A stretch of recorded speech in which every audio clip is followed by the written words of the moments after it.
Kim Jaein, an ordinary guy, suddenly transmigrated into a superhero webcomic called Shin Ha-ju. In this world, Jaein decides to become a villain.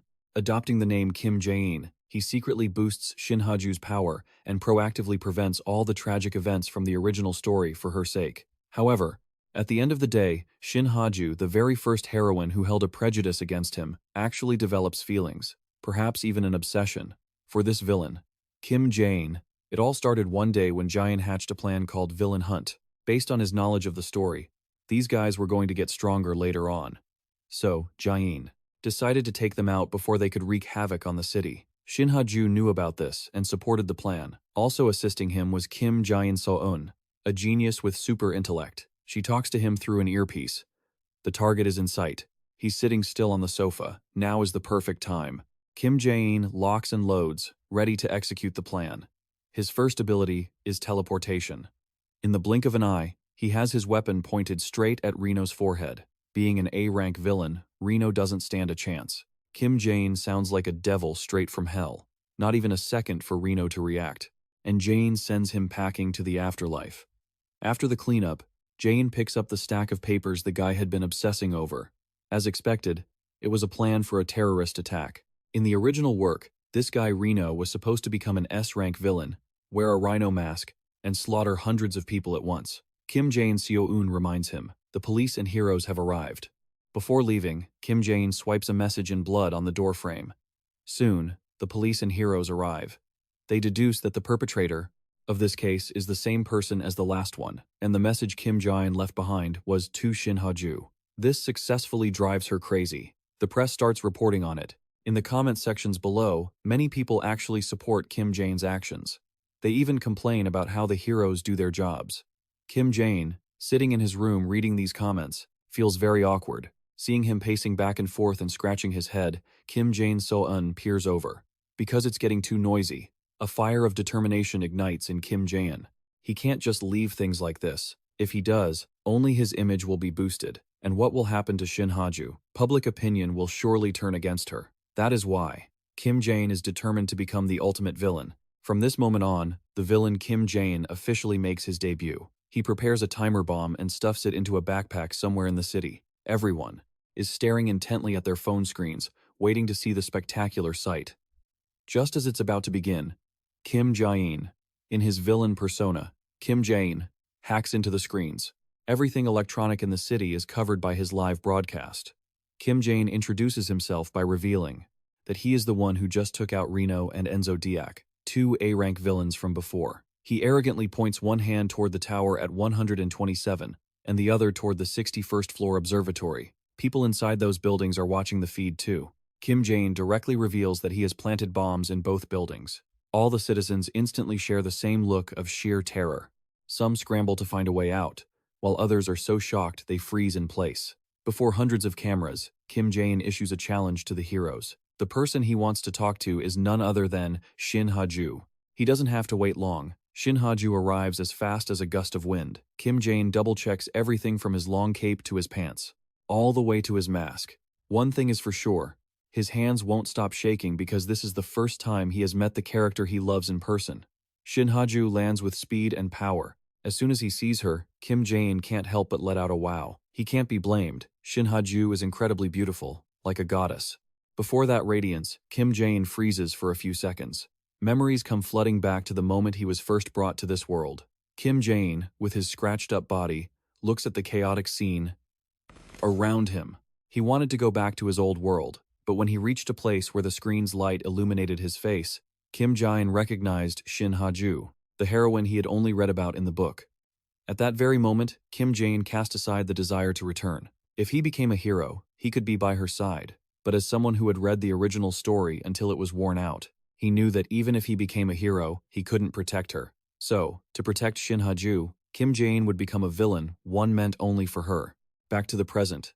Our male lead Kim Jaein recalls when he was 15 years old, watching the fierce, gut-wrenching laughter of the guy, tied up on TV. "You can't catch me, ha ha ha." The guy's expression was so twisted, laughing like a maniac. Ha ha ha. Back then, he truly didn't understand. Is this guy actually insane?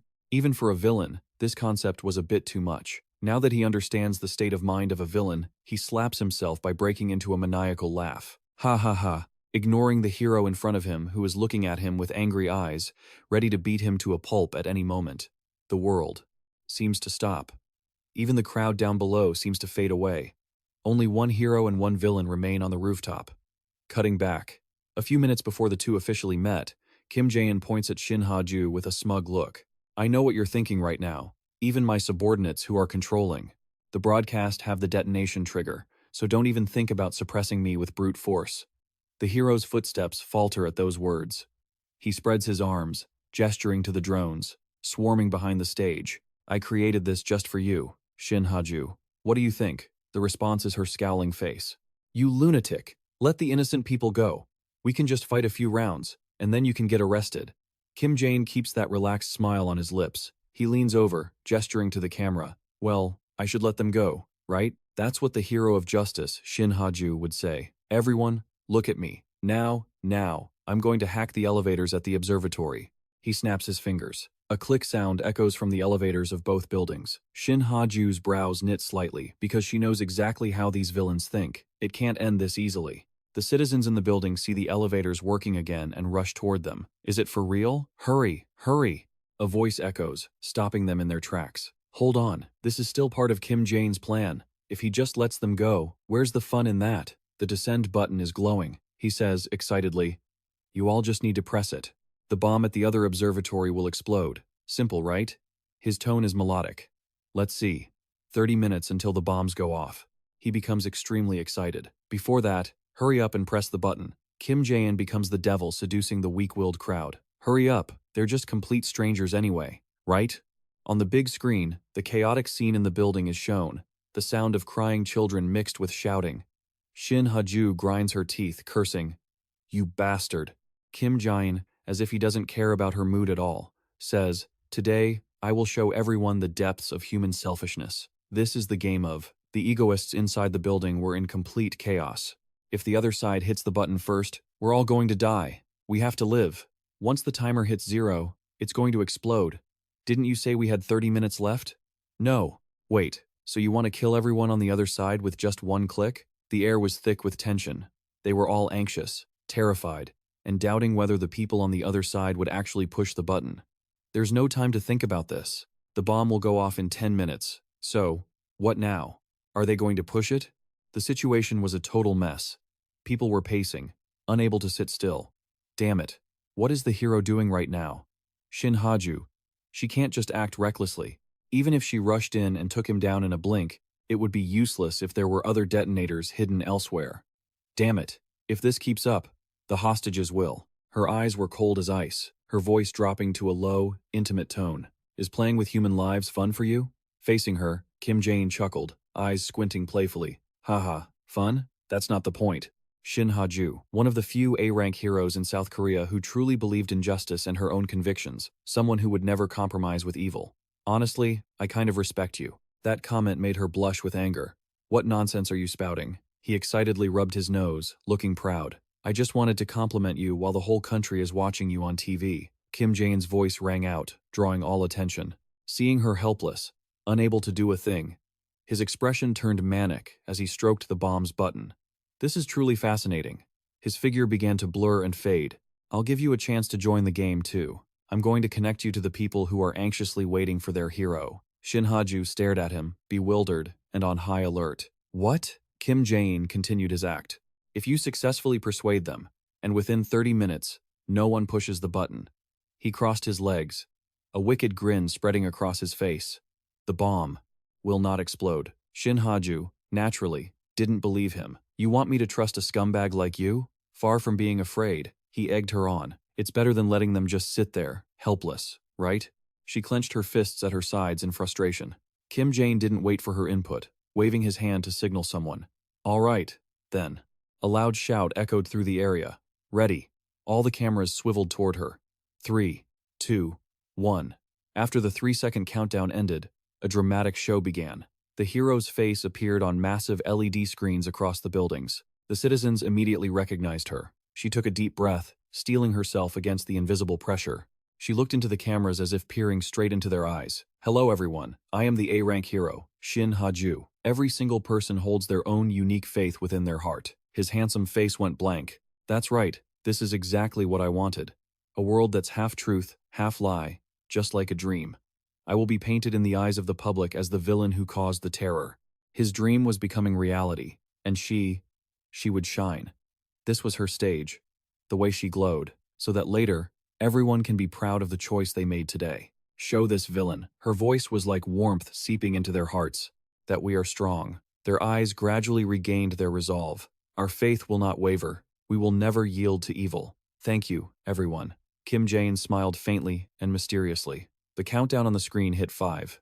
The people trapped in the building hugged each other, praying. Shin Ha-ju's face was filled with anxiety as she watched the screen. As the number reached 0, everyone squeezed their eyes shut, bracing for the impact.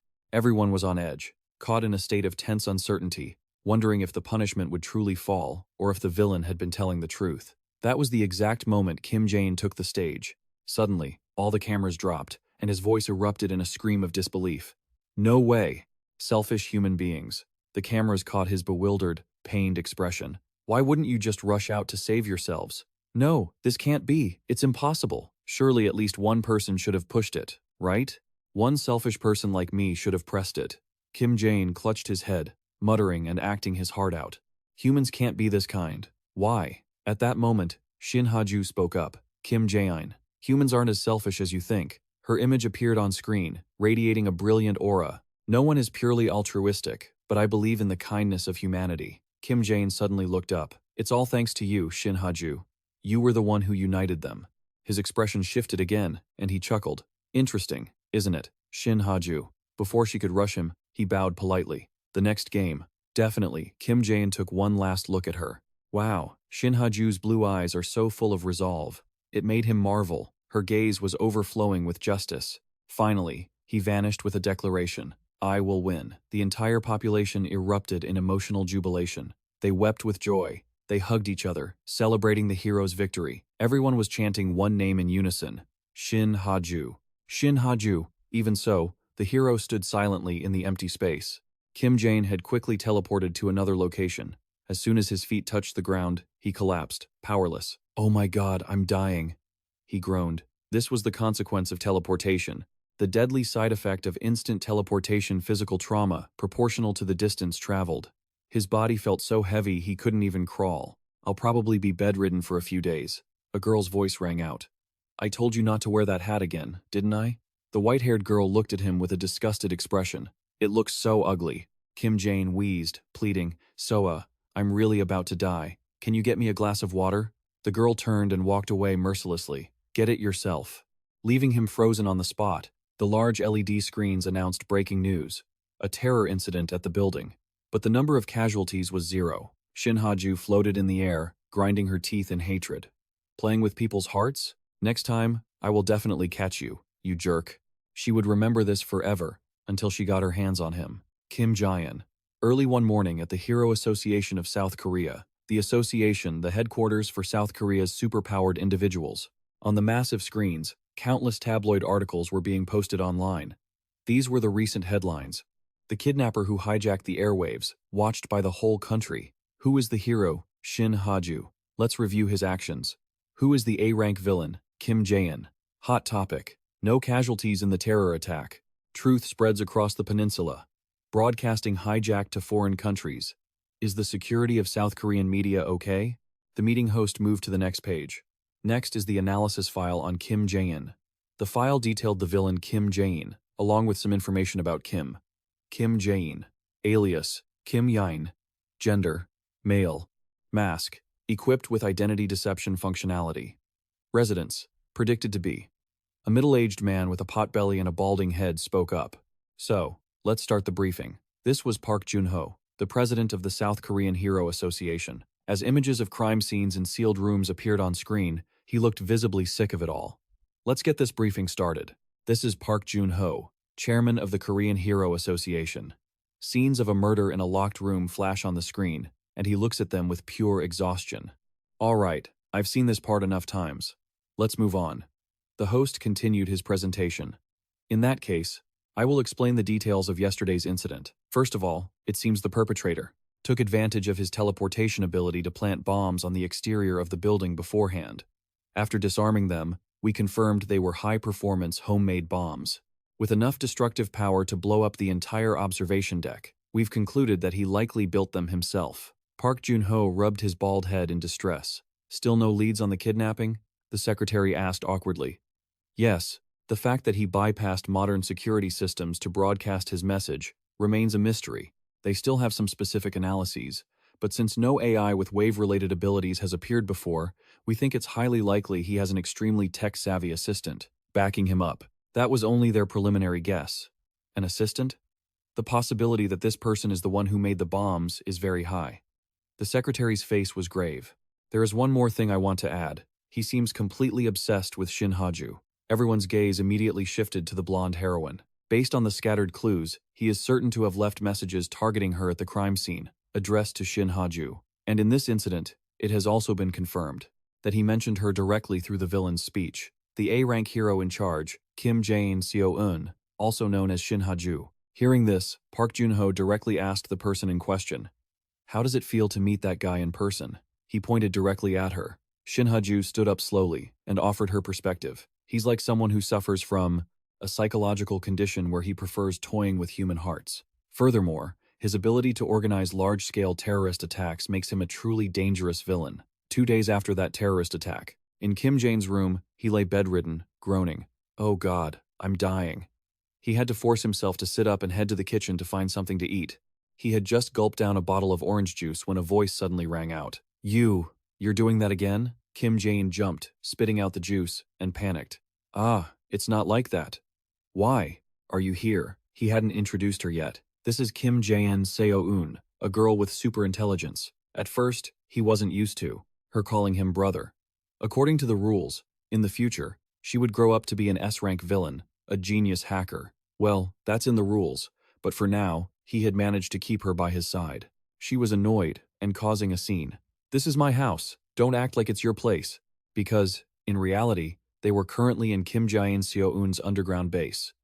He chuckled and smoothed things over. "Haha, come on. I'm the one paying for living expenses and everything else anyway." Kim Jaein-seoun cut him off. "Ugh. Anyway, you should just shut up and drink that. Do you understand?" Kim Jaein smiled gently at her cute threat. He gently patted her head. All right, I get it." The warm moment didn't last long before she shyly dragged him and the water bottle away. "Ah, something else has happened. Hurry up." The modern electronic door slid open and then closed. Kim Jaein-seoun sat in front of the advanced control screen. "Remember that girl, Lee Subin, that I mentioned earlier? She's a candidate to be our assistant." Kim Jaein didn't need to think much. "Oh, the girl who operates on the dark web? I think she's a fan of yours." She performed a few actions and pointed at the screen. "Look, she's there right now." The news anchor's voice blared out. Followers of Kim Jaein are currently carrying out a terrorist hostage situation in the heart of Incheon. The people who planted bombs in that building. He was stunned and leaned closer to the screen. "What the hell? These maniacs. That girl is being held hostage there? So what?" Kim Jaein-seoun pointed at the person holding the gun, who was trembling. "No, look at that masked girl." The news anchor announced the situation. The Kim Jaein fanatical group declares no negotiations. They only want terror and death. The police confirm that as of now, at least 3 people have died due to the terror, and about 300 hostages are still trapped in the building. His voice faltered. "Kim Jaein-seoun, what is our rule?" She still clearly remembered her brother's instruction. Absolutely never kill innocent civilians. His eyes glinted with danger. "We have to clean those guys up. Help me, will you, Kim Jaein-seoun?" Kim Jaein-seoun nodded firmly. He was still thinking about how to handle the other person, and that girl would observe the scene to make a judgment. On the side where the terror occurred, mimicking Shin Ha-ju, she stood before the blazing building. She bit her lip and stood still for a long time.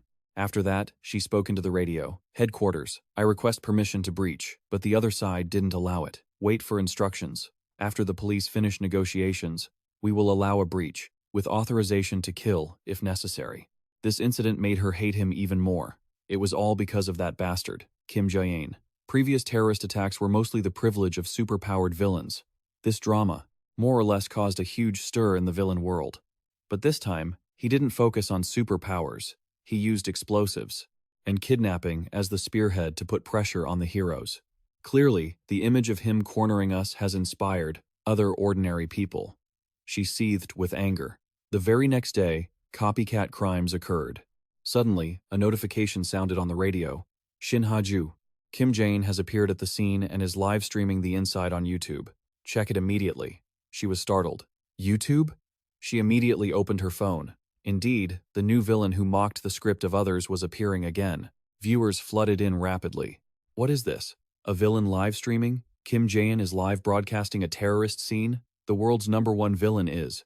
The frame is full of nothing but lunatics. This is a crime scene. Ugh, as long as it's not me. Free Kim, Sun-woo. Free Kim, Sun-woo. Free Kim, Sun-woo. Where is the censorship? Is he hijacking the broadcast signal again? The footage appeared with Kim Jaein inside the building, confronting a crowd dressed exactly like him. They pointed their guns and shouted, "Who's there?"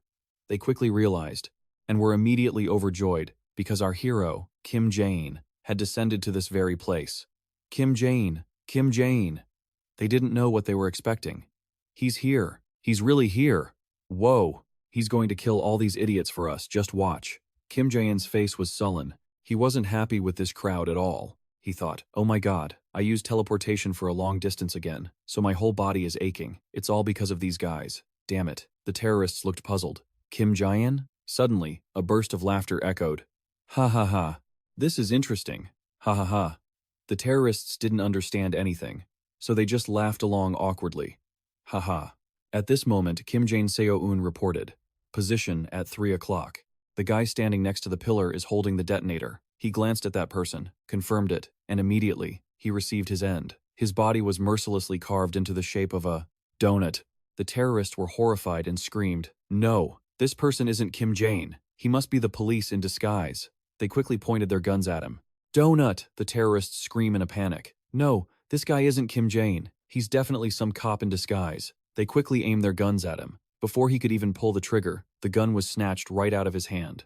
In the blink of an eye, he pointed the barrels directly at each of them. Kim Jaein smirked, raising his hand to use his ability. "I've never seen a bunch of idiots like you to take on as underlings." A barrage of gunshots erupted, and the building filled with thick smoke. The agonizing screams of those 7 guys filled the air as they were blown away. The live stream was flooded with comments. People were completely bewildered. Those still thinking rationally chimed in. Wait, are they on the same side? Why did he take them all out? Just killing them all like that. It's honestly satisfying. Kim Jaein. Is he an AI? Why is he going so hard? Those guys are insane. People are dying. What are the heroes doing? The villain has stepped up to replace them. Haha. What's gonna happen to the people there? Sob. Sob. Is he just a psychopath who wants to kill everyone? Looking at it from behind, Kim Jaein actually looks pretty handsome, doesn't he? There are so many crazy people here, and this is happening for real. At that moment, the higher-ups finally gave the green light for Shin Ha-ju to enter. The top priority was to ensure the safety of the hostages from the terrorists and Kim Jaein. She didn't hesitate for a second, rushing in. She confirmed there was only one person left who hadn't been shot, the very person he needed to find. Kim Jaein Seo-eun's voice chimed in. "Big brother, just leave that one alone. I've confirmed she was dragged out and forced by those maniacs. She's not part of the terrorist group." She was cowering in a corner, clutching her head and sobbing. "Ah, help me, hick, hick." Kim Jaein suddenly reached out, making her jump and gasp. He ripped off her mask directly. "Tell me," he asked, his voice ringing out. "Did you do anything wrong? Answer me." Lee Subin's eyes welled up with tears, choking on her words. "Okay, I admit my fault. Hick, ah," she cried even harder. "I said, I admit my fault." Kim Jaein, however, didn't have the patience for that. "If you keep crying like that, you're getting a bullet." Lee Subin immediately went silent, clamping her mouth shut. He turned toward the hostages. Surprisingly, he bowed solemnly to apologize, even though he wasn't the one who caused the situation. "I feel a great sense of responsibility because this copycat behavior stemmed from my case." This action caused the comment section to explode. What? Is he really a villain? Wait a minute. What the heck is going on? He sincerely messaged, "To the hostages and any AI affected because of me, I will send compensation to your accounts. Please check them. I deeply apologize to the 3 victims who lost their lives. I will pay the highest possible compensation." However, Kim Jaein was still hesitant in his heart because of the downside of this. Oh man, sending money from virtual accounts is so easy to trace. I don't know. Seo-eun will handle it, right? Kim Jae-in Seo-eun sighed and urged him. Yeah, just take her back now. I can tell the kid has already accepted doing that thing, okay? Kim Jae-in hoisted Lee Subin onto his shoulder. Ugh. His body suddenly felt like it was crumbling. Ah! The side effects of the teleportation made him tremble. Suddenly, a shockwave hit the entire floor. Kim Jae-in realized the only one who could do that was Shin Ha-ju. She was storming in. Before he could even assess the situation properly, a few more days of scandals passed at the university. Jean-hee was at a cafe one afternoon. KBS News reported, villain takes responsibility by paying compensation. Public falls into chaos. Villain Kim Jae-in bows at the scene of the terrorist attack. Tracking the hostages' accounts is really not easy. What kind of person is he? KPS launched an in-depth investigation. A blonde girl sat alone at a table. Her eyes were glued to her phone screen, her finger scrolling through the comments. Everyone was whispering, is Kim Jae-in an AI? The name Kim Jae-in sounds legendary. Does Kim Jae-in only save women? When not being a hero, she was just an ordinary person named Shin Ha-ju, currently a university student. For some reason, she sighed wearily, remembering that time she had aggressively and desperately stormed the building. That attack had caused tremors throughout the entire structure. As soon as she rushed in, she met Kim Jae-in's surprised face. She immediately locked onto her target. Kim Jae-in, you jerk!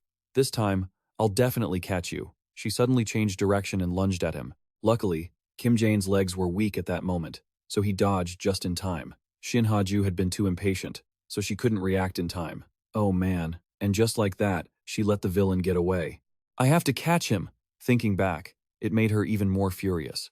Shin Ha-ju sighed in frustration. Just then, another girl walked over and pulled out a chair. She asked gently and kindly, Shin Ha-ju, what's wrong? Is the homework too hard? Can't you do it? It was Kim Chae-hyun, Shin Ha-ju's senior. She snapped out of it and looked up.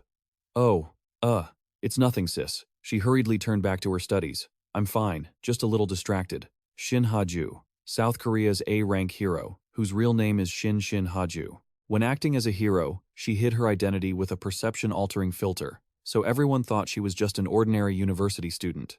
With the name Shin Ha-ju, well, maybe she wasn't entirely ordinary because every man's gaze was fixed on her. Anyway, she had been worried about something lately. It was Shin Ha-ju, who was constantly muttering the name Kim Jae-in. She circled that name in hatred.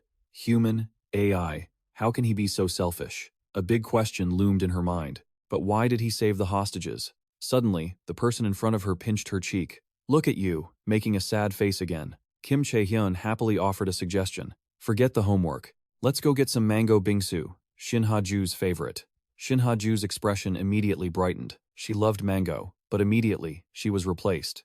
In her mind, she saw the crazed expression and the perverted laugh of Kim Jae-in. Ha ha ha ha ha ha. Shin Ha-ju's face instantly darkened. Kim Chae-hyun stared, carefully observing her expression. Can't mango even solve it? No way. She heard her snap her pen in half, muttering. The mango is mine. Kim Chae-hyun coaxed her like a child. All right. The mango is yours. It's all yours. The fire in her heart burned like the fires of hell. I've been mangoed. No. Wait. Kim Jae-in is in my brain. I will definitely make you reveal yourself. Even though she was angry, she still ate the mango ice cream. How cute. In the heart of Kim Jae-in So-eun, where the villain haunted the hero. In a house that looked very ordinary, but when the front door opened, there was another door next to the entrance. When the second door opened, it was quite a surprise. An elevator appeared. After entering the elevator and typing in the code, the door closed, and the elevator began to descend, down 10 floors underground. The destination was Kim Jae-in's base. Kim Jae-in proudly lay in the glass chamber, abbreviated as the Kim Jae-in base. So-eun looked annoyed. Brother, why did you arbitrarily name someone else's house? He used his usual logic. Seo-eun, between us, there's no distinction between whose house is whose, right? Your house is my house, and my house is your house. The girl pouted in disdain but didn't deny it. Good grief, that's so unreasonable. Suddenly, his knees didn't let him relax. The pain surged, making him struggle and scream. Seo-eun irritably criticized him. Stop talking nonsense. You have to lie still to heal quickly. Don't make such a racket. Kim Jae-in whined. Hey, stop talking. Teleporting while carrying someone else is twice as exhausting, you know. Suddenly, he smirked. Kim Jae-in So-eun, the girl with the genius-level intellect, he was definitely eyeing her with a hungry look while she sat on the sofa. Let's see. How far did I get? He looked satisfied, even though that wasn't the reason he hired her as an assistant. Those stamina recovery capsules, they're seriously the best. Seo-eun looked at him and instinctively gave a thumbs up.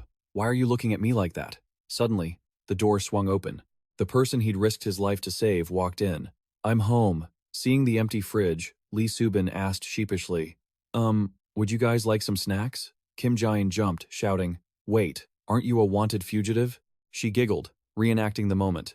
I covered my face completely before going out. He gritted his teeth in panic. That just makes you look even more suspicious. But little Seo-eun put her book down and obediently ran over to Lee Subin. Seeing this, Kim Jaein had a strange suspicion. Don't tell me. She treat me like some errand boy to go fetch people. He immediately teleported right in front of the girl.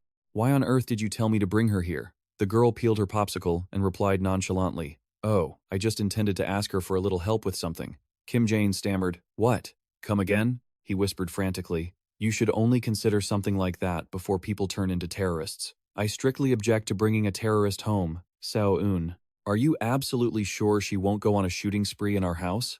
The girl sighed, refuting him. That's not going to happen, she stated firmly.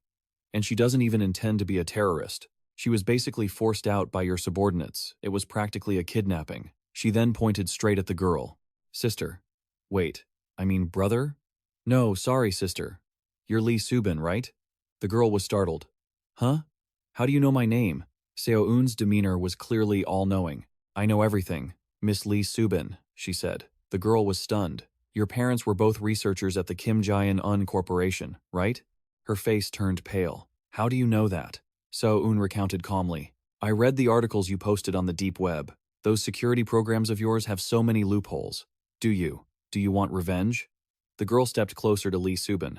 The Kim Jaein-un Corporation, don't you want revenge for what they did to your parents? I'm hunting down the leaders of Kim Jaein-un, too. I've been hurt by them so much. The girl spoke boldly, issuing an invitation. Once we find those bastards and crush them to pieces, I'll finally feel at ease. Sister, will you help me? Kim Jaein winked, finally understanding Seo-eun's reasoning. So, that girl was also a victim of Kim Jaein-un, just like Seo-eun. Back when I wanted Kim Jaein Seo-eun to be my first assistant, I also persuaded her by promising to help her get revenge. Of course, my goal was to keep her from becoming an S-rank villain in the future. But regardless, I didn't have any impression of this Lee Subin character in the original story. So, maybe she's just a side character. Maybe that's proof she's harmless, but I'll have to see if she can actually be useful to me. Suddenly, he was jolted awake by the sight of the two girls, hugging and crying. Kim Jaein was dumbfounded as he listened to their sobs. Boo-hoo, sister. Sniff. Kim Jaein Seo-eun. This development was way too fast. I'm the only one who can't keep up with these emotions. Kim Jaein Seo-eun. Kim Jaein Seo-eun. Her cool, collected image is totally shattered. He watched them silently, moved for a long while, before finally settling back into his storage compartment. Forget it. I'll just lie here. That night, at a cozy restaurant, everyone was worried about a young couple. The restaurant was quiet. Only the sound of the wife sobbing could be heard. Sniff, sniff. Tears streamed down her cheeks, her voice desperate for an answer. Why, sob? Why did you do that to me? However, the person across from her glared gloomily. You're ruining my appetite. I'm trying to confess my love to you, so why do you look so sad? Someone else reported this incident to the police. A person with a cold expression approached their table. We've received a report of assault. Please come to the station with me. The man muttered, cursing. Damn it, let me eat something. Get lost, cop. The officer couldn't wait any longer and placed a hand on his shoulder. That's enough. I'm arresting you, you jerk. The man's body flashed with a red light, and suddenly, the officer was teleported to the edge of the railing, on the rooftop of the building. The man's twisted voice rang out behind him. How about we both go to the station together? He contemptuously delivered a kick. Sure, but let me drop you off first. The officer was caught completely off guard, falling from the high floor. The man let out a cold laugh. Who do you think you are to talk back to me? You fake cop. This was an A-rank villain, Kim Ha-chun, the spatial teleporter. The world appeared in a state of ruin. A scream echoed out. Do you think killing me will change this world? Kim Jaein Seo-eun, the White Witch, an S-rank villain, looking completely different from her current self. It wasn't clear what the hero's face looked like. A call cut through the flashback. Hey, returning to the present, 1-6. Year-old Kim Jaein, who loves orange juice, screamed. You drank all my orange juice again, didn't you? Lee Subin, who was washing dishes, said awkwardly. Seo-eun, I'm sorry. I was the one who drank it. I'll go buy you some more. Seo-eun, who was just about to lecture her brother, ran over to hug her instead. The girl did a total 180, smiling brightly. It's okay, sister. Kim Jaein saw this scene and grimaced with disdain. She treats me so differently. He suddenly piped up. By the way, Kim Jaein, you finally stopped pretending to be a boy? The girl immediately screamed in annoyance. Hey! Kim Jaein took the chance to tease her. Ha ha ha. The life of the three of them passed by happily and peacefully. Looking back at the misfortune mentioned in the original story, Kim Jaein, with her genius-level intellect, was the only survivor of the Blossom Project carried out by the Kim Jaein Corporation. Hundreds of children were used in illegal experiments. One day, one child suffered an unexpected complication, and everyone involved died, except for Seo-eun. The whole building collapsed back then. Afterwards, with her body full of wounds, she escaped the testing facility, hid in a basement, and built the hideout. She has now. She lived in total isolation for many years until I found her. Kim Jaein had arrived while she was living in peace. The chair crashed down with a loud noise. Seo-eun bristled like a hedgehog, on high alert. Kim Jaein calmly made his offer. Don't you want to take revenge on them? I need your help too. Kim Jaein looked at him with fearful eyes as he reached out a friendly hand. I'm not here to hurt you, and that was the first step that led to the present. I'm here to save you, unlike in the original story. In the original, because of her resentment, Kim Jaein later became an S-rank villain and met her end. I feel so sorry for her. I promise I won't let her go down that path, dealing with a villain again. Though, I have to wonder, since you're my accomplice now, does that make you a villain too? Anyway, let's just stick to the plan. Sensing his intense stare, Seo-eun turned around and snapped. What are you looking at? You wouldn't understand it anyway. Kim Jaein's gaze flickered to the others, then back to Subin. Both of her parents were researchers, but they passed away. She taught herself and got into a prestigious university. I'm well informed about her. She's a computer science major, so she'll likely handle hacking support for us. I took a calm sip of water. Even though this was a character I didn't recognize and felt a bit suspicious about, I had to admit, her cooking skills were top-notch. Seo-eun held up a small spider-like device. This is an external GPS tracker. Kim Jaein stared at it blankly, taking it from her. What's this tracker for? The girl clicked her tongue in annoyance. Tisk. Did you forget what our profession is? She pointed at the target on the screen. It's to use on the villains on the list you chose. I was stunned, completely shocked. The teleporter. It's him? Kim Jaein knew his abilities well. This guy could teleport infinitely over short distances without any backlash. He couldn't be restrained by telekinesis. It was going to be incredibly tough. The girl laughed excitedly. The harder the opponent, the higher the priority to take them down. I groaned in agony. Do you even understand how exhausting it is to teleport constantly? Seo-eun? She cheered. Just get to work, Kim Jaein. They quickly set off on their mission. Their destination was a small apartment in a remote area. Kim Jaein crept through the building, feeling uneasy. Kim Jaein, I'm inside. Can you hear me? She urged. What are you doing? You haven't gone in yet? Just get in there already. Even so, I was nervous and tense. Was teleporting straight into the living room the right move? What if he was right there? Seo-eun sighed and repeated. I've told you so many times, shoot the bullet that carries the tracker. Even if he dodges the bullet with a teleport, he'll still get hit. Kim Jaein looked at the shiny gun. Why? She started getting irritated. Because I modified it to be faster than a bullet. You studied liberal arts, you wouldn't understand the explanation anyway. Just go in. Still, I hesitated. Wouldn't it be faster if we just took him out on the street? Seo-eun looked like she wanted to flip the table right then and there. From the start, he never goes outside. He only uses teleportation. I've already investigated and prepared this whole plan. For heaven's sake. It's so frustrating. She was burning with impatience, gulping down a bottle of water. Lee Subin cheered from the side. Kim Jaein. Good luck. Hearing that, the girl shyly said, yeah, Kim Jaein, good luck. Kim Jaein felt a sudden boost of strength. All right, thanks. Let's do this. I suddenly teleported into the criminal's house, right as he finished showering. He was startled by my appearance. Now, Seo-eun screamed. Shoot! I raised my gun and pulled the trigger. Monkey spanner. 2 small spiders launched out with incredible speed. Just as predicted, Kim Ha-ju vanished on the spot. Kim Jaein dropped the gun. Damn it. So-eun, did the tracker stick? On So-eun's end, she monitored the situation. It's stuck. Subin, give me the coordinates. She quickly pinpointed his location. He's 500 meters to the east. I didn't think twice and followed the instructions.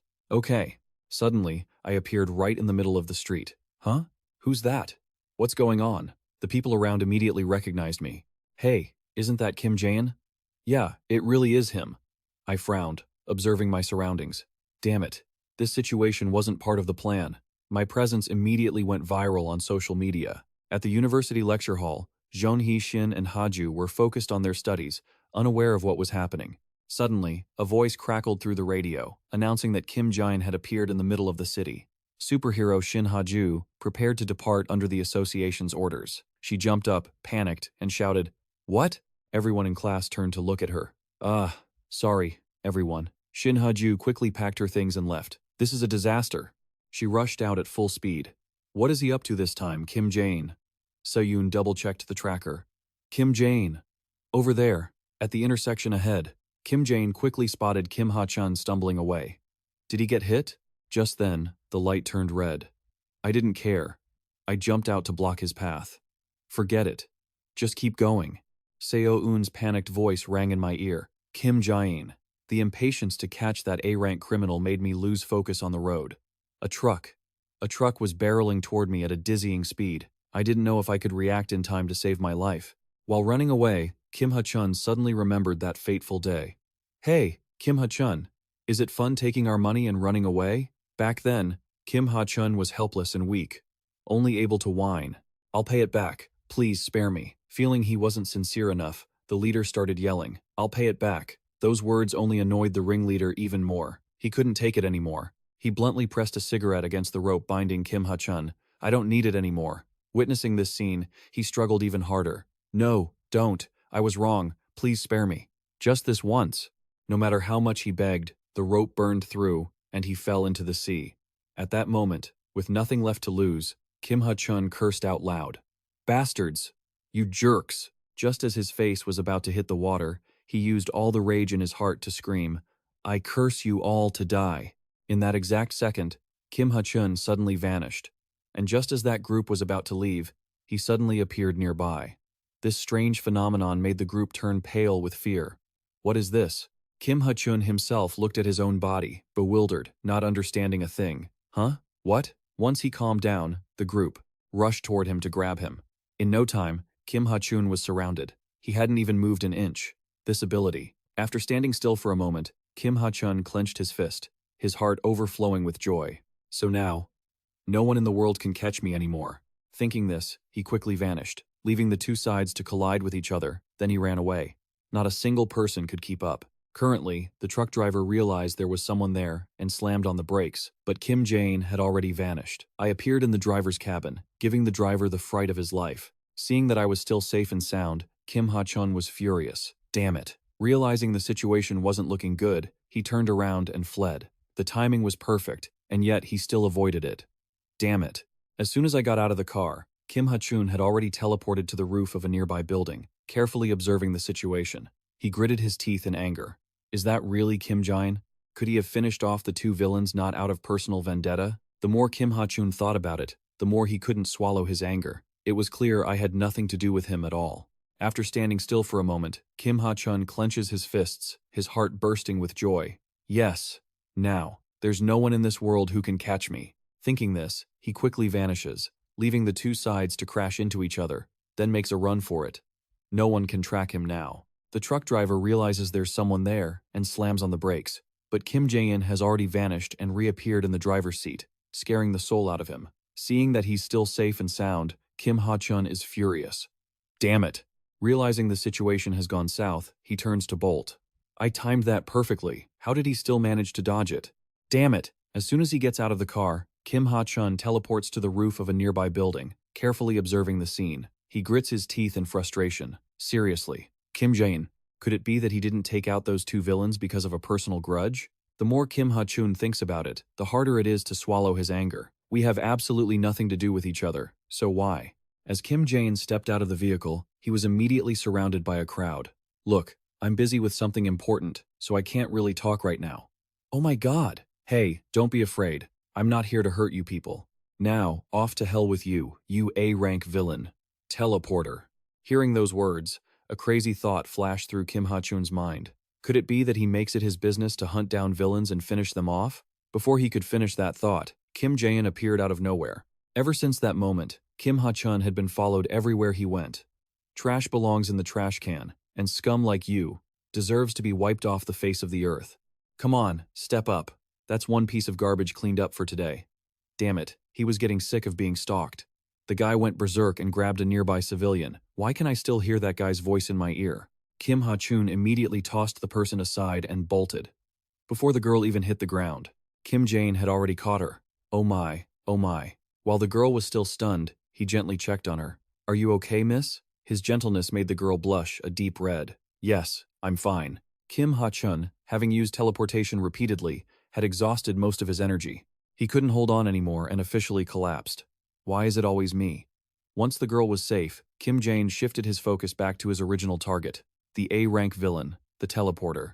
Without a word, he pulled out a handgun and pointed it straight at his head. You've already confessed to your crimes. Having been berated out of nowhere, Kim Ha-chun, despite being half unconscious, tried to argue back. Kim Jaein sneered and retorted, Damn it, you're a villain too, aren't you? Yeah, but at least I'm not a coward like you. With that, he turned and shouted at the gawking crowd. Everyone!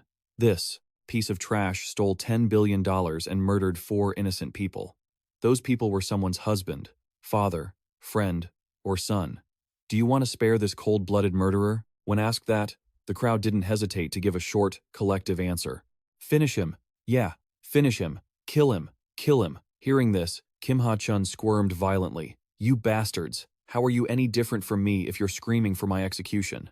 Kim Jaein, hearing the crowd's response, smiled with satisfaction. Kim Ha-chun, honestly, your biggest crime is that you're destined to become an S-rank villain later, who murders hundreds of people and torments Shin Ha-ju countless times. Shaking off those thoughts, he changed his expression and growled. Are you saying those two things are the same? Sorry, but it looks like you're going to die here.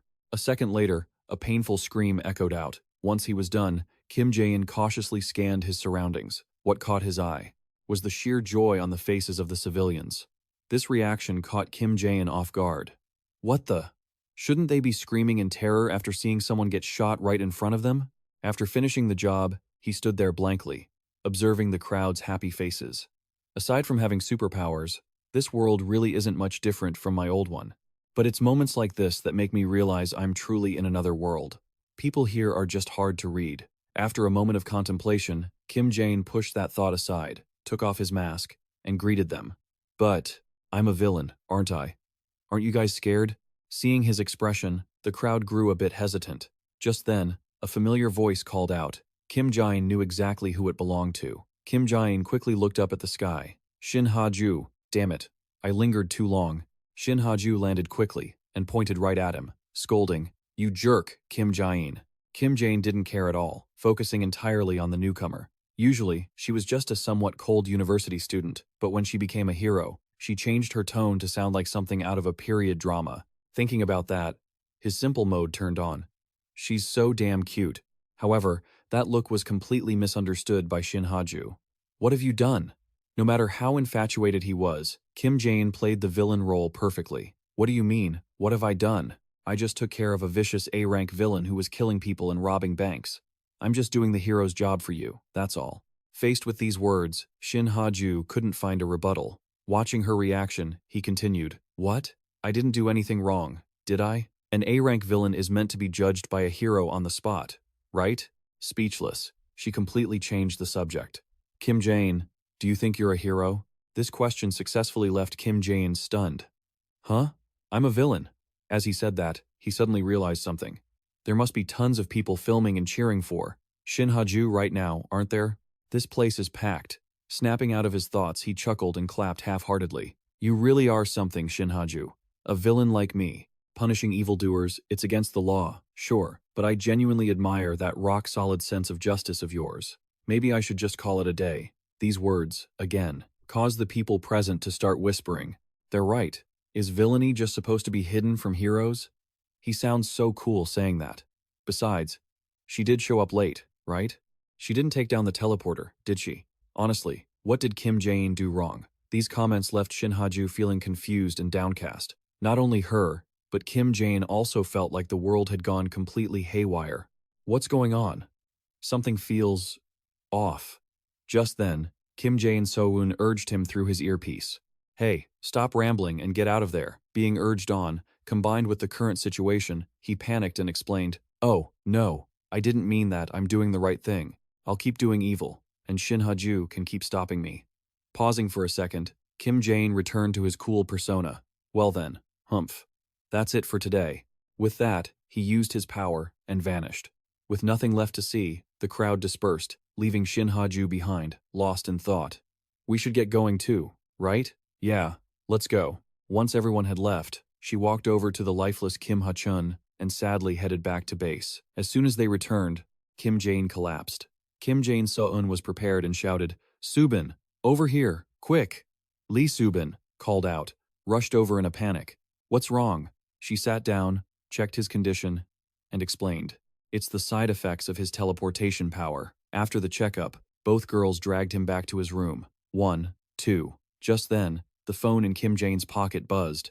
It turned out a post about this afternoon's event had been posted on an open forum, polling for public favor. Who do you like, the cool guy, Kim Jaein, or the old-fashioned, uptight Shin Ha-ju? Well, I guess it's me. That evening, Shin Ha-ju sat on a building somewhere, quietly reading the post. After reading it, she couldn't hide her sadness. Sitting on the rooftop, Shin Ha-ju remembered some unpleasant things from her past, back when she was just Shin Ha-ju. A 17-year-old student, Shin Ha-ju, had just faced a devastating tragedy. Mom! Dad! She cried out. Watching her heartbreaking agony, the robber smirked, clutching the wallet he had just snatched in his hand. You should have just handed this over nicely, he taunted, admiring his haul for a moment before pulling out a pistol. Aiming it, he threatened, blame your stupid parents for this. Even with a gun pointed at her head, Shin Ha-ju had nothing left to lose, so she felt no fear. Not getting the reaction he wanted, the robber looked annoyed. He chuckled, holstered his gun, and said, Lucky you, kid. Flicking his cigarette away, he turned and walked off, leaving the person who had just murdered her parents to simply get away. Shin Ha-ju couldn't accept it, but she could only collapse in helpless tears. If only I had the power to protect Mom and Dad. No matter how much she regretted it, it was already over. Mom, Dad, I will. I'll take that bastard down. After that declaration, Shin Ha-ju just sat there beside her parents' bodies, crying her eyes out. Right then, the dark sky lit up, and a meteor streaked straight down into the small alley. Shin Ha-ju, still crying, looked up at the strange light. As she gazed up, she was struck by an incredibly blinding glow. Immediately after, an eerie light filled the alley. When it finally faded, Shin Ha-ju had passed out, and her hair had turned from black to blonde.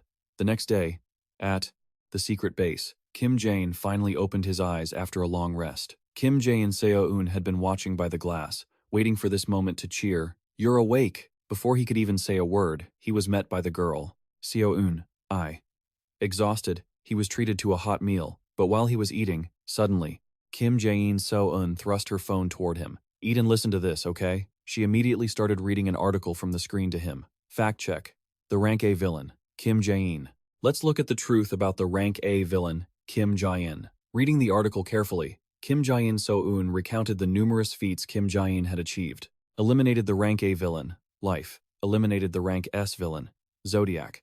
To the South Korean public, who had grown bored, he even orchestrated and suppressed even those critical situations at the observatory.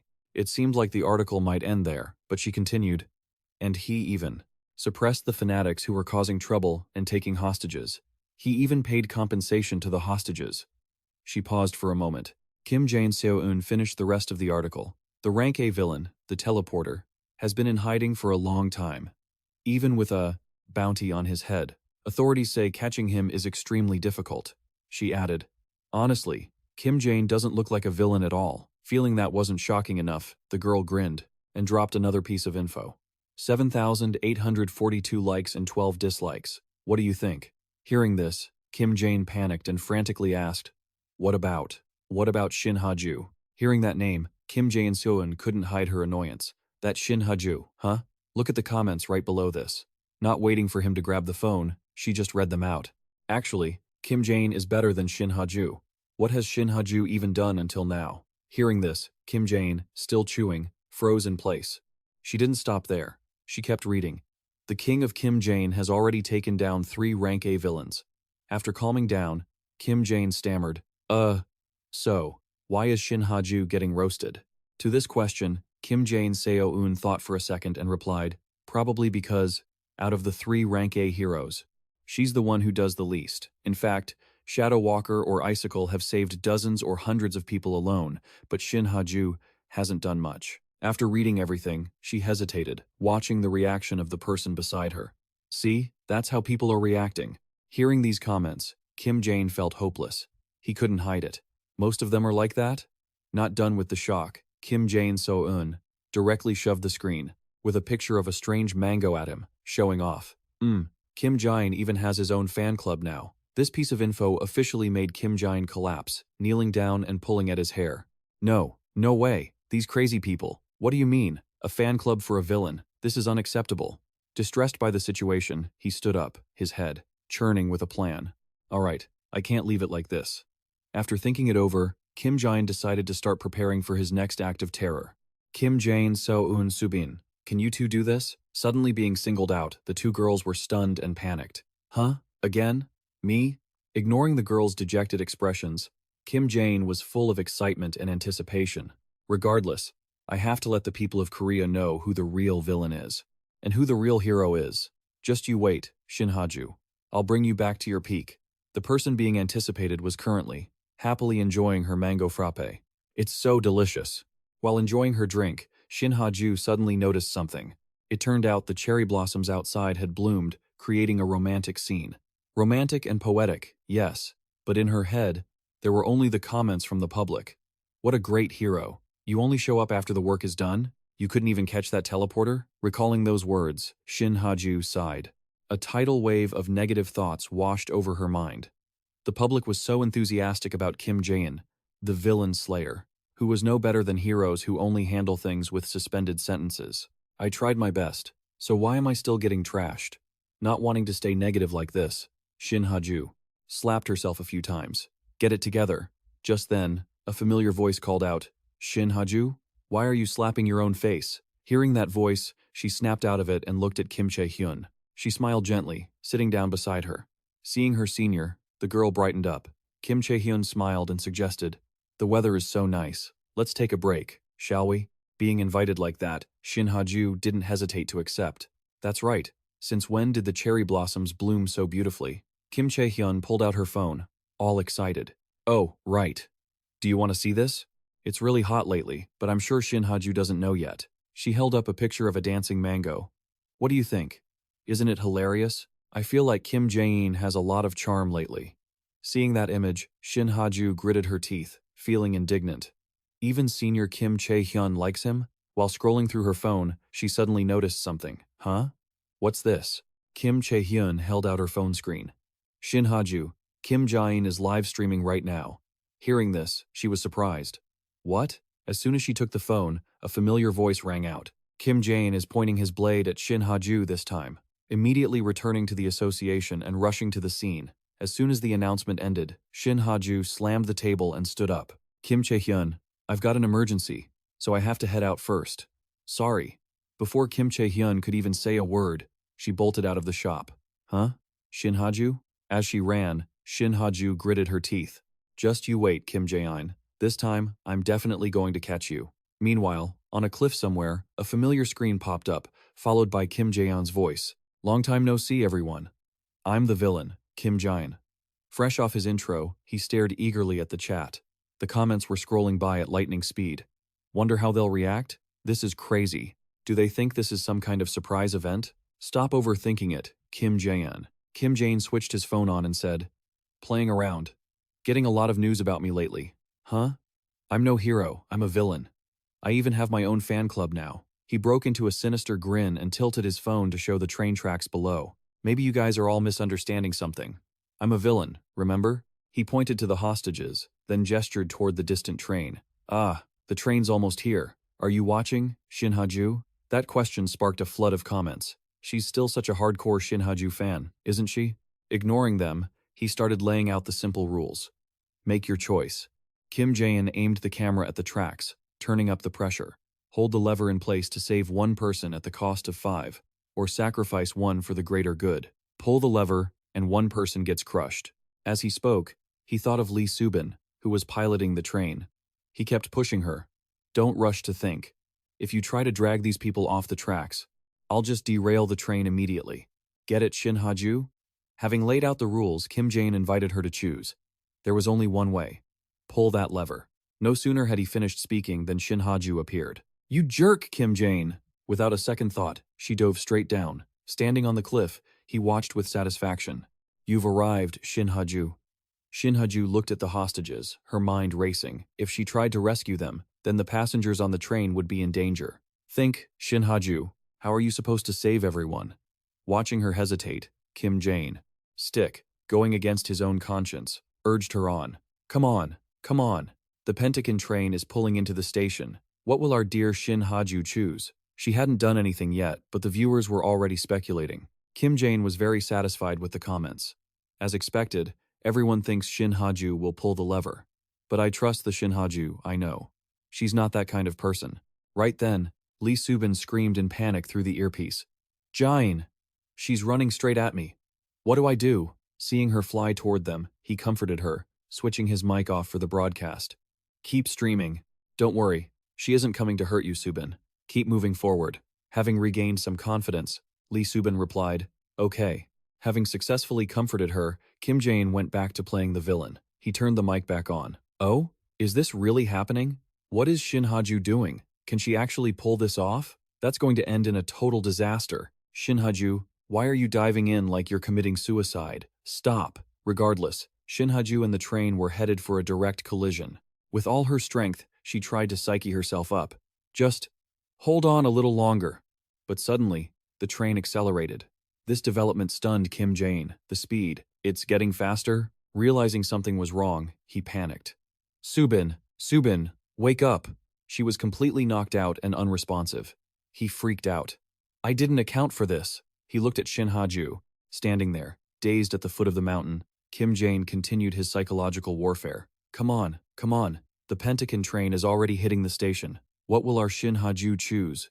Even though that was what he said on the surface, deep down, he was full of anticipation. He watched the girl below, the girl full of justice, and wondered what she would choose. She was in the middle of a painful mental struggle. After a moment, she made her decision. Shin Ha-ju gritted her teeth and flew straight toward the train. Seeing this, Kim Jaein was very pleased and lowered his hat brim. Good. Everything is going exactly according to plan. Satisfied with how things were unfolding, he carried a terrified, struggling girl closer to the tracks. Once he arrived, Kim Jaein gently laid the pale, shivering girl down on the rails. He didn't stop there. He grabbed some tape to secure her.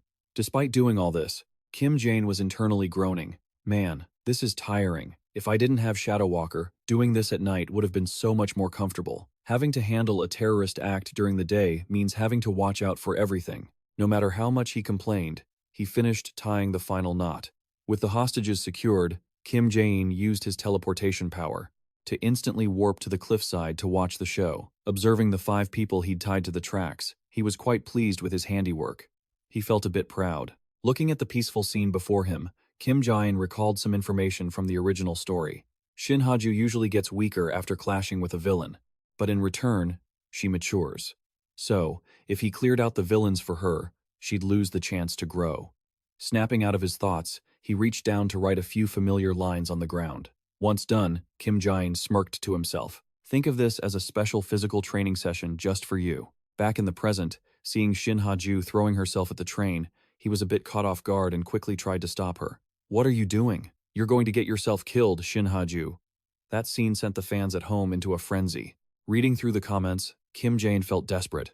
This wasn't my plan. He said that on the surface, but inside, he was actually incredibly thrilled with how things were turning out. It really was his plan all along. By now, Shin Ha-ju had slammed right into the train, shattering the nose of the engine. Standing on the cliff, Kim Jaein watched it all with a chill vibe, analyzing the scene.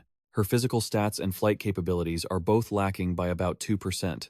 She's still just a near A-class hero, so blocking this train might be beyond her abilities. But there's one trait others don't know about her. He observed her face closely, full of tension and determination.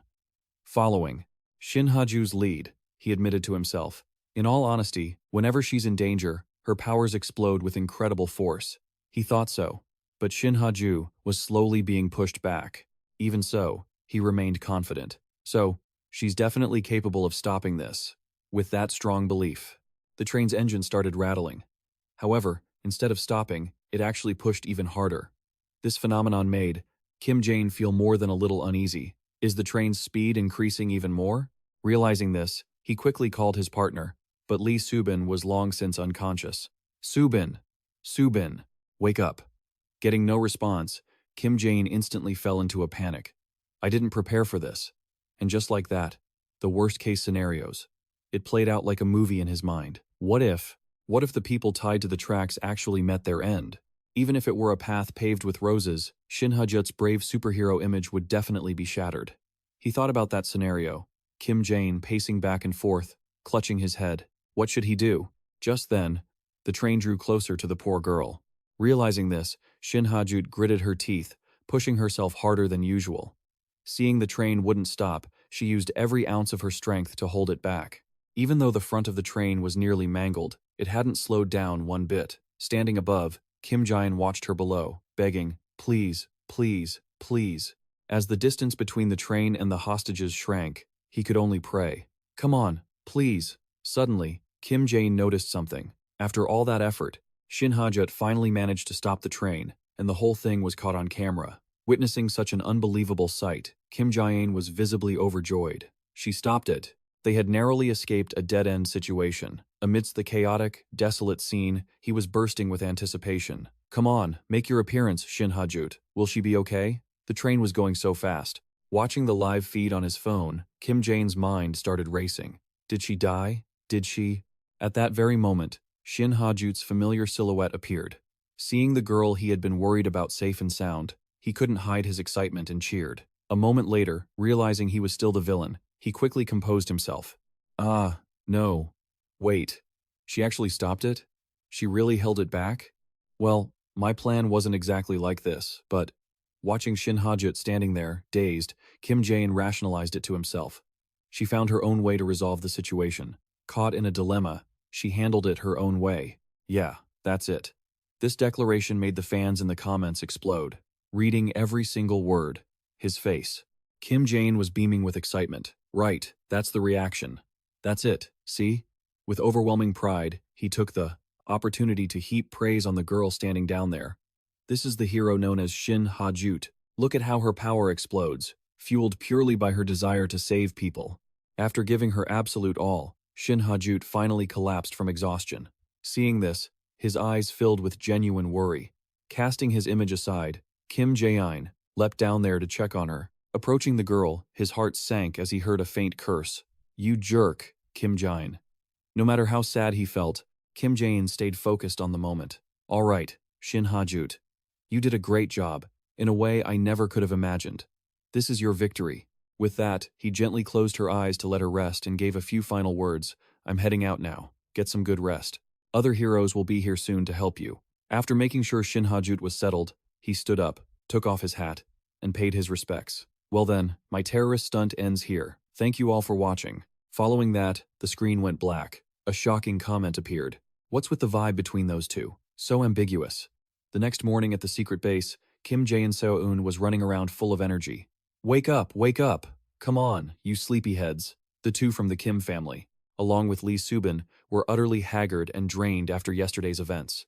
Oh my god, I'm dying. Good morning. Kim Jaein Seo-eun looked at them, judging them a little. It was just one terrorist incident. Why is everyone so exhausted? Not scolding them anymore. Kim Jaein Seo-eun pointed to the table filled with food. Come on, dig in. Seeing the hot dishes, the eyes of the other two lit up brighter than headlights. Kim Jaein Seo-eun, did you prepare all this? Kim Jaein was now fully awake, reaching out to pat Kim Jaein Seo-eun's head in praise. Thank you, Kim Jaein Seo-eun. It's nothing. After a moment of bashfulness, she reached out and pinched his waist. While Kim Jaein was still reeling, Kim Jaein Seo-eun quickly sat at the table and urged them, eat up before it gets cold. Seriously. The three of them then sat down together and started enjoying breakfast. Enjoy your meal, everyone. Once that was said, everyone focused on devouring the delicacies. While eating, Kim Jae Seo-eun suddenly noticed the remote nearby and reached out to grab it. She ate hurriedly and ran to the sofa to watch TV, checking the news. As soon as the news started, Kim Jae Seo-eun excitedly pointed at the screen. "Let's see how our work was reported yesterday." Hearing this, Kim Jae-in, who was still eating, couldn't hide his smugness. His image as a villain must be well cemented by now. Of course, Shin Ha-ju had also risen to fame in one leap, killing 2 birds with 1 stone. Just then, Kim Jae Seo-eun suddenly burst into laughter. Her strange state confused him. "Huh? What is it?" She pointed at the screen and shouted excitedly. "They're saying you two are dating." Just then, the reporter's commentary played. That was the aftermath of when A-class hero Shin Ha-ju stopped the train yesterday morning. "First, everyone, please look at this picture." Right after that, the moment he closed her eyes to let her rest appeared on screen. The reporter continued. "Looking at this, it's clear as day the villain and the hero look like a couple." In another corner, Shin Ha-ju was watching the whole report, unable to hide her anger as she crushed her glass. The person involved, Kim Jae-in, was terrified. "What the hell is this?" The host said, "In South Korea, the most beloved villain is Kim Jae-in, and the rising rookie hero is Shin Ha-ju. The dating rumors between the two are incredibly hot lately." Reporter Park, "What's the reason this rumor exploded?" Reporter Park pointed at the screen and continued. "Do you see this, everyone? Can you tell?" The host replied, "Huh? Ah, yes. It's a line of text with Shin Ha-ju's name on it." Reporter Park slammed his hand on the desk, stood up and shouted, "Wrong. It's not just a simple line of text. It's to my dear Shin Ha-ju. This is a gift from him to her, that's the true meaning." Next, the screen showed the clip of Kim Jae-in kneeling beside an unconscious Shin Ha-ju. He said, "All right, Shin Ha-ju. You did a great job, in a way I never thought of. This is your victory." Reporter Park pointed at this scene, his tone, forceful and assertive. "Look closely. If this isn't love, then what is?" When Kim Jae-in said those final words and closed her eyes, Shin Ha-ju remained quiet. If they aren't dating, then what do you call this? Elsewhere, Shin Ha-ju was sitting alone in her room watching the commentary. Shin Ha-ju had a gloomy expression, holding her head, thinking, "Is everyone out of their minds? Me, dating that crazy villain? Absolutely not. That's never gonna happen." Shin Ha-ju froze for a second, then asked herself, what was that about? It was clear that she felt nothing but hatred and disgust for that guy, yet a strange, unexplainable feeling lingered in her heart. While Shin Ha-ju was sitting there, feeling gloomy and muttering to herself, a girl approached her. Kim Chae-hyun looked at her sympathetically and said, "Shin Ha-ju, your soul's been drained by all that studying." Then Kim Chae-hyun pulled out an ice cream flyer, smiled brightly, and said to Shin Ha-ju, "Let me heal you today." After that, Kim Chae-hyun tossed the flyer aside and said with intense, sparkling eyes, "Just trust me today. Let's go out and have some fun together." Elsewhere, the sound of constant whining came from the house. "I want to go. I want to go." Kim Jae So-eun was lying on the floor, throwing a tantrum. "I really want to go." Lee Soo-bin didn't know what to do, and said, "Seo-eun, don't be like that." Kim Jae Seo-eun wouldn't budge and said, "We've already been terrorized twice, haven't we? Now I want to go have some fun." Just then, Kim Jae spoke up. "Soo-bin, So-eun, how about we all head out for a bit?" Kim Jae Seo-eun immediately sat bolt upright the moment she heard that, no longer throwing a tantrum. She cheered happily, and Soo-bin smiled too. Kim Jae-in was holding the same ice cream festival flyer as Kim Chae-hyun earlier. He smiled to himself, thinking, that detail wasn't in the original story, but I guess it shouldn't be a problem, right? On Shin Ha-ju's side, she was feeling much better and thought expectantly, an ice cream festival, huh? At the festival, there were people everywhere, and the atmosphere was vibrant. Kim Jae exclaimed, "Wow, it's a weekday afternoon, but it's still super crowded." Kim Jae So-eun held her ice cream cone, walked by his side, and asked curiously, "Hey, are you wearing black again?" Kim Jae laughed and replied, "So-eun, a real man has to wear black, you know?" Kim Jae So-eun couldn't help but laugh and said, "What nonsense are you spouting?" Kim Jae looked quite surprised. "Oh? Why is she smiling so brightly and calling me, hey?" Kim Jae chuckled, thinking, looks like she's really in a good mood. Kim Jae So-eun cheered and pointed forward. "There's the rice ice cream!"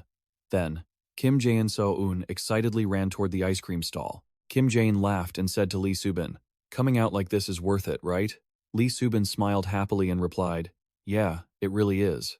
She looked so happy. Lee Subin activated her perception dampening filter, the one she'd only used once before when Kim Jaein recruited her. Kim Jaein took a taste of the ice cream and exclaimed in surprise, "Oh, this is actually really good."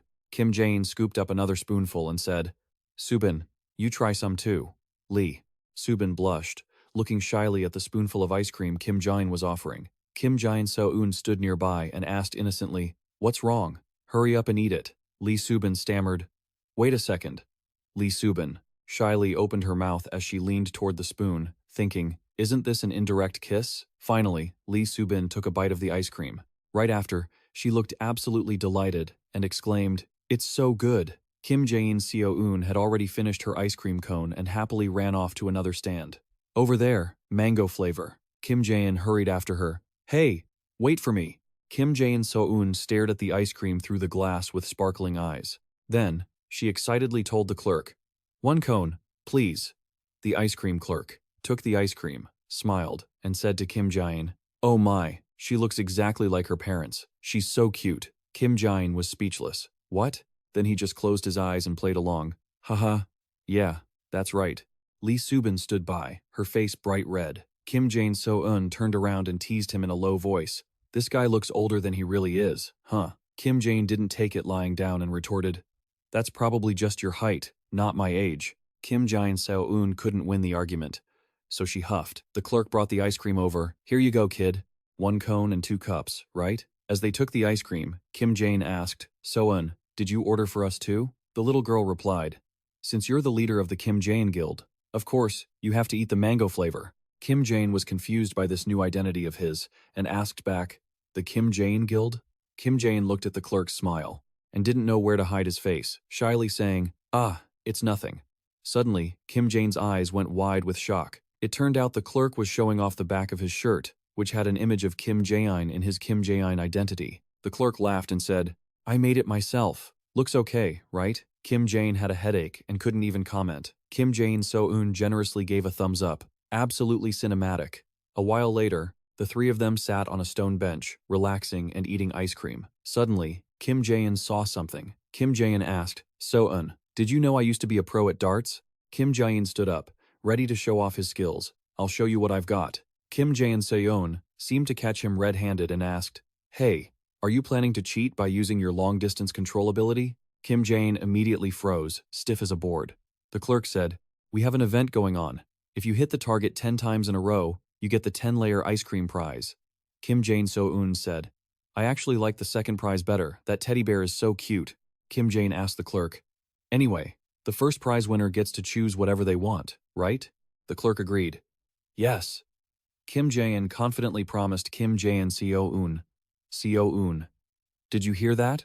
I'll get it for you." Kim Jaein thought to himself, "I'll pretend to concentrate, then sneak in a little bit of my ability, and one shot is all it takes." Just then, Kim Chae-hyun walked up to the dart booth and asked the clerk how much it cost. She caught the attention of Kim Jaein nearby. He thought to himself, "Huh? This person looks so familiar." Right after, Kim Jaein was startled he had remembered who she was. Kim Chae-hyun, Shin Ha-ju's university senior. Kim Chae-hyun said, "Wow, Shin Ha-ju, there's a 10-layer ice cream prize over there." Another female voice chimed in, "Let me try and win one for you." Kim Jaein So-eun saw Kim Jaein standing there frozen and asked, "What are you doing?" "Hey, hurry up and throw." Just then, Lee Subin and Kim Jaein So-eun finally noticed Shin Ha-ju's presence. The three of them started sweating bullets, not daring to say a word. Then, Shin Ha-ju glanced over at the three of them. She looked at Kim Jaein, while Kim Jaein was still frozen in his throwing stance. Kim Chae-hyun smiled brightly and pointed forward. "Shin Ha-ju, look, there's rice ice cream over there." The two of them headed toward the ice cream stall. Kim Chae-hyun was absolutely beaming, savoring the flavor. "This is so good." In her excitement, she looked at Shin Ha-ju. "Shin Ha-ju, you have to try this." Shin Ha-ju leaned in and took a taste. Her cheeks flushed pink and her eyes lit up. "It's really good." Kim Chae-hyun stood there, clutching the ice cream tub, grinning from ear to ear, completely satisfied. "See? You're finally relaxing." Shin Ha-ju and Kim Chae-hyun seemed caught by something, turning their heads at the same time. She grabbed the hand of Shin Ha-ju, her heart blooming with joy. "Let's go. Over there, they have that flavor you love the most." She pointed to a stall. "It's mango. Let's go get some before it's gone." Shin Ha-ju's eyes sparkled with excitement. Mango! But, just as quickly, her mood shifted. A dark shadow crossed her face as she looked down. The worker turned around, showing off a chibi design on the back of his shirt. I made this myself. Kim Chae-hyun praised him enthusiastically. Oh my gosh, that's so cute. Afterward, the two girls took a break on a cool stone bench. Kim Chae-hyun stretched out comfortably. This is the best! She tilted her head and looked over at Shin Ha-ju. You're having fun too, right?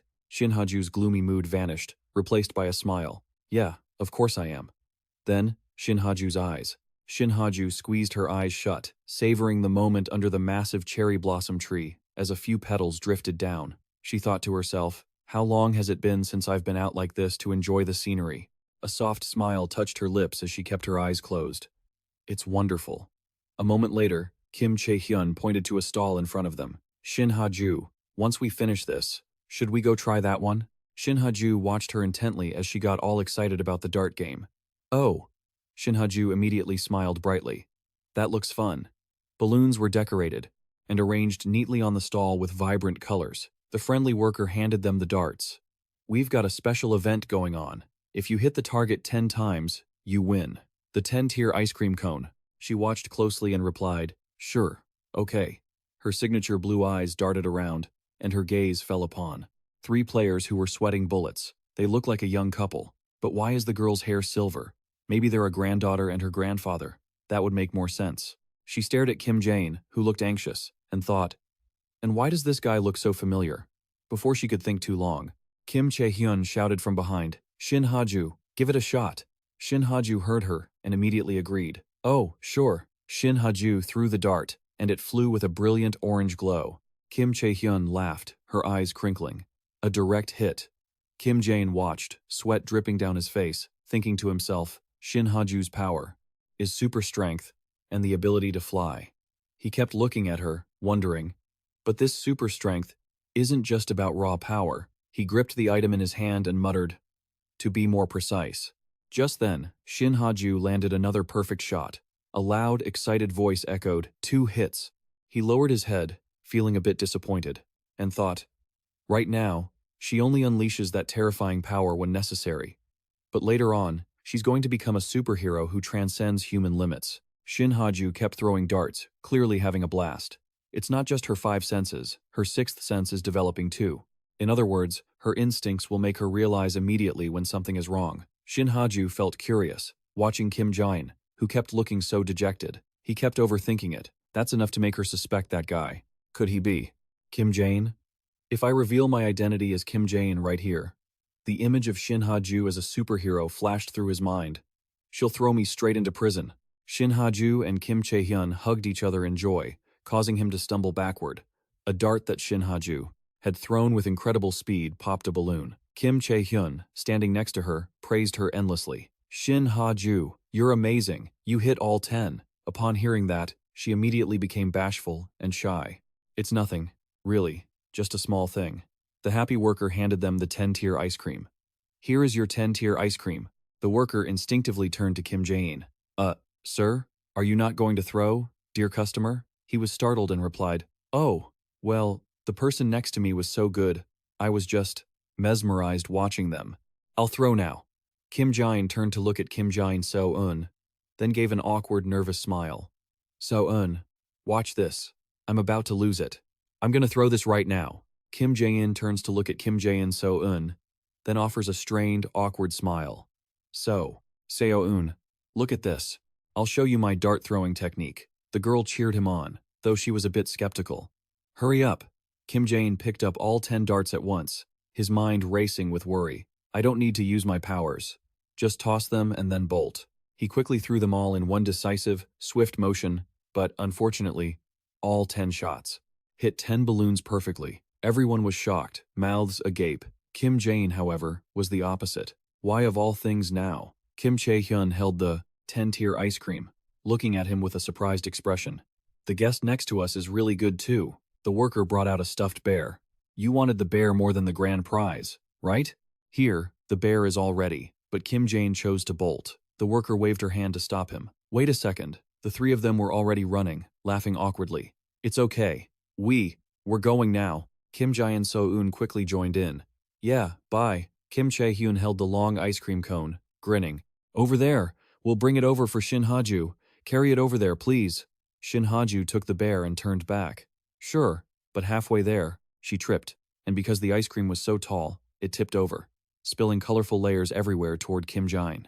He thought, if even a drop touches me, I'm basically the best engine. His eyes widened, his mouth agape. I have to avoid this at all costs. Kim Jaein's brain worked at lightning speed. He dove away to the side where there was no ice cream, then crashed down to the ground. Everyone rushed over in a panic. Kim Jaein said, terrified, "Are you okay?" She felt guilty, her mouth open wide. "Are you hurt?" Kim Chae-hyun's eyes dimmed, her hand over her mouth in worry. He quickly replied, "Oh, I'm fine. Don't you worry about it." Kim Jaein slowly and cautiously stood up, touching his neck. "I'm fine. I overreacted a little. I just had to dodge it, that's all. Come on, let's go." The girl with him looked a bit annoyed. He thought, what are you looking at? Please hurry up. If we stay here, we're all going to die. Sweat was already dripping down Kim Jaein's face. He was mid-sentence when a dark, eerie mist rolled in from behind. Let's go, now. Shin Ha-ju and he immediately turned toward the monster. A blood-red sky accompanied by thick, dark gray smoke made the citizens run for their lives. Sharp fangs of a green crocodile man appeared. It stood tall, arching its back, and let out a roar. Come out. The system notification announced, A-rank villain, Crocodile Man. Kim Jaein grabbed the two girls, making the girl with him blush. You two stay here, okay? His sharp, suspicious eyes flared up as he thought.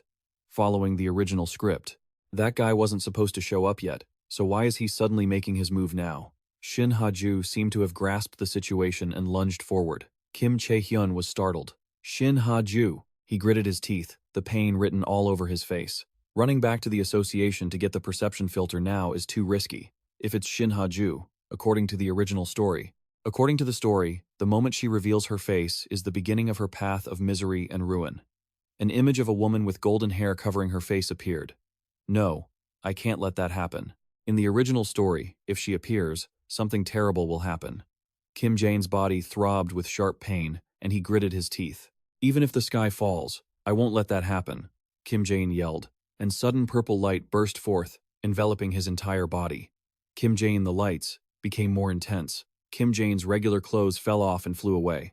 He appeared in a stylish suit and hat, completely different from his usual self. I'll clean up later. Okay. Kim Jaein, Co-eun, he said to the girl standing behind him. What are you planning to do? Not long after, he started ordering her to help him broadcast. Kim Jaein Co-eun sat alone, hugging her teddy bear, murmuring a few words. Kim Jaein was frantically tearing everything apart. Shin Ha-ju, if you don't show up, I'm going to destroy everything. His eyes glowed golden. A voice boomed from the black speakers. Greetings, audience. The sound echoed loudly. The true villain of this era, Kim Jaein held the mic, grinning to reveal his teeth. The common enemy of South Korea, Kim Jaein. His voice blasted through the speakers. You dare touch my territory? You little crocodile man. The creature down below was furious, wanting to attack. Oh my god, is that Kim Jaein? Another account is talking about him. He's admitting to being the common enemy himself? Wasn't he a hero before? I don't get it. Everyone was getting excited. I'm cracking up. Why is this like a rock festival? Kim Jaein's terrifying face loomed as he glanced down and whispered, You're going to die right here. At a large corporate building 3 years ago, inside an association lecture hall, a voice rang out. The equipment you see in front of you is indispensable for a hero. A middle-aged man was standing in front of a group of people sitting, neatly. He pointed to the modern machine beside him and said, This is called a perception reduction device, or filter for short. He explained, Once you enter the device and come out, for a certain period, the filter will be applied to your face. Only faces with the filter applied will cause viewers to experience recognition disorder. He continued, But if you reveal your face to someone who already knows you, the filter will have no effect. Does everyone understand? The group below answered in unison. Yes. Then, his expression turned serious. He gripped the microphone and said, Even an idiot knows how dangerous it is for a hero to be unmasked. Forget about your career. Your whole life is ruined. Keep that in mind. Shin Ha-ju, sitting below, listened and shouted firmly. Yes. Back to the present. The streets were desolate, shrouded in smoke. Kim Chae-hyun and Shin Ha-ju were struggling to hide by the roadside. Shin Ha-ju turned her head, looking around with a worried expression. She thought to herself, It's too late to go back to headquarters for a filter. What do I do? Suddenly, Shin Ha-ju clenched her fists, looking determined. Then, she looked toward the panicked crowd and thought, in this situation, am I going to become a hero just to run away? Shin Ha-ju untied her hair. Her golden hair fluttered in the wind. She looked determined, clenched her fists, and stepped forward, thinking, no. Kim Chae-hyun saw this and yelled in panic, Shin Ha-ju. Suddenly, a group of people looked at their phones with excited expressions and shouted, Kim Jaein! Look, Kim Jaein is here! Shin Ha-ju heard this, startled, and turned around. With a blank expression, she muttered, what? Shin Ha-ju whispered, the true villain of this era, the common enemy of all South Korea, Kim Jaein. At this moment, Kim Jaein was standing on the rooftop of a building. Beside him were two giant speakers playing music at full volume. Below was a green monster, the Crocodile Man. Kim Jae-in stood above, looking down at it, and yelled, you dare touch my territory, you little crocodile man? The Crocodile Man was surprised and blurted out, what? Kim Jaein smiled savagely. He pointed at the Crocodile Man and said, you're going to die here. After that, Kim Jaein grabbed the microphone and thought, no, absolutely not. Shin Ha-ju, in the original story, suffered so much after being exposed. The hero's daily life is really important, Kim Jaein shouted into the microphone, in an angry tone at the Crocodile Man. Do you know that, you piece of trash, Crocodile Man? The Crocodile Man screamed back at Kim Jaein, you bastard, aren't you the Kim Jaein who pretends to be so close to Shin Ha-ju? Suddenly, the Crocodile Man leaped toward Kim Jaein like the wind. Kim Jaein said, hey, why do you keep bringing up Shin Ha-ju? Comments started scrolling. Shin Ha-ju's fanboy is here. Hey, Mr. Crocodile Man. The Crocodile Man lunged quickly at Kim Jaein with a furious expression. It roared, I'll kill you. By now, it had quickly crawled up the wall of the building and then used all its strength to cling to the rooftop ledge. It quickly climbed up to the rooftop where Kim Jaein was standing. Upon seeing Kim Jaein, it acted ferociously, roaring at him, come here, let's go. Seeing this, Kim Jaein used teleportation to move backward. The Crocodile Man saw that and lunged at Kim Jaein again. Suddenly, Kim Jaein used teleportation and was standing on top of the Crocodile Man's head. He said, what are you doing, you jerk? Kim Jaein smacked the Crocodile Man on the head with a satisfied look and said, you know my name, but you didn't know I have teleportation powers? The Crocodile Man was caught off guard and startled. It thrashed its arms and legs wildly to hit Kim Jaein, but every time it was close to hitting him, he would disappear right before its eyes. It shouted furiously, you damn fly, fight me fair and square. Kim Jaein calmly replied, hey, I'm the villain. Just after saying that, comments popped up. Kim Jaein is the villain, but today he's still insisting that he's the villain. Kim Jaein looked at these comments, feeling completely bewildered. It kept scrolling. But why did Kim Jaein run over there? Then he thought, wait, I need to explain this a bit. If I skip it, everyone will misunderstand that I came here for Shin Ha-ju. Suddenly, Kim Jaein stopped and yelled at the Crocodile Man, wait, listen to me first. The Crocodile Man heard that and replied, speak up, Kim Jaein shouted, his voice dripping with interrogation. But first, I've got to ask, why did you suddenly attack me? The Crocodile Man didn't hesitate. That's obvious. Shin Ha-ju has been my target all along, and you seemed pretty damn interested in her. Shin Ha-ju? So you're my enemy then? Kim Jaein blinked, stunned, thinking to himself, what the hell? What kind of twisted logic is that? Chat display. Even that idiot villain knows Kim Jaein has a thing for Shin Ha-ju. How does he know Kim Jaein can teleport, but also knows he likes Shin Ha-ju? Ha ha ha, are these two fighting over one girl? Wait, didn't Kim Jaein come here to cover for Shin Ha-ju? What's going on? Why is it turning into a love triangle? Ha ha. Suddenly, the Crocodile Man pointed a claw at the bewildered Kim Jaein and roared, and besides, you were the one who said you'd kill me first. Chat display. Lol. He's got a point. Kim Jaein looked confused. When did I say that? The Crocodile Man grew absolutely furious, his body glowing with heat. You said I dared to step into your territory, you little punk, he threatened. You're going to die right here. He kept grilling Kim Jaein. You said it, didn't you? Kim Jaein stammered, trying to defend himself. No way. I never said that. Chat display. Why is the Crocodile Man acting so sweet suddenly? How is he threatening him like that? The Crocodile Man seemed to reach his breaking point. He screamed at Kim Jaein, I'm losing my mind here. Then, he opened his massive jaw. A fireball began to form deep in his throat. Kim Jaein's eyes widened in genuine fear. Wait, is that an ultimate skill? Before he could even finish the thought, the crocodile man spewed out a massive torrent of fire, incinerating everything in his path. It was a high-level fire-breathing ultimate skill. Luckily, Kim Jaein used his teleportation just in time. He reappeared behind the beast, looking at the devastation with a shudder. One hit of that, and I'd be toast, he muttered. The crocodile man whipped his head around, his voice laced with murderous intent. Surprised? Without missing a beat, Kim Jaein flicked out a black scarf. Instantly, countless guns materialized from the scarf, all aiming directly at the monster. Kim Jaein stared at the beast with cold, detached eyes. Without a shred of hesitation, he clenched his fist. See you in hell, you piece of trash. Every single gun opened fire at once, followed by a thunderous series of explosions. Everything was swallowed by smoke and dust. Kim Jaein floated up, peering into the smog. Did I get him? Chat display. Wait, no way. To everyone's shock, the crocodile man was still alive after taking all that fire. He burst out of the smoke, roaring.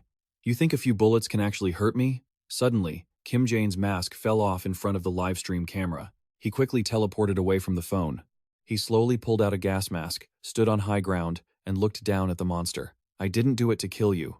I did it to catch you off guard. Suddenly, Kim Jaein threw an unidentified object at the beast. The crocodile man, feeling arrogant, simply opened his mouth and swallowed it whole. You annoying little fly, he roared. But just then, a blinding light erupted from inside the monster's mouth. The crocodile man convulsed as if he'd been electrocuted. He thrashed in pain, surrounded by a golden glow.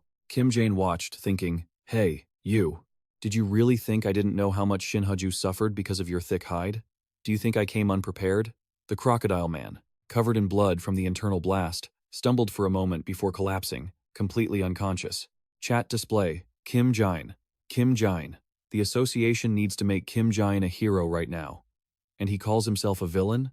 The guns lost their power and clattered to the ground. Kim Jaein descended to the rooftop, surrounded by scattered weapons. He started to collect them, his hands trembling with exhaustion. He looked up at the sky and groaned. Damn it. He used up too much energy. He'd tried to make the scene look cool with telekinesis, but his powers were tapped out.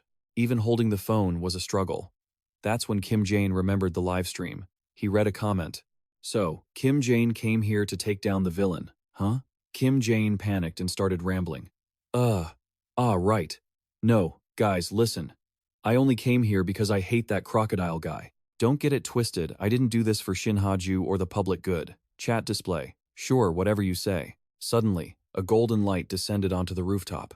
It was Shin Ha-ju. She stood up gracefully after her landing. Shin Ha-ju walked toward Kim Jaein and asked, Did you take him down? Kim Jaein replied calmly, Yeah, he was blocking my way, so I took care of it. Shin Ha-ju looked suspicious, her gaze cold. Why? Kim Jaein shrugged, answering casually, Why? Because he wouldn't stop screaming about how you and I are in a complicated relationship, and it was getting annoying. Shin Ha-ju gasped. What? Then, Kim Jaein put on his headset and said, Anyway, Shin Ha-ju. He looked at Shin Ha-ju and smiled. Next time something like this happens, don't just reveal your face and act all dramatic. Your life is going to be a living hell once your identity is out. Shin Ha-ju looked stunned, staring blankly at Kim Jaein. He turned back to the phone. All right, that's it for today's stream. That was an unexpected situation, and it wore me out. Big things coming next month, so stay tuned. Chat display. What were you guys whispering about? Why'd you mute the mic? Then, Kim Jaein vanished in a flash of light. Wait! Shin Ha-ju reached out, her expression full of sorrow. Kim Jaein teleported back home, but suddenly, blood surged from his mouth. His face went blank, like a hollow shell.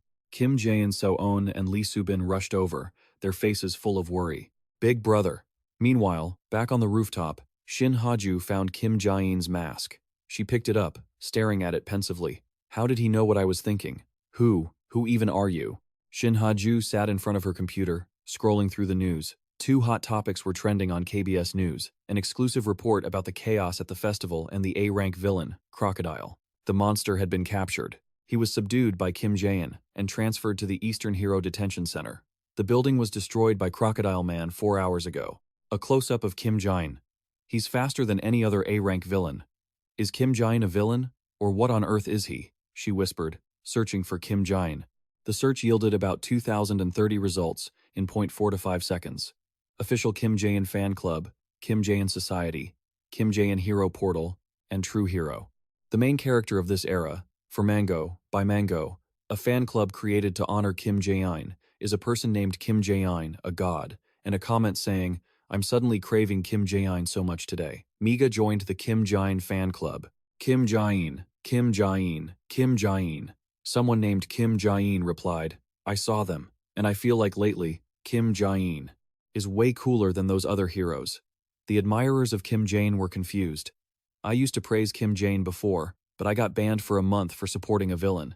Why is everyone not doing it anymore?" Shin Ha-ju held her head in frustration, then suddenly noticed a comment. "What are the heroes even doing lately?" Kim Jaein walks down the street and the fandom blindly cheers. "If Korea keeps going like this." Underneath the post was a funny icon comment from Kim Jaein. "Fantastic, isn't it?" Shin Ha-ju muttered, "Damn AI." She laid back on her bed, closed her eyes, and thought she was the only one who didn't like Kim Jaein. She remembered the ice cream seller showing off his Kim Jaein fan club shirt with excitement. "I made this myself." Kim Chae-hyun beside him also praised it. "Oh, so cute." Then she remembered the time he warned her, "Hey, Shin Ha-ju, next time something like that happens, don't just reveal your face and start showing off, okay?" Shin Ha-ju was tormented by the answer. Are they all right? And am I the only one who's wrong? Meanwhile, Subin and Kim Jaein So-eun were standing in front of a glass chamber. Kim Jaein was lying inside. Little Kim Jaein So-eun couldn't stop being angry about that Shin Ha-ju woman, when suddenly, a sound made her freeze. Kim Jaein opened his eyes, tapped on the glass, and asked, "Why is everyone crying?" The two couldn't help but look at him with relief, and Seo-eun immediately rushed over to hug him, crying loudly. Seeing that, Kim Jaein reassured her, all right. He had finally recovered and was eating dinner with everyone. He couldn't believe he didn't even know he had been unconscious for 3 whole days.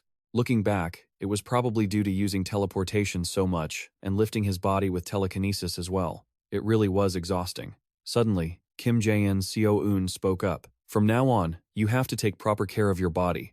Kim Jaein hurriedly promised, "All right, I'll do that." He looked at the little girl happily, thinking, "At least this kid shed tears for me. Acting along with her seems to be working."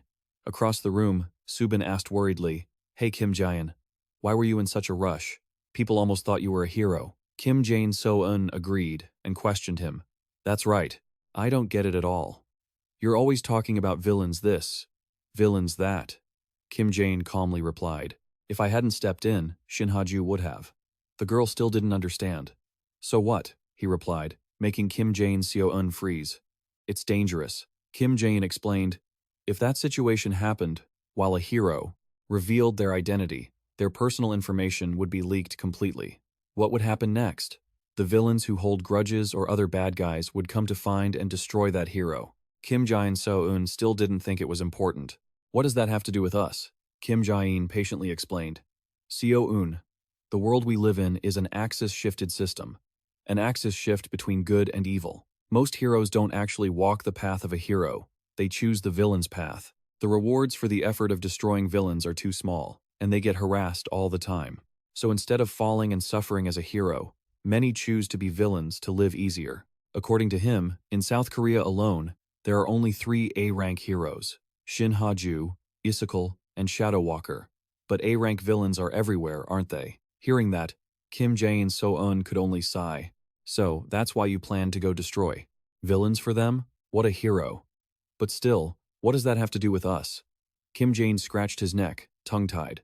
"It's not to that extent. I'm just a bit concerned about the fate of South Korea." Suddenly, So-eun's face darkened and she asked, "You and that Shin Ha-ju woman, do you like her?" Kim Jaein immediately became serious. "Hey, don't call her that. Seo-eun, speak more politely." The atmosphere between the two became tense. Subin only knew how to try to mediate. Kim Jaein say, "Owen, let's." She changed the subject. "Why don't you talk about what we discussed earlier?" to Kim Jaein. Immediately, Seo-eun changed her attitude and exclaimed, "That's right." She turned to look at Kim Jaein and said, "Brother." He was confused and hummed a sound. Kim Jaein So-eun pleaded, "It's almost summer. Let's go on a trip. Let's go to the beach." Kim Jaein replied, "A trip? A trip sounds nice." The girl cheered happily. But Jaein came up with an idea. "However, let's do one more terrorist act and then go." Kim Jaein So-eun was confused. "Huh? Another terrorist act? Do you want to do that to lower your popularity a bit?" Actually, Jaein had another goal, and to make Shin Ha-ju stronger. I'm not sure if more guys like Crocodile Man won't crawl out. If Shin Ha-ju has to face them, it might be difficult. Seo-eun was a bit pouty. Are we really going on a trip? To coax her, Kim Jaein held out his pinky finger to make a pinky promise.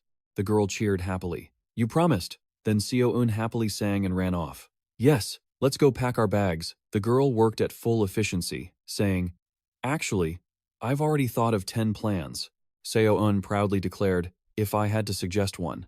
Kim Jaein and Subin saw this and thought, Seo-eun is really proactive. She laid out the plan. The previous terrorist acts were at the observatory or the train. Those were all terrorist acts on the ground, right? She brought up a new idea. This time, let's do it underwater or in the sky. Kim Jaein immediately chanted a spell. Under the water and in the sky, come here, God of terror, please grant us an idea. Suddenly, it was like a surge of electricity hit him, making him shout, I've got it. Lee Subin clenched her hands and asked nervously, What is it, Kim Jaein? He replied, Just wait and see, Lee Subin. Kim Jaein thought of an idea. A plane falling into the sea. The flash of inspiration made Kim Jaein and Seo-eun laugh cunningly. As for Lee Subin, she was a little scared of these two villains.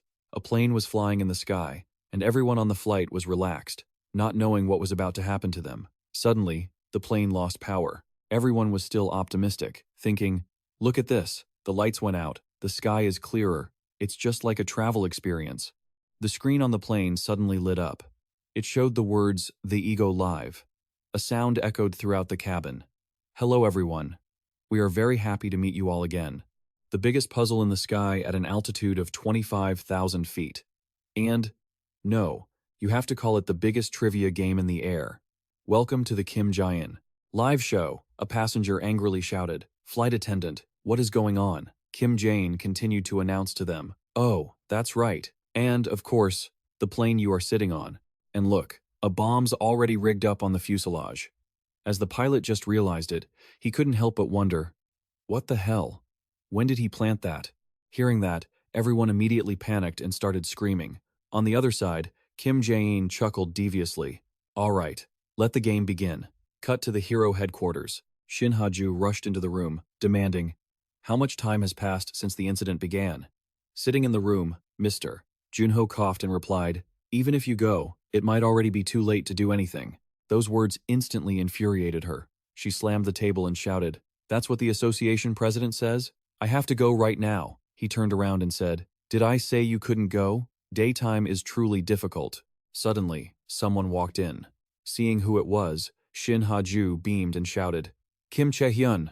The person who just walked in was Kim Chae-hyun, an A-rank hero, the Shadow Walker. He turned to look at Mr. Junho and said, Hurry to Jeju Airport so I can go back and sleep. This fight is too much for me. He warned her.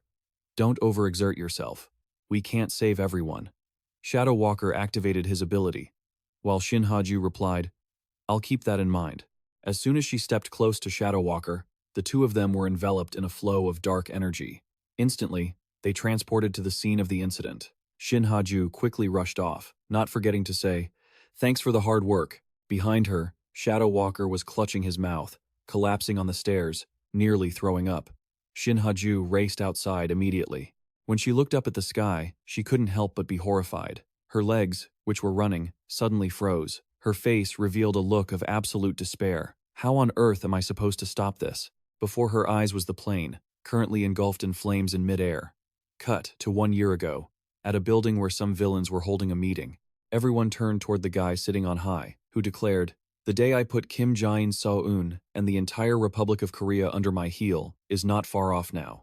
He laughed triumphantly. He was Nido 1000, a rank 5 villain. Suddenly, a voice rang out. I think otherwise, though. The villains grew alert. Who's there? Shadow Walker appeared in the corner of the room, replying, A hero, the A-rank rookie, Shadow Walker. Shadow Walker crossed his arms, looking cool, and said, You villains. Nido 1000 stepped forward and sneered. Listen here, you brat. Do you even know whose territory this is? One of the underling villains was confused. How did he even get in here? Suddenly, Shadow Walker stood still with a blank expression. Nido 1000 lunged forward, throwing a punch, shouting, This is the territory of Nido 1000. He unleashed a punch full of power. That burst of energy rushed toward Shadow. Walker, but he still stood perfectly still. The attack stopped the moment it touched Shadow Walker. This left Nito 1000 in disbelief. He and his underlings looked around, confused. Where did he go? Suddenly, under the shadow of one of the underlings, something strange happened. He was immediately swallowed whole into the shadow. The remaining underlings quickly met the same fate. Nito 1000 immediately used his power to surround himself, thinking, I can't be careless, he's no small fry.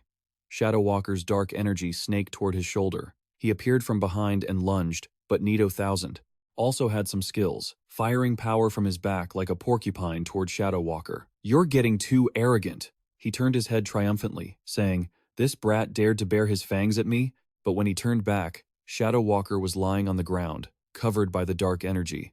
Suddenly, he disappeared, making him panic. Shadow Walker, with glowing red eyes, appeared behind him and asked, Hey, Porcupine, didn't you say just a moment ago that this was your territory? He extended his hand with grayish energy swirling out. Sorry, but this place has become my territory now. A dark hand enveloped him, trapping him in another dimension. Recalling that scene, Shadow Walker was lying on the stairs, exhaling. Beyond my limits. I'm gonna die for sure. Since a while ago, Kim Jaein had been observing everything the scene with Shin Ha-ju and the Shadow King. He thought, okay, the main character has finally stepped onto the stage. He chuckled deviously and spoke into the microphone. All right, now let's move on to the final, dramatic quiz. Shall we begin? Everyone grabbed their phones and prayed in despair. One man couldn't help but be terrified, dripping with sweat. Flashback to 30 minutes ago. While everyone was still afraid, a jarring sound rang out, along with an image of Kim Jaein. Everyone was anxiously silent, not daring to make a sound. At that moment, he spoke up. All right, before we start the game, I'll announce the rules. Everyone, open your phones and turn off airplane mode. You see the text message that just arrived, right? Everyone looked at their phones with trembling hearts. A message appeared. The Kim Jaeinist quiz. There are a total of 10 questions. If one person answers all of them correctly, the bomb will be defused. But if no one answers a single question correctly, everyone will be erased. Send your answers to this number. Ready? Kim Jaein continued. From now on, absolute silence. No cheating or discussing, is that clear? Make a sound, and you're immediately eliminated. So, question number 1. Begin. On the phone screen appeared. How many people can a Titanic lifeboat carry? A 59-second countdown began for this question. A woman tried to glance at the person next to her. Kim Jaein immediately announced, the girl who just cheated has been eliminated. Startled, she let out a gasp. He announced again, you just made a sound, didn't you? You're eliminated. So, the uncle next to you is also eliminated because of you. The people watching the live stream commented heatedly. This is truly a game from hell. Just watching it is stressful. Someone wondered, it's so cruel. Who said Kim Jaein was a hero? It was terrifying. When the timer hit 0, Kim Jaein announced, well, wasn't that easy? The answer to question number 1 is 9 people. Why? Well, he chuckled and slapped his thigh. Because it's a life raft. Kim Jaein So-eun watched and remained silent. Having fun, are we? On the large screen, it displayed everyone's seating chart. He announced, the number of eliminated people is. More than half had already been eliminated. We've only just begun. And it's already this chaotic? Everyone, you should be a little more stressed. Come on now. Let's try the next question. Time went by, and the number of eliminated people increased. Some breathed a sigh of relief for getting past a question, while others clasped their hands in prayer. Now, it was time for the final question. Only one person remained. Well, is it extremely tense now? Kim Jaein looked at the screen and saw Shin Ha-ju approaching. He thought, very good. After that, Kim Jaein extended the time because it was the final round. So, let's try a little interview, shall we? Everyone's life depends on your answer. You are Mr. Kim Deokbae, from Baedong, right? So, you're the last one left. How does it feel? The man being addressed panicked, stuttering. Well, that's, truly. You can't blame me for the heavy responsibility. Suddenly, Kim Jaein teased. Why so serious? I told you. What do you think would happen if you made a sound? The man and everyone else were absolutely terrified. But then, he let out a sigh of relief when Kim Jaein said, oh well, it's the last line anyway, so I'll forgive this little mistake. Right, everyone? But I don't like that. Heh. After saying that, the man was eliminated. The plane shook violently amidst everyone's screams. The plane burst into flames, free falling into the sea. Kim Jaein smiled triumphantly. Now, this performance is ready. It's time for the hero to appear. Meanwhile, Shin Ha-ju watched the scene in horror, her face etched with despair, not knowing how to save everyone. Shin Ha-ju looked up at the object exploding in the sky. Then she asked quietly, "What should I do now?" The association chairman on the other end of the line replied dismissively, "What else can you do? Just forget it. I'm busy drafting a statement to deal with the backlash. Damn it, it's the president calling now. I have to hang up." Shin Ha-ju's hand clenched in anger, then she collapsed, utterly helpless. She had thought she had stopped the train going 100 kilometers per hour. In the end, is my current strength still not enough? Damn it. What's the right way to do this? Suddenly, Shin Ha-ju seemed to remember a memory from the past. In that desperate situation, the girl was helpless, tears streaming down her face from the pain of losing a loved one. "Mom, Dad, I will kill that bastard no matter what." It was a heartbreaking scene, a girl clutching the body of her dearest one in a dark alley. Remembering that painful memory, Shin Ha-ju punched the ground hard, creating cracks. She gritted her teeth in resentment. It was like that then, and it's like that now. I can't save anyone. Suddenly, her earpiece connected. To her shock, the person on the other end spoke. "Hello, Shin Ha-ju. It's Kim Jaein." Elsewhere, Kim Jaein stretched and yawned. "For this terrorist act, we used a remote control, so it's easier to handle." Kim Jaein Seo-eun was typing away when she suddenly tensed up. "Hey, Kim Jaein, look at this." Curious, he glanced over. "Yeah?" Kim Jaein Seo-eun turned back, pointed at the screen and laughed. "That's Shin Ha-ju." "No." Shin Ha-ju is standing there frozen on the ground. Kim Jaein opened his eyes wide in surprise. "Huh?" Then, he suddenly jumped up excitedly, shouting, which startled Kim Jaein Seo-eun. "What? What is it?" Shin Ha-ju. The image on the screen showed Shin Ha-ju intently listening through her earpiece. Kim Jaein seemed to have realized something, then turned to call the girl. "So-eun, can you connect to the earpiece Shin Ha-ju is wearing?" Kim Jaein So-eun quickly tapped on the keyboard, saying, "I can connect, but why?" He urged her. "There's no time. Hurry up." Back on Shin Ha-ju's side, she was stunned to hear the earpiece say, "Hello, Shin Ha-ju. It's Kim Jaein." "Stick." She immediately got agitated and screamed, "You piece of trash! Shut up!" Kim Jaein on the other end continued, "You make me curious. Why aren't you saving people, just standing there? It's going to fall now. The plane is almost down." Shin Ha-ju looked furiously at the plane, which was burning while falling. "You're the one who caused this, and now you're telling me to stop it?" Kim Jaein asked back. "If you don't do it, who will?" Shin Ha-ju was so frustrated that tears streamed down. Just touching that piece of metal falling at 1,000 kilometers per hour. My body will be shattered.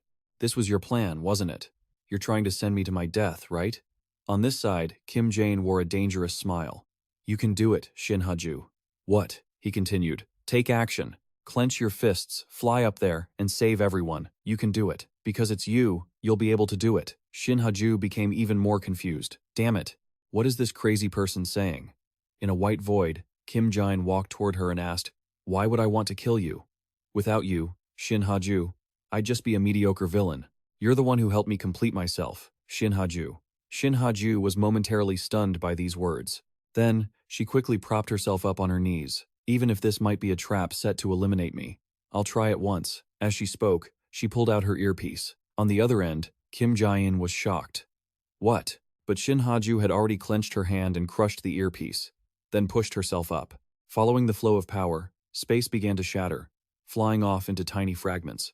She used all her might, launching into the air like a rocket, heading straight toward the nose of the plane that was plummeting down. Shin Ha-ju bit her lip, whispering to herself, "That's right.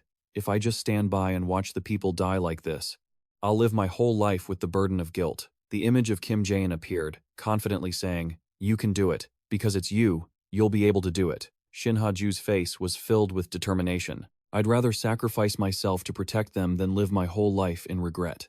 Just like that, the two forces collided, creating a massive shockwave in the sky. I killed them!" If she could just focus a little bit more. The image of a happy family appeared for a brief moment. "Honey, kids, Mom, Dad." The man had tears streaming down his face as he looked down at the scene. Then, he closed his eyes tightly, as if giving up. Inside the plane, a little girl was covering her ears tightly, gritting her teeth, trying to stay conscious as she looked outside. Suddenly, she gasped, frozen at the window, tears streaming down her face as she whispered to herself, The speed. Is it slowing down? The people outside, who were tense about the situation, stared wide-eyed.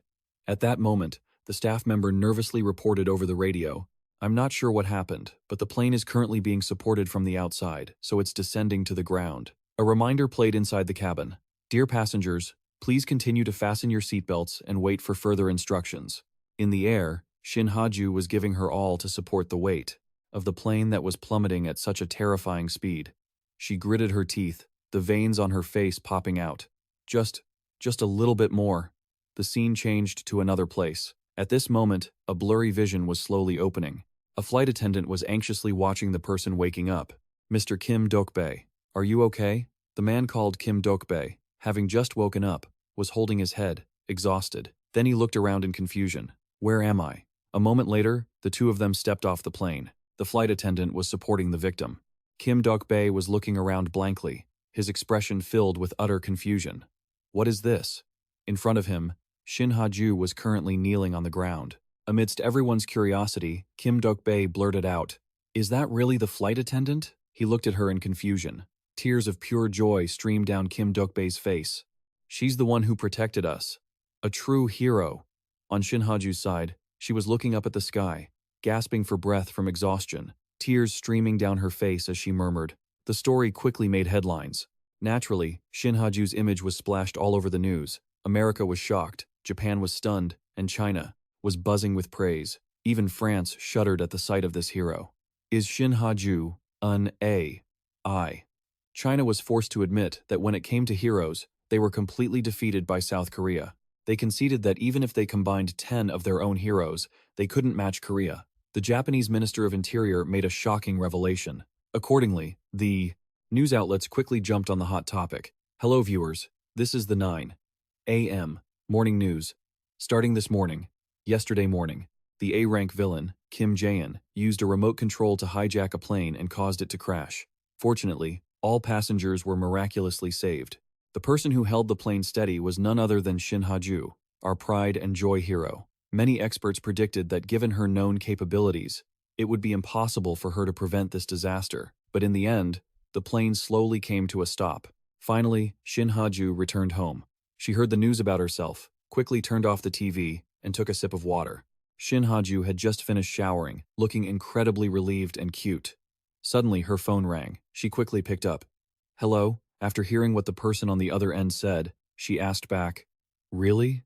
On the other end of the line, a person with blue hair affirmed, "Yeah, I've already asked the association chairman for Shin Ha-ju to take some leave, go to the beach, enjoy the view, and get some rest. It's been a while since we all went out together, right?" Shin Ha-ju cheered happily. "All right, I'll head out tomorrow." The blue-haired person added, "Also, call Kim Jaein too." Later, Shin Ha-ju walked out to the balcony to catch some breeze. Her face turned serious, as if she were deep in thought. Then, the words of that AI echoed in her memory. "You can do it. Because it's you, you'll definitely be able to do it." Shin Ha-ju smiled faintly. Thinking back now, has there ever been an AI that placed that much faith in me? He was just an ordinary villain, after all. Suddenly, she realized something. Wait a minute, but why did he tell me to go save the plane? If he was so sure I could stop and save the plane, then why on earth did he make it fall? The words of Kim Jaein echoed again. "I'm just a mediocre villain. You were the one who helped me perfect myself." This made Shin Ha-ju hold her head, feeling a massive headache. There were too many mysteries. But somehow, she had a gut feeling that he had done all of this for a specific purpose. I have to thoroughly investigate his whereabouts. Her eyes were filled with determination. Suddenly, her phone screen displayed an incoming call from the Hero Association. The person on the other end talked for a while, making Shin Ha-ju gasp in shock. "What? You're remeasuring my ability stats?" Time flew, and it was soon the next morning. The sound of roosters crowing, cock-a-doodle-doo, echoed. Kim Jaein So-eun was wearing a yellow float around her waist, full of excitement. The day has finally come. Kim Jaein stepped out and reminded her, "So-eun, we're just getting ready to go, so let some air out of that float. Stuff it in the trunk." The little girl replied excitedly, "Yes, mister." Kim Jaein. Kim Jaein saw this and looked exasperated. "Sir?" He suddenly rubbed his chin, deep in thought. Now that I think about it, this is my first vacation since I arrived in this world. Should I just enjoy it?" Kim Jaein wore an expectant smile. But only a short while later, looking at the traffic-jammed road ahead, a mournful voice broke out. What? What is this? Inside the car, all three were flushed red from the heat, sweat pouring down. Kim Jaein sat in the driver's seat, feeling dissatisfied. No way. The AC broke? On the day of our trip? Kim Jaein So-eun looked like she was about to snap, offering a suggestion. Sir, can't you just teleport this entire car? He panicked and said, I'd die on the spot if I did that. Let's stop at a rest area to take care of this first. Miss Seo-eun, you have superhuman intellect, right? If you're too hot, take off your jacket. Kim Jaein So-eun took off her coat and yelled, If I knew, I would have just taken the train. Why be so dramatic? Kim Jaein retorted, We have too much stuff. That won't work, Seo-eun. She curiously opened the gray box next to her. What is this? Isn't this supposed to be vacation gear? It turned out to be a suitcase full of guns. Kim Jaein gave a thumbs up, looking smug. Who knows what might happen? Kim Jaein So-eun in the back was already fuming with rage. She screamed, What kind of vacation is this? Kim Jaein panicked and hurriedly tried to calm her down. I'm sorry. Seo-eun, please put the gun down, and we can talk about this later. After a series of problems on the road, the group finally arrived at their destination. Kim Jaein So-eun had changed into a cute swimsuit. Holding her yellow float, she dashed toward the sea with excitement. The beach! Kim Jaein sat on the shore, watching, and laughed. At this point, she's really just a kid. Lee Subin opened a can of soda at that moment, then handed it over to Kim Jaein. I just bought some drinks. You should have one too. She had also changed into a pretty bikini. He took the drink and replied, Thanks, Miss Subin. Suddenly, Lee Subin kept staring intensely at Kim Jaein, making him look back in confusion. I'm always grateful to you, Kim Jaein. Kim Jaein wondered. Grateful? For what? Lee Subin said. Just for everything. Thank you for saving me back then. Thank you for treating me so well. Faced with that beautiful and alluring appearance, Kim Jaein was like a block of wood, squinting his eyes and giving a thumbs up. What are you talking about? I'm the one who should be saying thanks. You've been doing the housework for us, and the food is delicious too. Lee Subin lifted her hand to tuck a strand of hair, exuding a shy demeanor. Hearing that, I feel very touched. Kim Jaein swallowed hard. His expression began to grow suspicious, and he muttered to himself in his heart, Is this a death flag from a comic book?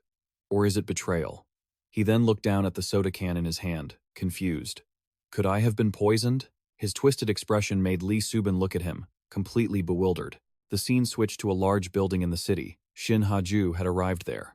The staff members were talking among themselves. We didn't measure it wrong. The data clearly shows she couldn't possibly have stopped that plane. Another employee added, Maybe there was a mistake somewhere. Perhaps it's because we haven't grasped her true strength yet. Shin Ha-ju was currently standing in front of a power testing board, thinking, No, the ability test isn't wrong. When I stopped that disaster, which seemed impossible, it was, clearly. As she thought that, she unleashed her power, preparing to test. This impact startled the employees nearby. Shin Ha-ju yelled while swinging her powerful fist. That punch landed straight on the test board. The board cracked under the force, and the screws even burst out. The surge of power even radiated into the surrounding space. The employees looked at the scene in horror.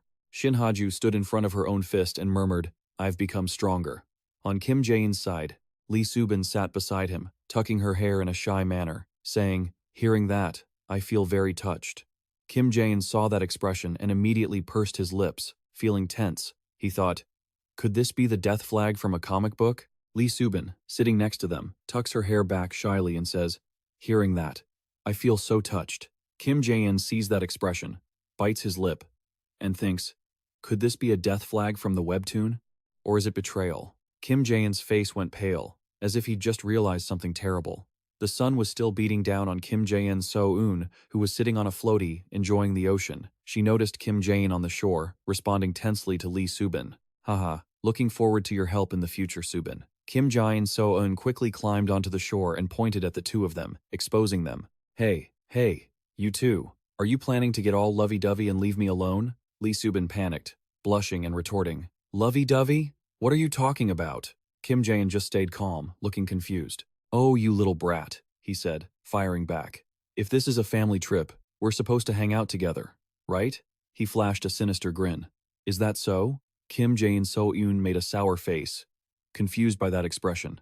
A second later, Kim Jaein turned into a scary uncle, hoisting both Kim Jaein So-eun and her floaty into the air.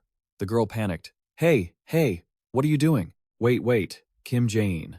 Kim Jaein, playing rough, threw her right into the ocean while cackling.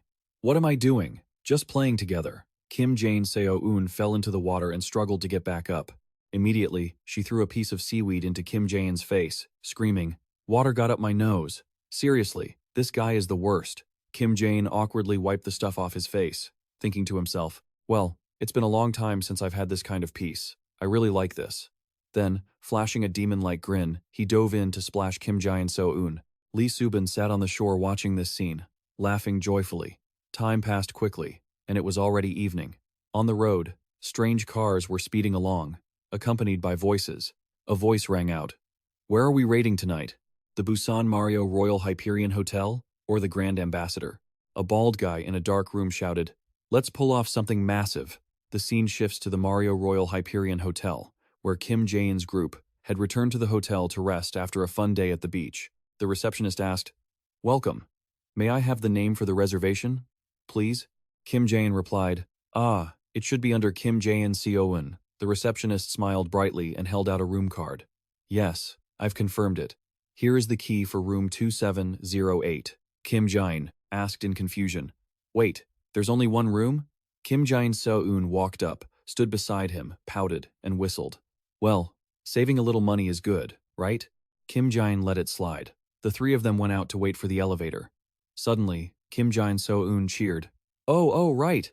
The bed is super huge, so we should all sleep together. Kim Jaein's eyes widened. Wait, there's only one bed? Lee Subin, though happy and excited, acted calm and said, It's been a while. Sleeping as a group would be fun too. Let it be. Kim Jaein broke into a cold sweat, looking at them.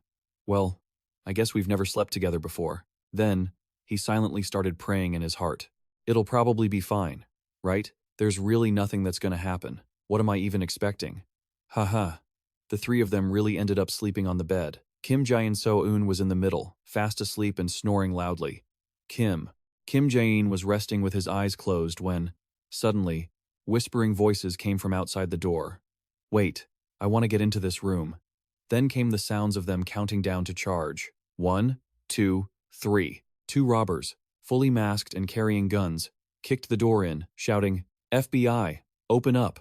Kim Jaein used one finger to flick, and immediately, both guys were hit in the chin and fell backward. A moment later, Kim Jaein sat up, rubbing his eyes and yawning.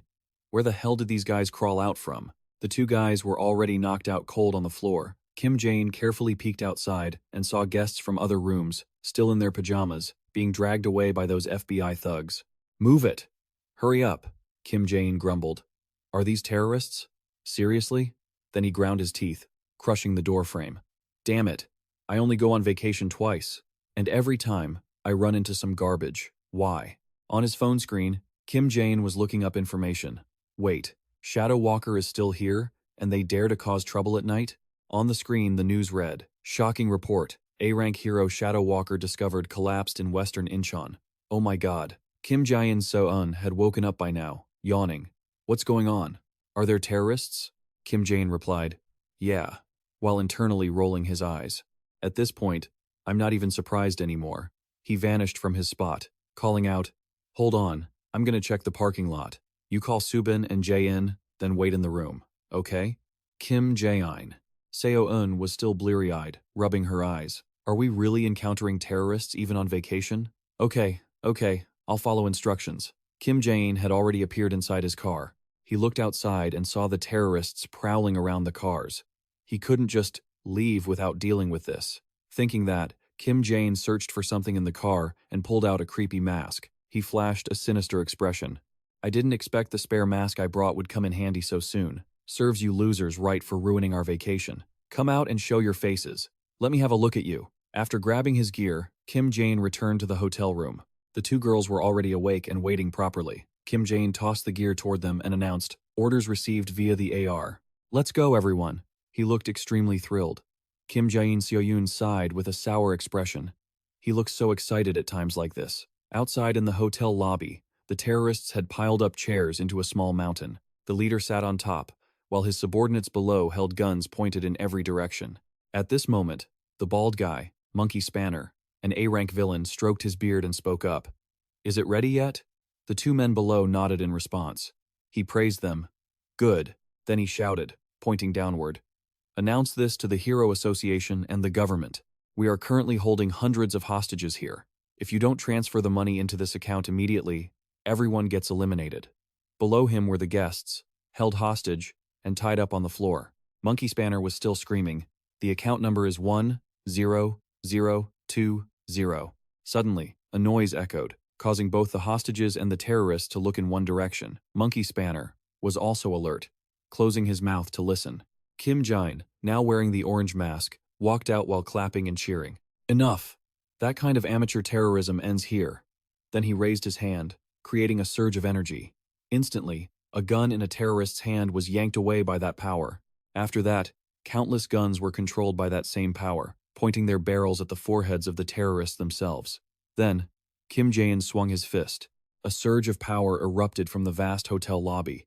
Inside, the hostages were terrified and screaming. Kim Jaein's pupils turned purple, and he thought with some tension, did I really spend all the kinetic energy I saved up over the last few months just for this? Then, he leaped forward, attacking Monkey Spanner in one blow.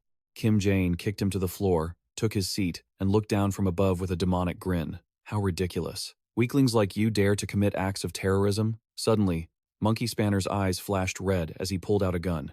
He pointed it straight at Kim Jaein. A bang rang out, and a bullet struck Kim Jaein square in the stomach, leaving even him stunned as he looked down at the wound. Quickly, a frantic, maniacal laugh echoed. Ha ha ha ha ha. Was that really just one bullet? Kim Jaein's expression. Kim Jaein's reaction left Monkey Spanner trembling. Kim Jaein sat there, the bullet still lodged in his stomach, calmly chuckling as he asked, Is that all you've got? Monkey Spanner felt like a giant capable of controlling everything in the palm of his hand, while deep down, Kim Jaein was silently breaking into a cold sweat. Behind the mask, his face twisted in pain. Damn it, this is bad. If I move too much, I'll die from blood loss. Down below, Monkey Spanner started moving his feet. Instincts screamed at him to leave immediately. He thought to himself, You bastard. I meant to take advantage of the time Shadow Walker wasn't around to strike fast and run. Is that guy Kim Jaein? Did he include me on his hit list, which is why he was hiding here?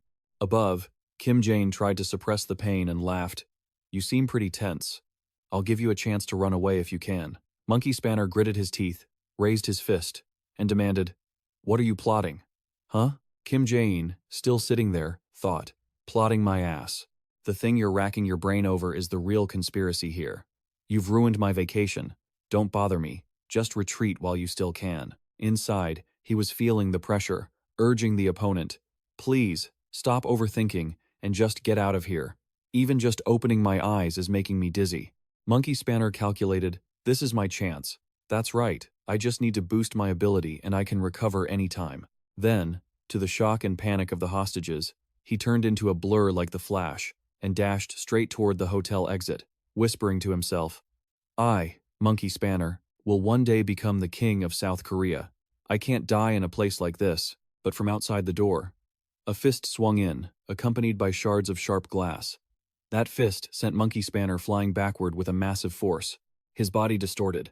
It was like a rocket sliding off course. Shin Ha-ju had arrived just in time. She loudly warned the terrorists, You're surrounded. Drop your weapons and surrender, Monkey Gang. But when she looked at the floor, she saw a bunch of terrorists already lying limp.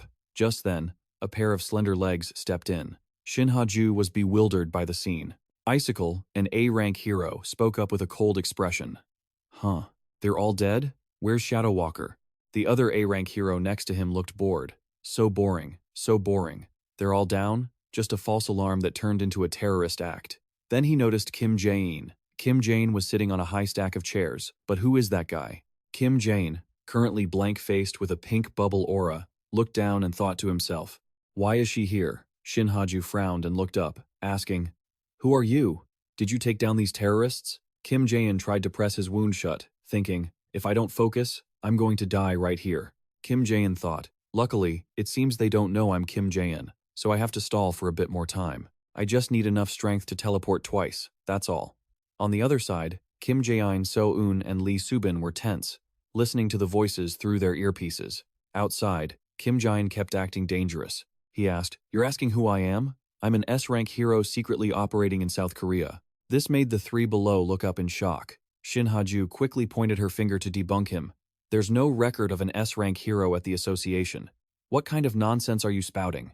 Who on earth are you? He calmly replied, A-rank hero Shin Ha-ju. Don't you know what secret operation means? A-rank hero Icicle. A-rank hero Shadow Walker. I'm a hero who has been active since the previous generation. Kim Jaein So-eun was confused and asked herself, Mr. Kim Jaein, what the hell are you doing? Lee Subin frowned with concern. Kim Jaein? Outside, Kim Jaein remained arrogant. You should greet your senior, shouldn't you? These guys are so stupid. Shin Ha-ju looked up with a mix of annoyance and suspicion. He continued to shake his head in disappointment. I can tell by the look on your faces that you don't understand anything. Then I'll introduce myself. Listen carefully. I am the hero. His eyes drifted to a young boy wearing a t-shirt with the print, Kim Jaein. The image of a delicious-looking fruit appeared. Kim Jaein quickly blurted out that identity, Kim Jaein. The rescued guests heard the name, their expressions buffering as they processed it. Suddenly, Icicle listened to some information through his earpiece and replied, Yes. He says he's Kim Jaein? No, none. He then coldly beckoned, Hey, you there. They said there's no hero with that alias. Who are you really? Kim Jaein shouted angrily. You insolent brat.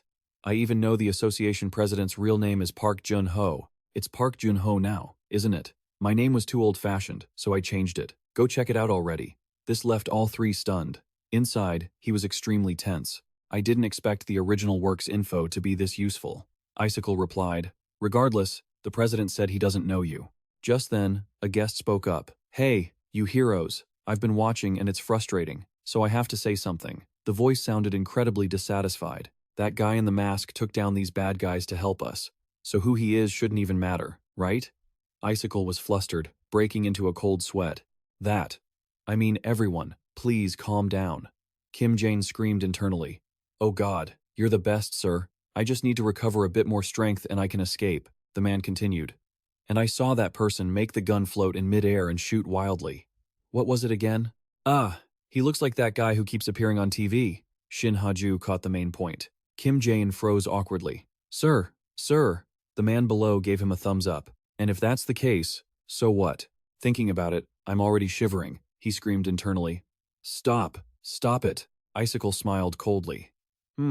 Seems pretty suspicious, right? Kim Jaein was silently tensing up until he broke into a cold sweat. Just a little bit more. The three below started gathering their power. First, we should restrain him, then expose his identity. Icicle reached out and launched his power forward. A pillar of ice pierced the floor. Kim Jaein gritted his teeth and counted in his head. 1, 2. Shadow Walker had silently closed in from behind. Kim Jaein pressed his wound tightly and screamed internally. Icicle chuckles coldly. Seems pretty suspicious, doesn't it? Kim Jaein is secretly sweating bullets. Just a little bit more. The three people below start releasing their power. First, I should restrain them, then expose their true identities. Let's see how they handle this. Icicle reaches out and fires a blast of energy forward. A pillar of ice slams into the floor. Kim Jaein grinds his teeth, counting in his head. 1, 2. Shadow Walker has silently closed in on him from behind. Kim Jaein clutches his wound, screaming internally.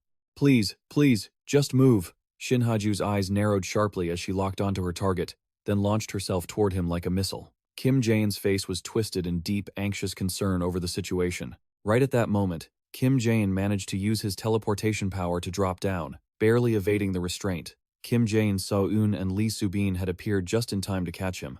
The two of them quickly vanished, carrying the injured Kim Jaein away from the scene. A moment later, their car was already speeding off.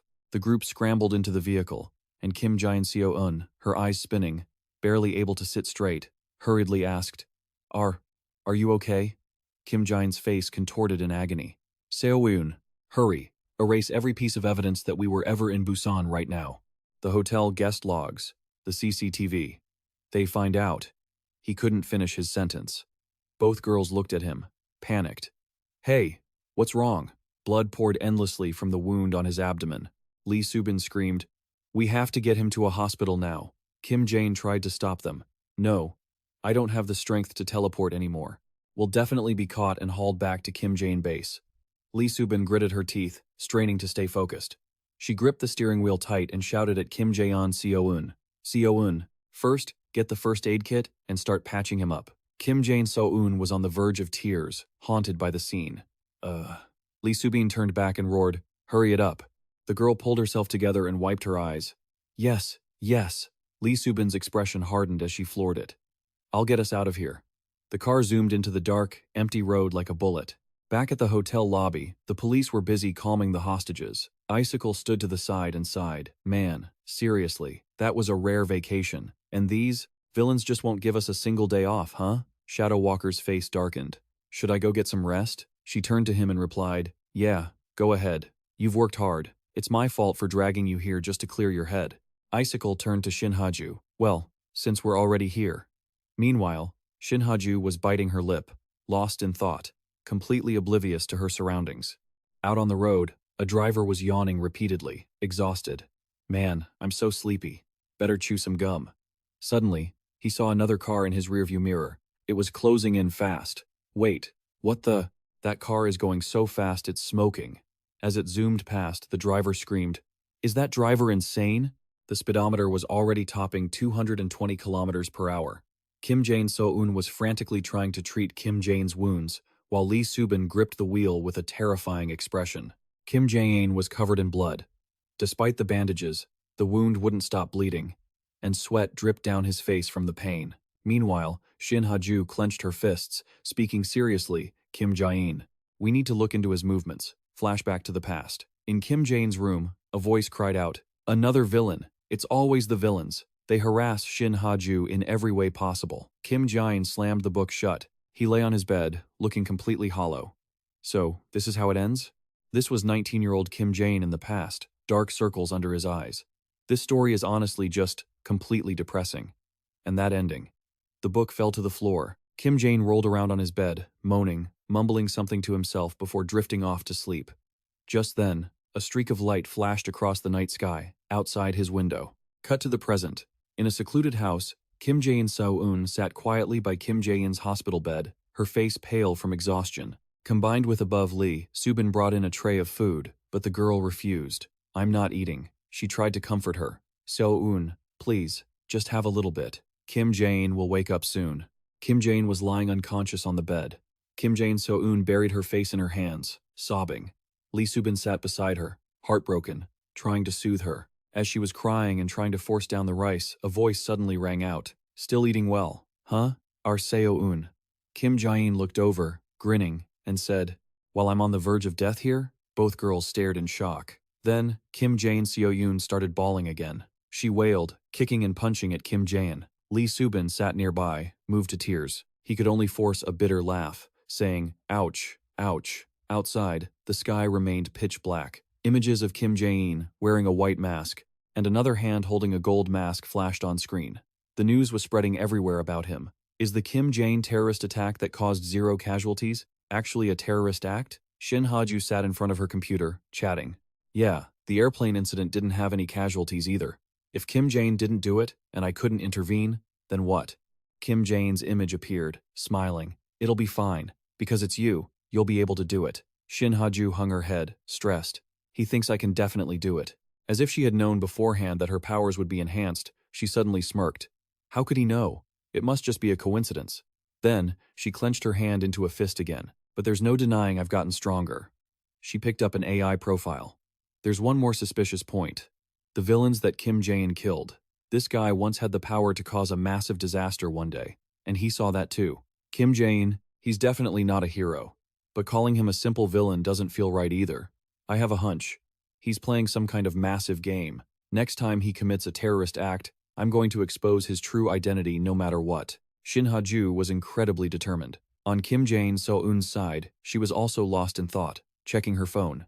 So, what's the motive behind these attacks? Kim Jaein knows the real name of the Hero Association chairman.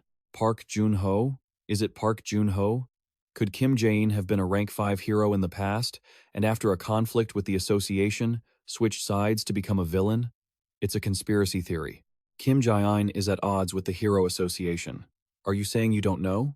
The three of them were sitting at the dinner table, and hearing that information made Kim Jaein want to puke. Seoun. I'm gonna throw up. Let me eat." Lee Subin gave a strained smile and put her phone away. "So-eun, don't bother Kim Jaein for a while. He's really tired right now." The girl was still dissatisfied and questioned him. "What are you planning to do?" Are we going to keep doing the I'm a villain, so I have to keep terrorizing people act? With that body? Kim Jaein jumped at her reaction. Seo-eun, He couldn't finish his sentence. Suddenly, both girls stared at him with sharp eyes. Kim Jaein had to make a decision. We're going to take a break. For about 3 months. This made both of their expressions soften in relief. Really? He continued chewing his food while confirming, yeah, lay low for a while. With the current public attention, if I disappear for a bit, things will cool down. Deep down, he was thinking, and during this break, I need to recruit new members. The image of a mysterious person appeared. Kim Jaein calculated, if things go on like this, in the future, this person will become a villain who causes a major imbalance. If I can't kill them, I have to pull them to my side. 3 months passed in a flash. An alert sounded. A villain has appeared. Shin Ha-ju, prepare to mobilize. Shin Ha-ju hurriedly asked, is it Kim Jaein? The other side denied it. No. And a villain who calls himself Rock Bottom. She heard that and replied with disappointment. Ah, I see. A while later, Shin Ha-ju appeared again in her hero persona.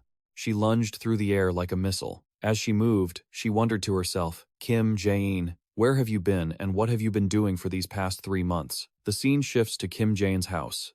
He was staring at a large TV screen showing footage of Shin Ha-ju.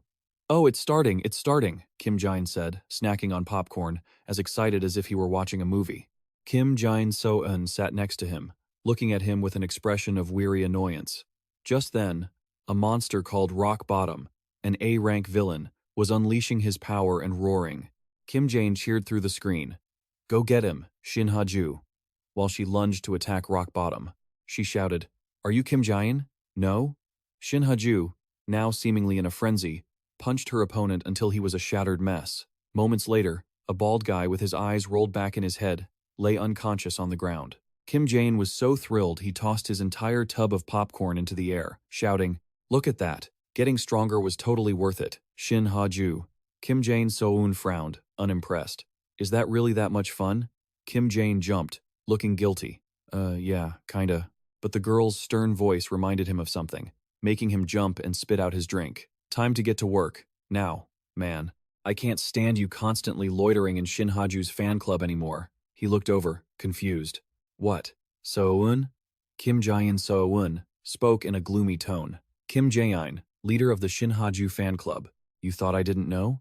Being exposed like that, Kim Jaein quickly grabbed the remote to turn off the screen, making excuses.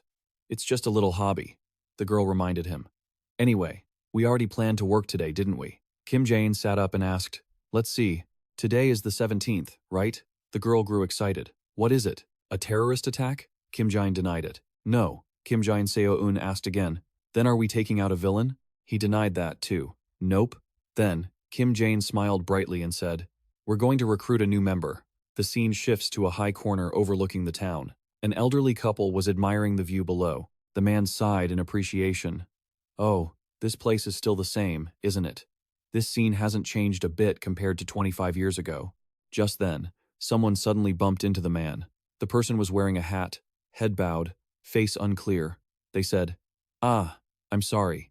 He waved his hand. It's okay. I'm fine, young student. But after the girl passed by, a wallet was already in her hand. The girl had blue pupils.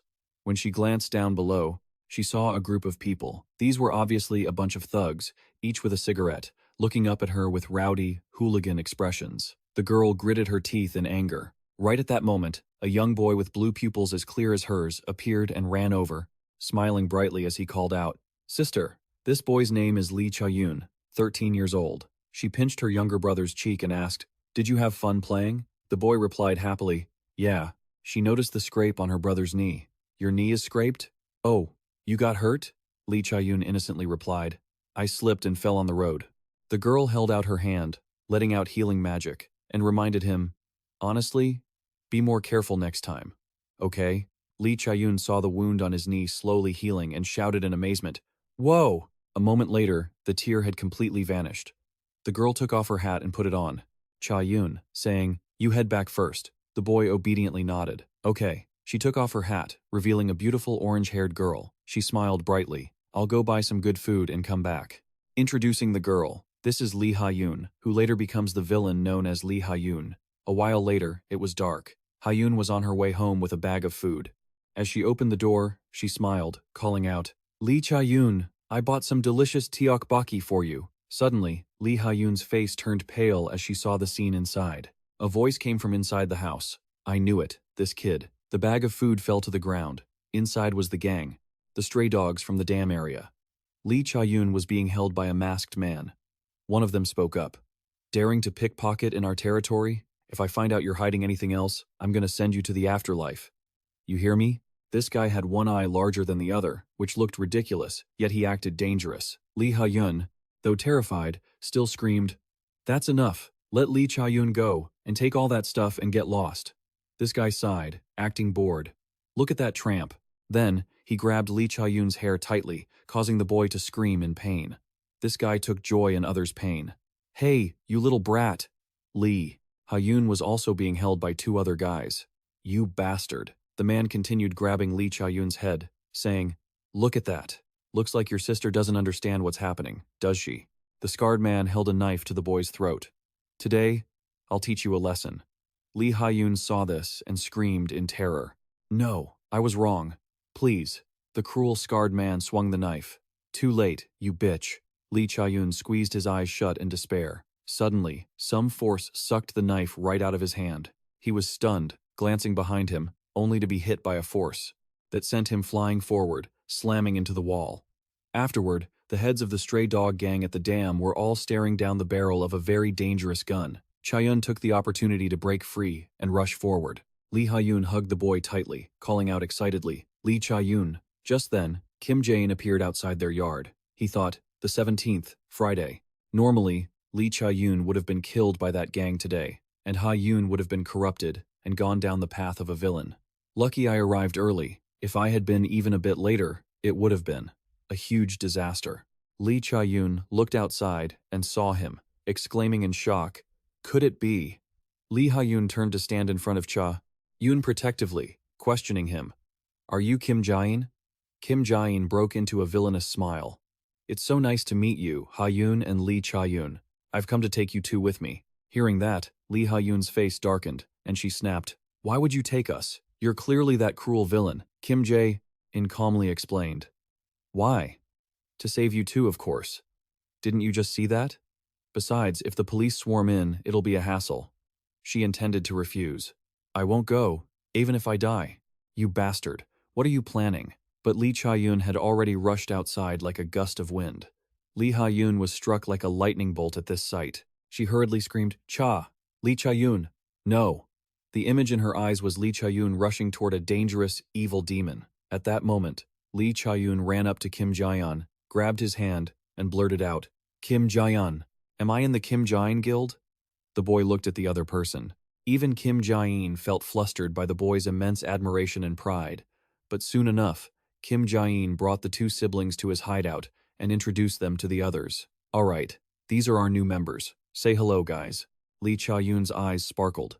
Whoa, is that the Kim Jaein Terror Beauty? Lee Subin broke into a cold sweat at that nickname, Kim Jaein Terror Beauty. Lee Cha-yoon's eyes remained bright with awe. So, that person is a hacker? Lee Ha-yoon carefully bowed and said, hello. Everyone, I'm Lee Ha-yoon, and this is my younger brother, Lee Cha-yoon. Kim Jaein So-eun looked them over with a serious expression, as if inspecting merchandise. New members with healing abilities? So, a girl, huh? A while later, the five of them seemed to get along better. Kim Jaein happily opened the fridge. Kim Jaein juice. Lee Cha-yoon's expression turned ecstatic. It really is mango. Kim Jaein So-eun stared ahead, thinking it looked just like the first time she met Kim Jaein. Meanwhile, Lee Ha-yoon, who was sitting next to her, looked tense and wary. Kim Jaein was by the fridge, tilting his head back to chug the juice. Seeing that, Kim Jaein So-eun bared her teeth and yelled terrifically. Don't put your mouth directly on the bottle like that. Startled, Kim Jaein spat it all out. It's mango juice. Hey, this was mine, Kim Jaein So-eun. Your portion is in the fridge. Kim Jaein So-eun, knowing she'd overstepped, grumbled, Well, then be more careful next time. Lee Subin gently brought over a plate of peeled apples and asked cheerfully, Hey, Lee Cha-yoon, do you want some fruit? The boy's eyes lit up even more. Whoa, thank you. Lee Cha-yoon quickly grabbed a slice. Lee Ha-yoon, looking tense, called out, Lee Cha-yoon. The boy, mouth full, looked over curiously while chewing. Lee Ha-yun helplessly turned away, her expression still worried. Ah, never mind. Kim Jaein smiled brightly. So-eun. Subin, I need to have a serious talk with them for a moment. Could you two head outside? Kim Jaein So-eun stuck her tongue out, mocking him. Could you head outside for a moment? Kim Jaein was speechless at her attitude. Subin, just take her to the main house first, okay? A moment later, only the three of them were left in the room. Kim Jaein sat across from the siblings and spoke first. You killed the orphanage director and ran away, didn't you? That made Lee Ha-yun narrow her eyes in guard. Kim Jaein continued. I've investigated everything. That director abused you both constantly. I didn't come to find you by chance. I have a purpose. She asked suspiciously. What purpose? Kim Jaein blurted out. To help you two live a happy life. Lee Ha-yun stared him down, then gasped in surprise. What? Kim Jaein smiled and continued. Of course. Not in this cramped underground place. I've already built a portal. We're moving to the main house. We'll live there and go to school. Lee Ha-yun, feeling very suspicious, grilled him. Why on earth would you do that for us? We only just met today. Kim Jaein thought of his own younger sister and said, because I have a little sister too. That's why. The young boy, Lee Cha-yun, had shining eyes. I've watched all the Kim Jaein terrorist videos. I've watched them 10 times. Kim Jaein answered awkwardly. Oh, is that so? Well, thanks kid. Inside, he was panicked. Is it really okay for an elementary student to watch that kind of stuff? Lee Ha-yun glared at him and signaled Lee Cha-yun to stop. Kim Jaein spoke up again. Just try living with us once. It'll be more fun than you think. We aren't as bad as you imagine. Lee Cha-yun clasped his hands together, anticipating the bright life ahead. Lee Ha-yun seemed to be deep in thought, then nodded seriously. Okay. A while later, Kim Jaein led the two siblings to a location. This way. A hidden gate slowly opened, revealing a mysterious spatial portal. Kim Jaein turned back, smiled, and said, "Follow me," before stepping into the gate. His body gradually disappeared. Lee Ha-yun's expression remained tense as she vanished, but Lee Cha-yun hopped excitedly to the portal, turning back to wave. Sis, you're not going yet? I'm going first. Lee Ha-yun panicked and called out to him, but then sighed helplessly. Honestly. Finally, she decided to step in after them. A moment later, Lee Ha-yun walked up the stairs, looking amazed.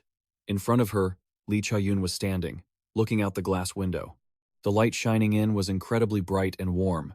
Kim Jaein stood behind her and asked, "Do you like it? This will be our home." Lee Cha-yun seemed to really like it. "I'll be on the 3rd floor, and you guys take the 2nd. There are 2 rooms for you two. Don't worry about tuition. At your age, you're supposed to be in school anyway. I have plenty of money." Lee Ha-yun looked at him with lingering suspicion. Kim Jaein continued gently, "If you feel uncomfortable, just stay for a few days and see. If you want to go back, you can say no at any time." Okay, just like that. Lee Ha-yun's eyes widened, looking at him. Suddenly, she froze, her face turning pale as she looked around. She remembered the scar-faced man holding a knife to Lee Cha-yun's neck earlier. "I'll teach you brats a lesson." The boy had been so desperate, eyes squeezed shut. Then, she looked at the bright, cheerful Lee Cha-yun standing there now. Lee Ha-yun nodded and replied, Thank you so much." Kim Jaein patted her shoulder reassuringly. "Don't mention it. Let's live well together." On the other side, Kim Jaein made a smug, villainous face. "Successfully recruited the sister I wanted." Suddenly, he scratched his head, looking confused. "I feel like I forgot something." What was it? It was nighttime, and the moon was high. On the screen was information from today. Hey, what did the hero do today? The news headline, "Is the hero killing Kim Jaein really dead? No way. It's been almost 4 months and there's still no trace. Come back. Come back. Come back. Come back. Come back. Come back. Come back. Come back. Come back." Comment 1. First time I've ever felt like missing the villain's terrorist stunts. Comment 2. He's not a villain. He's a hero. Comment 3. But seriously, why hasn't he appeared? Did he retire? Shin Ha-ju was still sitting in front of her computer, frustrated. Where on earth are you, and what are you doing? Her expression was sullen, waiting until she seemed to lose all patience. Inside a room filled with the smell of chemicals in the lab, 2 figures stared intently at a giant glass container. The eerie scene made one of them unable to hold back an exclamation. Every time I watch it, the doctor in glasses next to him wore a crazed smile. His lips curled up hideously. It truly is beautiful. Sang-hun stood right there, his eyes flashing with a cold, calculating look. Project Behemoth must be completed. We will hand it over to Dr. Kim Sun-woo once he is released. As if responding to that declaration, the grotesque creature inside the liquid tank suddenly stirred. He stared intently at the movement. Once that happens, South Korea will collapse. Lost in a megalomaniacal delusion, he imagined it vividly. With my hand touching the orb of power, Kim Jaein Group will rule the entire world. No one can stop us. The scientists standing around him immediately burst into fanatical laughter. At Subin's house, the bright morning sun of a new day was shining throughout the space, bringing warmth. The small kitchen was bustling with the sound of knives on a cutting board.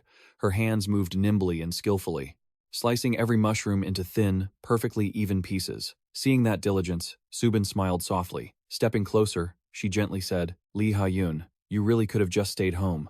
Startled by the call, she jumped slightly and hurriedly turned around, responding to put the other person's worries to rest. "Staying here makes me feel much more comfortable." The smile on her lips grew even brighter. He gently expressed his gratitude. "Thank you." Lee Ha-yun bowed slightly. A long, deep sigh unconsciously escaped her chest. Subin maintained her warm tone and continued to encourage her. "We'll finish the prep work quickly thanks to you." Hearing those praises, she couldn't bring herself to feel happy, only feeling sad as she looked at her, the beautiful victim of the Kim Jaein terror, Sister Subin.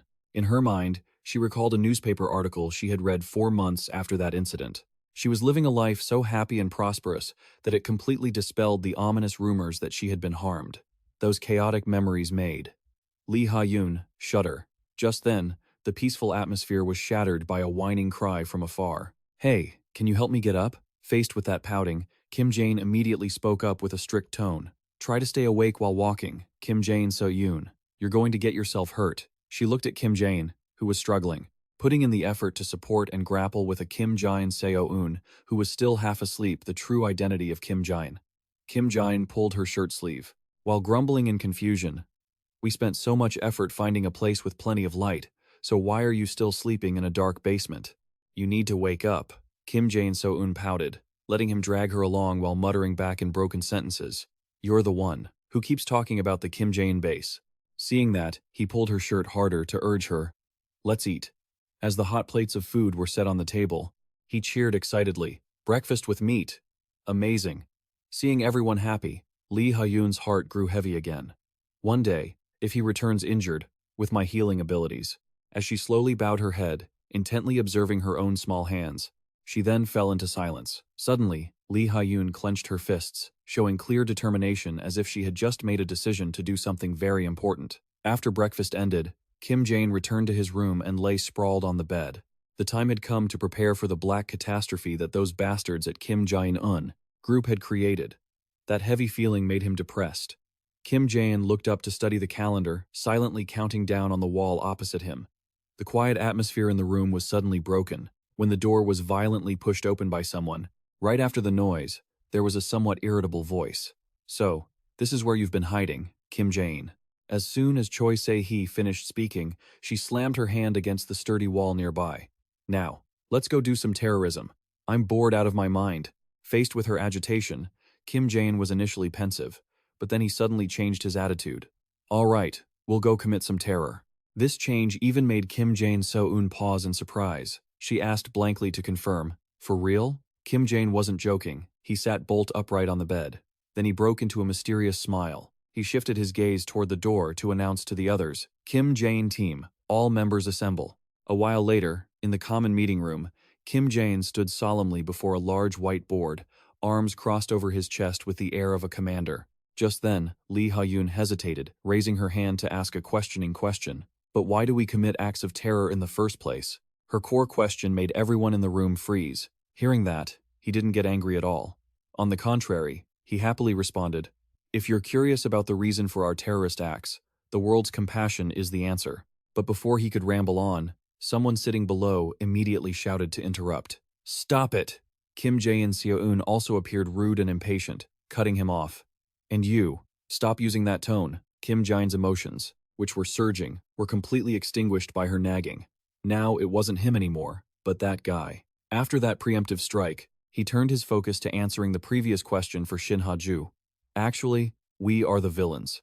That blunt, matter-of-fact answer made her freeze for a few seconds, and she could only inwardly exclaim, I see. He continued to analyze the group's operating principles in more depth. So we must commit terror. Kim Jae-in raised her hand to add the most important thing. However, we must absolutely not cause casualties to civilians. We also need to create a dilemma that fits perfectly with Kim Jae-in's idea, and it has to involve Shin Ha-ju. That bitch. Kim Jae-in rested her chin on her hand and began to mutter, commenting on her personality. It has to be a terrorist act that benefits her in some way. Kim Jae-in awkwardly interrupted. Thanks for the summary. Kim Jae-in, did you just curse? That was just a slip of the tongue, right? In reality, he had already confirmed for sure that the kid had sworn. To avoid being distracted, he quickly opened the cap of the marker in his hand and returned to the main topic. Without further ado, he quickly drew, sketching a large bridge on the whiteboard, and then loudly declared, "The theme idea for our next terrorist act is bridge. Has Kim Jae-in bridge collapsed yet?" Subin intently watched the somewhat messy drawing of the bridge on the board, her brows furrowed slightly. Kim Jae-in bridge? Kim Jae-in continued to flick the marker, drawing the shape of a grotesque monster right next to the bridge. Yes. Why? Because right here, a giant monster will appear at this location in the capital. Then, the silhouette of a gruesome monster appears right next to the bridge. Why? Because right here, at this very spot in the city, a giant monster is about to emerge, and it's heading straight for the north, sweeping across the entire Korean peninsula. To add to the drama, he draws a big explosion symbol right on the board. But what if we blow up the Seoul Bridge as a terrorist act? To make it easy for everyone to visualize the result, he continues drawing an illustration of the monster. That giant beast is fast asleep, drooling everywhere. Its weakness is water. It will be finished off. We have to commit terrorism and capture the villain at the same time. In other words, kill two birds with one stone. Hearing the perfect, albeit insane plan, Kim Jae-in hesitantly asks, "Where on earth have you been getting this information?" Kim Jae-in playfully takes off the hat he's wearing and performs a classy, elegant bow. That's a trade secret. He laughs, excitedly marveling at how twisted and interesting this plan is. It feels like we're simultaneously taking out a villain and committing a terrorist act. Plus, this time, it doesn't seem like it's just because that damn Shin Ha-ju hit a nerve. He's left speechless. Can you stop saying damn? So-eun gives a smile as bright as a flower. Perfect. Is the idea decided? He returns the look with a confident smile. What's the one thing we have in abundance? She wonders what he's hinting at. Time. Kim Jae-in slowly raises his hands, rubbing his thumb and index finger together. No money. The very moment Kim Jae-in's familiar face appears on the live stream, the audience watching instantly explodes. Kim Jae-in is back. Persistence finally paid off. Let's do it. Let's do it. Let's do it. Free Kim Sun-woo. Free Kim Sun-woo. Free Kim Sun-woo. Free Kim Sun-woo. The Hero Association, who were busy planning a dinner party, must be crying a river right now. Appearing on camera, Kim Jae-in is hovering in midair, looking arrogant. He speaks into the megaphone in front of his mouth. Greetings, everyone. Voted the most influential villain by the Hero Association. He gives a charming, lopsided grin. His voice carries everywhere. I, Kim Jae-in, have returned. Everyone knows what I'm about to do, right? At the same time, on a busy road, the radio speaker of a car passing by also echoes Kim Jae-in's voice. What else could I possibly do at the Seoul Bridge? Obviously, a bomb. The driver of that car is startled out of his wits, his face turning pale as he slams on the brakes with all his might. It's a terrorist attack. Panic quickly spreads like a domino effect. Other cars lining up on the bridge also brake hard and come to a complete stop. Looking down from above, he calmly presses a small remote control button. Hold on tight, everyone. Right after he says that, the bridge explodes violently, sending dust, concrete debris, and rocks flying everywhere. Kim Jae-in watches the destruction he created with immense joy. He casually says to the screen, "It looks like the selection of guests for our little game is complete." Below in the comments, people are constantly spitting fire. Who recruits guests like that? Not making the public wait, he loudly announces the answer. The participants of this game are the good citizens of this country who are watching this broadcast. Yes, you guys. Kim Jae-in slowly explains the rules of the game, emphasizing how to participate. It's very simple. Send your bank account number to the link mentioned in the video, and I will immediately transfer 100,000 won. However, in truth, it's never that easy. He sets the next condition. Before 7 o'clock tonight, if the number of people who accept the 100,000 won from me exceeds 500,000 people, I will blow up this bridge. Naturally, that includes everyone traveling on it. The people watching the live stream are completely shocked and stunned by Kim Jaein's insane words. He keeps his indifferent attitude and adds a fatal psychological blow. Make your choice. Is it for 100,000 won or for this bridge? To wrap up the opening, he officially declares with great grandeur, now, everyone's choice, 100,000 won or the bridge. Begin. Kim Jaein suddenly remembers something. He smiles gently, looking into the lens, and adds a special message for Shin Ha-ju. You don't need to show up today. Get some rest. This public display of favor makes the online community go wild. They leave cheesy comments about their relationship. I will personally protect my woman. Sweet villain Kim Jaein lets Shin Ha-ju rest, like she's sitting out just because he said so. She's a hero. On the other side of the screen, Kim Jaein stretches comfortably after finishing the announcement. Deep down, he feels incredibly happy and satisfied. Perhaps she felt relieved not to be bothered by some crazy villain. In the distance, a figure suddenly rushes towards him at terrifying speed. Kim Jaein glues his eyes to the person who just appeared. That familiar face leaves him stunned. Shin Ha-ju. Her sudden appearance makes him so panicked he almost drops the remote he's holding, the detonation remote. Once he regains his composure, he turns to look at her graceful yet fierce silhouette. Long time no see, Shin Ha-ju. She doesn't say a word, just coldly glares at him. The invisible aura she projects creates a suffocating pressure. Both of them just stare at each other in the windy sky. He hesitates, speaking up to break the ice. Shin Ha-ju, she responds to Jaein's call with nothing but a silent void. She uses her cold eyes to glare at him without moving an inch. That gaze seems to want to pierce through his soul, making him freeze in place. He is completely panicked by the pressure from Shin Ha-ju. Inside his head, he screams in confusion, "What the hell is going on?" Elsewhere, seeing his subordinate acting strange, Do-rong frowns in confusion. "Hey Kim, what's wrong? Going for a smoke?" Kim Tae is jumping around with excitement. He eagerly points at his phone screen. "Captain, look at this." The captain looks in the direction his subordinate is pointing.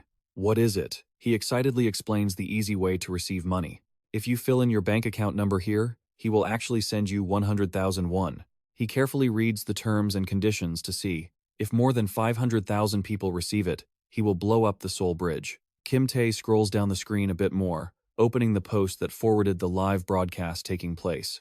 Yeah, you know Kim Jaein, right? He's staging some kind of terrorist act on the bridge. I open the feed to the ongoing live broadcast. Yeah, you know Kim Jaein, right? He's orchestrating some kind of terrorist act over at the right. At that moment, Do-rong suddenly let out a laugh, as if he'd figured it all out. That lunatic actually wants to do that? What a joke. Who would actually believe that? Seeing his boss oversimplifying things, he gave a cunning smile and replied honestly, I just made 100,000 won. His actions made his boss fly into a rage. His face turned beet red as he screamed in fury. Hey, don't you dare do that. Kim Tae was so terrified he turned pale and frantically bowed his head at a 90-degree angle, then shouted at the top of his lungs to apologize. I'm sorry, Captain. But completely contrary to that serious demeanor just a moment ago, Do-rong suddenly shifted his attitude. I've been collecting it since the moment it appeared. Watching the boss flip-flop faster than a pancake, Kim Tae gave a thumbs up in admiration. Seriously? Why did you tell me off, Captain? You scared the hell out of me. You're a great actor. Hearing the flattery, the captain was thrilled and burst into loud laughter. Thinking about the money falling from the sky, he excitedly declared, Are we really going to hit the 500,000 mark? Forget it. Let's have a company dinner tonight. In another apartment, a middle-aged woman was cooking while holding her phone to her ear. Hey, have you eaten yet? How's your bank balance? Chisun squinted, pulling the phone away to see clearly, then muttered full of suspicion. Why is the kid acting like this all of a sudden? Since when has he been giving me an allowance? On the screen, a balance change notification was clearly displayed, leaving her stunned. Oh my god, is this real? What is Team Kim Jaein? Meanwhile, at the scene of the terrorist attack on Kim Jaein's Seoul Bridge, the flames from the earlier explosion showed no signs of dying down. Kim Jaein shriveled up, frantically pulling her cloak tight around her to block out the harsh, toxic winds. Who would have thought it would be this cold today? His body trembled slightly as he muttered miserably to himself. Remembering the scene from a few minutes ago, Kim Jaein sighed inwardly. Her eyes were sharp as knives. She was ready to pounce if I blew up the bridge, as if the very air had frozen. Once again, he fell into a deep, pensive state. Why did she lie to me like that? Could the Kim Jaein Seoul Bridge hold memories not present in the original story? A feeling of inexplicable guilt toward Shin Ha-ju rose within him. I didn't think she'd be this furious. I almost feel bad. Kim Jae-in let out a long sigh, reaching up to pull his cloak collar lower, but he had no choice. It was all for her, Shin Ha-ju. Given how the Black Hazard was described in the original story, her current strength would never be enough to stop it. Memories of the Black Hazard flooded his mind again. In the original plot, the Black Hazard was the first true catastrophe. It marked the moment this comic moved past trivial heroics and entered something far darker. To brush off the negative thoughts, he opened his phone screen. Anyway, let's check the progress. As soon as he saw the numbers dancing on the screen, Kim Jae-in couldn't help but be amazed. 450,000 people have already accepted it, but there are still 3 hours left. I can't just stand here. He immediately used teleportation energy to get himself down to the foot of the bridge. These people, seriously. Kim Jae-in rubbed his aching neck, a deep sense of disappointment rising within him. It seems I don't even need to lift a finger to win. Are they really this reckless? To salvage the situation, he turned the live stream back on, aimed the camera at himself, and spoke in a mocking tone. Citizens of South Korea, I don't believe any one of you would lower yourself to the point of accepting that money. As soon as his words ended, a stream of comments poured in, constantly jumping around, showing their guilty conscience. Exactly right, aren't I? He slowly walked closer, reaching out to lightly touch the body of a car parked nearby. Everyone hasn't forgotten, right? Kim Jae-in tapped the window glass, clearly declaring into the camera, "Say hello to our guest. Their life is hanging in the balance, subject to the whim of a heartless villain." The car window slowly rolled down in front of millions of viewers. He prayed silently, "Please, let this not be out of my control. It would be too weird if it was." Thinking that, he immediately flashed a bright smile, speaking in a friendly, polite tone to ask the person inside, "Hello, thank you for joining us. Could you introduce yourself?" The man with jet black hair sitting inside the car smiled warmly when he saw the camera. "Yes. Hello, my name is Choi Dong-chin." Witnessing the man's incredibly calm expression, Kim Jae-in couldn't help but be amazed. Not a hint of worry. To hide his confusion, he leaned against the car naturally and asked, "It's a pleasure, Mr. Choi. Your life is in danger, aren't you afraid? Aren't you worried at all?" Contrary to his expectation of tears or panic, Choi Dong-chin suddenly burst into loud laughter. He was confused. He didn't understand how this person could laugh at a time like this. He smiled so brightly that his face seemed to radiate an aura of righteousness and optimism. What is there to be afraid of? As long as nobody accepts the money, both the Kim Jae-in bridge and I will be just fine. Right? Hearing that answer, filled with faith in humanity, Kim Jae-in could only helplessly cover his face with his hand. "I'll apologize for them right here." Indeed, as soon as Choi Dong-chin's statement was broadcast, the comment section on the live stream exploded with all sorts of chaotic emotions. "I was thinking about taking it, but never mind. You're a good man." I trash? That's right, I took the money. I'd rather it be you than me. I'm sorry. Kim Jae-in hesitated for a moment at the public's reaction, then turned back to look at him. "Well then, a wonderful statement from you, Mr. Choi, with your faith in your fellow Koreans. Any last words?" Choi Dong-chin kept his innocent, energetic spirit, leaning forward. "Korea, I believe in you." Shin Ha-ju had been tracking his every move. Deep down, a mountain of doubt regarding Kim Jae-in rose in her heart. "What is your game, Kim Jae-in?" By now, he had given up on the first guest and started walking toward another trapped vehicle. So tired. "Please, just one normal reaction this time." He stopped in front of the car window, slowly speaking in the mysterious tone of a villain. But before Kim Jae-in could even finish his sentence, the car erupted in cheers and screams. The young girls inside were leaning out the window, reaching toward him. Inside the vehicle, cheers and screams erupt immediately. The young girls inside the car keep leaning out of the windows. "I'm so excited I could die." Kim Jae-in, oh my god, he's even more insanely handsome in real life. After this, we should go buy lottery tickets. Lottery tickets? We'd be dead before we even get to scratch them off. That's true. We're your loyal fans. Right after that, they started clamoring, their faces filled with extreme curiosity rather than any shred of fear. "But are you really going to kill us? You always save people at the very last second, right? Hey, haven't you seen him crush a plane before?" Exactly. The fanatical enthusiasm and the complete disregard for danger shown by this crowd of fans left Kim Jae-in with a massive headache. Realizing the situation was turning against his villainous image, he quickly pulled his hat down low to hide his face. "All right, the interview is over. Let's get out of here." Seeing that he intended to flee, the girls in the car screamed out to stop him. "Wait! You're so impatient." One of them quickly grabbed a tablet, from her bag and boldly grabbed his sleeve. "Sign this before you go." "Yeah, hurry up." Under the relentless assault of his fans, he instinctively took the pen and scribbled a messy signature. This hilarious scene made the livestream viewers burst into laughter. He actually signed it? On a tablet? Now it's hard to tell who the real victim is. The girls sitting in the car kept chattering away with each other, completely ignoring the presence of the terrorist standing right next to them. "And we already got the 100,000 won. Thanks. That's a total of 400,000. Awesome. Let's go get some malatang later, you know. We won't be able to eat if we die here today." Right. Malatang is a spicy, hot pot-style Chinese soup that's popular in Korea, famous for the numbing Sichuan peppercorns. Kim Jaein, being treated like a joke, could only bitterly think to himself, "I'm never interviewing civilians again. This terror operation is a failure." As the countdown was about to end, he ordered the technical person in the background, Kim Jae-in, to pull up the display. The livestream screen immediately showed the panoramic view of the devastated ruins of the Kim Jae-in Bridge. After the first explosion, the high-capacity lighting system was switched on, illuminating everything brightly. Kim Jae-in stood hovering in midair. He bowed slightly to the audience and announced loudly, "Well, everyone, the 7 o'clock appointment time has arrived." He smiled towards the camera lens to officially declare the national event, 100,001 versus the bridge. "Now, I will announce the results." The sunset faded completely, giving way to the night. Finally, the moment everyone had been waiting for arrived. The national event, 100,001 versus the bridge. Beside Kim Jae-in, a virtual system interface appeared, displaying the time. He pointed at it and shouted, "Now I will announce the results." The comment feed on the screen began scrolling at a dizzying speed, sparking a fiery argument between the factions. "No way, it hit 500,000 already. Don't let Choi Dong-chin lose, everyone. Choi Dong-chin, I'm sorry. Damn it. If the Kim Jae-in Bridge collapses, how am I supposed to get to work tomorrow?" The statistics on the screen changed frantically. As for the result, Kim Jae-in, wanting to push the tension to its absolute peak, purposely spoke with pauses. 1,200,000. A series of brilliant fireworks shot straight into the night sky.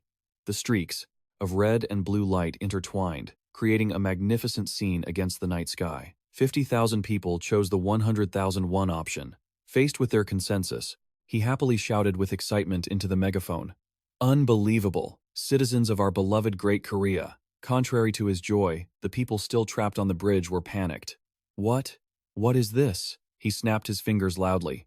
The smile on his lips suddenly turned sinister. "Please enjoy this final fireworks show, a gift for each of your selfish souls." Immediately after the snap, the bombs, actually embedded deep into the key load-bearing points of the bridge, instantly detonated with a massive force. Witnessing that horrific scene, Shin Ha-ju in the distance gritted her teeth, in fury, cursing silently in her heart. Finally, amidst the deafening sound of the bombs exploding one after another, Kim Jae-in bowed gracefully like a musical actor who had just finished his performance. "Your host, Kim Jae-in, signing off here." Pillars of fire shot up to the sky, and debris rained down, shattering the broadcast screen. The live stream descended into chaos. Viewers began to leave comments filled with regret and fear. "Oh my God, he killed them." After turning off the broadcast equipment, he reached up to adjust his hat and sighed wearily. "I've been hanging up here for too long. I'm exhausted. I'm at my limit now." He stood still amidst the smoke and dust, his gaze shifting towards her. "Well then, Shin Ha-ju, deal with them. We'll just stand and watch." Just as expected, Shin Ha-ju quickly darted forward, gliding past him. She headed toward a car that had lost control and was about to fall straight into the abyss below the bridge. She used all her strength to reach her arm out towards that poor car, but a sudden, unexpected twist made Kim Jae-in freeze in terror. She escaped.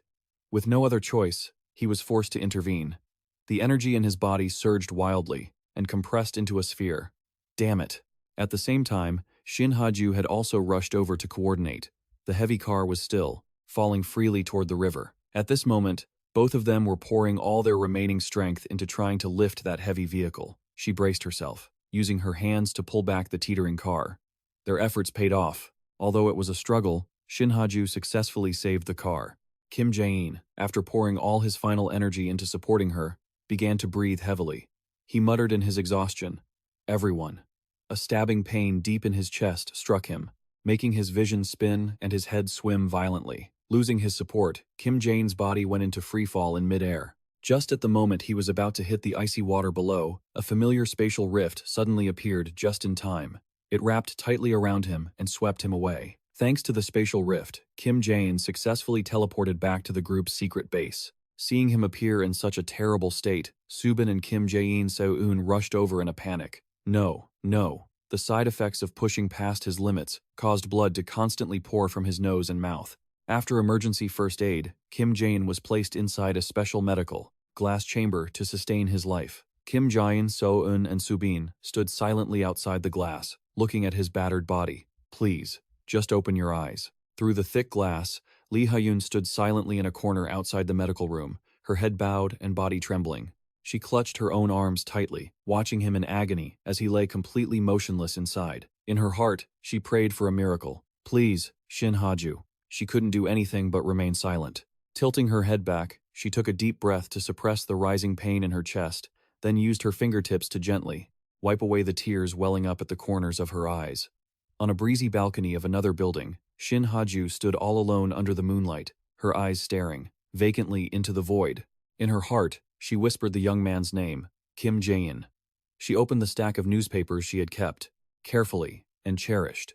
On the front page were a series of sensational headlines, all of them, closely, related to the strange relationship between Kim Jaein and Shin Ha-ju. She looked at those black ink lines with a grave expression. Shin Ha-ju's mind suddenly flashed back in time, remembering the serious warning Kim Jaein had once given her directly. Never show even a moment of hesitation. If you do, you and I are finished. The moment you hesitate, your life will become a living hell. Memories of him came flooding back. Her fingers tightened around the edges of the newspaper as she secretly admitted to herself that, even so, if he hadn't pushed her back then, she never would have been able to act. Shin Ha-ju frowned, wondering about Kim Jaein's strange intuition, but that was definitely the voice of someone who believed she could do it. It was as if he knew everything about her. His warm words of encouragement still seemed to echo in her ears. You can do it. Step up and save them. The relentless guilt made Shin Ha-ju constantly recall those moments facing him from the time he said that. She couldn't stop thinking, an endless stream of unanswerable questions filling her head, even though he was the one who had put them in danger. Seeing him again after all this time, a mountain of questions piled up inside her. Are you truly a villain? Are you really a bad person? Kim Jaein. Who exactly are you? Shin Ha-ju clenched her hand into a fist.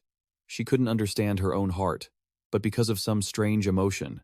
In the end, she hadn't said a word. She felt a brief moment of regret that she had looked at him with such cold eyes back then. The moment Shin Ha-ju threw herself into danger, trying to save the car falling into the river, in that life-or-death moment, she only had one thought, and that was to reach the car. Please, just reach it. Shin Ha-ju gritted her teeth, pouring all her strength into reaching her goal. Immediately after, the car was suddenly enveloped in a blue light. Shin Ha-ju keenly detected an unusual shift in motion. It was slowing down. Realizing there was outside help, she hurriedly turned her head to look at Kim Jaein. The sight that struck her was him trying to use his final bit of power, then collapsing and falling freely below. After all the citizens were safely rescued from the tragedy, Shin Ha-ju stood frozen, looking toward the cold river. On the Kim Jaein-So-eun bridge, all that remained was a scene of ruin and debris with plumes of black smoke rising, while the river below was terrifyingly flat and calm. Kim Jaein had truly vanished without a trace, leaving Shin Ha-ju unable to stop worrying, but she chose to remain, silent to hide the unease in her heart. Back to reality, Shin Ha-ju gripped the old newspaper tightly, crumpling it. At this point, is Kim Jaein really? While she was sinking deep into her stagnant thoughts, a familiar, energetic voice suddenly rang out from behind her. Why are you sitting here all by yourself? I heard there was another attack with no casualties. Sona held 2 cold beers in her hands. She gave her a playful wink and added in a sweet, teasing tone, my adorable little Shin Ha-ju. Seeing the familiar figure approach, Shin Ha-ju immediately took the drink from her, joy welling up. Sona, thank you for coming. Before she could say another word, Sona reached out and pulled her into a warm embrace to comfort her. What are you talking about? Of course I'd come. We're friends, aren't we? That familiar warmth and those sincere words made Shin Ha-ju's nose sting. That night, under the deep sky filled with stars, the two of them clinked their cans together. Sona tilted her head back and took a long gulp, letting the cool drink wash down her throat, then raised her arm toward the vast sky before her and let out a refreshing cheer. This is great. enjoying the view of a quiet night in Kim Jaein So-eun with my Shin Ha-ju. The unusually long silence quickly caught Sona's attention. With one hand resting on the railing, she tilted her head to probe. Hey, Shin Ha-ju, why are you still buried in work when you're off the clock? Is it about Kim Jaein again? She didn't say anything, just gave a soft with a face full of sorrow. Seeing her friend looking so downcast, Sona offered some sincere advice. Forget that guy. Even the old man is secretly happy that the crime rate has dropped. Of course, he'd never admit it. Looking at his latest attack, it seems like he's not trying to torture you anymore. Suddenly, after a long silence, Shin Ha-ju turned to her and spoke hesitantly. But Sona, can I tell you something? As she spoke, Shin Ha-ju tightened her grip on the stack of documents in her hand with a determined expression. In my opinion, maybe Kim Jaein isn't a bad person. At that same moment, in a room, a figure walked quietly through the silent corridor. But before leaving, Lee Ha-yoon instinctively looked back, gazing at Kim Jaein So-eun, who was still curled up on the floor. Her departing steps paused. She turned back and carefully pulled a blanket over her. Lee Ha-yoon slowly headed to the room next door. The door slowly opened, the dry, creaking sound echoing through the empty space. She stepped into the place where Jaein was lying quietly in the recovery pod. A wave of hesitation surged in her heart, followed by a series of incessant, conflicting thoughts. Should I really be doing this? What if he seems okay already? What if he's just like the others who try to take advantage of my power? But every time she saw the pain still lingering on him, her defenses slowly crumbled. What should I do? Between her logic, warning her, and the feeling of wanting to get closer, she wavered. He doesn't even know who I am. And yet, he saved me. He treated me so kindly, without asking for anything in return. But now he's in critical condition. His breathing is ragged, and the sight of Kim Jaein in such pain is still burned into my mind, making my heart feel heavier with every beat. Right here, in front of me, Lee Ha-yoon can't hold back her tears anymore, and they start to fall silently. Am I really just going to let him die? At that thought, she breaks into broken, choking sobs. I'm sorry, Kim Jaein. I wasn't brave enough. The image of him smiling and helping me keeps playing over and over in her head. The clearer it becomes, the more her anxiety grows. He's truly a good person, but what if he found out about my power? I was so afraid he'd be like the others. After crying for a long while, Shin Ha-ju finally wipes away the tears still lingering on her face, then slowly steps back to keep a safe distance from the healing pod. She reaches out toward Kim Jaein's wound, and Shin Ha-ju's healing energy begins to spread through the quiet room. This time, I'll be braver. Not just for a fleeting moment. The blood-stained bandages are instantly pulled into a soft light and then vanish completely. Not a single trace remains, as if they were never there. The face Kim Jaein had been twisting in agony slowly relaxes, returning to a peaceful state. After confirming he's okay now, Lee Ha-yoon slowly moves away from the pod. Touching the door, she turns to look at him one last time, her eyes still shimmering with tears. Thank you. After saying that, Lee Ha-yoon quietly steps outside, leaving a silent void behind. Because of the lingering pain from his wound, Kim Jaein had actually woken up a long time ago. And at this moment, he silently confirms Lee Ha-yoon's actions. So, I've finally managed to recruit a healer. His hand gently touches his shoulder, which is still tense. He calls out to Lee Ha-yoon, then flashes a sweet smile with a look of genuine gratitude. Thank you. Over on Shin Ha-ju's side, there are still sounds of chatting mixed with a bit of tipsiness from an unfinished drinking session. So, let me be blunt. Sona begins, slowly piecing together what she just heard. It's really strange how Kim Jaein's attacks never have any casualties, except for the villains. And that incident with the airplane, something no one else could have known about. And what about him catching that falling SUV this time? Across from her, Shin Ha-ju just keeps nodding in agreement. Right. Her non-committal answer makes Sona let out a heavy sigh. Oh my god, Shin Ha-ju. Immediately after, a mocking tone fills the conversation. Don't tell me you actually believe that conspiracy theory? That Kim Jaein is a secret rank F hero working in the shadows? Star Earth rank A hero. That mocking look on the other woman's face makes Shin Ha-ju furious inside. I shouldn't have told her anything. Lee Sona's laughter is full of teasing, her playful attitude spreading as she brings up something completely unrelated. What's your username on the Kim Jaein fan cafe anyway? Shin Ha-ju keeps getting teased, so she starts pouting and turns her face away. It's not about believing or not believing. I just meant it doesn't feel like a conspiracy theory anymore. Trying to smooth things over, her friend conciliates. Okay, I'm just kidding. Calm down, Shin Ha-ju. Little one, she pouts. I don't like that. Seeing things are still tense, Lee Sona quickly returns to the main topic. Anyway, you're right. There are some things that don't really make sense. Hearing this, she turns her head back, though still looking annoyed. But he still does bad things. Right? Even if there are no civilian casualties, he still crosses the line. This makes Shin Ha-ju doubt things a bit. That's true, but Sona quickly shifts the direction. She offers a simpler conclusion. Come on, what does it matter? Just treat him like a villain. However, in Shin Ha-ju's mind right now, there is only confusion. I think Kim Jaein is aiming for something much bigger. I still don't know what it is. But as the room settles down, the friend switches the conversation to her love life. Workaholic Shin Ha-ju. Stop talking about that guy in the mask. Anyway, have you been interested in any guys lately? You should take a break and go on some dates. Mentioning this makes her counterattack. How would someone who's never been on a date know how to meet someone? Lee Sona. She pauses for a moment, then retorts with a face flushed with embarrassment. It's because my family is extremely strict about my private life, okay? It's not that I can't date. Successfully getting her revenge, Shin Ha-ju tilts her head and teases, You're so cute when you're angry. Lee Sona crosses her arms and pouts. Hey, what do you mean by that? Seriously. In front of a high-rise building, a black car waits quietly by the entrance. Two bodyguards stand on either side of the door, their bodies tense, waiting for a figure to appear from inside. As soon as that person shows up, they both immediately step forward. They help the rank S villain, Kim Sun-woo, the technical advisor for Kim Jae-nun Group. Standing by the car beforehand, Song-hun immediately bows his head in a warm, respectful greeting. Well done, Professor, but the other man brushes him off. Skip the formalities. What's the current progress? Facing that question, he quickly answers, We've finished 56%. At this rate, the project will be completed around September of next year, but he is met with a harsh reprimand. Damn it. The gravelly voice comes out through gritted teeth in a fit of rage. Too slow. Much too slow. Make sure everything is ready before winter. No excuses. Song-hun doesn't dare to answer back. His expression shifts slightly at the nearly impossible request. After settling into the car, Sun-woo gives his order, Let's go. Behind the dark-tinted glass, the corner of the old man's mouth slowly curls up. Just wait. The car slowly merges into the crowded flow of people. In the city.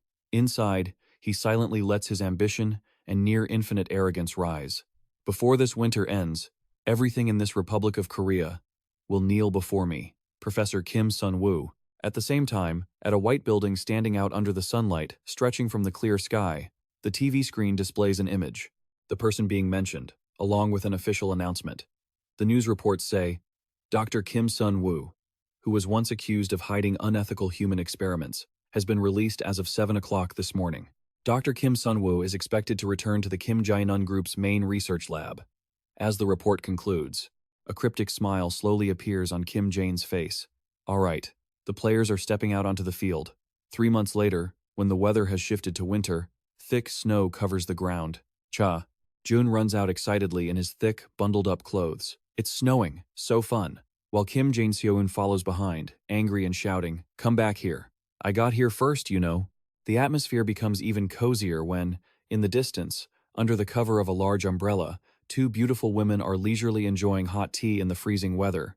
Subi sips tea from a thermal mug. She smiles happily and says to Shin Ha-ju, This is amazing, isn't it? She agrees, It really is. Out on the field, while playing in the snow, Kim Jaein calls out loudly, Hey, Kim Jae-seon, can you walk normally? What kind of walk is that? Look at all that messy snow. You were rambling on and on before getting hit square in the face with a snowball. It was honestly a beautiful sight, no AI interference, just raw, unscripted fun. Right after that, Kim Jaein got hit by the kids' snowballs, and they cheered in delight. Come on, bring it on, Kim Jaein, they shouted. As Kim Jae-seon and Jun were still cheering happily, they each took a snowball to the face from their beloved Kim Jaein, who was pumped up and ready to challenge them. You little brats, haven't even finished teething yet, huh? Let me show you what respect means. With his special skill, metaphysical blow, Kim Jae-seon saw a terrifying side of Kim Jaein and froze in shock. Wait, what was that? That's cheating. Kim Jaein Lee Cha-yoon agreed. Totally cheating. But then, the kid raised his hands in surrender. I give up. I give up. Kim Jaein accepted. Lee Cha-yoon smiled brightly and whispered, Safe. Only the stubborn little sister remained. Kim Jaein walked toward her, fired up, and reminded her, I hope you're ready, Kim Jaein So-eun. A moment later, Kim Jaein So-eun was stuck in a corner, perfectly sculpted into a snowman. Kim Jaein walked away, feeling refreshed, not forgetting to leave a cheerful smile behind as he invited them. I'm starving. Let's go get something to eat. Lee Cha-yoon replied, As you wish. Some delicious cookies were brought out, to serve the gods who had just been working way too hard outdoors. Lee Cha-yoon took a cookie and ate it happily. These are so good. Crumbly cookies, huh? Kim Jaein, sitting next to him, agreed. Spot on. He tilted his head and suggested, Hey, could you ask Lee Ha-yoon to bring us some more? But Kim Jaein didn't expect the person behind him to be Kim Jaein So-eun, a woman who lived by the motto, a debt repaid is a debt settled. She took the chance to slam a massive snowball onto her brother without mercy. After seeing a huge bump rise on Kim Jaein's head, Kim Jaein So-eun slowly regained her composure and backed away. She asked nervously, That was too hard, wasn't it? I packed some water into that snowball. Are you okay? Seeing no response from Kim Jaein So-eun got even more worried and reached out to nudge him. Brother? Meanwhile, Lee Cha-yoon was innocently cheering. We've defeated Kim Jaein. Kim Jaein So-eun called out to Kim Jaein again. Just then, Lee Ha-yoon walked up and saw the scene. She exposed him. He's laughing, you know. He's just faking it. He lifted his head to look at her and gave a cheeky grin. Brother? Oh, Kim Jaein, I'm so touched. Kim Jaein So-eun was actually worried about me. Choi Se-hee, seeing this, feeling half embarrassed and half annoyed, pulled out another secret weapon to threaten him, making Kim Jaein run away in fear, though he was still in pain. She yelled, Shut it. We've been enjoying the winter peacefully for 3 months. I was planning to cause another terror incident, but Shin Ha-ju has been as strong as she was when the main plot started 3 years ago, so it's unnecessary. What actually changed was that Lee Ha-yoon started to smile more.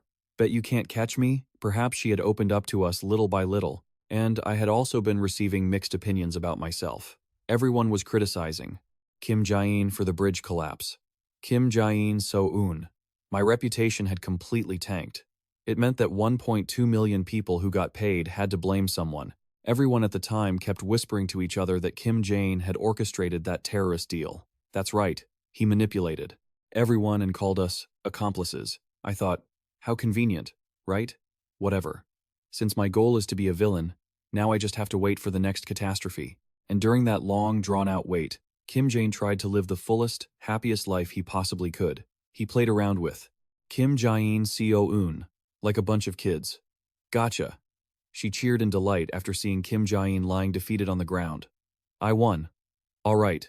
But then, when she fell for a trap and ended up shaped like a snowman, getting teased by Lee Cha-yoon, Kim Jaein So-eun stood there, stunned and furious. Lee Subin, sitting at the table, was laughing loudly. What's with all that screaming? Lee Ha-yoon seriously warned them. You'll get hurt if you keep playing games like that. The whole group sat under the umbrella, arguing. I'm hungry. What are we eating today?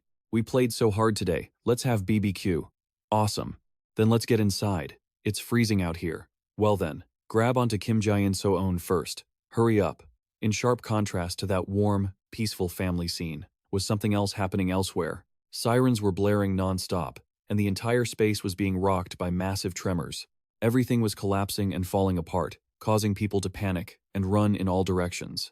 Kim Sun-woo sat there, looking at the wreckage and the violent shaking of the research lab, terrified. He blurted out, This can't be happening. No way. Damn it, what went wrong? A researcher ran over to warn him. Doctor, you have to get out of here right now. The old man whipped around and shouted, Leave? How can I abandon my life's work? Right after Kim Sun-woo turned away, he vaguely saw something absolutely horrifying in the mist of dust and darkness. A monster lurked there, revealing itself with hundreds of blood-red eyes, a long tongue, and terrifyingly sharp teeth. 2 researchers tried to drag Kim Sun-woo away. Doctor, we have to run. The old man stood dazed, muttering over and over, No, this can't be. Behemoth? Why does test subject number 1, which was only a prototype, have self-consciousness? But the truth was right there. The monster stopped hiding and flicked its slimy tongue out, looking absolutely monstrous. Just then, City Hall was also hit by a massive earthquake. Everyone in the building was ordered to evacuate immediately. Explosions were happening abnormally. As everyone was running for their lives, Shin Ha-ju went against the flow, back inside. She opened the door and asked in a panic, Mr. President, what's going on? Park Jun-ho stammered, pointing at the screen. and replied, "Emergency. Look at Shin Ha-ju." His voice was trembling. Where the hell did that freakish thing come from? Shin Ha-ju also ran in to look at the screen, but the image that appeared left her completely speechless. Outside the city, the bizarre monster was knocking down buildings one by one, from small to large. Everything in the city was destroyed in a heartbeat. People were shouting at each other to run. A man sitting in his car thought he was safe, but felt helpless when he saw the massive monster appear. A huge rock fell right onto his car at that moment, but luckily, the man managed to escape just in time. A man looked at his ruined property with regret. "My car." But someone else reminded him, "Your car isn't the problem right now. Run." The monster is using its massive size to flatten the entire city, tearing down buildings big and small. Everything was being smashed to pieces in the blink of an eye. A man holding his child tight could only cry out, "Oh, for God's sake." The monster kept on destroying everything, growing more and more excited with every hit. Inside the city hall, Shin Ha-ju resolutely bolted for the exit. "I'm heading out now." Park Jun-ho anxiously tried to stop her. "Stay calm, Shin Ha-ju. You can't handle a monster that big on your own." Ha-ju turned around and retorted, "I can't just stand here and watch. You might as well stay here and eat your popcorn, Mr. President." The president was stunned and asked, "What?" The determination in Ha-ju's eyes was something no one could defeat. But looking at the main screen in the room, the monster had been completely wiped out by a massive tidal wave that submerged it. In a split second, the monster that seemed so terrifying had been defeated by a deep, swirling vortex. The sight left Shin Ha-ju and President Park Jun-ho staring blankly, completely lost. The president then announced, "Shin Ha-ju, tomorrow. I want a full report on my desk." Meanwhile, Kim Jaein was busy munching on popcorn while watching the situation unfold. The whole group Subin, Kim Jae-in, Lee Cha-yoon, and Lee Ha-yoon were overjoyed. They pointed at the screen as if celebrating a glorious victory. Night fell at Shin Ha-ju's place, where she sat opening her computer to check the latest news. The headlines popping up on the screen showed that no one thought Kim Jaein was a villain anymore. Shin Ha-ju clicked to read a summary article that everyone who still thought Kim Jaein was a villain should read. The content was basically just singing Kim Jaeин's praises. Shin Ha-ju frowned and thought to herself, "So it all turned out like this?" Honestly, if Kim Jaein hadn't brought down the bridge that day, there wouldn't have been a single superhuman in Korea capable of stopping that monster. This can't be true. He's the villain, and I'm the hero. Even if I have to protect him, I'm the one who's supposed to be out there defending everyone. The scene shifted to the TV screen, where the news anchor was giving an update. "We have uncovered experiments by one of Korea's leading conglomerates. Kim Jae-in Group is the cause of the recent black disaster that shook the nation." The headquarters of Kim Jae-in Group, a top-tier corporation, had collapsed overnight. There were no signs of any people inside the building. The chairman of Kim Jae-in Group, along with Professor Kim Sun-woo, the one responsible for the black disaster experiments and the research team, had all vanished. The whole group, Kim Jae-in sat listening to the news, not missing a single word. When he heard the update, he cheered, "So, it all ended up like this." Lee Ha-yoon angrily lashed out, "Those bastards, the scum, they should all just die." Both Kim Jae-in and Subin, sitting opposite him, reacted just as strongly. "It's not just that. We need to round up every last one of them. We'll form an alliance against Kim Jae-in Group and kill them all with our own hands. Wipe out their entire bloodline." These words left Lee Ha-yoon stunned, having to ask, "Are you guys kidding me?" Kim Jae-in easily snapped a pair of chopsticks with one hand and calmed them down. "Don't worry too much, they'll crawl out soon enough. More importantly, now that you've finished eating, could you all come over here?" Seo-eun wondered, "What are you planning to do this time? When you act like this, it kinda scares me." Kim Jae-in didn't say a word, just pulled out a blueprint. It made everyone panic. The underground laboratory of Kim Jae-in Group. Kim Jae-in was frozen, asking, "Where did you get that?" Kim Jae-in asked, "Why are you mad? What do you mean?" He circled the 9th floor on the map like a mark. Kim Jae-in started to explain, "Some things are already beyond crazy. Behemoth, the ultimate weapon created by Kim Jae-in, while experimenting to create a superhuman army, a living organism created from materials that can block the abilities of and atomic bombs, because the Black Disaster was the prototype of Behemoth. If it's perfected, its power could." Kim Jae-in looked at the three people opposite him.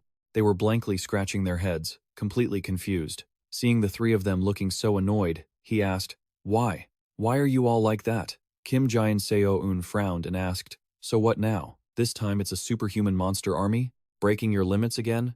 Things are going too well, aren't they?" she added sarcastically. You've got 2 holes in your stomach? Looks cool, huh? Are you trying to act tough? If you like looking cool so much, go get a piercing, Kim Jaein loudly retorted. Why not? I want to get stronger too. Choi Se-hee reacted fiercely. You want to be even stronger than that? If you're so good, why don't you try blocking it? Do you want to turn into a sieve? Subin, standing by, was so used to this scene that she reminded them, the 2 of you, stop it already. While Kim Jaein So-eun kept attacking with loving punches, Kim Jaein was thinking about another issue, the original story. Surely, what did it eat to be able to tank hits so well? He didn't mention the next move of the Hero Association. But surely nothing too serious would happen, right? The scene shifted to the city hall of Kim Jaein Group. Jimin stood on the presentation podium. Many biological signatures have been detected in the underground laboratory. It seems like the monsters Kim Jaein Group was researching in their experiments are still alive. President Park Jun-ho mentioned a name, Shadow Walker. Shadow Walker, on the screen, please answer me. I tried to get close, but my shadow couldn't infiltrate. It was blocked by the wavelengths emitted by that black substance. He connected with Shin Ha-ju, continuously reminding her, do you hear me? Support will be very difficult. Are you still going? Shin Ha-ju, at the other end of the line, caught the signal and replied, yes. Shadow Walker answered, good. I'm authorizing the infiltration mission into the Kim Jaein Group underground. As soon as the order was given, Shin Ha-ju immediately dove straight underground. High above, Kim Jaein had logged into the game and was observing from afar. He smirked and said, not going according to plan makes me a little worried. Kim Jaein So-eun shouted angrily, if you're scared, why don't you just go home? Subin, seeing this, reminded her, Kim Jaein So-eun, you shouldn't say things like that. Kim Jaein replied, like I'm scared of that monster. When Kim Jaein, So-eun, and Subin were settled in to watch the screen, they both carried hope and reminded Kim Jaein, be careful.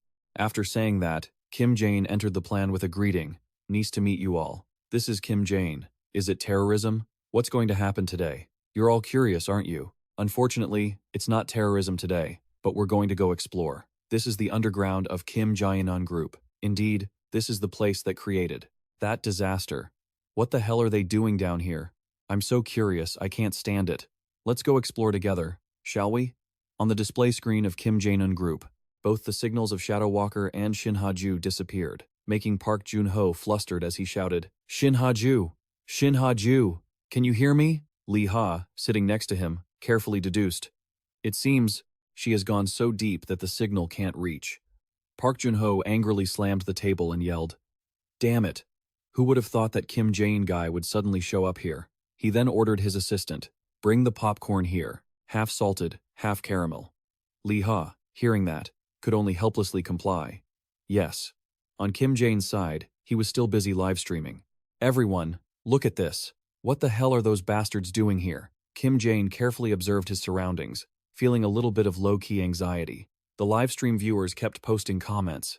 The atmosphere is so gloomy, it's actually terrifying.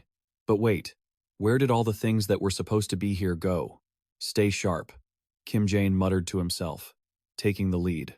Do they really think I, the man who makes all of Korea tremble, would be scared by a few experiments? Every step Kim Jaein took was slow and cautious, making the sounds around him seem amplified 1,000 times over. Panicked, Kim Jaein quickly drew 3 guns, bracing himself for a fight. In a state of pure, trembling fear, he braced for the worst. But the image appearing before him was just a beautiful white cat. Kim Jaein stood there, dumbfounded. What the? He let out a sigh of relief. What is this? It's just a cat. Seriously? But then, Kim Jaein started to feel a shiver down his spine. But why is there a cat here? Is it a coincidence? The cat suddenly pulled something strange out, shoved it into its mouth, and vanished without a trace. The pretty little kitten had turned into a monster, its red eyes glowing in the darkness. Kim Jaein tilted his head, scanning the area carefully, but what he saw now was a monster, with a giant head and razor-sharp teeth terrifying.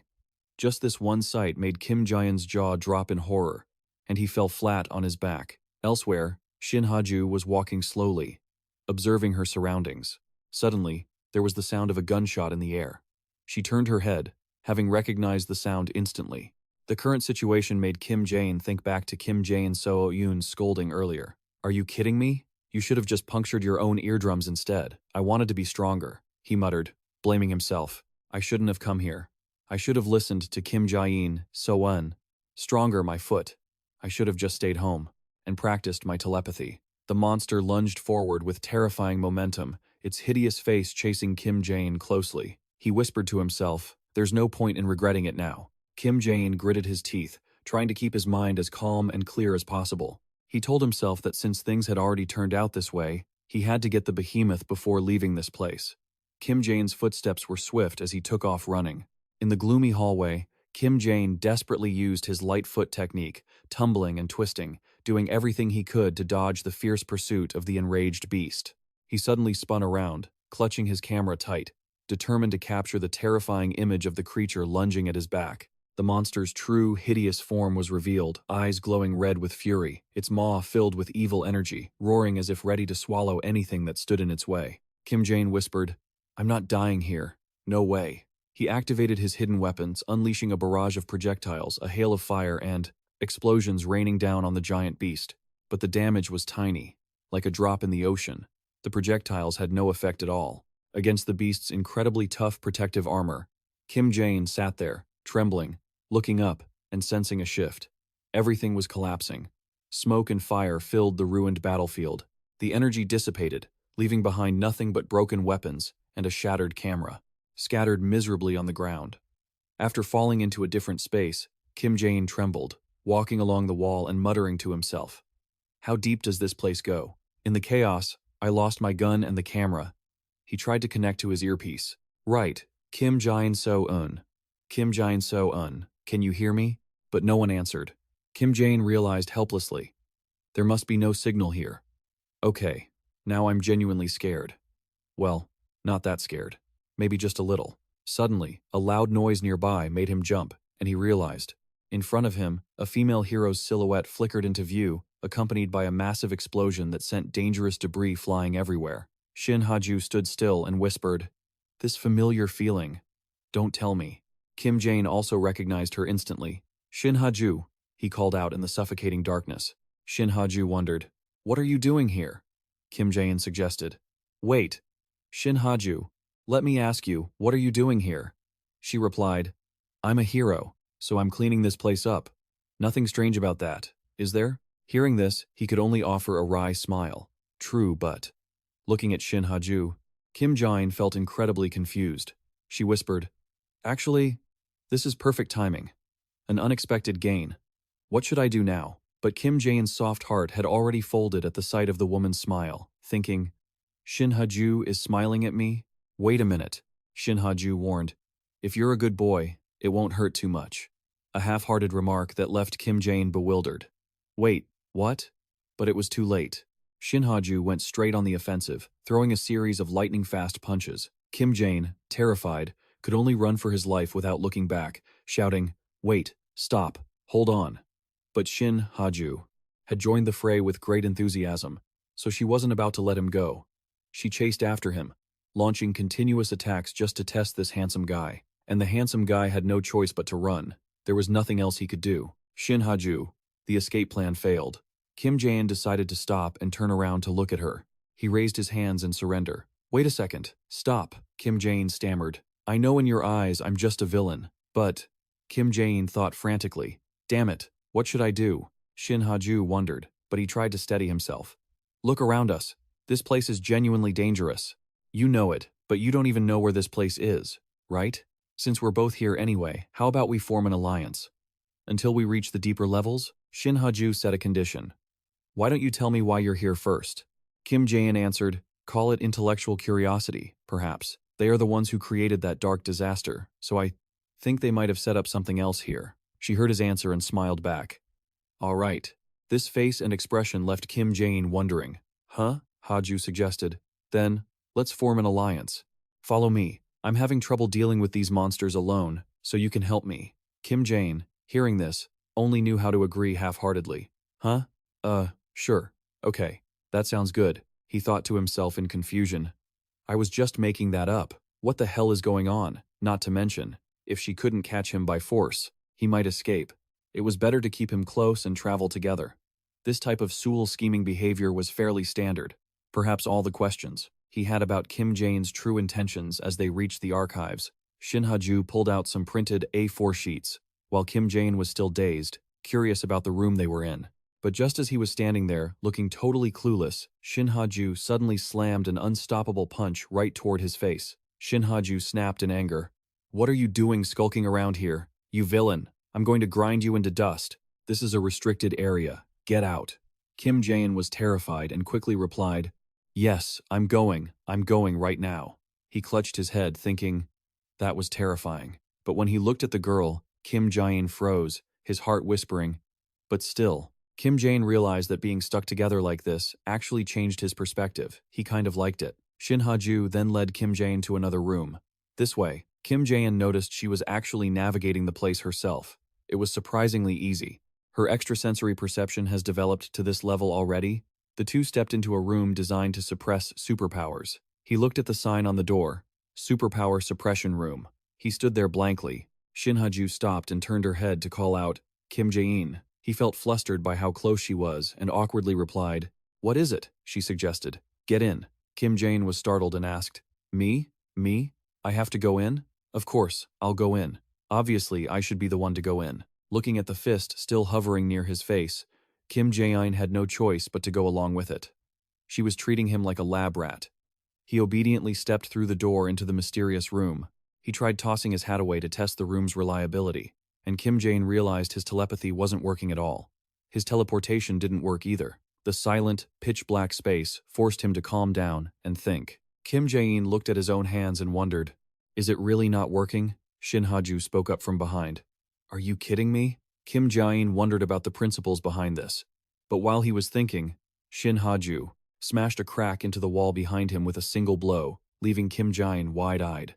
She stood there silently, then regained her composure. Shin Ha-ju turned around, feeling a bit awkward, and said, "I was just testing. If it really was a superpower suppression room. So it's real." Kim Jaein retorted, "I don't lie about these kinds of things, even if I am a villain." He thought to himself, "She destroyed that with pure physical strength? That's actually pretty cool. I like it. Wait, no. It could collapse and fall on us." On the other hand, that dazzling display of power was interrupted when an alarm suddenly started blaring inside. Both Shin Ha-ju and Kim Jaein jumped in surprise, looking over. "Huh? No, don't tell me." The two stared at the red warning light in the room, reflecting on their journey so far. Kim Jaein looked over at Shin Ha-ju and thought, "We've been trapped." She understood too, being in an isolated place with no superpowers, a hero and a villain. No. That wasn't the point. A man and a woman stuck together. Shin Ha-ju refused to accept her fate and repeatedly launched powerful attacks, trying to destroy the door. But Kim Jaein, standing nearby, had kept a clearer head and warned, "It's no use, Shin Ha-ju. Stop it. Look over there. In about 3 hours, the spatial gate will appear. Don't waste your energy attacking.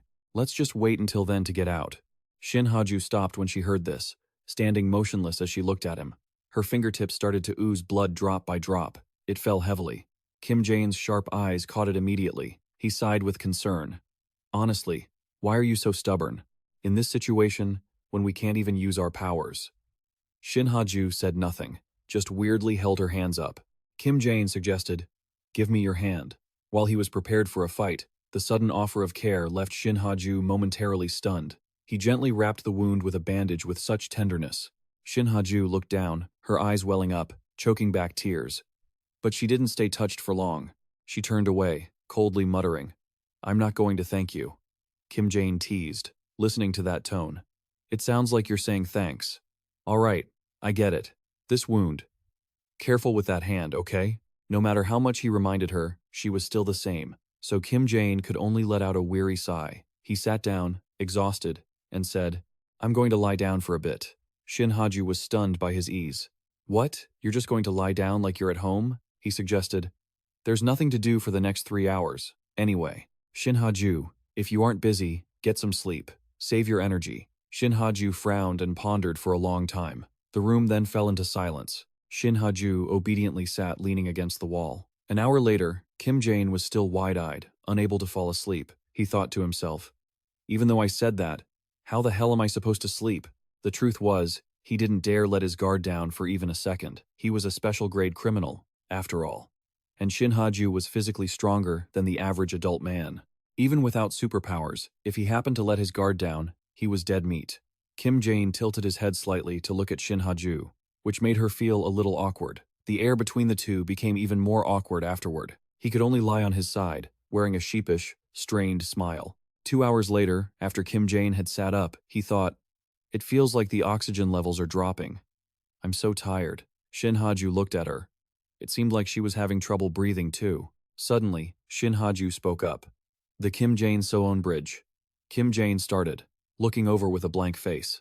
She continued, "That car, you were the one who caused that, right?" Kim Jaein was startled and panicked. He worriedly thought back, "Have I been exposed?" Shin Ha-ju sat up after her brief rest and asked again, "That car, were you the one who stopped it?" Kim Jaein had to act and play his role, answering cluelessly, "I'm a villain who never knows when to stop. What kind of nonsense are you babbling about? Since I'm always only moving forward, is that why you think it was me?" His behavior at that moment also left Shin Ha-ju confused. "What the hell are you talking about?" she asked again. "Then what about the airplane incident? Why did you tell me to save it?" At this point, Kim Jaein's brain was completely scrambled. He replied, "I already explained that, didn't I? I'm the villain. You're the hero. Wait, why are you like this? Your presence just makes me look even more perfect. But our relationship is meant to be confrontational, right? Asking a hero like her to go save civilians." He broke into a cold sweat and wondered, how awkward. The atmosphere descended into an incredibly strange, heavy silence. Kim Jaein looked elsewhere. In his head, he thought, "I guess I was so obsessed that I let it slip? Whatever. It's just the lack of oxygen." Shin Ha-ju then spoke up again, bringing it back. "So, about the Kim Jaein Soon Bridge collapse. The appearance of the monster, the fact that the monster was going to move to the Kim Jaein Soon Bridge. You knew everything beforehand, which is why you acted that way, didn't you?" Kim Jaein smiled, teasing her. "Shin Ha-ju, are you really believing those ridiculous conspiracy theories on the internet?" Of course, I was a little surprised too, but obviously, it was just a coincidence. Shin Ha-ju looked at him with an annoyed expression, which left Kim Jaein confused. "What's with that look? Monkey spanner. Is she seriously analyzing me right now?" He worriedly wondered to himself, "Did I leave a clue?" Kim Jaein reviewed the conversation from earlier, the car, the airplane, the black disaster. Shin Ha-ju isn't actually believing those conspiracy theories, is she? Or rather, he was questioning whether he was truly a villain. This doubt stemmed from her recent interactions with him, a suspicion that arose naturally from the previous terrorist incidents. In other words, it was a hero's intuition. His clumsy excuses only deepened her mistrust. The only way out now was a direct confrontation. Thinking this, Kim Jaein covered his mouth, struggling to suppress a fake smile, then burst into even louder laughter, as if he were watching a bad comedy flick. Then, he bluffed with a straight face. "That's right, I know everything. I knew the monster was coming, so I destroyed it beforehand." Shin Ha-ju frowned and thought, "A supreme technique? The ability to predict the future?" Shin Ha-ju's gaze darkened. Kim Jaein turned to probe her. "So, what are you going to do to me now?" He silently analyzed her, thinking, "Fine. Just say I did it. What are you going to do about it? What are you going to do to me?" It sounded perfectly reasonable, but contrary to his expectations, Shin Ha-ju spoke up. "Huh? How did you know? Do you truly possess the power of foresight?" Kim Jaein replied, "Look, I can toy with South Korea's entire information network. Is it really that strange that I've managed to get my hands on some top secret intel, foresight, predictions? How naive." She remained suspicious, but still found it odd. Kim Jaein looked over and asked, "What now? What else is so strange, Shin Ha-ju?" Shin Ha-ju questioned, "Why did you prevent civilian casualties? You're not a bad guy, are you?" This single question left Kim Jaein completely stunned. He stammered, thinking as he spoke, that. It's because I hate having the spotlight stolen from me. That's why I calculated the monsters. Reveal timing to take action. If civilian casualties were too high, the public wouldn't care about me anymore. It was all just to draw attention. Besides, if it weren't for that, I wouldn't care if the commoners died or not. What the hell does that have to do with me?" Shin Ha-ju listened, remaining silent for a long time without answering. Kim Jaein, thinking he had gotten away with it, wiped a layer of cold sweat from his forehead and asked again, "You get it now, right?" Shin Ha-ju said nothing. She stood up directly, facing Kim Jaein. From the pitch-black corner, he lifted his eyes, the light reflecting his surprise at the overwhelming aura of the heroine before him. Standing tall like a massive mountain, Shin Ha-ju looked down coldly from above. Her entire being exuded a force that could shift mountains and drain seas, making her opponent uneasy. The heroine, Shin Ha-ju, with eyes glowing blue like a goddess, lips pressed tightly in determination. Facing the invisible pressure enveloping him, Kim Jaein's expression shifted slightly. Cold sweat trickled down his forehead as he tried to find a way to diffuse the woman's inexplicable expression. Unexpectedly, Shin Ha-ju then spoke up. "Get out of the way." Kim Jaein remembered and checked the clock above. 10 seconds left. After 10 seconds, the door below burst open, sending dust and debris everywhere. Shin Ha-ju and Jaein stood up, preparing to escape outside. She got into a combat stance and announced, "Let's go." Kim Jaein braced himself with a few techniques and replied, "Right." The two then slowly stepped outside. Suddenly, a notification screen appeared, catching Kim Jaein's attention. It read, "Teleportation. Keynote: Escape is possible via teleportation. Therefore, maintain security level A at all times. Tendency for back attacks, so remain cautious. Appearance resembles a mantis." This information made Shin Ha-ju wonder, has he developed the ability to teleport? Suddenly, a noise from above made both of them look up. Jaein quickly realized, "Behemoth, specimen number 0. So this is the containment zone for the dark disaster. It destroyed this place and slipped away. Fine. This boring lab tour ends here. It seems there's nothing left worth seeing. Everything is shattered. Nothing remains." Shin Ha-ju speculated. Wait a minute. If this is a specimen, then the original body must be somewhere else. This made Kim Jaein jump, worried. Her intuition was truly sharp. He gave a wry smile, trying to deflect. "So, shall we try the way over there instead?" Shin Ha-ju, however, was extremely determined and said, "No, go this way." When they reached the light, which contained a monster spirit, Shin Ha-ju and Jaein recognized the place. This thing was Behemoth. A new notification appeared, grabbing her attention.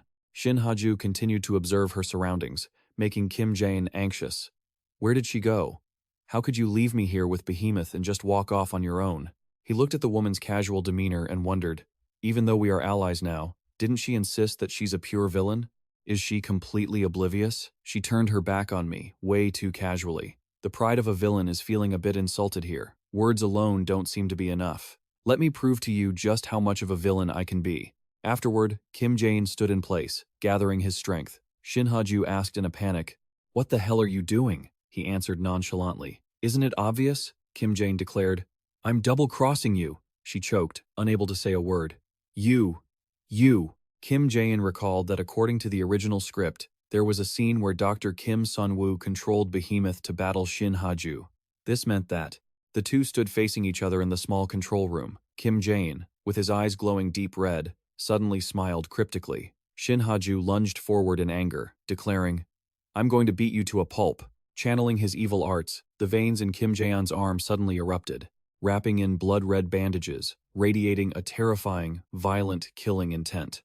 From the vast air, he poured all his internal energy, a force capable of moving mountains, into a massive, ferocious fist, aiming straight for the heroine below. Facing the life-or-death moment, Shin Ha-ju still moved like a goddess riding the wind, using a sword strike that tore through the void to counter the opponent's fist technique. Sword aura intertwined with fist shadows violently. She widened her eyes, focusing her spirit with high intensity to withstand the peerless power from the devilish arm of her opponent. Stunned by that resilience, Kim Jaein broke into a haughty, demonic smile. He continued to pour in 10 parts of his internal energy, intending to crush the woman before him. She swung her sword, erupting with 10,000 rays of light. Shin Ha-ju decisively condensed all her protective spiritual light to meet the mountain-shattering punch. The extreme situation caused a violent outburst of energy, shaking the entire world. The two streams of blue and red energy clashed powerfully, creating a chain of world-shaking explosions. Refusing to take even half a step back, Shin Ha-ju valiantly threw a punch forward, confronting directly the fierce, earth-shattering technique of the man in black. A horrifying golden explosion rang out, tearing through the lonely night and swallowing the figures of the two masters into the heart of the destructive energy storm. Kim Jaein, incredibly excited by the current situation, blurted out, "Are you planning to level everything?" Shin Ha-ju, "If you keep this up, everything will collapse." Shin Ha-ju, on the other hand, was furious and shouted, Why don't you fight fair?" Hearing this, Kim Jaein just blanked out and asked, "Huh? Have you ever seen a villain who plays fair? You're saying such ridiculous things to the person who just stabbed you in the back." The fierce duel between these two top-tier masters was still raging intensely at Tai Thian Sun. The explosive energy violently warped the dark space surrounding them. Kim Jaein confidently sneered at his opponent. This is what a villain should be like, right? Shin Ha-ju. Do you get it now? Right when she was distracted and looked away during the heat of their exchange, a monstrous, grotesque phantom suddenly manifested right behind her. Shin Ha-ju had no idea, despite the looming danger. They were still clashing, shaking the heavens and the earth, pouring all their power into their next decisive move. She judged this battle. He was too fast. Suddenly, in the middle of the fight, a notification popped up. The time to teleport away with Shin Ha-ju had arrived. While she was focusing all her spirit on the enemy, a ghostly anomaly suddenly erupted and appeared right above her head. From the air, the ferocious monster silently bared its claws, preparing to strike a lethal blow, diving straight down at Shin Ha-ju's head. His figure was becoming increasingly blurred.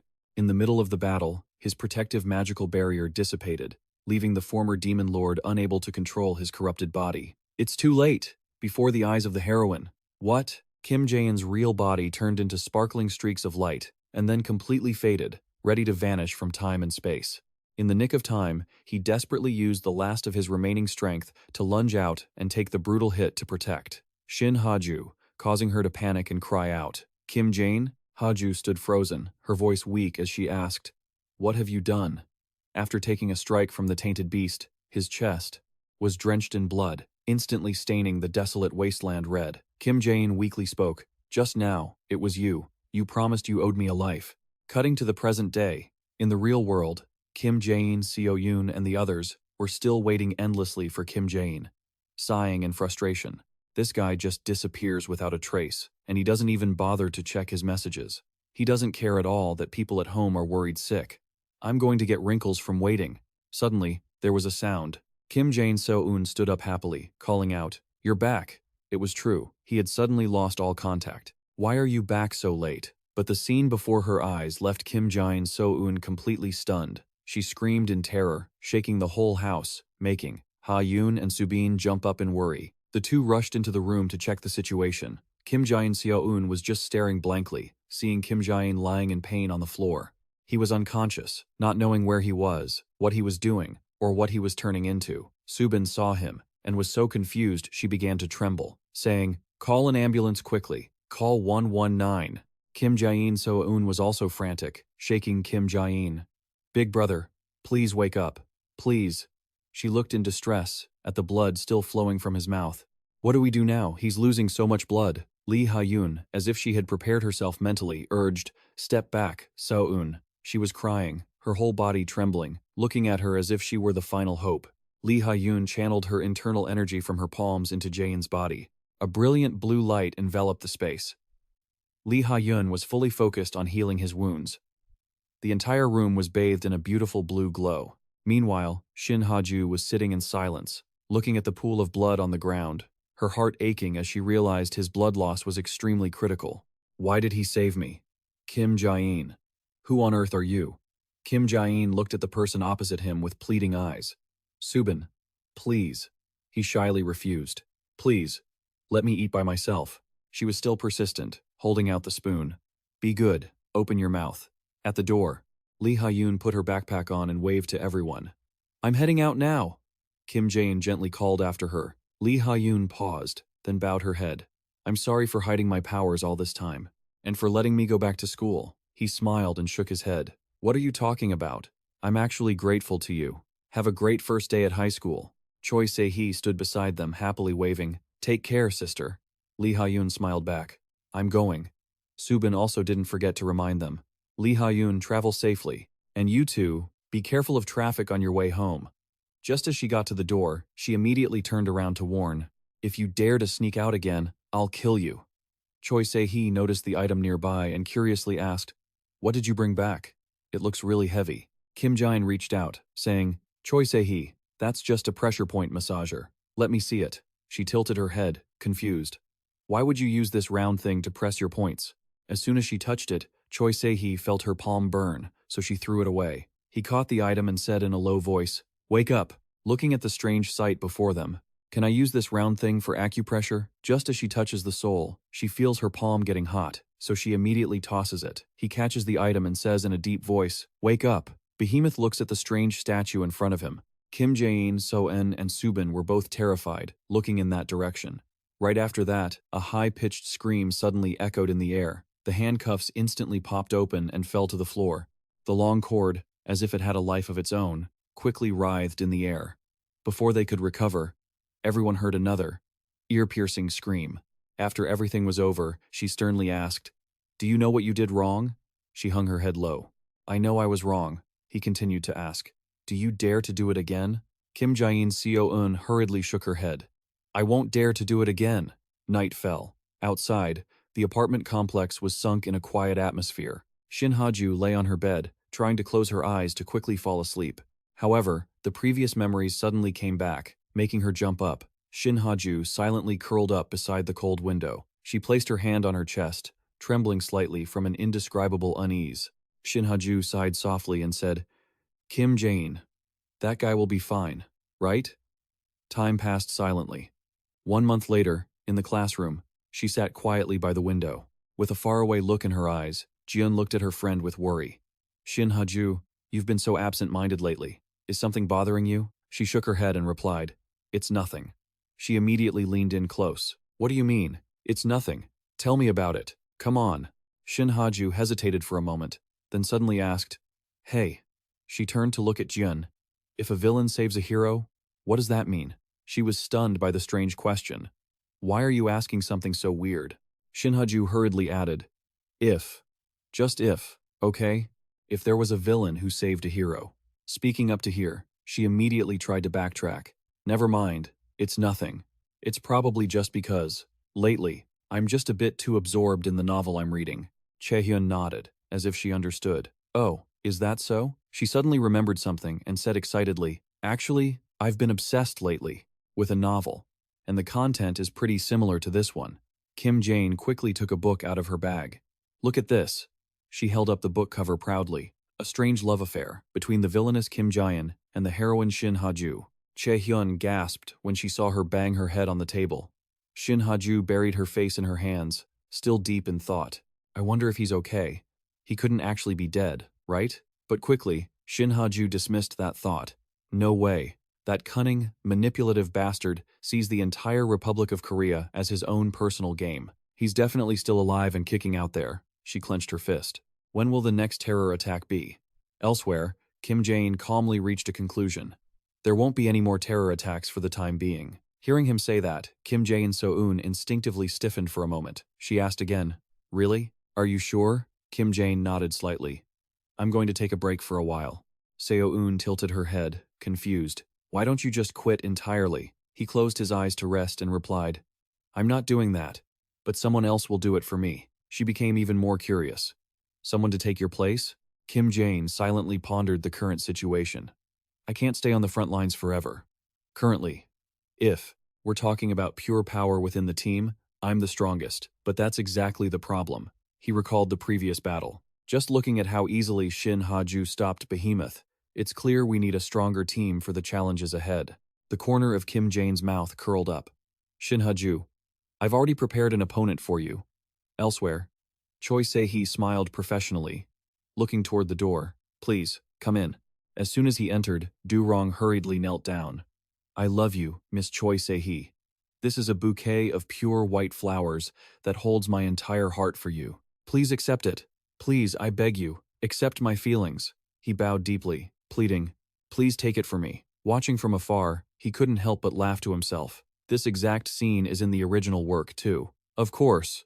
Her face darkened instantly. "Customer, get out of here. I'm already in a bad mood, and now I have to deal with some nuisance in my sacred workplace. Are you kidding me? Do I look like an easy target?" Kim Jaein found it incredibly amusing. Watching this in person is way more fun than through a screen.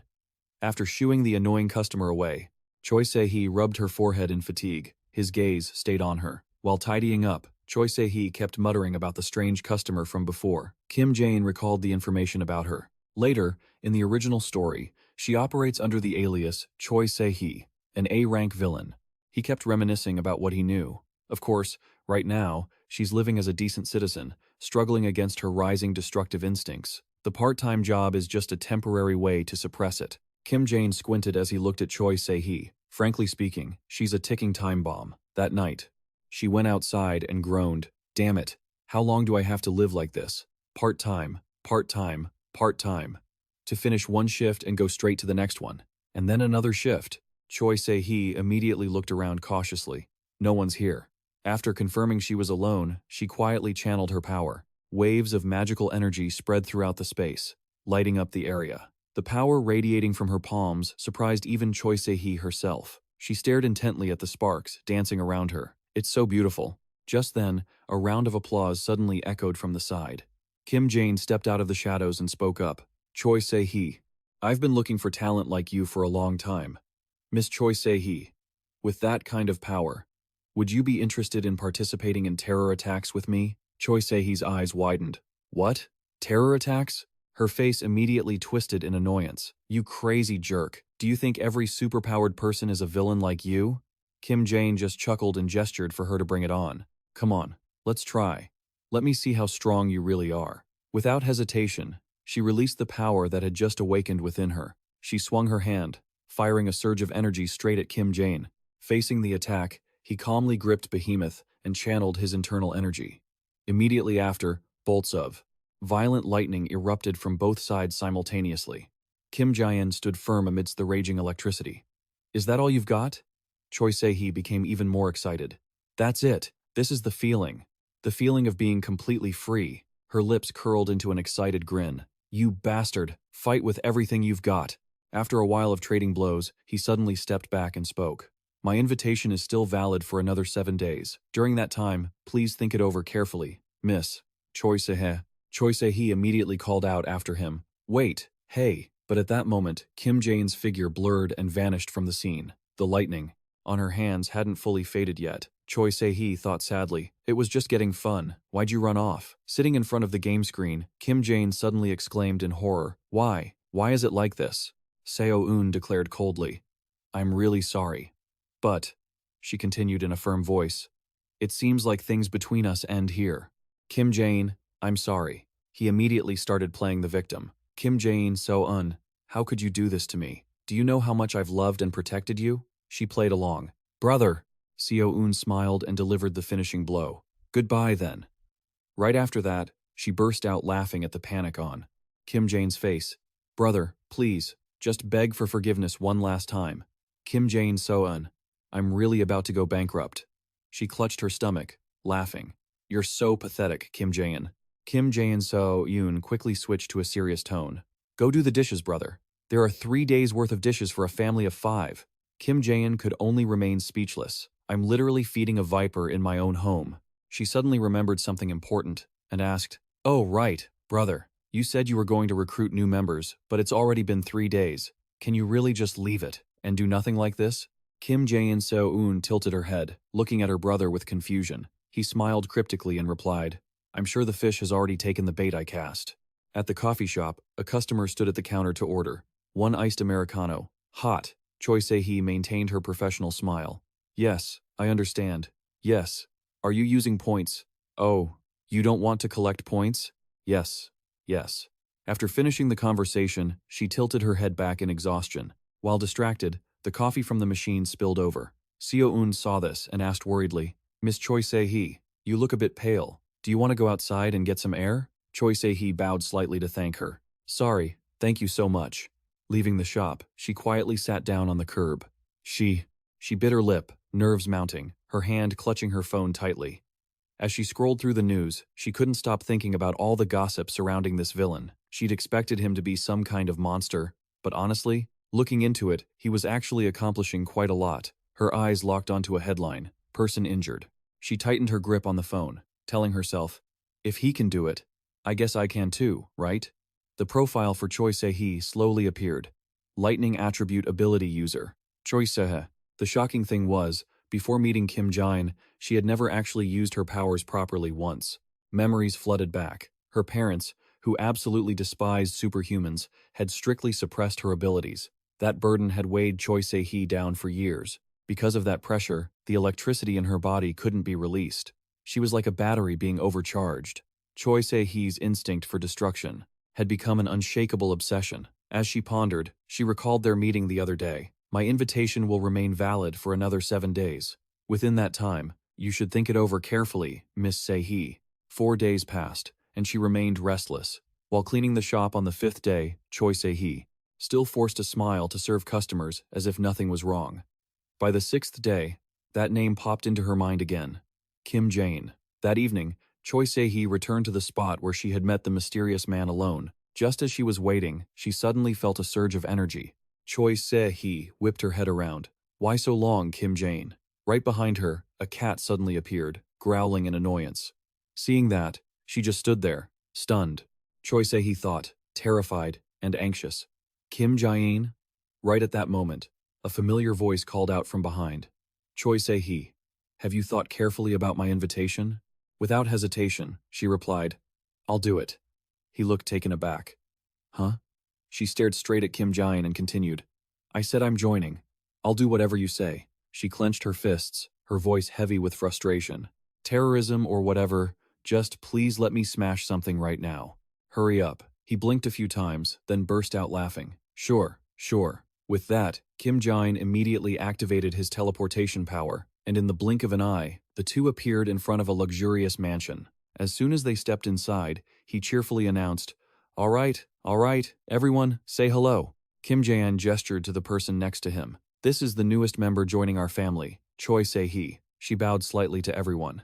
It's a pleasure to meet you all. I'm Choi Se-hee. She responded with a friendly smile. Nice to meet you. I'm Lee Soo-bin. She also bowed politely. Hello. I'm Lee Ha-yun.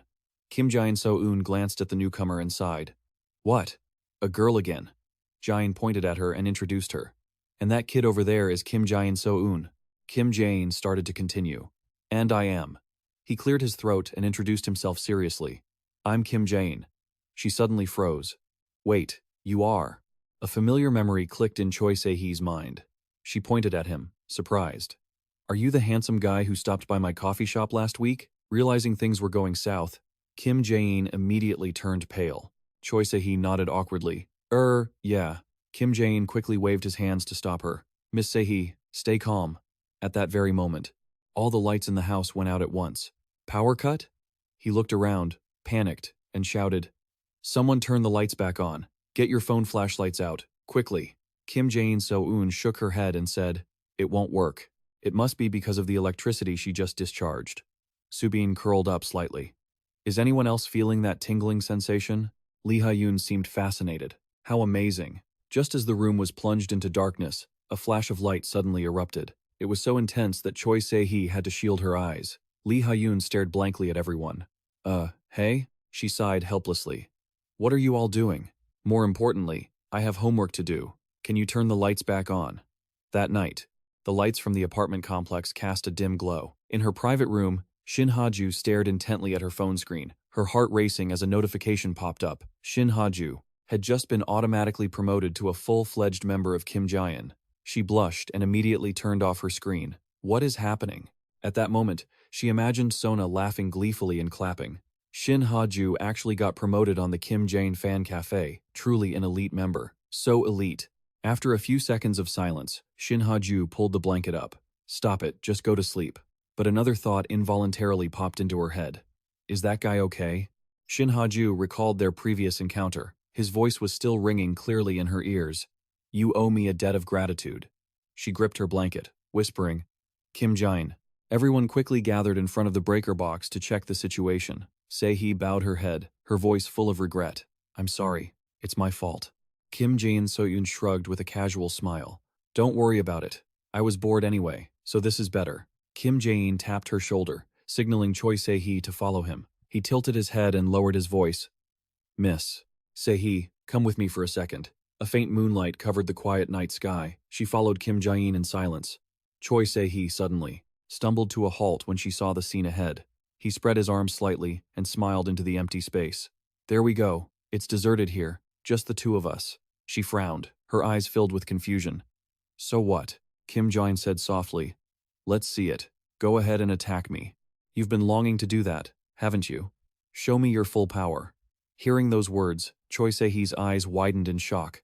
She clenched her fists. Fine, then I'll show you what lightning really is. He just smiled quietly as she unleashed her power. A massive source of energy quickly spread through the space around them.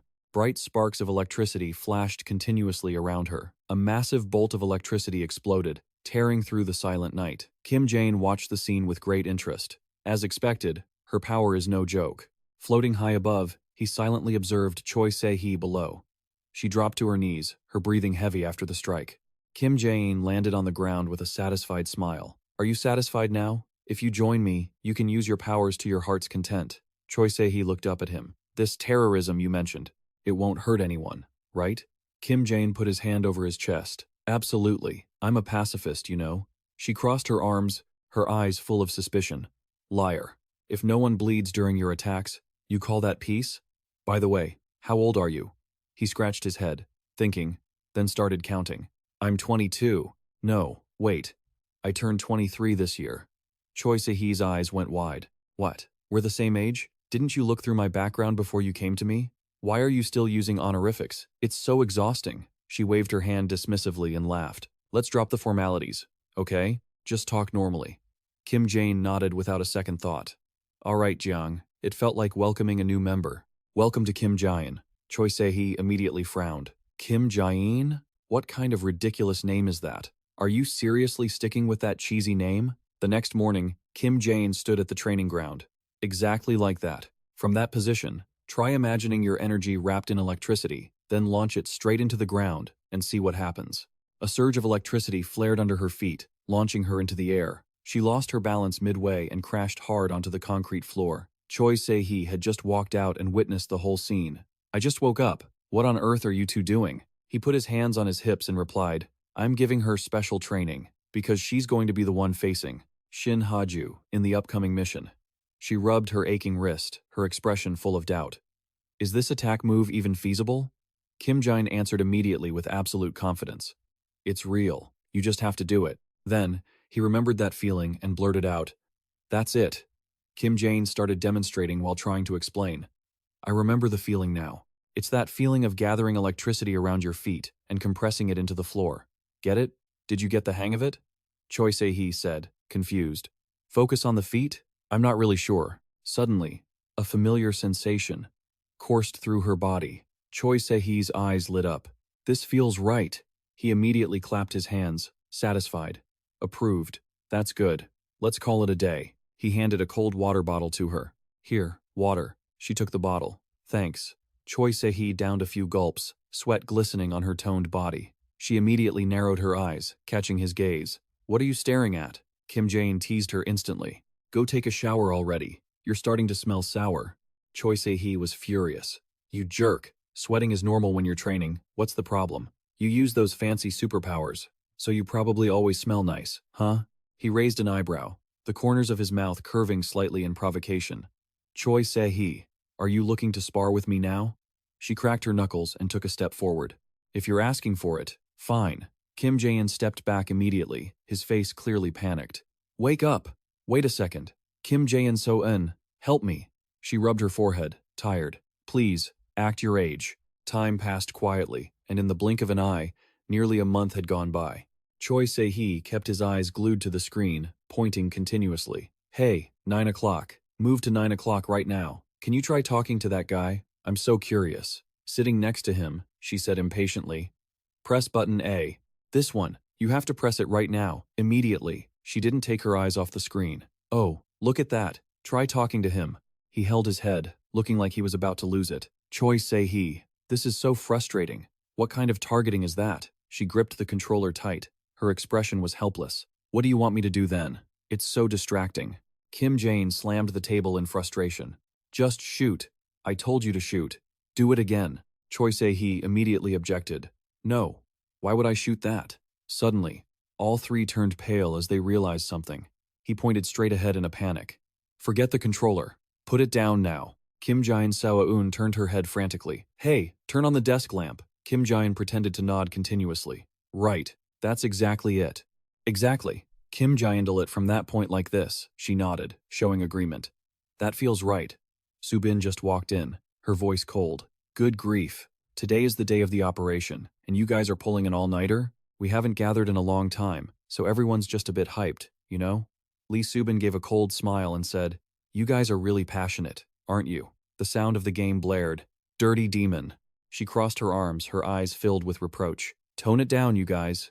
Lee Subin sighed, looking weary. "Why don't you guys go to sleep already, huh?" Choi Se-hee immediately jumped up.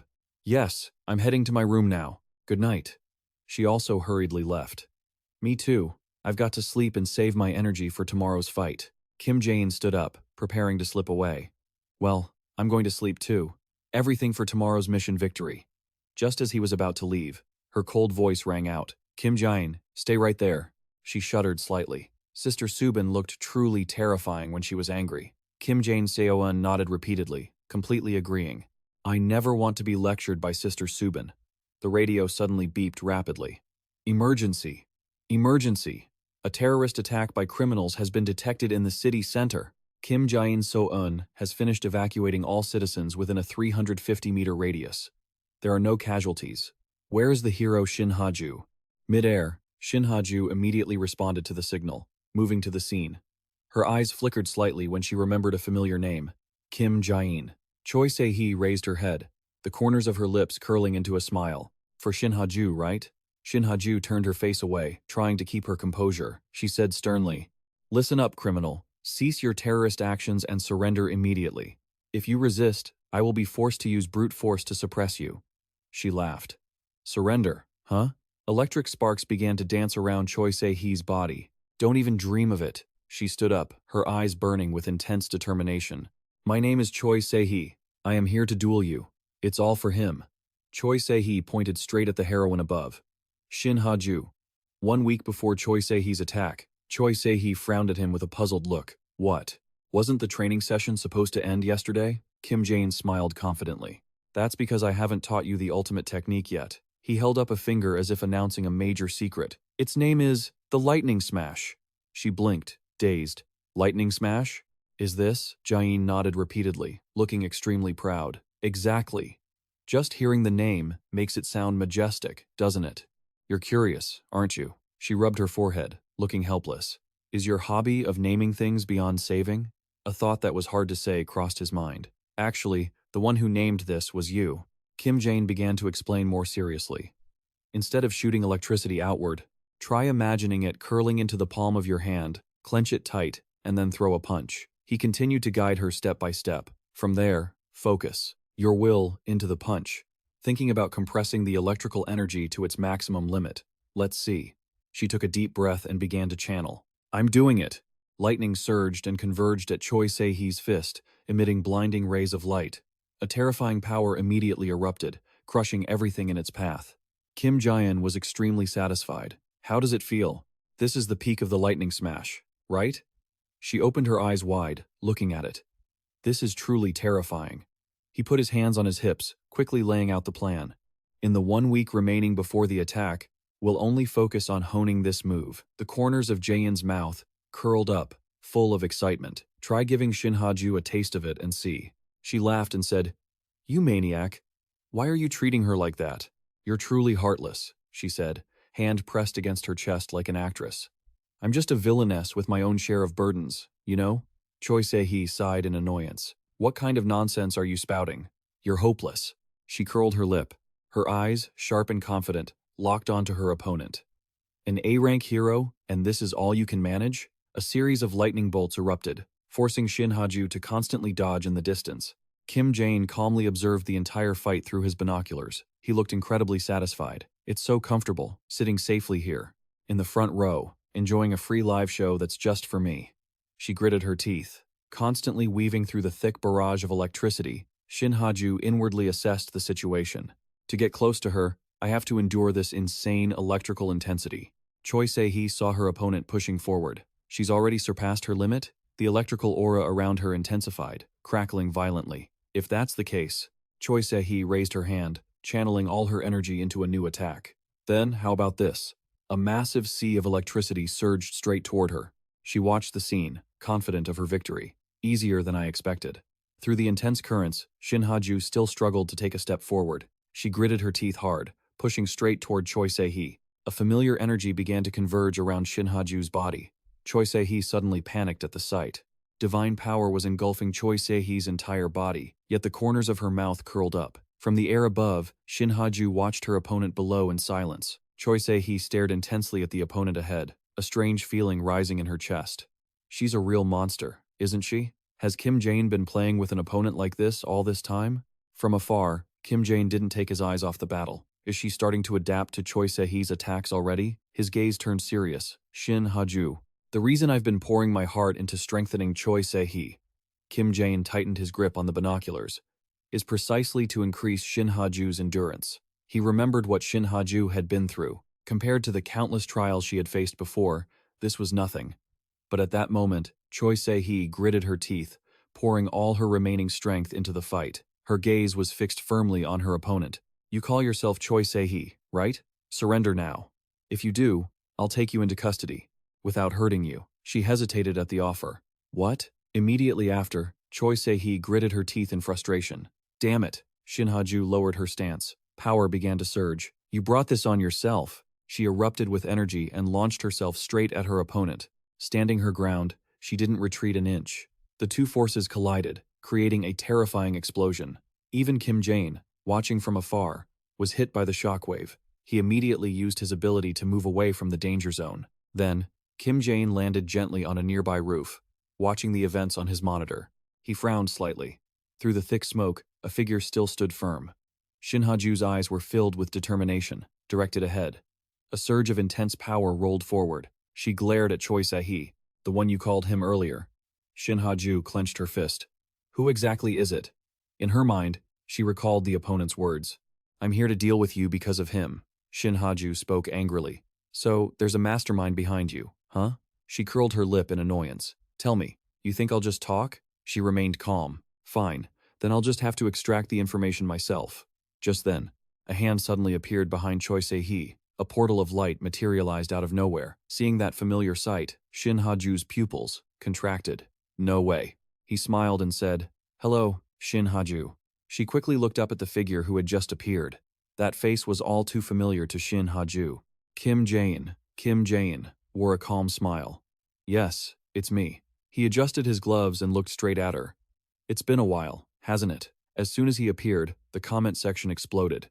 He's live! Comments scrolled by rapidly. Come on in. Come on in. Many people chanted his name. Kim Jaein, someone exclaimed in surprise. No way. For real? Another commented excitedly. This is awesome. Someone was frantically calling their friends. Guys, Kim Jaein is streaming. A fan shouted. Drop everything and get in here. Appa, I love you so much. Appa, I love you to death. A comment popped up quickly. Just joined. Who's that pretty girl there? Another comment appeared, full of gossip. Live footage of Kim Jaein cheating right in front of Shin Ha-ju? Is he hitting on someone else? Some focused on her appearance. Just turned it on and saw a princess-like girl. Wait, a total stranger? Another comment followed. Kim Jaein, someone exclaimed. Kim Jaein's type matches mine so well. Forever. Her eyes wavered as she confirmed the truth. Kim Jaein, you're still alive? He frowned slightly. Why would she ask that? He shrugged, replying nonchalantly. Of course I'm still alive, though I suppose that's not good news for you. Shin Ha-ju sighed in relief. Oh, that's fortunate. He froze for a second. Huh? Kim Jaein's mouth curled into a mischievous smirk. You said fortunate? Oh my, I didn't expect. Shin Ha-ju, to be so concerned about me. Should I notify you of my safety next time? Choi Se-hee immediately turned to him, questioning. Hey, why are you so late?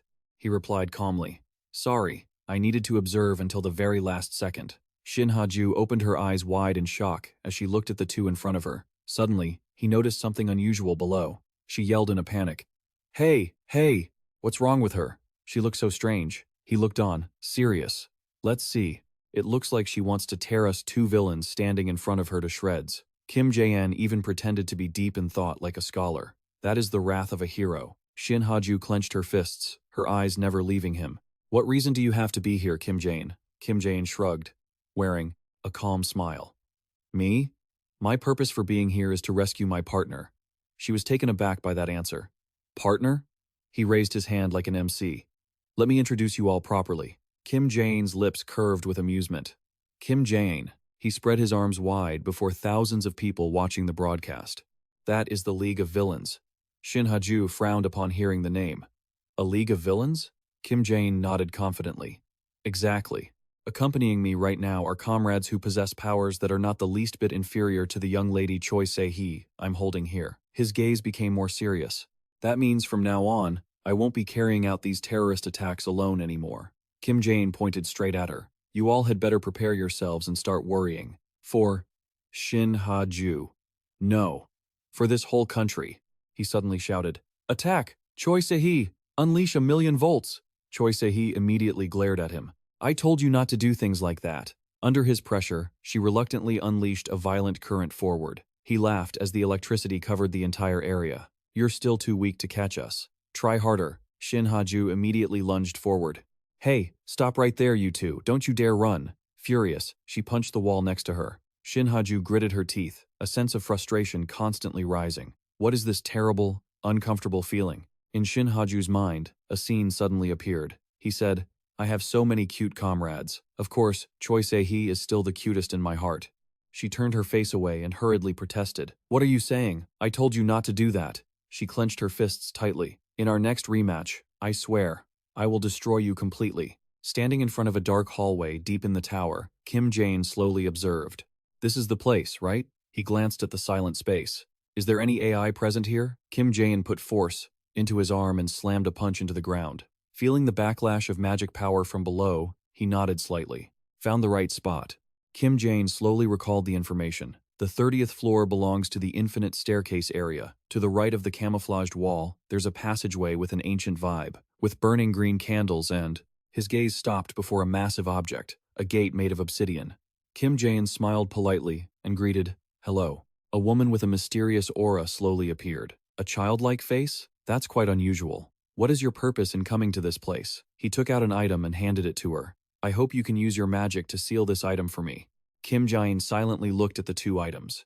The first was a diary recording every incident in the mortal world, from ancient times to the present, and the other was a collection of notes on things about to happen in the future. She picked up the stone, observed it for a moment, and nodded slightly. This stone looks excellent. I accept. DeLeo looked at him searchingly. How long do you want this effect to last? Kim Jaein replied without hesitation. Regarding both items, please seal them until my breath is no more. Hearing that request, DeLeo just sighed helplessly. She raised her hand, and magic power quickly covered the two items, standing opposite her. He silently followed her every move. Ancient runes appeared one after another as DeLeo cast the seal. After finishing the ritual, she withdrew her magic. From now on, aside from the owner of the book, no one will be able to peek at it. Kim Jaein bowed to express his gratitude. Thank you, witch. Having said that, he turned around and quickly left the place. DeLeo looked at Kim Jaein's back and said, You are choosing to step into a journey full of hardships. He paused for a moment and smiled slightly. Because that is the path I must take. Immediately after that, Kim Jaein teleported to the rooftop of a building. He silently watched the city. This place was also the starting point for his ideals in this world. A name suddenly appeared in Kim Jaein's mind. Shin Ha-ju. He raised his head to look at the sky. Oh heaven. From this moment on, terrifying disasters will begin to descend. In Kim Jaein's eyes, determination flickered. Shin Ha-ju, you must believe me. I definitely will. Just then, Kim Jaein So-eun's voice came through the communication device. Dinner is ready. Where are you still wandering that you won't come back? The whole family is waiting for you alone. He laughed at her urgency. All right, I'm coming back right now, she immediately replied. You better be here within 3 seconds. Kim Jaein shook his head, feeling helpless. And now, he slowly closed his eyes. The final milestone of the first leg of the journey. On the vast highway, trucks were still moving steadily. Inside a secret command center, the staff focused on monitoring. Finally, the moment was near. Suddenly, a violent explosion echoed across the road. From the cracked concrete, a scrap metal arm slowly rose up. Right after that, a giant octopus slowly stood up. Looking at the scene before them, everyone was stunned. What the hell is that? At the top of that giant body, Sunday spoke with an imposing voice. All soldiers, listen to my order. Against the Republic of Korea that once oppressed us, his eyes flashed with madness and hatred. The time has come to wipe it out. Inside a noisy university lecture hall, 2 male students were huddled together, discussing excitedly. The video they were playing was close-up footage of Se-hee. One couldn't help but speak up, praising her endlessly. Choi Se-hee is truly stunningly beautiful, isn't she? In Jungmin's view, based on what he observed, she must be in a romantic relationship with Kim Jaein. Hearing his friend talk as if it were a fact, Da-wook immediately curled his lip and retorted instantly, "Look here, it's obvious she's just Kim Jaehin's comrade." Sitting right in the row behind them, Shin Ha-ju accidentally heard the entire conversation. The two guys in front wouldn't give in. Jungmin, supporting the romantic theory, snapped, "What are you rambling about? Didn't you see them whispering in front of the camera? Plus, who carries their female friend like a princess like that?" Da-wook completely disagreed with that wishful thinking. He used a mocking tone to counter, "How funny. Is this how single guys see things? Look, precisely because there's no romantic interest, they can freely embrace in front of the camera like that. If it were someone they secretly loved, they would probably never dare to do that." This sharp counter-analysis made him start to waver. Listening to that, it sounds somewhat convincing. "All right, keep talking, let's see." Getting the momentum, he was triumphant and continued to show off his rhetoric. "Oh my god, it's not just simple logic. From the beginning, Kim Jaehin's attitude has always been the same," he slowly explained, sounding like a psychology expert. "In his eyes, only Shin Ha-ju exists. Honestly, that's what I see." Jungmin heard this and let out an enlightened exclamation. "Ah, is that so? Perhaps that's why I feel sorry for Shin Ha-ju." I watched the live stream and almost shed a tear. In Da-wook's heart, a strange empathy suddenly rose when thinking about her. Standing in her position, Kim Jaein, even if he's just one criminal among many others, still, how can one not pay attention to that? He put himself in her position, to analyze thoroughly, witnessing him, embracing another woman right in front of her. Who could stand that? Jungmin suddenly burst into laughter. Good grief, this guy is way too deep into his fantasies. To reaffirm his stance, he loudly declared, "As for me, I'm still a die-hard fan of the Kim Jaein and Choi Se-hee pairing. They just seem like a match made in heaven. You know?" Before I could even finish my sentence, a killing intent. A chilling, icy aura suddenly washed over Jungmin's back. He jumped and spun around, only to be met with a death glare sharp, fiery, and full of menace from Shin Ha-ju, who was looming right behind him. Her razor-sharp gaze made his heart skip a beat. He quickly turned back and stammered, whispering to his friend, "Hey, I think I just said something I shouldn't have. Right? Yeah, it sounds like she's a huge fan of the Kim Jaein and Shin Ha-ju ship, doesn't it?" Da-wook, sitting next to him, felt the crushing pressure too, and replied with a shiver, "And they've got the same blonde hair too." Just as the suffocating atmosphere reached its breaking point, the professor walked into the classroom through the door. Cutting through the noise, the professor said, "All right, settle down. Let's start the lecture. Today, we're going to dive into the theoretical concepts of..." Just as the teacher had started, the phone in her pocket suddenly buzzed violently, followed by a piercing emergency alert sound. Sprinting quickly through the building's deserted emergency exit, Shin Ha-ju urgently pressed the comms device to her ear. "Headquarters, is this the villain's doing?" From the other end of the line, the coordinator immediately replied, feeding her the intel. "An unidentified, massive weapon is heading north from the southeastern outskirts. Kim Jaein Seo-eun, get the whole team ready. Deploying to the scene right now." With superhuman speed, Shin Ha-ju reached the rooftop of a high-rise building, but the moment she arrived, she froze. Her eyes widened in terror at what stood before her. Her mind kept reeling, frantically asking, "What in the hell is happening down there?" Before Shin Ha-ju stood a giant robot. It took heavy, thundering steps, crushing the pavement, all while firing wildly at the citizens. Surrounding properties and buildings were being mercilessly pulverized. Just then, it locked onto a car with 3 people inside, ready to obliterate it. Luckily, Shin Ha-ju spotted it just in time. She lunged forward, grabbed the car with both hands, and moved it instantly to a safe spot, well clear of the octopus's path. She shouted to the panicked driver, "Are you still able to drive? If you can, get out of this area as far as you possibly can." Touched by her life-saving act, the passengers inside the car thanked her in unison. "Thank you so much. Shin Ha-ju, do your best." Once the rescue was done, Shin Ha-ju didn't hesitate for a second, turning and rushing straight toward the battlefield. As she closed in on the target, a distorted voice blared through the megaphone, provocatively taunting the lackeys of the government and the Shin Ha-ju Association. Kim Sun-woo, inside the octopus, triumphantly challenged her. "Do you think you have what it takes to snuff out the last remnants of the Kim Jaein Corporation?" Ignoring the insults, Shin Ha-ju gathered all her strength and lunged, delivering a massive, powerful punch against its steel frame. But the attack didn't even leave a scratch. Instead, a powerful recoil knocked her back. The more she fought, the more she realized she couldn't take much more. Her body started to give out. Where is this insane pressure coming from? Refusing to let herself fall here, Shin Ha-ju gritted her teeth and flew back into the fray. From the cockpit of the octopus. Over there, sudden chaotic sounds erupted, like an internal dispute. Wait, doctor? Is that you? This strange development made Shin Ha-ju hesitate, her brow furrowed in confusion. The panicked voice continued. What? Are you actually Choi Se-hee? Go, octopus, move around. A high-voltage electric surge crackled wildly, frying its internal circuitry. Once the octopus went still, the voice from inside the cockpit came through again, much clearer and more coherent. Hey, hey, move out of the way. Look out. Hello? Hello? Can you hear me, Shin Ha-ju? Hearing that familiar, mischievous tone, Shin Ha-ju immediately realized who was talking. It was the AI, Kim Jaein. He had overpowered Kim Sun-woo and was smiling into the radio to answer her. That's right, it's me, Kim Jaein. The folks at Kim Jaein Corporation built this magnificent, giant machine. He changed his tone, turning arrogant and unhinged, just like a real terrorist. If a true villain like yours truly, Kim Jaein, doesn't put it to use, it'd be such a waste, wouldn't it? Watching him get a little too into character on the surveillance monitor, she couldn't help but get goosebumps. Whenever he really commits to his acting, he looks just like a total madman.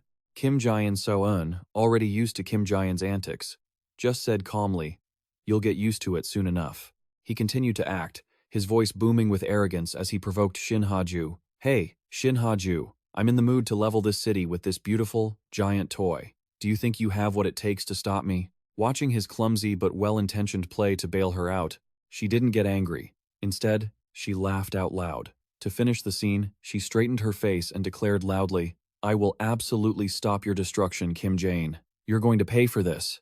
With that, she stomped her foot on the ground, took off, and lunged straight at the giant robot to begin the next phase of the fight. After meticulously adjusting every microcircuit in the octopus, Kim Jaein So-eun turned to Kim Jaein to report the results. The power calibration is complete. He gripped the mechanical lever tightly, eager to see her performance. Shin Ha-ju, show us what you've really got today. Unable to hide his excitement, he shouted half-jokingly, "Come and get me." The octopus's engine roared. It shifted its knee joints, stood tall, and swung its massive steel arm, slamming it like a thunderbolt right into Shin Ha-ju's incoming trajectory. Even though she managed to raise her arms to guard in time, the impact from that solid chunk of metal was beyond anything she imagined. Watching his opponent struggle to defend herself on the monitor, Kim Jaein laughed with delight. Shin Ha-ju, do you really think you can stop a giant weapon like the octopus with that little strength? Keep dreaming. He coolly gave the order. Kim Jaein So-eun, push the machine's output speed a little higher. She enthusiastically obliged. Fine, I'll go all out and finish this once and for all. As the energy boost kicked in, the octopus's two arms became terrifyingly agile. Let's do this. It unleashed a relentless barrage of deadly punches, chasing Shin Ha-ju without a moment's rest. The suffocating pressure forced her to accelerate, darting and weaving through the air to dodge. Between life and death, she poured every ounce of strength into dodging the whistling winds, telling herself she had to be faster. Suddenly, both of the octopus's arms shot upward, forming a lethal pincer movement closing in on her. Her sharp combat instincts helped Shin Ha-ju sense the danger just in the nick of time. She backflipped to escape. Through the cockpit monitor, Kim Jaein intently watched her elegant figure narrowly skirt past the mechanical arm. That's it. That's what I'm talking about. Instead of getting angry, he let out a sigh of relief. Looks like I might actually make it home in one piece today after all. At the same time, the atmosphere inside the National Assembly building was tense enough to snap. Sir, everything is ready. The protective cover over the command console was flipped aside, revealing a glowing red mechanical button that spelled, "Disaster." The person sitting in the center was the President of South Korea. His hand slowly reached toward the button, his face etched with wrinkles of time. His eyes filled with absolute resolve. To destroy that giant weapon, this is our only option. Once he finished speaking, the president didn't hesitate and firmly slammed his hand down on the red button. Immediately, a massive shockwave from the remotely activated combat zone surged back, causing the entire foundation of the National Assembly building to shake violently. On the battlefield, Kim Jaein had no idea about the politician's decision. He only felt the tempo of the fight needed to speed up. Kim Jaein So-eun, crank the octopus's energy system to the max. Even though the energy levels and speed were already at their absolute limit, Shin Ha-ju continued to glide gracefully through the hail of gunfire and fists. A stark contrast to her previously strained expression, she had now regained her confidence. A chain of earth-shattering explosions erupted, painting the sky red with smoke and fire. Realizing the situation was spiraling out of control, Kim Jaein shouted frantically. Kim Jaein Seo-un pushed the energy levels even higher. Witnessing such a chaotic and epic spectacle, Kim Jaein Seo-un grew excited. Understood. Amidst the roar of bombs and engines, Shin Ha-ju lunged straight at the octopus like an arrow of light to strike the mechanical arm. The collision with her energy barrier created ear-piercing screeches. Electric sparks showered the air. Kim Jaein held a burning belief in Shin Ha-ju. He stared intently at her graceful figure. I believe you'll be able to overcome this. Shin Ha-ju braced herself for a moment against the shockwave of the explosion, then suddenly closed the distance, pouring all her remaining strength into a massive hammer fist, aimed straight at the octopus's joint. The violent vibration from the impact hit the cockpit, causing those inside to scream in total chaos. Amidst that chaotic atmosphere, only Kim Jaein remained pumped up. Don't even dream of it. He slammed his foot on the accelerator, forcing the engine to roar back to life and stabilize. The massive mechanical foot crushed everything in its path. His 10 fingers flew across the control panel. You want to see some elite gaming-style controls? Bring it on, Shin Ha-ju. Shin Ha-ju challenged him with a defiant, arrogant tone. It was as if she'd been injected with a heavy dose of adrenaline. Her fighting spirit was surging, her excitement peaking. I can feel the power inside my body starting to explode. Without a second's hesitation, she dove straight into the middle of the octopus's pincer attack, her demeanor as calm and composed as if she were playing cat and mouse. Quit monkeying around, she declared. Bring it on, Kim Jaein. The battle reached a fever pitch, with neither side willing to back down. Shin Ha-ju performed an aerial flip to dodge the strike, then pressed her palms against the metal surface, causing it to crack. The attack grazed her side. Shin Ha-ju, with her agile body, easily avoided every blow. The corner of her mouth curled into a confident smile. I've fully mastered the movements of this machine now. Prepare yourself to die, Kim Jaein. However, that very same overconfidence caused Shin Ha-ju to lose focus for a split second. Her pupils contracted as she spotted something abnormal. A single lapse in judgment cost her dearly. The octopus's arm slammed into her, sending her crashing into the ground. Watching his opponent take a direct hit, Kim Jaein laughed mockingly. You really believed you'd adapted to the movements of this machine? That's what you get for being so arrogant. Struck and insulted, Shin Ha-ju was blinded by rage and let out a furious roar. You talk too much. You're so annoying it's driving me insane. Ignoring her fury, he continued to drone on to stall for time. Actually, the feature of this octopus is, before he could finish, she had transformed into a streak of light, lunging at him with terrifying speed. She channeled all her power into her arm and pierced through its right leg. The damaged system area glowed bright red on the screen. Choi Se-hee couldn't take it anymore and screamed in anger. What the hell are you doing? Although he was a bit startled himself, Kim Jaein quickly stayed in character as a crazed villain. That's it. This is the kind of excitement I need to fight, Shin Ha-ju. I'm going to go all out now. He decisively pulled the control lever to activate the octopus at maximum power. But the damaged movement system made the massive hunk of iron stand still. No matter how much he pressed the buttons, it wouldn't move an inch. Facing a dire situation, Jaein had to turn to Kim Jaein So-un, urging her in a frantic voice. Speed it up, right now. Looking at the damaged circuit board, she felt nothing but exhaustion and misery, but had to resignedly follow orders. Kim Jaein So-un quickly patched a few technical glitches to get the machine running again. He immediately returned to his villainous persona, shouting a challenge over the loudspeaker.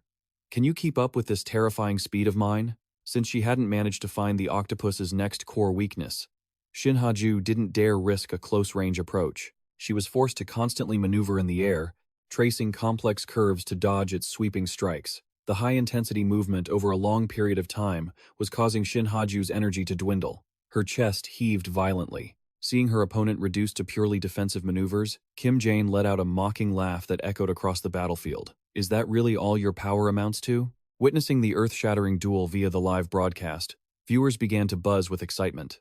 Is this level of power for real? As expected of a clash between the strongest beings on the planet, was Shin Ha-ju holding back before? This is giving me goosebumps. Will this time?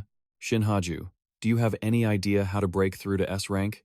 Right as the battle reached its most intense point, Kim Jae-in's voice cut through the air. Moreover, the loudspeaker system suddenly erupted into a series of chaotic sounds, accompanied by a girl's frustrated shouting, "Brother, focus on the controls properly. Stop slacking off." Hearing a strange woman's voice, Shin Ha-ju's expression shifted. A flicker of resolve ignited in her eyes. Now I have even more reason and motivation to destroy that giant weapon. These girls beside Kim Jae-in are just so annoying. She clenched her fist, silently making up her mind. If Kim Jae-in didn't stop making that machine, act so erratically, taking down that colossal machine would be impossible. She lowered her center of gravity, and a golden energy shield wrapped around her body, surging violently. But right now, I can definitely do it. Thinking this, Shin Ha-ju didn't hesitate for a single second. She immediately launched herself into the air, funneling all her defensive energy into her arm, and delivered an incredibly powerful punch into the hunk of metal flailing in front of her. The direct impact caused the cockpit to rock violently. Jaein had to grit his teeth, bracing against the inertia to keep commanding the battle. Tae-hee grabbed the edge of her seat to keep her balance, teeth clenched, and muttered in astonishment, "Why does it feel like she's even stronger than before?" Kim Jae-in frantically checked the monitor, displaying the stats, and reported in a panic, "The machine's energy is almost drained. Brother, we have to finish this fight in the next 10 minutes." Completely contrary to the frantic mood of his two teammates, he remained extremely nonchalant. "If that's the case, then we have to enjoy this fun ride until the very end." The nonsensical words from Kim Jae-in were like a spark in a powder keg. Tae-hee, furious, slammed her hand hard onto his head. "Enjoy what, you lunatic? At this rate, everything is going to blow up. You'll see." Ignoring the painful hit and the explosive warning, Kim Jae-in showed no signs of cooling down. "Get excited. Let's go." Kim Jae-in Seo-eun, monkey spanner. Poor Subin, the seasickness from the cockpit constantly spinning, had drained all the color from her face. "I feel so nauseous." Outside the battlefield, Shin Ha-ju cleverly took advantage of Octopus's tilt to latch onto it. She nimbly ran along the spine of the mechanical arm, slowly but extremely, accurately approaching the core control center. Through the glass, cracked and scratched, Shin Ha-ju gritted her teeth, staring intensely at the figure of the man inside. He's still inside that machine. Just as she was about to launch herself through the glass to capture the enemy, suddenly, from her earpiece, a desperate voice rang out, "Get out of there immediately, Shin Ha-ju." Her pupils constricted in shock. "Huh?"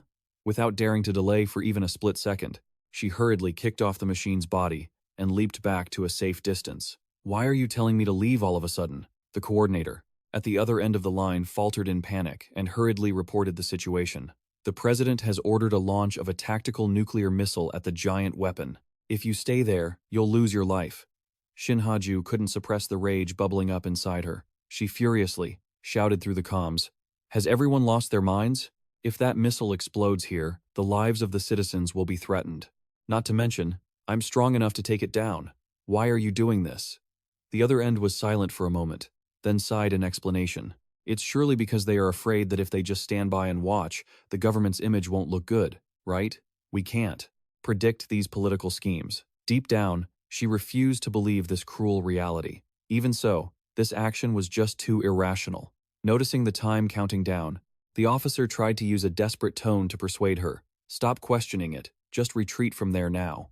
Just as Shin Ha-ju's mind was in turmoil, the octopus's loudspeaker system blared again, a mocking voice. "Shin Ha-ju, how long do you intend to stand there? Huh?" The octopus punch of mine is dying to be unleashed. She looked up at the giant hunk of iron in front of her. That strange action made her suddenly snap to and realize a truth. So he stopped fighting just to wait for me? A villain who actually cares about his opponent? It seemed he was completely unaware of the incoming missile. If that was the case, then right after that, to the astonishment of the technical staff, at the other end of the line, Shin Ha-ju decisively reached up and ripped off her earpiece. "I'm really sorry. The person on the other side didn't expect her reckless action." "What was that?" Shin Ha-ju, ignoring the hopeless shouting, she launched herself, tearing through the air in an entirely different direction. At the Special Forces headquarters, the atmosphere immediately turned into chaos. She threw away her headset. "What are we supposed to do now?" One person used a strangely calm voice to reassure them. "Everything will be fine. Because, in any situation, we will always find a way to solve it." In the middle of the room, which was like a disturbed beehive, the commander was still sitting loosely on his chair, one hand holding a bucket of popcorn, munching away leisurely. So, just be patient and observe the situation. Meanwhile, inside the cockpit, Kim Jaein, witnessing Shin Ha-ju suddenly changing course, was equally stunned. Oh, Shin Ha-ju, where are you going? Don't tell me you're planning to run away at a time like this? Her silhouette shot through the air, leaving the giant Kim Jaein machine behind. The reasons why this country wanted to destroy him were countless. An A-rank criminal who specialized in terrorist attacks and hijacking broadcast signals. But for some reason, she couldn't bring herself to hate him. Shin Ha-ju just poured all her strength into launching herself high into the clouds. A bright and proud smile bloomed on her lips. This time, I will save him. Shin Ha-ju exerted all the inner energy in her body to soar into the high sky. Her blue eyes quickly narrowed, creating a wave of pressure, an invisible force against the flowing air currents around her. In that moment of instinctive frustration, Shin Ha-ju had managed to achieve a flight speed many times faster than before. It seemed that the pressure of having a missile hot on her tail had made her body perform better because her survival instincts were kicked into high gear. Suddenly, Kim Jaein's cautionary voice unexpectedly flashed in Shin Ha-ju's head. That short flash of memory helped her have much more positive spirit. In one brief second, Shin Ha-ju suddenly decided to turn back and confront the freely flying missile directly. She triggered every ounce of strength inside her to block the missile's path. Having to intercept an object with such massive thrust made Shin Ha-ju wince in pain, her face contorting. Meanwhile, Kim Jaein looked up at the sky in confusion. What's going on up there? Kim Jaein heard the question and followed his gaze. Wait, what is that? Subin and Choi Se-hee couldn't hide their shock. Is that a missile? But isn't that Shin Ha-ju? The familiar name echoing in their ears made Jaein freeze, forgetting even to breathe. Shin Ha-ju? Why her? Meanwhile, Shin Ha-ju was desperately trying to intercept the missile before it reached its target. Her exhaustion was already showing, but she screamed to muster one last burst of strength. Thanks to that, the missile's thrusters began to flicker out. The sputtering sound reached Shin Ha-ju's ears. She quickly changed tactics, grabbing the missile's nose and dragging it like a piece of trash. With a sudden surge of energy into her legs, Shin Ha-ju propelled both herself and the missile, veering sharply upward through the clouds. The sight left Kim Jaein anxious. Kim Jaein, So-eun, have you figured out what that thing is yet? Being pressured, she flew across her keyboard faster than ever. I'm looking. Stop rushing me. Got it.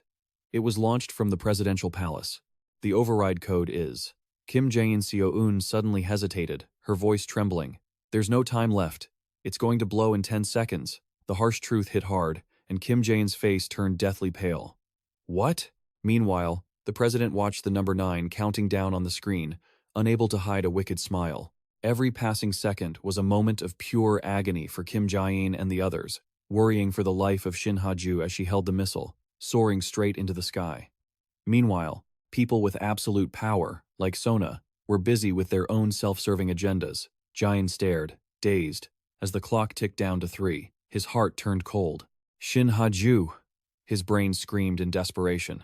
At that exact moment, Shin Ha-ju was pushing her limits, desperately trying to shove the missile further away from the ground. She kept shouting to drown out her own panic. She probably didn't even realize the missile had 2 seconds left on the countdown. Yet, right as the counter hit 1, as if she had a bad premonition, she flung the missile away.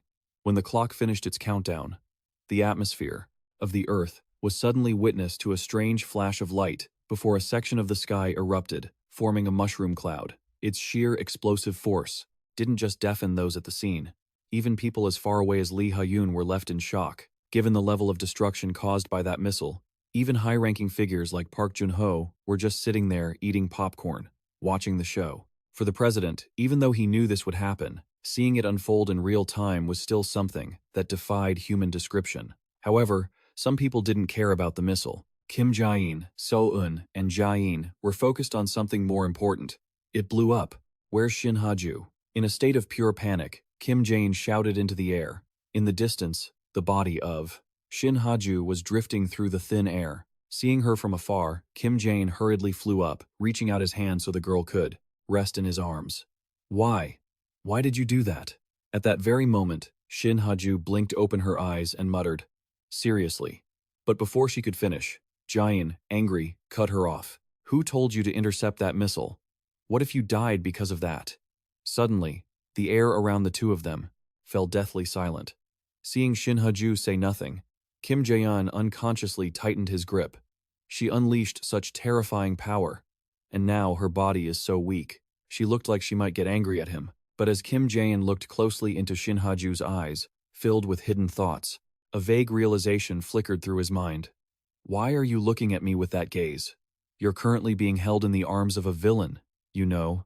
The moment he thought of the word villain, Kim Jaein quickly caught his breath and launched into a tirade against Shin Ha-ju. Shin Ha-ju, I thought you were only good at running away. How were you so fast at distracting everyone? Stopping a missile? Looking at it, it seems like you were aiming for something else too. He was scolding her loudly, but as soon as he stopped, a storm of thoughts appeared in Kim Jaein's head like a swarm of startled birds. That massive weapon was right on the verge of exploding. If the missile had fallen, there would be no turning back. If she hadn't realized it in time and rushed to stop it until the very end, we both would have been obliterated. So, why on earth did you stop that missile? Suddenly, Shin Ha-ju's soft voice made him jump. I just wanted to do it. While Kim Jaein was still frowning in confusion. Huh? Shin Ha-ju let her guard down.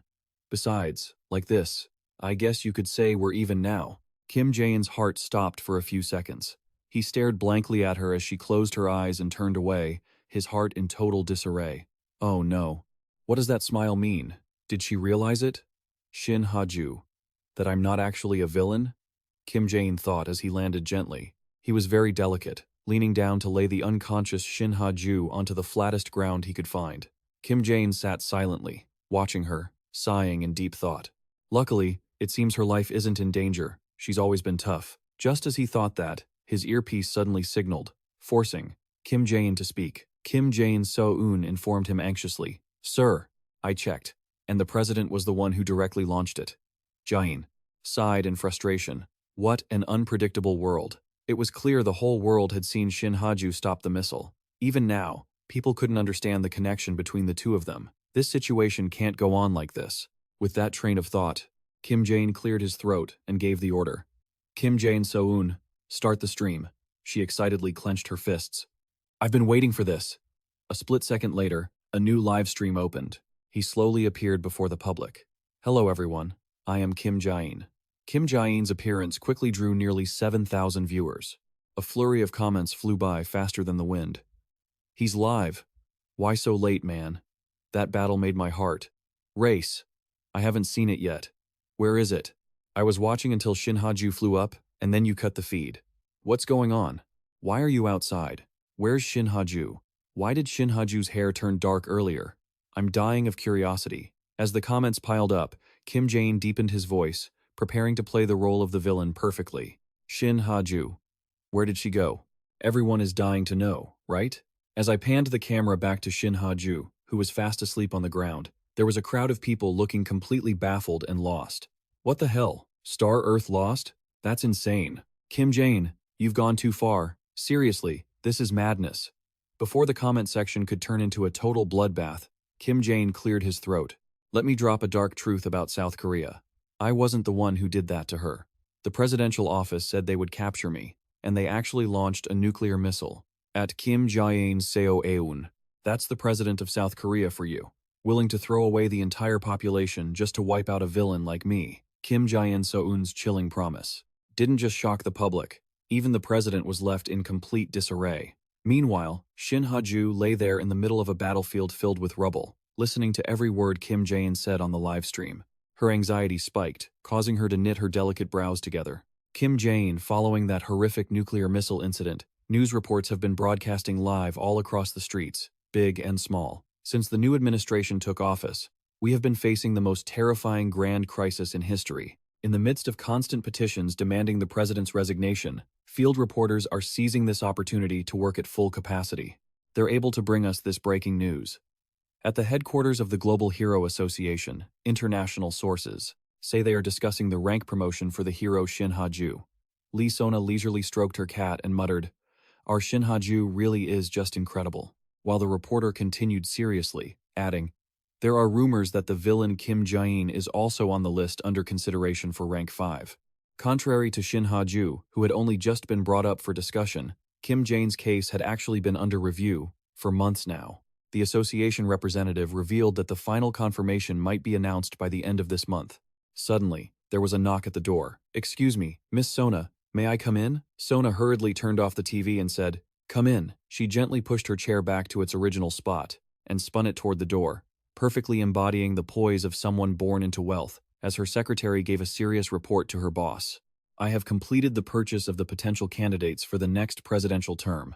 Those individuals have sworn to carry out every order from the SAO Corporation." Hearing that, Sona couldn't help but smile and nod. "Well done. And how are the other tasks progressing?" The secretary froze for a few seconds, before continuing to provide the new information. "The chairman has decided to hand over full operational control to Miss Sona." That very last phrase made her happier than ever before. Finally, the day had come. Even if her brain was firing fireworks in celebration, Lee Sona still kept her composure, waving the secretary off. "You may leave now." Only when the secretary's footsteps had faded away did she finally let out a long breath, and all the thoughts in her head came gushing out. Silently, she whispered, "Thank you, Kim Jaein. Because of you, I finally have the chance to seize control of the entire country of South Korea. I will definitely make the most of this stroke of luck." Meanwhile, at Kim Jaein's money-reeking villa, his frantic voice suddenly echoed in the air. "Hey everyone, we've got a big problem." While the four girls waited blankly for what he'd say next, Kim Jaein suddenly lowered his voice, acting all ominous. "It seems like Shin Ha-ju is starting to get suspicious of me." That vague way of speaking made Kim Jaein So-eun, who was a bit slow on the uptake, ask, "She's suspicious of what, exactly?" Kim Jaein, depressed over the gravity of the situation, shared, "She thinks that I'm not actually a villain." To think those seemingly profound arguments, to all of his, were only met with a cold rebuke from Choi Se-hee. "Are you an idiot?" Choi Se-hee followed up with a comment that was just as unbelievable. "We're at this point, and you're still deluding yourself into thinking you're a villain?" Kim Jaein hurriedly tried to defend himself. "What? What's the problem with me?" That noise made Choi Se-hee and Lee Ha-yoon, who were eating fruit, think in unison, "That crazy guy, Big Brother." Kim Jaein really is a weird person. Feeling like he was losing the argument, he blurted out whatever came to his mind. "Whenever I'm free, I go out and cause explosions and create chaos. The amount of hostages you've taken so far is countless, isn't it?" But Lee Ha-yoon countered him instantly. "But then you just let them all go, didn't you?" That made him choke up with frustration. "I've kidnapped people before, too. Not to mention, I've taken out countless other criminals." At this point, Choi Se-hee and Kim Jaein So-eun could only drop their playful facade to answer the host as he wished. "You literally admitted yourself that you wiped out so many villains, right? Thank you so much. Our secret rank A hero, Kim Jaein." But unexpectedly, that just pushed Kim Jaein's madness a bit further. "But regardless, I've tried my best to live my life, whether as a villain or just as an individual." Those weak arguments were quickly ignored by Choi Se-hee, who confusingly retorted, "What does you living hard and putting in effort have to do with anything? You really do have a screw loose. So, all this time, you've just been trying to act like a villain?" She had already lowered her tone to speak to him as an equal, but Kim Jaein still didn't know his place and shouted, "Well, obviously." Choi Se-hee had to stop eating to let the rage inside her pour out. Just the fact that he had to strain himself to look like a bad guy was already a huge mistake. Honestly, just one quick look, and you could see all the holes in his act. You can't fool anyone like that. "Do you understand why I accepted your invitation to join you?" Taking advantage of the fact that he was still dazed and saying, "Huh?" She furrowed her brows and went on a tirade. "Just look at what happened last time. If we had left that giant machine to sweep through, Choi Se-hee, what would the consequences have been? If it had used all its power to attack from the start, would that kid Shin Ha-ju have been able to withstand it?" Kim Jaein So-eun looked at Kim Jaein's silly face and shook her head in agreement. No way she could have handled it. Not in a million years. At this point, Subin couldn't help but comment as well, but Kim Jaein stood up to stop her on her behalf. He even fought while controlling his output so he wouldn't cause too much damage after all. That obvious logic made Kim Jaein So-eun snicker and mutter, "Anyone who doesn't realize that is a total fool." Her dismissive look made Kim Jaein scream in confusion. "Just for that silly reason? Maybe you all still don't understand that Shin Ha-ju is the very symbol of justice. Just based on that circumstantial evidence, to go and suspect an S-rank villain, thinking that someone as brutal and cold-blooded as him could actually be like that, is impossible." His absurd logic made Choi Se-hee, who was busy munching on some fruit, burst out laughing. "Fight it immediately? And then what? Symbol of justice is my foot. Do you really think Shin Ha-ju is some kind of idiot? How on earth do you look at him and not see a villain?" That cold, blunt comment easily left Kim Jaein, who didn't have much of a brain, completely stunned for a moment. That blank, confused look made Choi Se-hee uneasy. She lowered her voice to ask her teammate beside her, "You're right, aren't you?" and received a nod from Kim Jaein So-yoon that was cooler than ice. Of course, someone had to say it to his face so he'd wake up. What a relief. While the girls were busy criticizing Jaein, he was lost in his own private deductions. If she ever found out that the evil things he did weren't because he was crazy, but actually to protect her, and this whole planet, if Shin Ha-ju understood that hidden truth, she wouldn't be able to go all out against him anymore. What? Die, Kim Jaein? If it stays like this, she definitely won't be able to improve, and with that power stuck in a rut, there's no way to stop the impending disaster. The moment that thought hit him, Kim Jaein shouted in frustration. That absolutely cannot happen, leaving Kim Jaein So-eun startled and shouting along in a panic. Under the girls' puzzled gazes, he just mumbled a few words. Right, while wisely swallowing the rest of his thoughts. For Shin Ha-ju, there always needs to be someone standing there to remind her that he is a heinous villain. His new plan was set. He hurriedly ran out of the house, ignoring how the atmosphere had become awkward because of him. You guys stay and have fun, I've got to go. Time passed, and eventually, Shin Ha-ju stood stunned, dragging her luggage toward a strange skyscraper. Since it was her first time here, she couldn't hide her curiosity as she looked around the lobby. Just minutes after Shin Ha-ju stepped inside the building, a man approached and bowed. Welcome, dear guest. Are you Shin Ha-ju? That respectful demeanor made her shyly nod. Yes, that's right. The man still acted as if it were no trouble, grabbing Shin Ha-ju's suitcase. Let me help you bring your luggage to your room. His polite manner made her let go of the handle. Oh, thank you so much. Even though she felt a bit uncomfortable inside sometimes, she felt more at ease carrying her own bags. Suddenly, a familiar sound rang out, making her happily turn around. Shin Ha-ju. A warm, tight hug from Sona made her mood brighten immediately. Sona! But then, she started her usual teasing routine. Look at you. You look even prettier than before, don't you think? Shin Ha-ju shyly turned her face away. You're exaggerating. The girl's adorable look made Sona unable to resist grabbing Shin Ha-ju's hand and speaking up.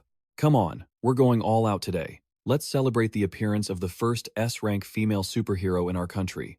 A while later, in Sona's massive, luxurious apartment, Shin Ha-ju excitedly ran out to the balcony to gaze at the view outside.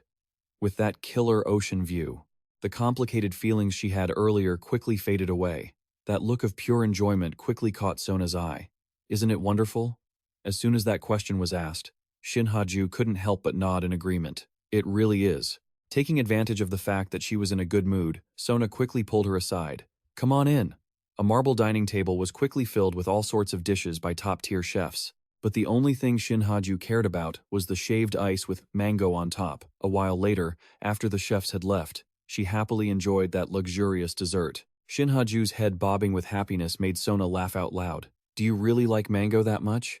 You look so cute. Mentioning mango made her think of that guy, Kim Jaein, again. That familiar name made Shin Ha-ju break out in a cold sweat for no apparent reason. Huh? What? Seeing her friend's stiff reaction, Sona quickly pivoted to a different topic. Honestly, I really want to have my own nemesis to deal with. Just like in your case. My area is just full of petty criminals. At this rate, when will I ever reach S rank? So, maybe I should use this opportunity to move my base to Kim Yain Seo-eun. I really want to test how strong Kim Jaein is. The moment she said that, Shin Ha-ju hurriedly shouted, You can't! When Sona tilted her head in confusion and went, Huh? She panicked and used all the vocabulary in her head to explain her thoughts.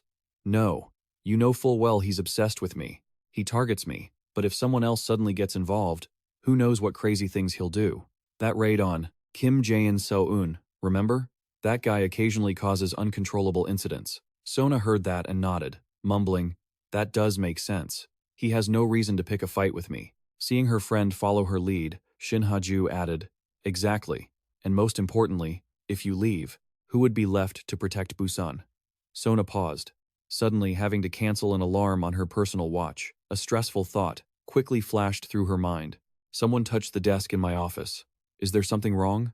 That thought made Sona worried, and she prepared to leave immediately. Shin Ha-ju, I just received an urgent message, so I have to go to the company for a moment. Feel free to make yourself at home.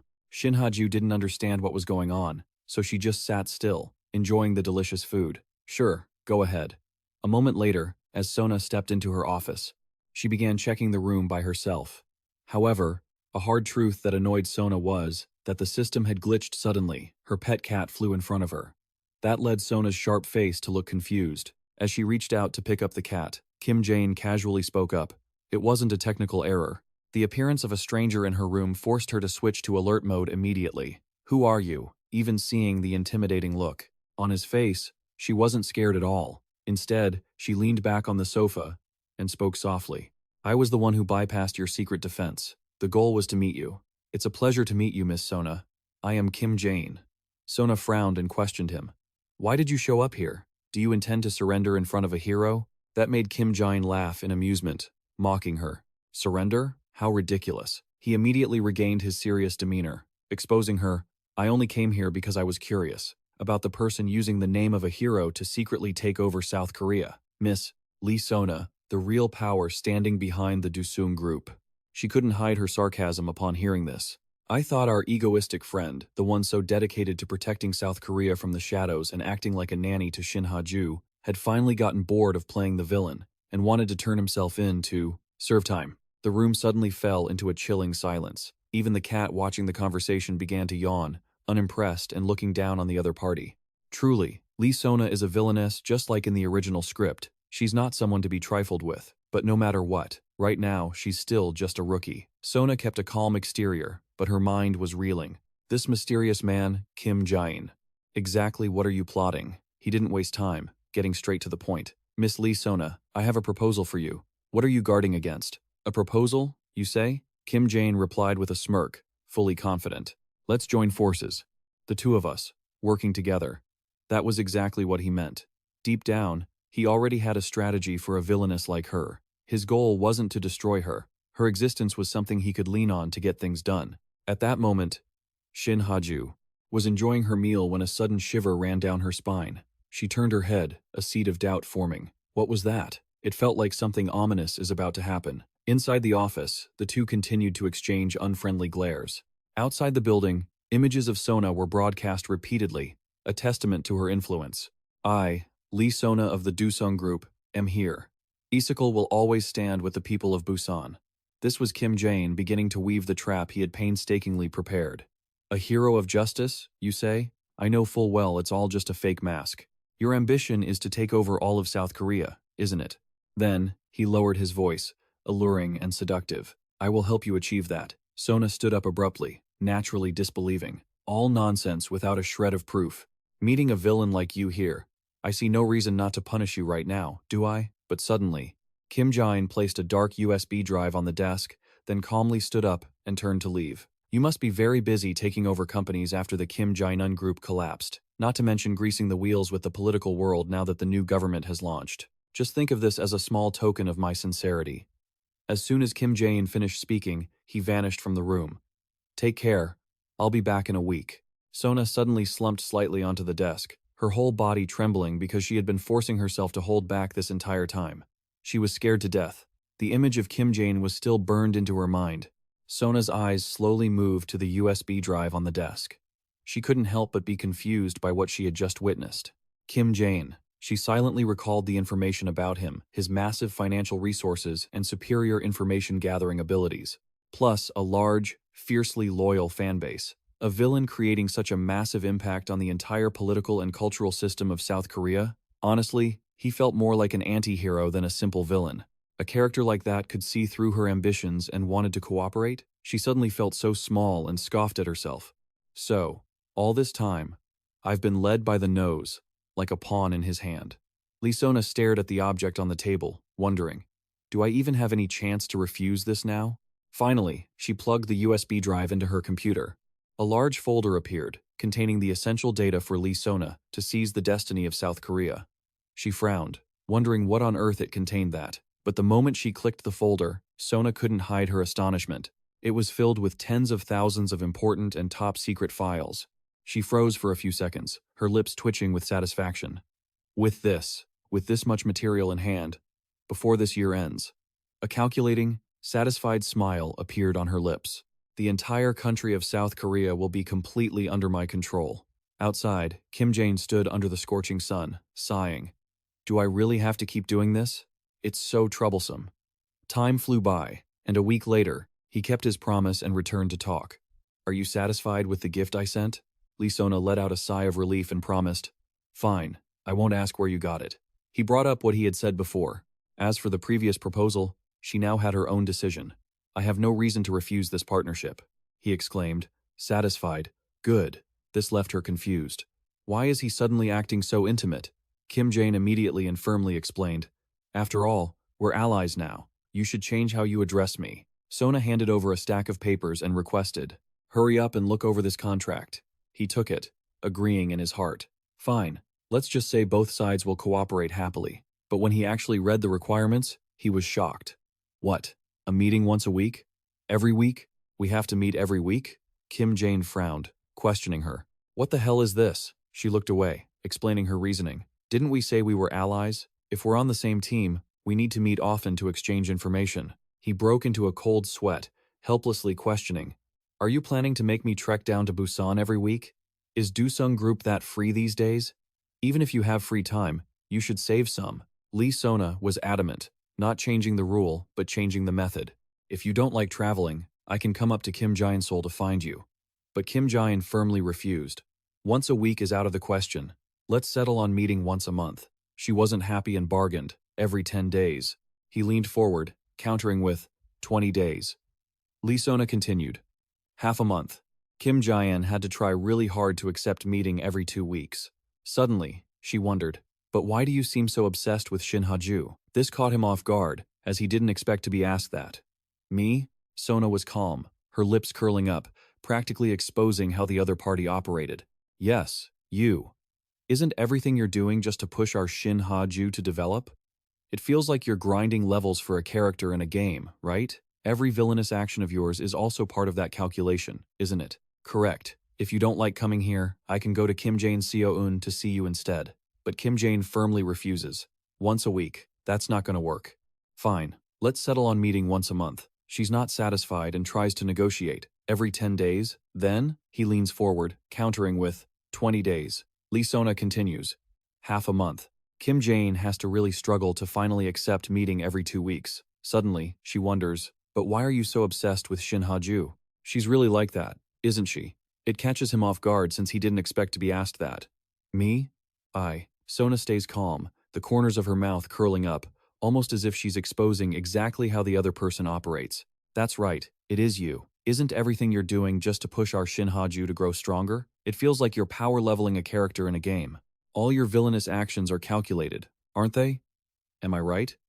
I couldn't help but marvel at how sharp she was. She stood up, sighed, and said, Honestly, I'm actually jealous. See? You know it, right? Lee Sona then moved closer to sit next to him. Every time you stage an act of terror, the reputation of our very own Shin Ha-ju skyrockets. Because of that, I want to ask for a favor. Could you stage some terror in my territory too? She leaned in, closing the distance between them significantly. Huh? Seriously? But before he could finish, she flicked him hard on the forehead, making Lee Sona scream in pain. What the hell was that for? That hurt, Kim Jaein replied with clear annoyance. What do you mean what? You crazy heroine. Just get to where I'm causing trouble already. Is that something a hero should say to a villain? She teared up, desperately trying to argue. You aren't even a real villain to begin with. Why do you only favor Shin Ha-ju like that? Suddenly, Kim Jaein had a realization. Thinking back, Kim Jaein had cleaned up the black disaster too early, so this girl hadn't had the chance to power up like in the original plot. He sighed, finally accepting it.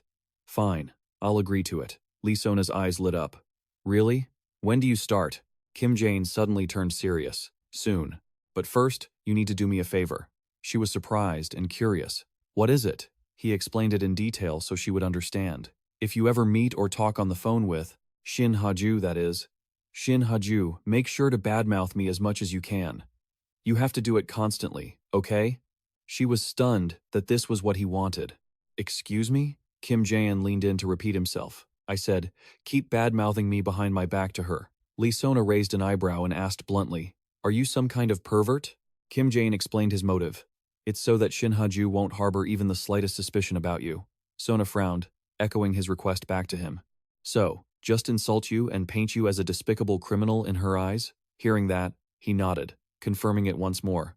Exactly. Just use the worst language possible. Call me a narcissist, a self-righteous prick, a piece of trash criminal, a pervert, that kind of thing. She was taken aback for a moment. Wait, really? Lee Sona broke into a cold sweat and said firmly, a self-righteous narcissist? I'm afraid that approach won't get the results you want. Kim Jaein let out a sigh and declared, don't worry, it'll definitely work. He was incredibly confident, thinking to himself, you have no idea how many times I've watched the Shin Ha-ju series. In reality, the only person who truly since our partnership is for that very purpose, I'll give it a try. He dropped the white cat and nodded in satisfaction. Good enough. Kim Jaein reached out his hand to seal the deal. He curled the corner of his lips. Everything is in your hands now. Sona shook his hand and said, I'll do my best. As they shook hands, Kim Jaein's body suddenly emitted a deep purple light, vanishing in the blink of an eye without a trace. She wearily rubbed her head. Good grief, I've never seen such a slippery fish. But then, a smug smile appeared on the lips of the egoist. You've taken the bait, haven't you? Definitely. I will absolutely make him my own possession.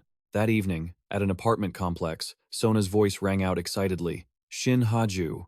As soon as the door opened, she couldn't help but be stunned. Standing outside, she waved her hands cheerfully.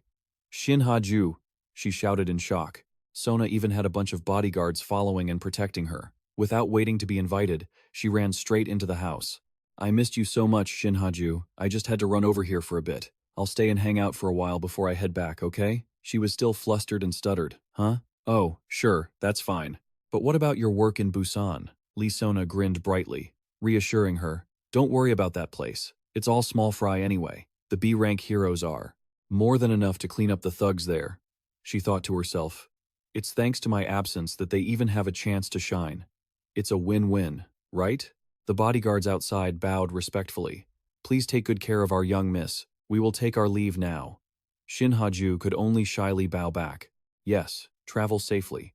Suddenly, she lunged onto the bed with delight, hugging the soft blanket and shouting excitedly. This is exactly that Shin Ha-ju scent. Seeing this, she felt completely helpless. What are you mumbling about? Sona sat up, suggesting playfully, how about we have a drink? I brought some along. She skipped away in sheer joy. So exciting. Shin Ha-ju frowned, picking up the blanket to sniff it. Is there a strange smell? Outside, she held 2 bottles of alcohol in her hands and called out. Shin Ha-ju, come here. Let's drink. It's homemade wine. I brought it. Startled, she turned back and answered hesitantly. Oh, all right. The 2 of them drank until the cans were empty. Lee Sona cleared her throat to get into character and began the plan. She propped her chin on her hand, squinting as she ranted with dissatisfaction. Kim Jaein. That guy is truly a piece of work. I honestly can't believe a scum like him has a fan club. The people who join that club are so weird, too. That made Shin Ha-ju go pale, feeling guilty. Sona kept insulting him mercilessly. The fact that he commits acts of terror like it's his daily routine is a huge problem. Maybe it's because he sees that the public is paying attention, so he keeps doing it. That terrorist has a massive savior complex, a fame-hungry criminal using chaos just to feed his thirst for attention. That kind of dirty criminal thinks he's above the law. People like that need to be punished severely to make it worth it. She didn't say anything, but deep down, she didn't agree. No. Even so, that kind of language is a bit much. Sona, on the other hand, was on a roll. From my perspective, he's just a narcissist with a massive ego. That's the nature of all criminals, but this guy is way worse. He only thinks about himself. Shin Ha-ju secretly disagreed. That's not true. Kim Jaein once risked his own life to protect me. Lee Sona kept pressing on, mocking him further, and the way he obsessively clings to you is just nauseating, Shin Ha-ju. Yet, to her, it was the exact opposite. I don't think so. She was so drunk that she could barely speak clearly. But no matter what, he's still an extremely cunning villain. You have to remember that. Shin Ha-ju. When she saw that the other girl was asleep, Shin Ha-ju slowly got up. She scooped Lee Sona into her arms and went into the bedroom. Looking at her sleeping soundly, Shin Ha-ju still couldn't understand. Why on earth was Sona bad-mouthing Kim Jaein so intensely? And it didn't look like she meant any of it. She scrolled through the phone screen, checking the Kim Jaein fan page. A contemplative look crossed his eyes, wondering when the next terrorist attack would strike from within that massive mansion. Where his whole family lived, Lee Cha-yoon had just finished breakfast with a satisfied expression, hopping up excitedly to announce, "Goodbye everyone, I'm off to school." Lee Ha-yoon called out right after, "I'm heading out too." Kim Jaein smiled and waved. Be careful on your way. Kim Jae and So-eun yawned lazily. She let out a long, indifferent yawn and muttered, be good at school. Seeing her laziness, Lee Cha-yoon frowned and questioned, are you trying to tear your mouth open? What were you doing last night, Kim Jae and So-eun? To be this sleepy in the morning? She was still dreamy, barely opening her eyes. Seo-eun mumbled while eating, is that a secret? Maybe. Yeah, let's keep it a secret. Kim Jae, sitting at the head of the table, cleared his throat. All right, everyone, focus. Listen up. Seo-eun kept eating while listening. The next terrorist attack will happen next week. The location is Busan. Subin was incredibly surprised by this decision. In Busan? Really? Choi Se-hee raised an eyebrow. Shouldn't Icicle be stationed there? Kim Jae Seo-eun chewed lazily and wondered, what kind of wind blew our big boss all the way over there? He didn't hide it, explaining, it's just that a partner company just opened a branch in Busan. They reached out and asked us to carry out a terrorist attack. The whole group couldn't hide their surprise, speaking in unison. A partnership? Subin broke out into a cold sweat and challenged, what kind of insane company hires outsiders to commit terrorist attacks anyway? Exactly 1 week later in Busan, while the atmosphere was still as calm as any other day, the citizens turned pale as they looked up at the sky. A massive airship hovered above, causing them to panic and scream, run away. Right at that moment, Kim Jae appeared, holding a microphone. Greetings, everyone. The great Kim Jae has officially arrived in Busan. He laughed and urged, come on out and face me, Icicle. Massive explosions began to erupt everywhere, making the ground shake. From the ship, small bombs were dropped. Wherever they hit, chaos ensued with thick smoke and dust. Sona quickly arrived, standing on a thick layer of ice. She used her ice to block the impact of the bombs. Sona pointed upward, her lips curling into a thrill-filled smirk. You jerk! The more you talk, the more fired up I get. Kim Jae, I will stop you. That was the line she had always wanted to say at least once. At the headquarters, the manager kept reminding Shin Ha-ju that if the target was in Busan, it should be under Icicle's jurisdiction. But Kim Jae-ju wasn't listening at all. I'm retreating. She flew off into the sky in a flash, her mind in chaos. What the? With a twisted, foul expression, she muttered, what on earth is going on here? The Rabbit Gang's airship was still hovering in the sky. Rabbit wiped his gun and spoke up. You know what? I still find this hard to believe. Rabbit glanced over and questioned, what is it? He turned excitedly, grinning. The fact that we actually built such a spectacular ship, and that we're bold enough to cause chaos across the whole city. He scratched his nose proudly. Oh, that? You think that's such a big deal? Honestly, I'm feeling the thrill too. Rabbit became even more animated and shouted, brothers, finally, our dream of becoming pirates has come true. Are you ready to raid the land of Busan? Both of them stood at attention and shouted in unison. Yes, Captain. He was incredibly fired up for the upcoming plan. Plunder everything. That is what it truly means to. Suddenly, Kim Jae appeared behind them with an intimidating presence. Kim Jae? Rabbit was stunned, Captain. He didn't bother with logic and arrogantly declared, all right, from this moment on, this ship belongs to me. The Rabbit Squad obviously didn't agree. Do you think we'll let you take it just like that? But then, the Rabbit Squad was beaten black and blue, looking incredibly pitiful. Kim Jae smiled, friendly, and advised, you guys just relax. Why so tense? He immediately made an offer. From now on, you will be partners with the Kim Jae Alliance. What do you think? Isn't it wonderful? He puffed his cheeks and pouted, looking clearly annoyed. And so, Kim Jae used magic to intimidate them, making the whole gang scream, it's top tier. Honestly, it's just too amazing. He was satisfied and began assigning positions. All right. Red to the back, yellow and blue, you two split up to the sides of the ship. The terrorist attack is about to start. Everyone to your positions, now! Rabbit ran off to do his task, crying miserably. You jerk! Kim Jae sat back relaxedly and continued delegating. Subin, you're in charge of steering the ship, okay? She smiled happily. Understood. This left Choi Se-hee feeling a bit uneasy. Wait, she knows how to steer a ship too? Kim Jae on. She stepped forward to ask about her own role. What about me? What am I supposed to do? Unexpectedly, he said calmly. Just go inside the cabin and rest, or you can stand out here and watch. Whatever. Choi Se-hee was shocked speechless. Huh? Kim Jae didn't pay any more attention, only worried about the plan. All right, done. Everything is prepped on this side. We'll have the airship reveal itself right at Haeundae Beach. She still wanted to call out after him. Hey, wait a second. Who on earth hired us to commit this terrorism anyway? Below, Lee Sona was still incredibly thrilled, shouting, "You jerk!" She became even more excited, calling out, "Kim Jaein." After finding out the truth, she was utterly shocked. Is it real? Isn't that the heiress of the Jusong Corporation, Lee Sona? No, she's the Class A hero, Icicle. Kim Jaein began his livestream. Greetings, viewers. Kim Jaein has arrived in Busan. Let me introduce to you all the precious companions I have just forged ties with. They are none other than the villainous allies of Kim Jaein. Below, the comments were updated constantly. Kim Jaein is live streaming. They're on air, guys. Look at that hilarious airship. But admit it, that ship looks really badass. Kim Jaein, Icicle. This fan is about to blow up. Hyundai is doomed. Kim Jaein showed up in Busan, guys. He introduced the new members. The red and yellow rabbit squad made the chat excited, typing continuously. Why do these kids look so cute? Are they a trio of superheroes? Isn't that their ship? It feels like they were beaten to a pulp by Kim Jaein before they went to commit terrorism, right? Spot on. At this moment, Sona raised her voice, threatening, Kim Jaein, stop right there. If you don't surrender, I'll freeze all of you. Kim Jaein laughed excitedly, acting out the script they had planned beforehand. Isn't that the pride of Busan, Icicle herself? Let's see if you can handle this attack, she said, swinging her arm to create a thick wall of ice, instantly freezing the incoming barrage of bombs. They were neutralized instantly, like broken toys. The viewers on the livestream went wild, typing, "This is the real Icicle from SAO.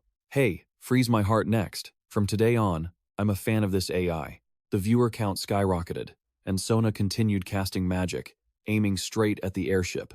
Massive ice shards formed and hovered in the air. She used them as platforms, leaping high into the sky. Kim Jaein. I won't let you get away this time, Kim Jaein. Watching the scene, he raised an eyebrow and muttered, Sona's acting skills are actually not bad. Meanwhile, Shin Ha-ju was soaring high above, with Chun-ho reminding her of the current situation over the radio. Icicle is working hard to stop Kim Jaein's terrorist attack. You can head back to headquarters now. But he only received a firm response from her. Shin Ha-ju's face hardened, her eyes blazing as she shouted, I'm heading there right now. She then accelerated, flying straight toward Busan. Rabbit held his heavy gun, firing continuously. Die! Sona, quick as a flash, created a solid shield of ice to protect herself. She kept the magic going, her eyes locked on the target, then froze the guy with just one hand. The chat exploded with excitement.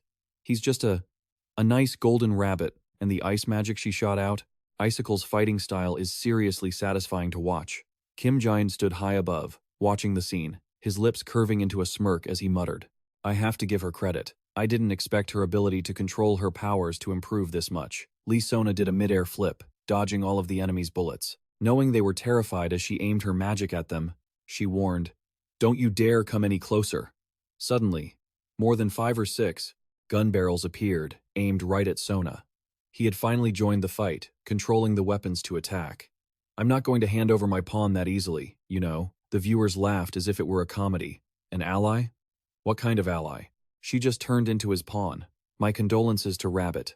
She dodged and used 2 fingers to counterattack. Sona aimed straight at the target, turning her hand into a gun and firing ice blocks that flew at the ship, carrying a bone-chilling cold. As it hit, clouds of dust filled the air. Kim Jaein glanced down, slightly surprised, while she curled her lips in satisfaction at her own attack.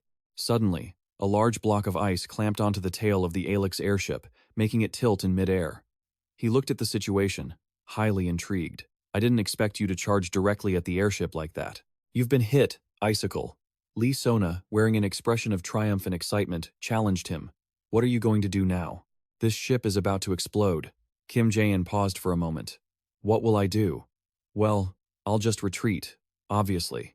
She certainly wouldn't let that happen. She immediately fired more ice blocks at it. Damn it, Lee Sona shouted firmly. I won't let you escape. He tugged at his hat and gave a dry smile. Causing chaos in Busan really isn't easy, is it? How embarrassing. The live stream ended there. Only once the plan was successful did she jump onto the ship. Good work out there, Kim Jaein said with satisfaction. You too. That was an impressive performance. He tapped on the ice layer covering Rabbit and requested, If the tail of the ship is unfrozen, go ahead and free this guy too. She laughed awkwardly and apologized. Sorry about that. Suddenly, Kim Jaein felt like something was wrong. He looked up at the sky, cautious. Wait a minute, Sona. She didn't feel anything, and was very confused. Kim Jaein went pale and said, That thing. Flying this way. Tell me she's kidding, right? She squinted, trying to get a clear look. Why was Shin Ha-ju hurtling down like a massive missile? She slammed into the ground below with overwhelming force. Her face was full of fury, shocking the two people below. Shin Ha-ju. Sona created an ice slide from above, telling herself, stay calm, stay calm. Even though she was breaking into a cold sweat, she tried to handle it. Just stay calm and act. Shin Ha-ju landed, the force of her impact rippling outward, the air scorching hot. She looked up, her gaze cold and merciless, her eyes locked on the ship floating in the air. Sona smiled awkwardly and stepped forward to talk to Shin Ha-ju. Why did you come all the way here? But she remained silent, her face darkening, taking steps forward to apply pressure. Seeing that, she immediately explained, I could have handled those guys on my own. But suddenly, Shin Ha-ju probed, what were you two talking about? Sona tried to muster a smile to soothe the situation. Did you see that? That guy kept provoking me while running away, so I just cursed him out a bit. It's nothing, really. She frowned even more, her eyes practically blazing with fire. The two of you. You were laughing? The corners of her mouth twitched, looking extremely strained. But Sona, of course, didn't tell the truth. Is that so? It must have been because we were just trading jabs, that's all. You were happy enough to laugh? Seeing the other person turn away, she felt a bit uneasy. Shin Ha-ju didn't say much and sat down, intending to charge straight at the ship to ask for an explanation. But Sona quickly grabbed Shin Ha-ju's wrist. Wait, Shin Ha-ju! She tried to force a stiff smile and wondered, are you actually planning to chase after them? She glanced over, anger clear in her voice. Let go. If you don't let go, this is really going to become a big problem. At this point, she had to lie to de-escalate. Shin Ha-ju, Kim Jaein said if you chased after him, he would blow up the entire city of Busan. You can't chase him. You have to think about the citizens, right? Although she wasn't sure if it was true, hearing that, Shin Ha-ju accepted it. Is that so? Well, there's no other way then. She turned away very decisively, as if she had her own plans. Shin Ha-ju turned her head, her eyes looking sad. I'm going back to Kim Jaein So-eun. Goodbye, Sona. She waved her hand and laughed softly. Yeah, contact me when you get there. 15 minutes gone. And finally, what was that all about? The atmosphere just now. Sona suddenly realized something. Wait! She glanced up at the Alex ship still floating high above, then looked back at Shin Ha-ju, who had already flown far away. Could it be? The corners of her mouth suddenly lifted, full of cunning. Shin Ha-ju, you're so cute. She flew like a blazing meteor through the sky, her mind still replaying the scene of the two of them laughing earlier. Kim Jaein. Shin Ha-ju bit her lip, unwilling to let it go. My villain. Up to this point, she still didn't know anything. When she returned to the Kim Jaein So-eun villa, she narrowed her eyes, confused. You're back early, but why are you standing there? Kim Jaein held his chest, gasping for breath. It's nothing. Even he didn't know that the genre of this world was gradually changing. On the TV, the Busan news anchor was updating the situation. Some people had noticed the change in the mood of Kim Jaein, especially when Kim Jaein specifically named Icicle, because Kim Jaein had always been acting toward Shin Ha-ju throughout all this time. It could be seen that Kim Jaein had entered a new romantic subplot. This could be inferred from the fact that he specifically named a guy named Icicle, rather than an allied villain like Choi Se-hee. Kim Jaein gritted his teeth in frustration. Is this guy actually insane? And now he's spouting more nonsense on the news? He muttered, pointing directly at the screen with a look of pure sarcasm. No wonder people like that are allowed to run wild, the girl beside him added, sounding completely in sync with his annoyance. Right? Kim Jaein broke into a cold sweat, confused. Wait, but what does this have to do with anything? Why would you do that to me? Kim Jaein So-eun snapped, her face twisted in a scowl as she turned to leave.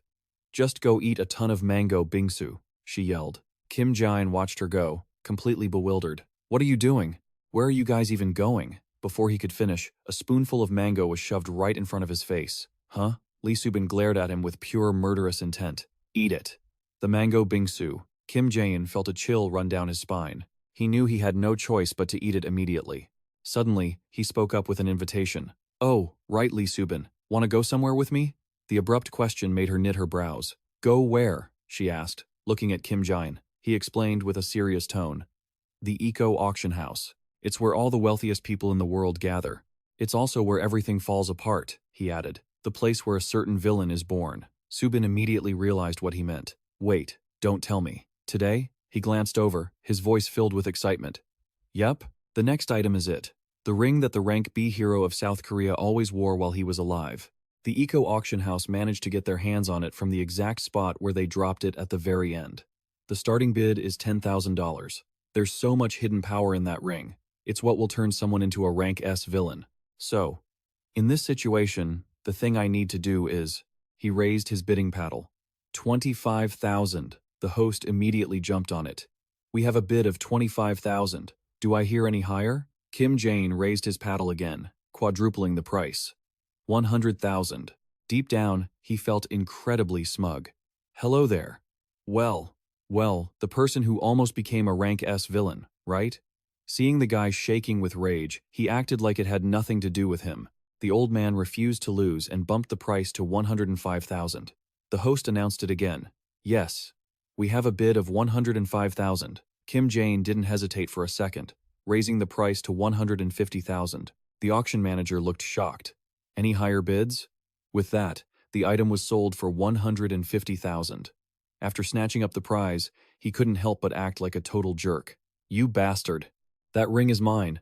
No sooner had he returned home than he heard Kim Jaein's Seo-eun nagging. Hey, Sister Subin, why are you two only showing up now? My account just got drained of 200 million won. Choi Se-hee, standing nearby, looked equally shocked. 200 million? Kim Jaein kept a calm expression, as if he hadn't done anything wrong. Want to see it? He held up his hand, the ring glowing brightly. She frowned and criticized him bluntly. What is that? Don't tell me you two spent 200 million just to buy this ugly ring? Kim Jaein spun his hand slightly, explaining, this isn't an ordinary ring. He used his finger to activate it, and the magical energy hidden inside instantly exploded outward. The atmosphere shifted violently in an instant. A brilliant purple light swirled into a strange shape, and a bizarre entity emerged, clad in heavy, solid armor. With blank white eyes and a jet-black mask, Dead Knight crossed his arms and growled. Who is the one who has awakened me? Kim Jaein Seo-eun stepped back, defensive and wary. What is this thing? Kim Jaein didn't even bother asking who he was, and just named him on the spot. Dead Knight. The creature looked completely dumbfounded. Huh? My name is Dead Knight? Kim Jaein flatly refused. No. From today, your name is Dead Knight. A dangerous and unusually excited glint appeared in Kim Jaein's eyes. See? That sounds cooler.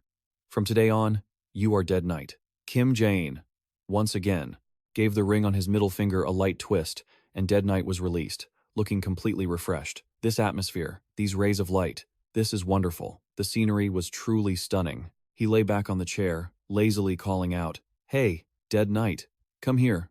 We've got some work to take care of. Having never been ordered around like that before, the creature was furious. What did you say? As he tried to puff himself up and act tough, claiming he was a saint, Kim Jaein simply shoved his middle finger in Dead Knight's face. He was instantly sucked back inside with a painful scream.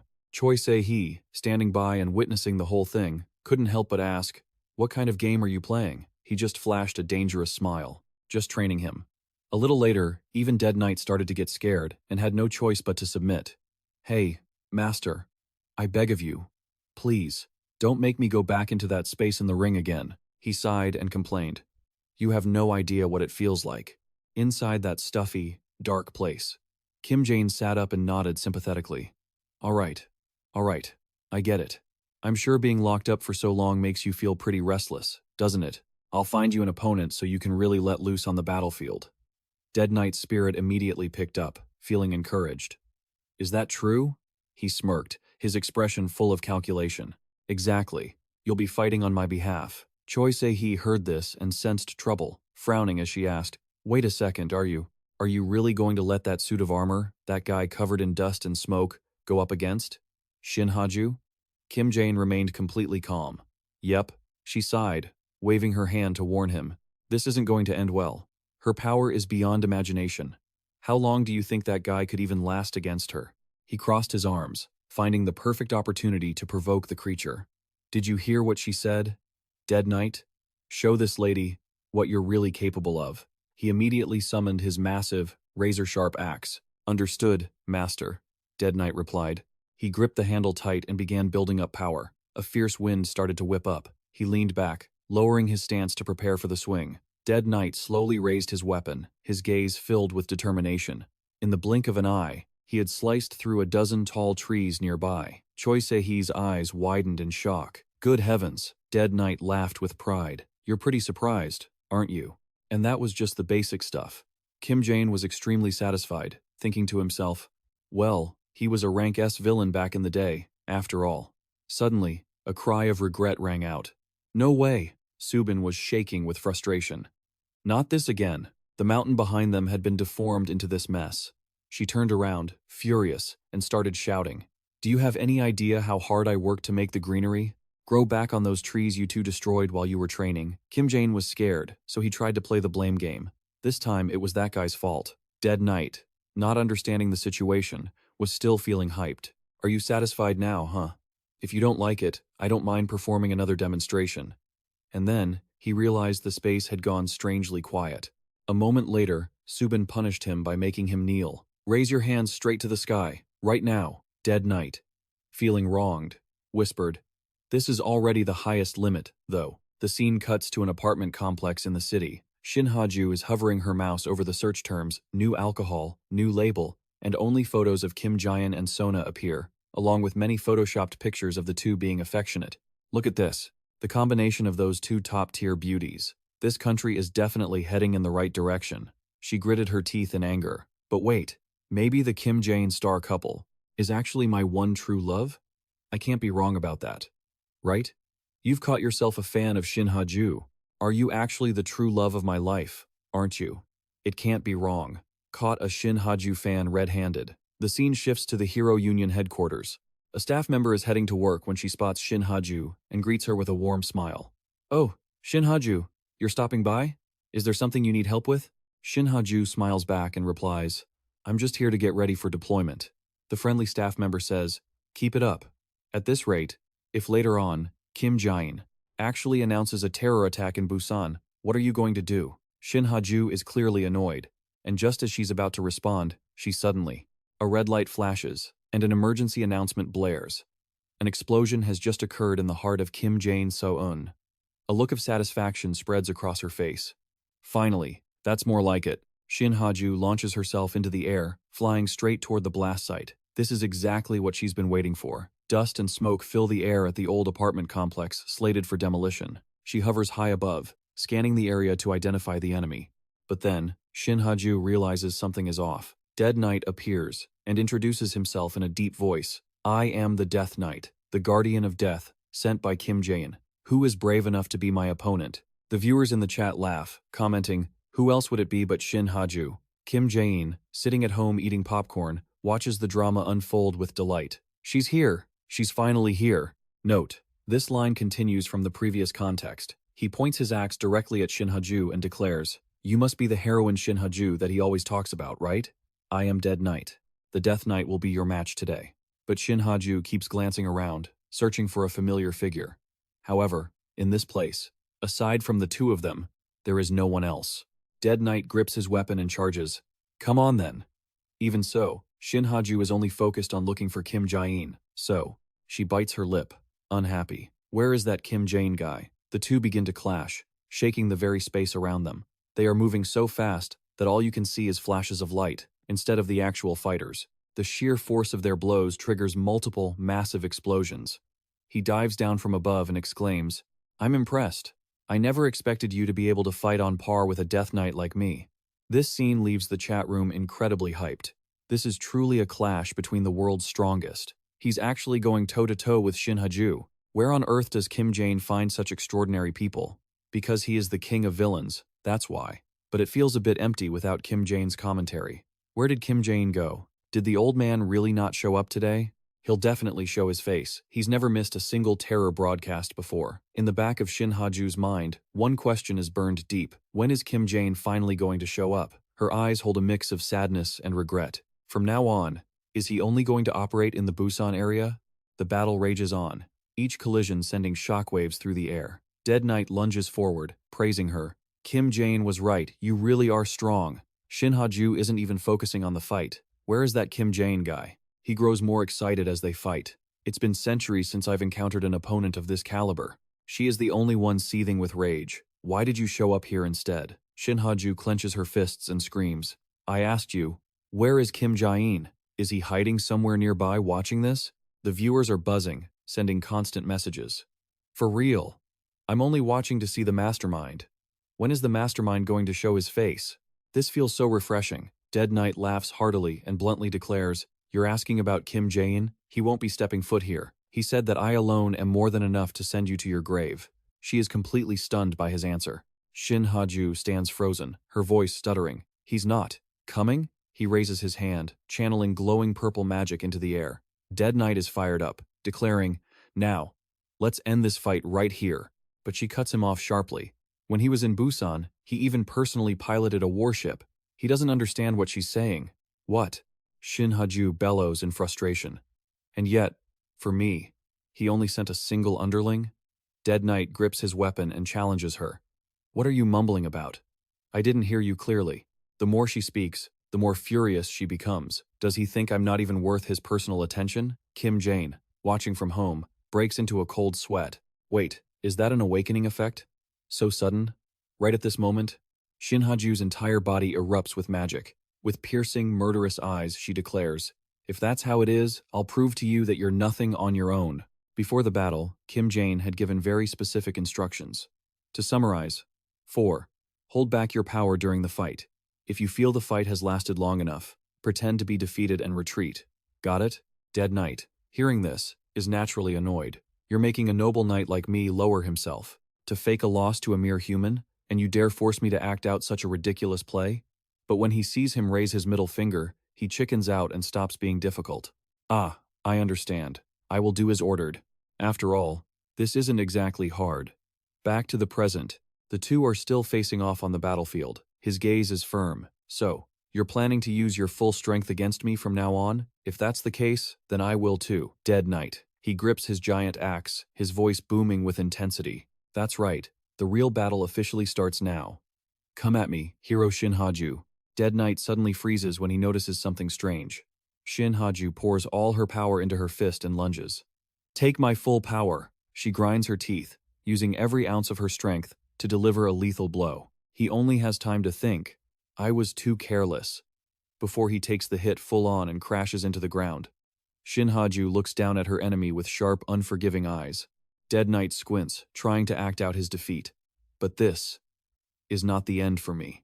After all, I possess an immortal body. When I reappear, I won't hold back anymore. Prepare yourself."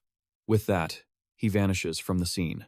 Inside, he is incredibly salty. "I'm just pretending to lose, master." He leaves Shin Ha-ju standing there, lost in her thoughts.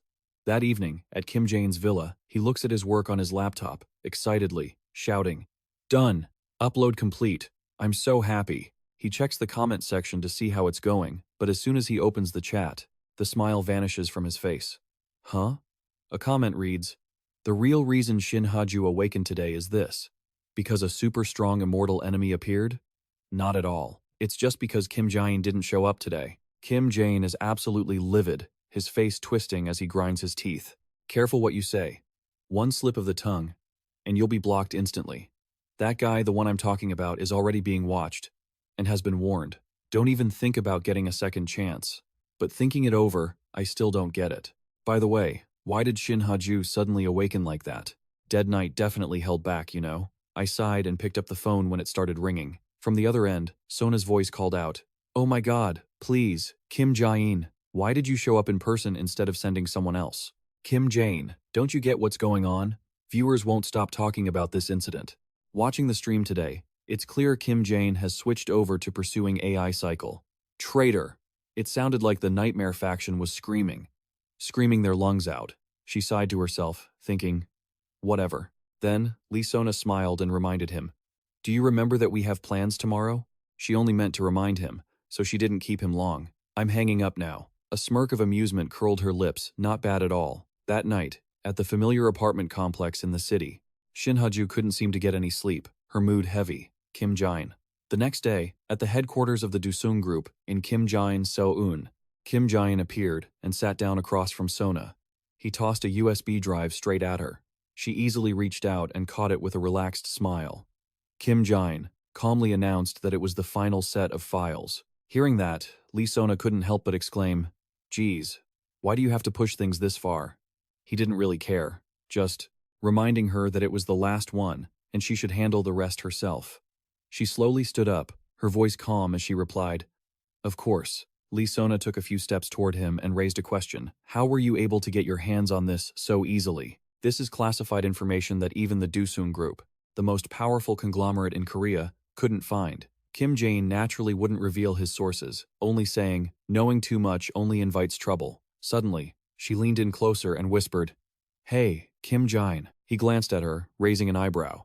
Huh? Unexpectedly, she leaned down and suggested softly, "Can I come over to your place?" Without a second thought, he shot her down. No. It frustrated Lee Sona, who rubbed her temples. She was genuinely annoyed and turned to ask something else. In that case, what about your real name? You have to at least tell me your name. Calling you by the nickname Villain all the time is so embarrassing. He tilted his head, hesitated, and muttered, "That's a bit." Lee Sona furrowed her brows, continuing to probe. What about that mask? I feel like it's just in the way. He didn't show any expression, just let out a soft sigh. Kim Jaein. She immediately turned to him, hand over her heart, and asked, "Look, do you think I'd actually betray you?" Kim Jaein fell silent, thinking back strictly speaking. She was the type to stay loyal to her allies until the end. Maybe revealing his true identity wouldn't be such a big deal after all. But for the moment, she was way too close to Shin Ha-ju. Lee Sona turned away in frustration, sighed, and said, "Fine, forget it. I'll just consider that as having heard your answer." She changed the subject. "Kim Jaein, what are you planning to do next?" He rubbed his chin and mumbled, Let's see." Sona was surprised by that. "What do you mean, let's see? Don't you have a concrete plan?" Kim Jaein pondered for a few seconds and said, Maybe this year I'll take some time to just chill." To himself, he thought, "Until that event happens." She was shocked and asked, "For that long?" He stood up, and just as he was about to leave, he stopped.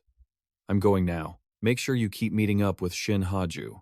"Oh, almost forgot." Sona turned, curious to see what he would say, and Kim Jaein unexpectedly suggested, "From now on, just call me Kim Jaein." She was stunned by the information.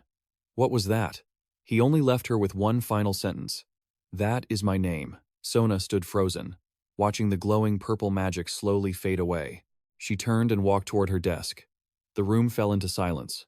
Only one figure sat before the computer, her lips curled into a satisfied smile. Her eyes drifted to the phone beside her. Sona picked it up and dialed. Shin Ha-ju received the call immediately. As soon as she picked up, Sona chirped, "Hello. Shin Ha-ju, let's meet up." Shin Ha-ju was incredibly surprised. "Sona? Where are you?" She answered with a bright smile. "I'm in Kim Jaein's Seoul right now." Hearing this, Shin Ha-ju frowned, feeling a little hesitant. Sona, with a happy expression, reached both arms out toward Shin Ha-ju. Shin Ha-ju saw this and immediately embraced her. Sona, having just walked over to open the refrigerator, said excitedly, "Since Shin Ha-ju is here, I specially made the mango bingsu that you love the most today." Standing behind her, she tentatively called out, "Hey, Sona?" Then, Shin Ha-ju shyly spoke up, "I'm sorry." Sona acted confused. "Huh? Why are you suddenly apologizing?" Shin Ha-ju, with flushed cheeks, said, "About that time in Busan. I was cold toward you." Hearing this, Sona gently took her hand and couldn't help but laugh. "You're still holding on to that after all this time?" Then, Sona narrowed her eyes and comforted her. "Of course you had the right to act that way. If it were me, I would have reacted the same. Don't overthink it." Shin Ha-ju tilted her head, suspicious. "Even you, Sona?" The image of her sitting with her legs crossed by the window appeared, a glass of wine swaying in her hand.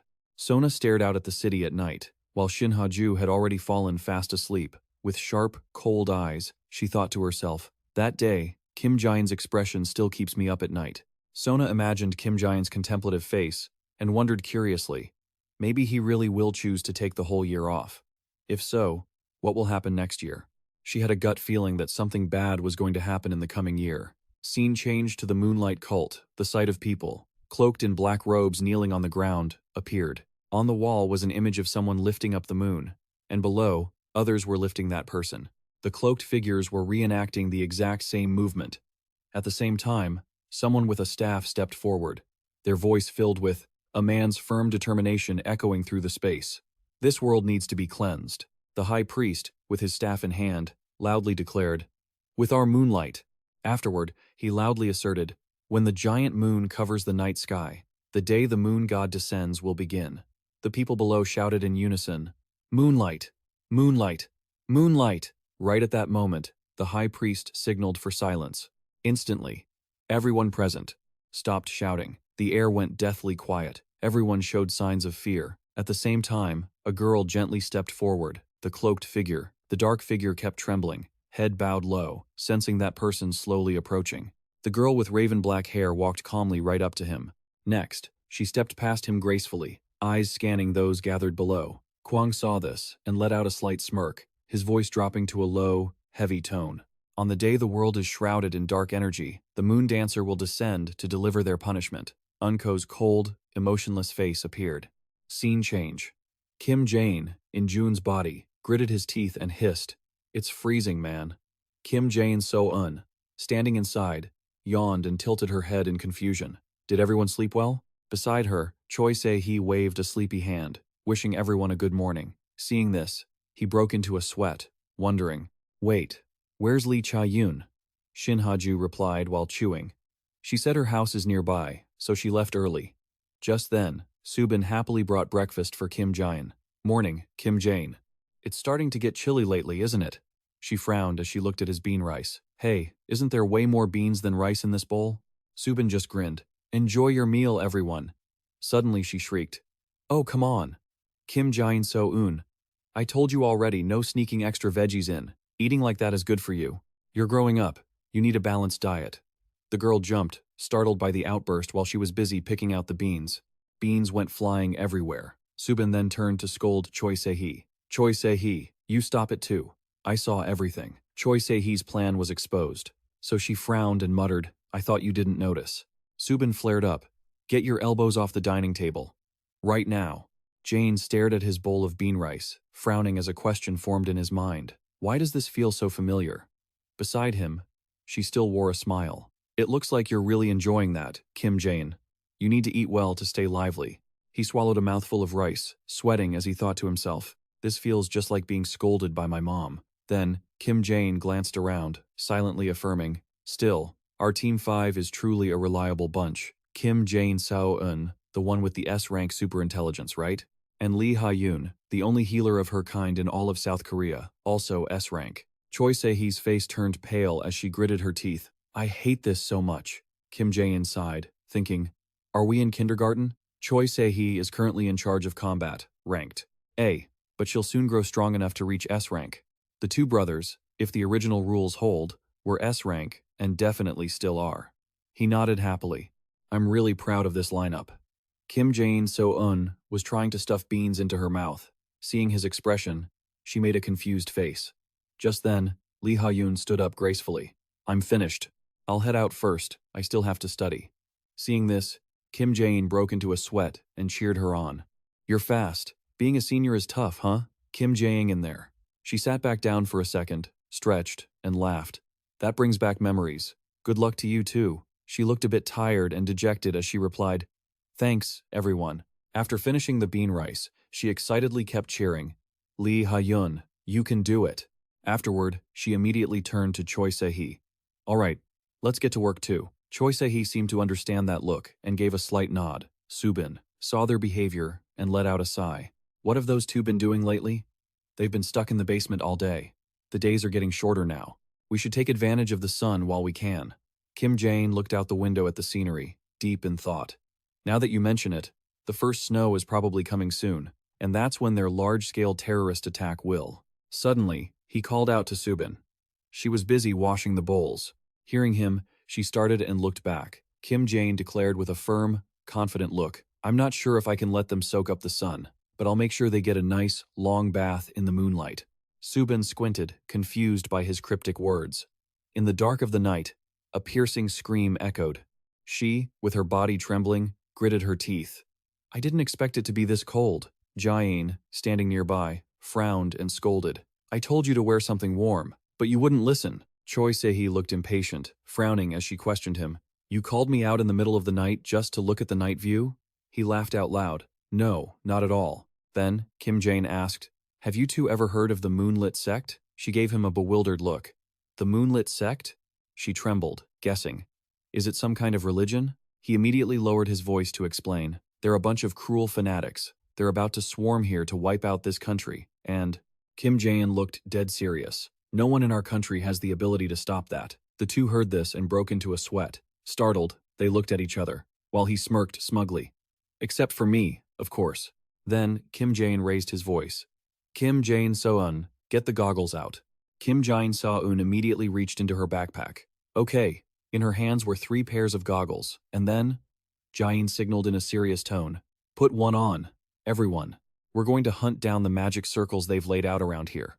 They're going to glow really brightly. He adjusted his glasses and smirked, asking, See anything? Suddenly, Kim Jaein lowered his voice. Choi Se-hee looked at the glowing city skyline and looked annoyed. Everything is glowing bright as day. You idiot. Choi Se-hee hugged herself and shouted, shivering. Oh my god, it's freezing. In broad daylight, how are you supposed to see that glowing circle? Kim Jaein looked around and called out loudly, Activate, extended vision. Its size is beyond anything I imagined. Try squinting and focusing. Kim Jaein So-eun squinted exactly as he asked. Suddenly, she exclaimed in surprise, I think I see it. Right? Kim Jaein was surprised. Where? Where is it? Kim Jaein So-eun didn't hesitate and pointed straight ahead. It's shimmering way off in the distance. After looking closely, he excitedly scooped her up. That's it. Great job, Kim Jaein So-eun. Kim Jaein So-eun suddenly lifted up, turned beet red, and shrieked. She jumped out of Kim Jaein's arms, embarrassed, and rushed off. Put me down, right now. Seeing her reaction, Kim Jaein was flustered and broke into a sweat. What's going on? Choi Se-hee frowned and glared behind her. You idiot! She, face burning red, gritted her teeth. Scene change. With an astonished expression, she frowned. What in the world is this thing? When did these drawings appear? Kim Jaein looked at those symbols, muttering to himself. The Moonlit sect must have spent months drawing this magic circle all over Kim Jaein So-eun. Just touching it will wipe your memory clean. They get nerfed or have their power drained. The setup ensures the heroes never stand a chance. It's exactly because of this that Kim Jaein So-eun ended up in such a disastrous state. Shin Ha-ju, who was already helpless throughout the story, is now even more pathetic. This is the plot point that fans are absolutely roasting for being such a massive power imbalance. Kim Jaein narrows his eyes, probing. So, how are we handling this mess? Smash it to pieces? He plants his hands on his hips and replies, Why break it? What a waste. Once he says that, he instantly teleports away. Choi Se-hee is startled. Where did he disappear to? A moment later, he reappears with a girl. She's so startled by this statue that she jumps. You scared me. Kim Jaein looks at DeLeo beside him and smirks. I have to tweak it a bit. I need to make it work in our favor. The two look at her, confused and stammering. Who is this? He introduces her nonchalantly. This is DeLeo. Choi Se-hee is beads of sweat, frowning, thinking to herself, honestly, everything here is just so taxing. Meanwhile, Kim Jaein So-eun stares intently at the witch's chest. DeLeo, looking confused. Unko says nothing, walking toward those ancient symbols and beginning to cast a spell. You can see the witch's hands. DeLeo gently touches the air in front of her. Immediately, all the symbols before them change in unison. She, with her golden pupils, looks down at the source of power on her 2 fingertips. The golden light enters Kim Jaein's body, making him gasp and mutter, Huh? What? What are you doing? A massive wave of power radiates from his body after absorbing that thing. Kim Jaein looks at DeLeo curiously. So, is that it? She glances back and says in a low voice, It's done. From now on, if this magic circle activates, it won't be able to control you anymore. And it's not just that it won't control you. Kim Jaein seems to grasp the underlying meaning and smirks. DeLeo sees that expression and squints with a smile. Exactly. You've already figured it out, haven't you? Then she turns her head to look at Choi Se-hee and Kim Jaein So-eun beside him. Are these your teammates? He nods happily. Yeah, that's right. Next, Kim Jaein raises an eyebrow, suggesting, You two have been working hard all night. Let's go home, wash up, and get some sleep. A thought bubble appears. The collapse scenario elimination is complete. Exhausted, she yells. You know you worked us to the bone, right? The girl next to him raises an eyebrow and proposes, How about we make up for it by going to a restaurant tomorrow? Let's all go eat something delicious. He hears this and nods excitedly.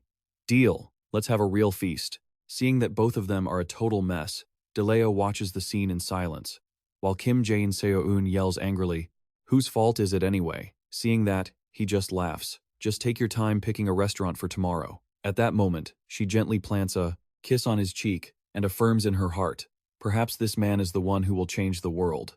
She, in turn, is so stunned by the witch's action. Leo leaves him speechless. What the? She, with a pipe in her hand, smirks and asserts, I'll be right behind you to support you. The two of them, stunned by the sight just now, scream in unison. What is she doing? Cut to the scene. An enhancer is shown biting a rock in his hand. After biting it, he spits it out with disdain, and the enhancer laughs triumphantly. Finally, the enhancement process was a complete success. With a confident look, he sneers and declares, anyone who dares to get in my way, I'll send them all packing. Just then, a golden streak of light appears behind him. Cut to the apartment. Kim Jaein's surprised voice rings out. Are you kidding me? Another one got taken out? Kim Jaein so frowns, pointing forward. Yeah, over there. Another one-shot KO. He thinks to himself, this has been a real headache for me lately. Kim Jaein lies on the sofa with food and drink in his hands, sighing tiredly. He clicks his tongue, frowning as he thinks, it's all because Shin Ha-ju has become way stronger than I imagined. As a result, every single villain gets beaten by her in just one move. Without any pressure like this, it's easy to get complacent. Suddenly, Kim Jaein realizes something. Wait, maybe it's on the day of the first snow. Kim Jaein So-eun is looking at her phone screen, muttering, with that level of destructive power, no. In that case, the durability of the gloves and suit needs to be. She reinforces it. He sees this and looks confused. Kim Jaein So-eun, what are you so busy doing? She doesn't answer, but gives him a defensive look, then holds up her phone. I'm not doing anything. He looks at it and frowns. What are you talking about? She points at the screen and raises an eyebrow. Who else but the white-haired genius hacker of Kim Jaein? Kim Jaein So-eun runs off quickly, calling out, what are you doing? Choi Se-hee, next to him, smugly sticks up her middle finger. He sits on the sofa, sweating, confused about what they're plotting. Kim Jaein takes out a blank sheet of paper, frowning. She's probably preparing something useful. I'll just focus on my own work for now. He sits there scribbling away. In his head is the content of a letter addressed to the Hero Association president. On the day of the first snow this year, a large-scale terrorist attack will take place in the center of Kim Jaein So-eun. So, please be prepared, and evacuate the citizens wisely.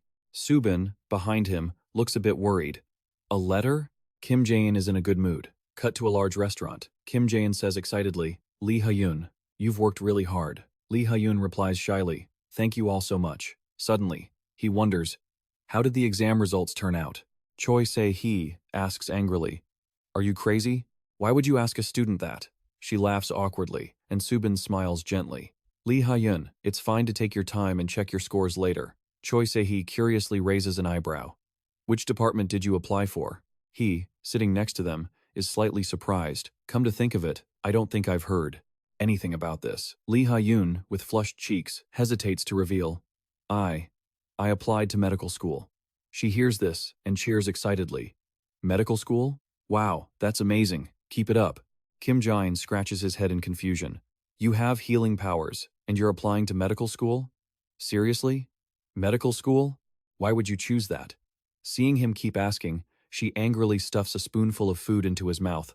Why is everyone always asking? Eat up already, will you?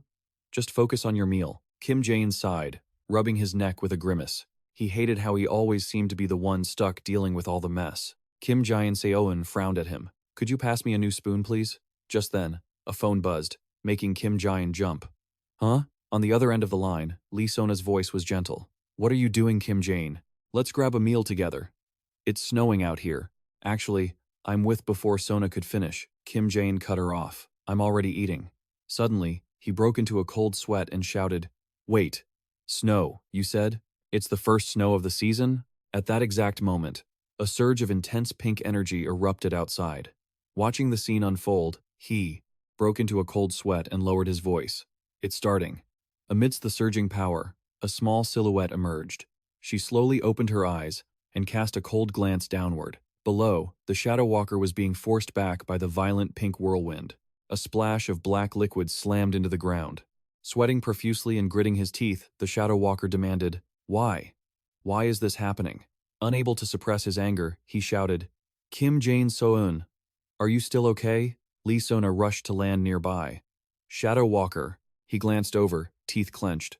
Sona, I don't know what the hell is going on, but all of my abilities have become completely useless. As soon as the Shadow Walker finished speaking, he dissolved into a puddle of thick black liquid. Seeing this, Sona broke into a cold sweat in shock. Ah, pink whirlwind, carrying debris and rocks, kept pushing forward with immense, overwhelming power.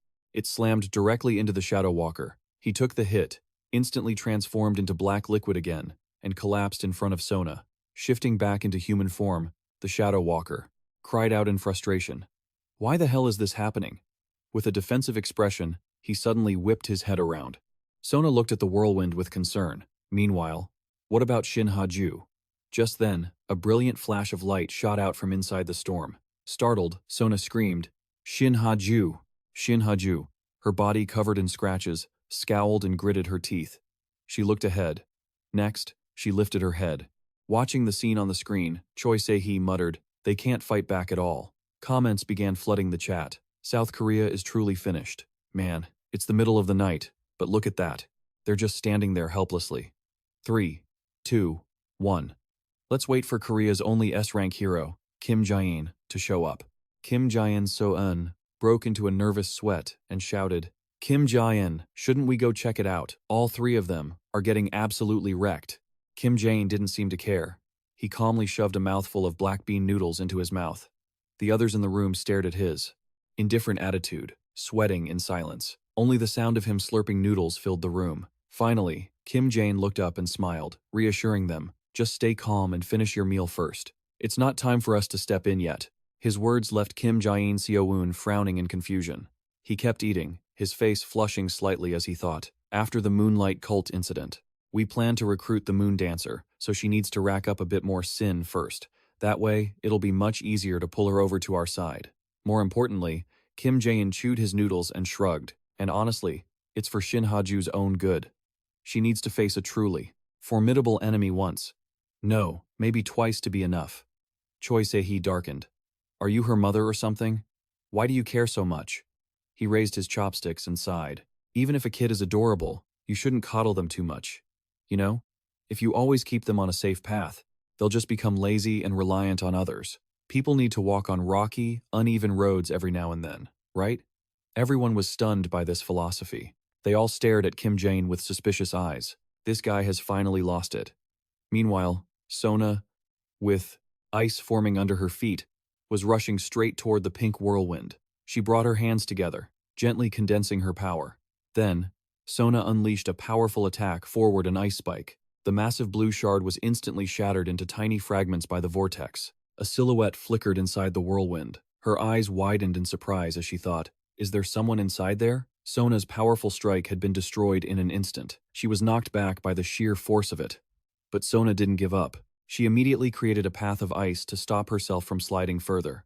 Staring at the dangerous vortex, she muttered, "This situation is not looking good." At that moment, a stream of golden energy flashed past Sona.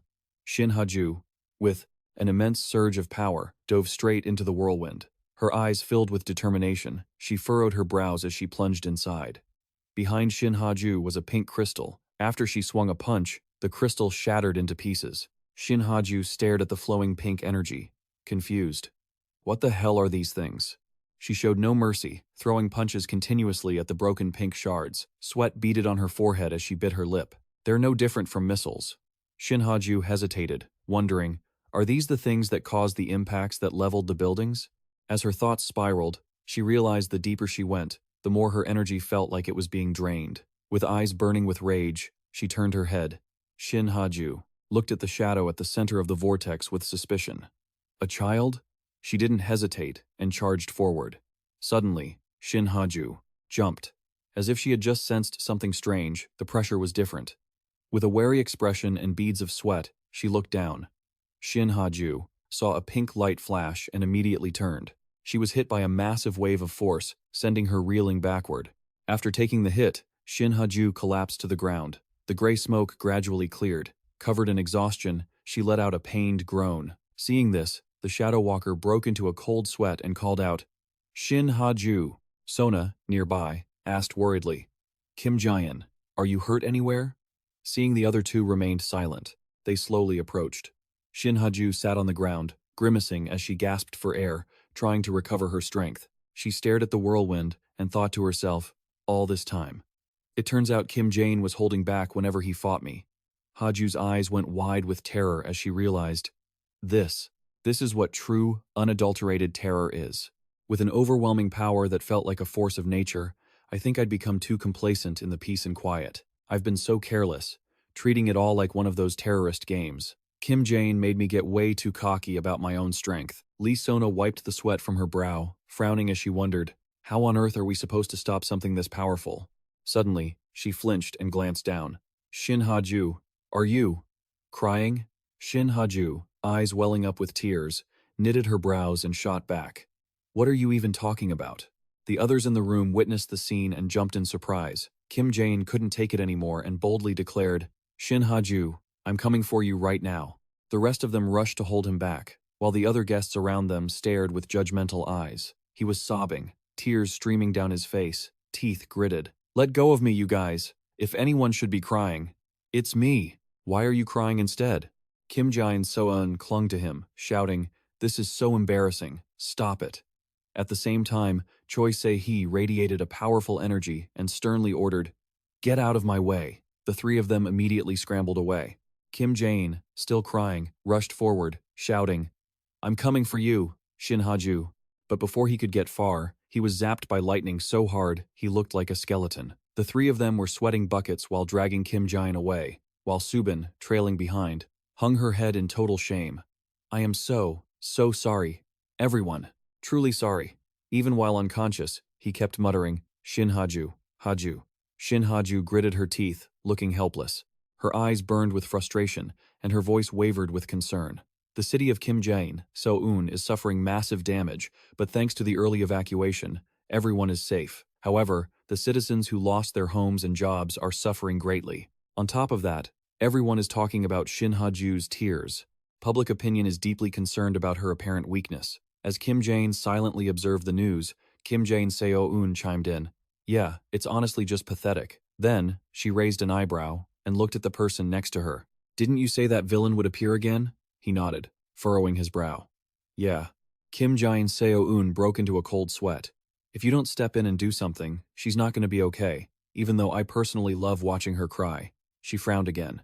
But seriously, why on earth is she crying like that? Kim Jaein suddenly spoke up, his tone firm. Regardless, she won't collapse, because she's a hero. He glanced over with a confident smile. Kim Jaein-seon looked at his face and got goosebumps. Honestly, I can't take you anymore. That sounded so wrong. Kim Jaein tilted his head, curious. I wonder what she's doing right now. The person next to him chuckled. Who knows? Probably sitting somewhere crying after failing. He frowned and countered, why are you being so harsh? At that same moment, Shin Ha-ju was lifting weights, counting seriously. 12,000. Kim Jaein insisted firmly. Shin Ha-ju, she will never give up. The news anchor's voice continued.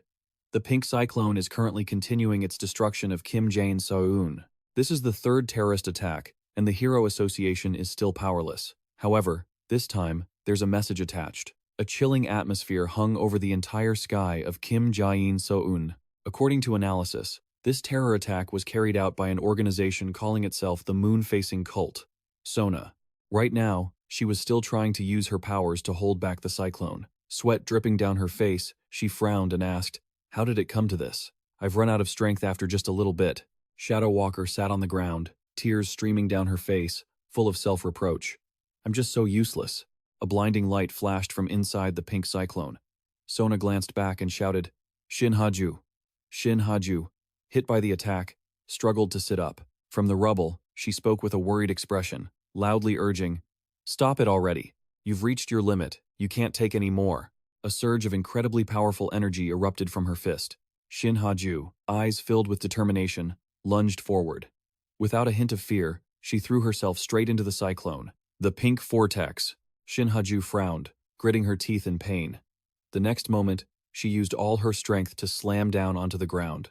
Shin Ha-ju knelt on one knee, gasping for air, surrounded by the pink light of the vortex. Then, she clenched her teeth, telling herself, the one who can save everyone is me, Shin Ha-ju. She lunged forward again, firm in her conviction. She held both hands in front of her, the thought crossing her mind, it's me. Shin Ha-ju's eyes were filled with resolve as she whispered, I have to do this. A powerful energy radiated around her, and she didn't stop, surging forward. Seeing this on the screen, Kim Jaein shouted excitedly, that's awesome! Shin Ha-ju, she's gotten even stronger. Beside him, Kim Jaein clutched her head, exhausted. She gets stronger every single month, and we're still exactly the same. At the same time, Choi Se-hee glanced over, curious. But what if Shin Ha-ju defeats the moon-faced woman? Didn't you say you were going to recruit her? She was startled and blurted out, huh? Next time? Kim Jaein frowned and shouted, a new member? The moon-faced woman? Again? Subin smiled gently. That's right. Kim Jaein yelled in anger. This is the first time I'm hearing about this. Why didn't you tell me? He looked flustered and broke into a cold sweat, explaining, why?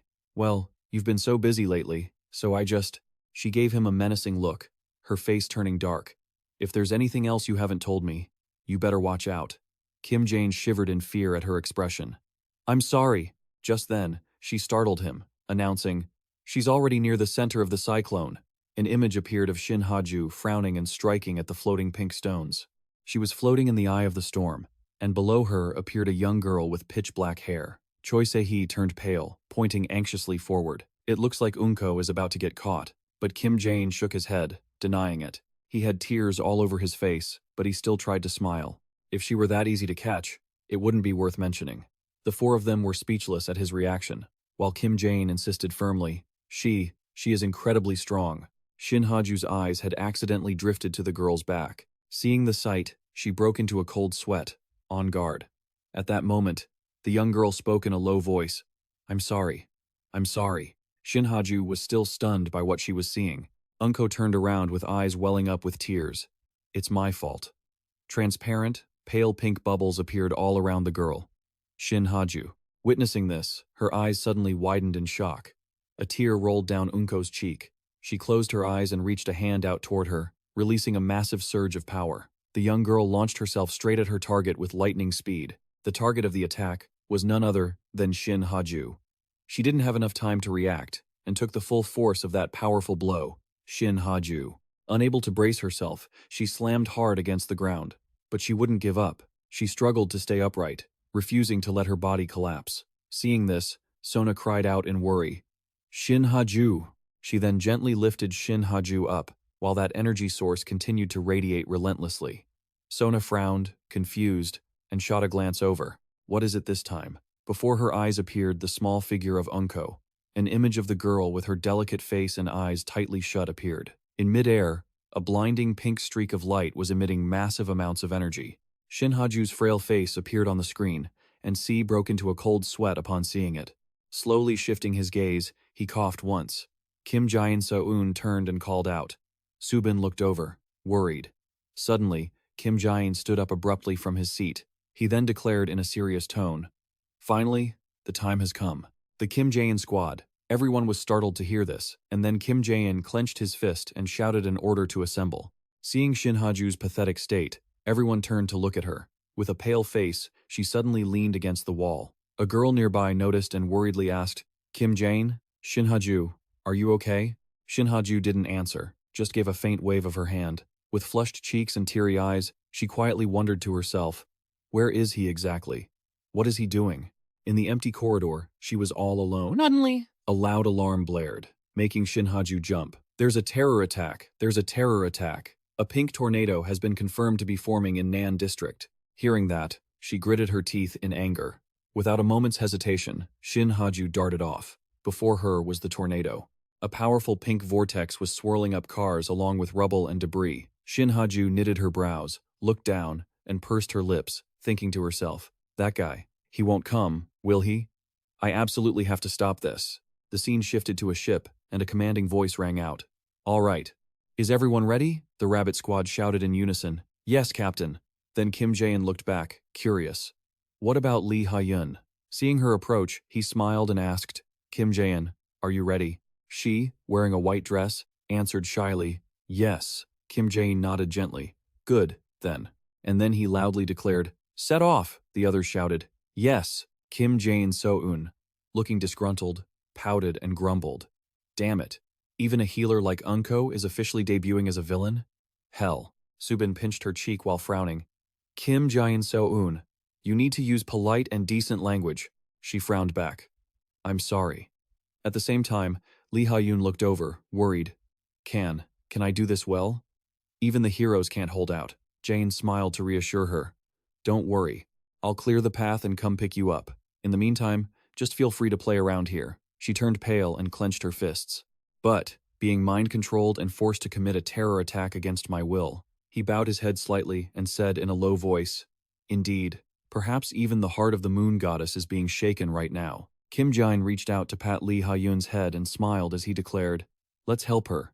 She was so surprised by his sudden action that her whole face turned beet red. At the same time, the Death Knight watched Shin Ha-ju through the screen, crossed his arms, and remarked, That must have hurt quite a bit. Suddenly, Kim Jaein frowned, startled, as if he saw something. He saw her being hit by sharp, hard pink rocks. He panicked and immediately shouted commands. Rabbit Squad, move the ship as close to the tornado as possible. The three of them immediately took the order and steered the ship.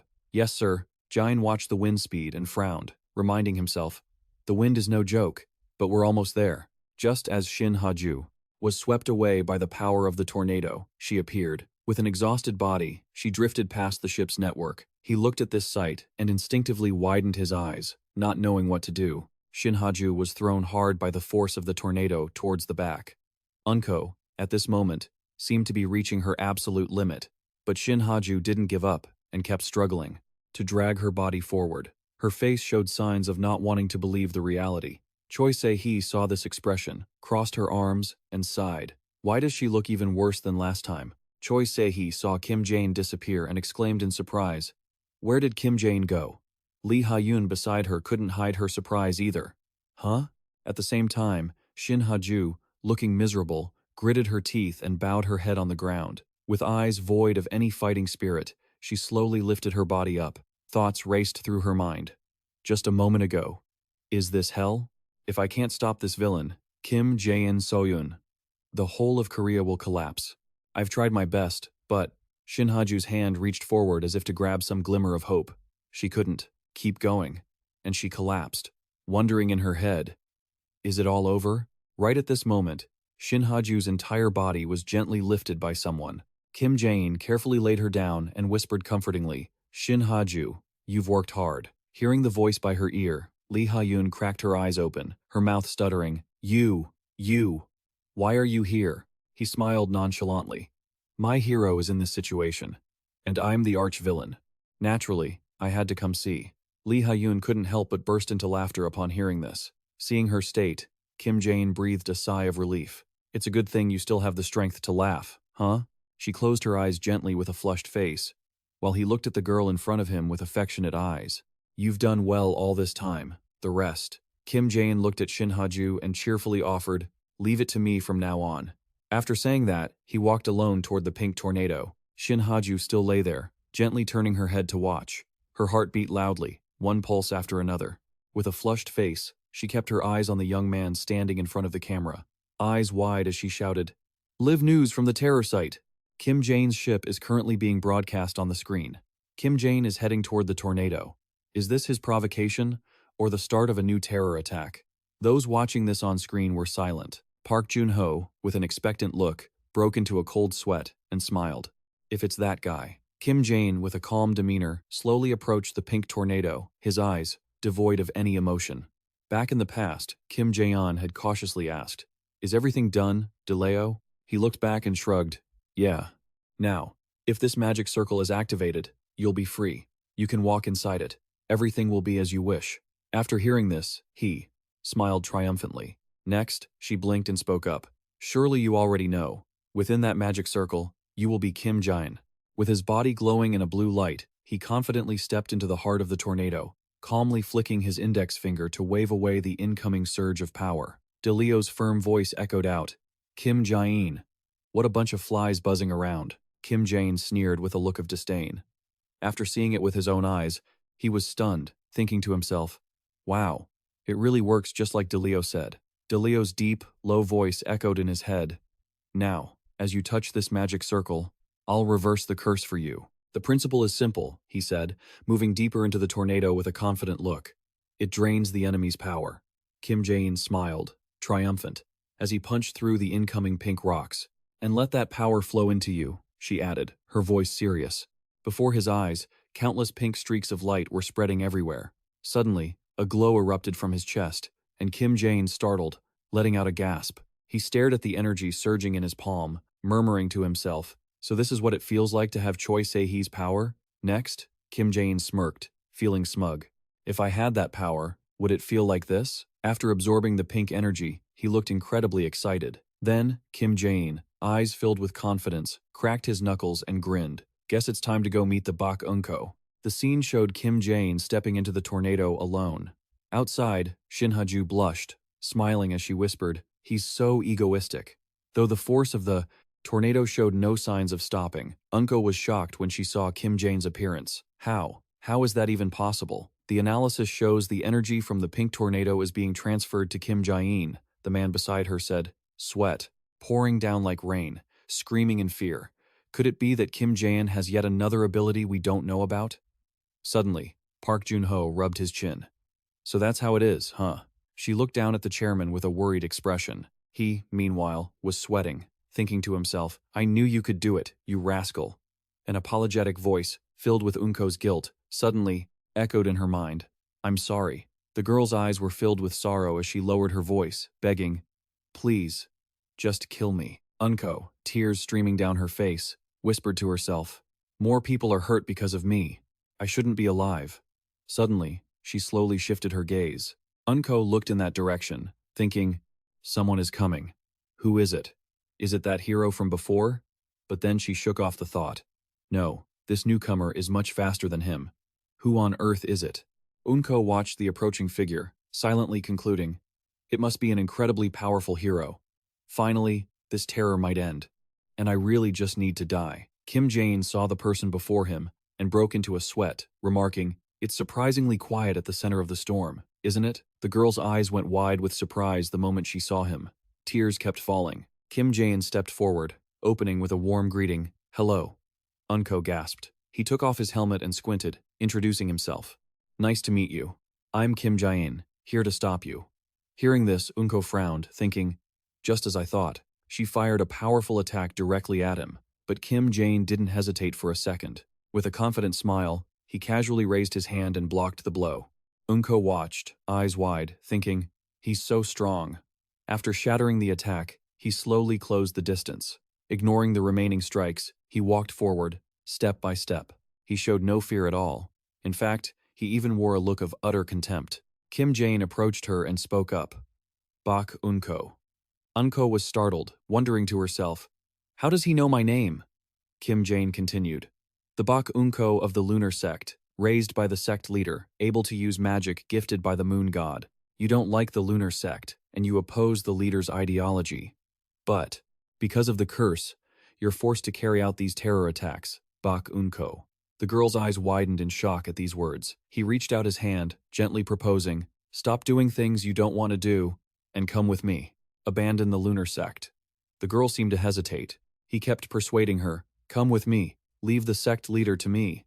Unko, eyes brimming with tears, looked straight ahead. Finally, she couldn't hold it back and began to sob. "Why? Why would you help me? I'm just a monster."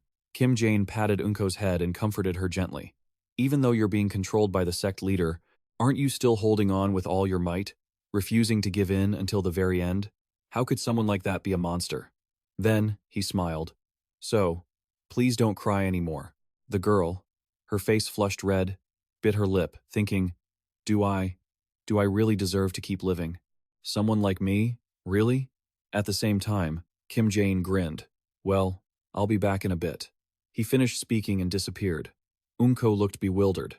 "Huh?" She turned her head around, looking around with curious eyes. Sitting in the middle of the magic circle, she wondered, where did he go? Unko seemed to realize something, and suddenly froze. Then, with teary eyes, she started sobbing again. At the same time, In appeared with Lee Ha-yun. "This friend here?" he said, looking at the other person with a grin. "Her name is Bak Unko. I'm all set." The girl beside him frowned. "Now, the job I need to do." Suddenly, Unko lunged forward. She didn't hesitate, diving straight into his arms, leaving in sweating and confusion. Next, Unko began to cry loudly, surprising them both. Lee Ha-yun looked at Kim Jaein and frowned. "What did you do to make her cry like that?" Kim Jaein stammered, confused. "What the hell did I do?" The girl was still clutching him tightly, tears streaming down. Oh-sung was still frantically reporting from the scene in front of the camera. We are live at the site of a mysterious tornado attack in the heart of the city. Kim Jaein So-yoon was there as always.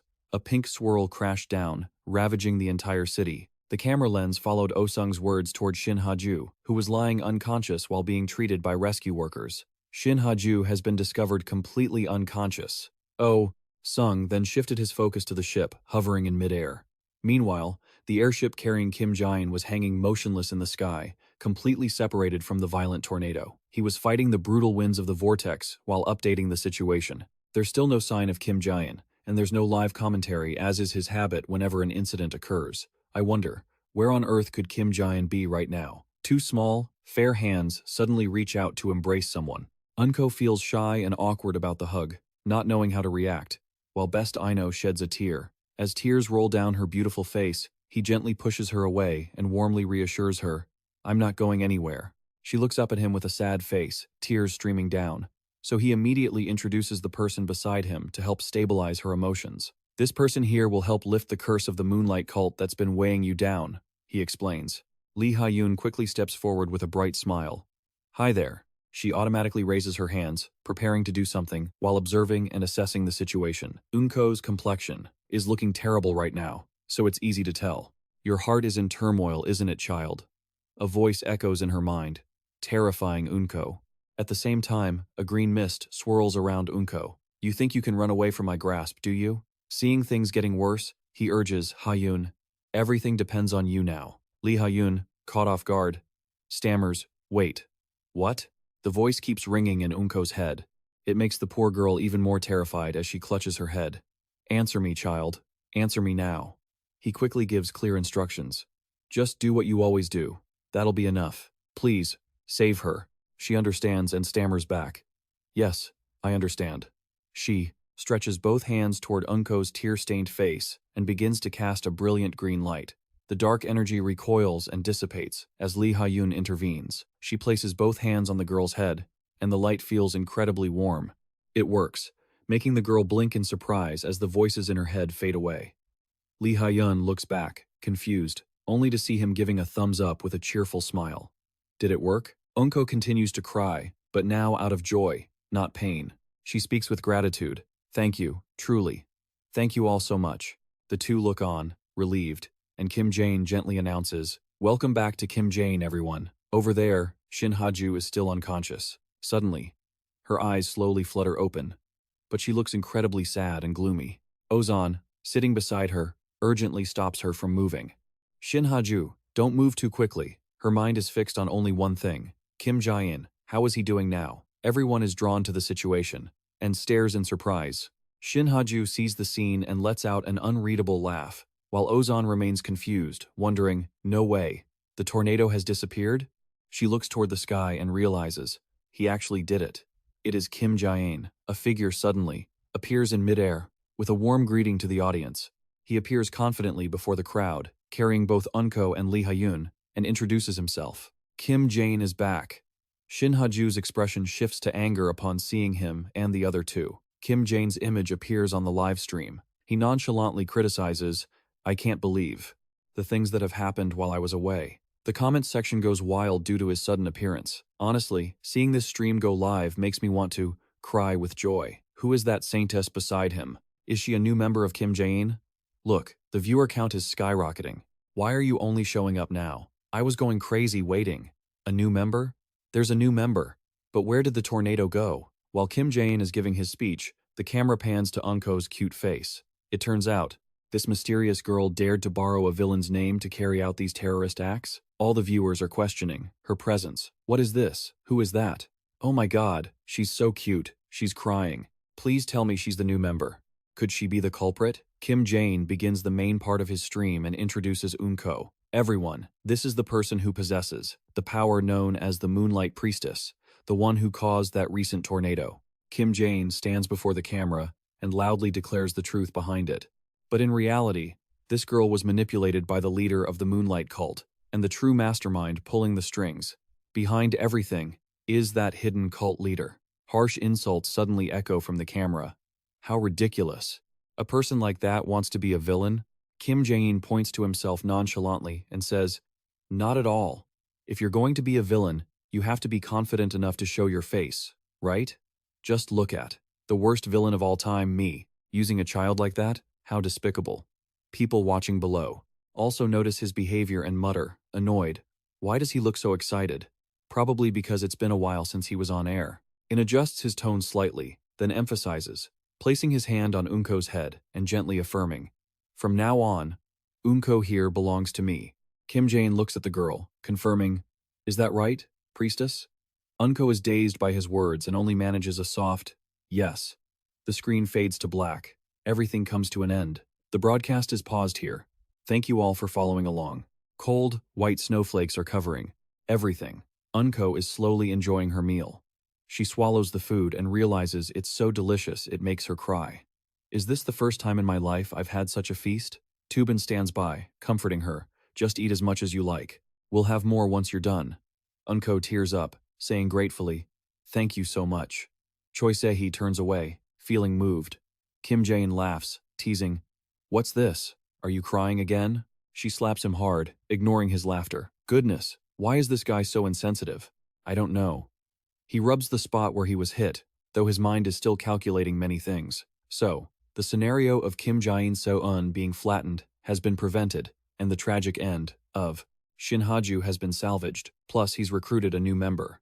Kim Jaein watches Unko being cared for by everyone and thinks to himself, even though he doesn't yet know what these actions. I wonder how this will trigger a butterfly effect, but in the end, I have no choice but to face it and push through. His eyes darted around, deep in thought, clearly bothered as he wondered, man, why do I feel so uneasy? It feels like I've forgotten something important. Kim Jaein So-eun shouted out loud, "Hey, you've got a call." She handed him the phone, her face twisted in annoyance and confusion. 67 missed calls? Who on earth is calling you this much? He looked, dazed as he took the phone. 67 missed calls. Really? Kim Jaein unlocked the phone, stunned to see the endless stream of calls from the same number. He slapped his own forehead as if punishing himself for his stupidity. The scene shifted to a skyscraper, where he exclaimed in a panic, "Well, I'm screwed." Lee Sona, her expression cold and irritated, was questioning him in the office. "Were you really planning on keeping that all to yourself?" Kim Jaein used a soft, soothing tone to calm her anger. "I'm truly sorry. My hands were tied. If I had let you know beforehand, Shin Ha-ju would have definitely sensed something was off." Sona teared up, covering her face as she trembled, complaining, "That's so cruel. So I was just a pawn to trick others all along?" The atmosphere grew heavy when Kim Jaein saw her sadness. "It really is like that, isn't it? It just ends here." He quickly scrambled to comfort and soothe her. "No, don't think so negatively." Lee Sona parted her fingers, revealing her flushed face and longing eyes. "If that's the case, then could you take off that mask and show me? Maybe if I see your face, I'll feel a little better." He was taken aback, blurting out, "Show my face?" Kim Jaein put his hand on his mask, hesitating to take it off. "Well, I guess it doesn't really matter at this point." He gently removed the mask, leaving Sona completely stunned. She couldn't believe he'd actually listened to her. Kim Jaein's face appeared in Sona's eyes, radiating an incredibly captivating glow. He, however, shyly avoided her gaze and asked, "Is that enough? Do you feel any better?" She was thrilled but tried to restrain herself. "I suppose that's good enough for now." He kept fidgeting, unable to sit still, and she felt immensely satisfied. Since she was the first one to see it, she felt content. Her eyes were locked entirely on his face. Before anyone else, it had to be me. Resting her chin on her hands, Lee Sona stared at him with intense interest, tinged with a hint of affection. Meanwhile, everyone was taking it easy. Unko followed closely behind, feeling shy, while Kim Jaein Seo-eun walked ahead, buzzing with excitement, peering around everywhere with curious eyes. Unko turned back and saw Subin happily cooking. Assuming this piece was what they were looking for, she noticed something outside in the yard. Dead Knight and Choi Se-hee were messing around with each other, and she happily realized, is this what people usually call peace? A satisfied smile gradually appeared on her face. Yeah, that must be it. Seo-eun stopped suddenly, causing Unko to jump in surprise. She asked about the mysterious door ahead. "Where is this?" Seo-eun pointed enthusiastically at the door, tempting her. "Don't be suspicious, just follow me." The two of them headed down into the dark room, and Kim Jaein So-eun started proudly introducing the place to Unko. "Do you know who laid the first brick for Kim Jaein?" Unko timidly replied, "Who?" She stood by the teleportation door and pointed at herself. She bragged confidently, None other than me. The girl walked past and muttered softly, "This thing looks just like a space-warping magic circle, doesn't it? Actually, its energy source is completely different from normal mana." Kim Jae-in was surprised by what she saw, and so, Yoon probed for her thoughts. "How does it feel?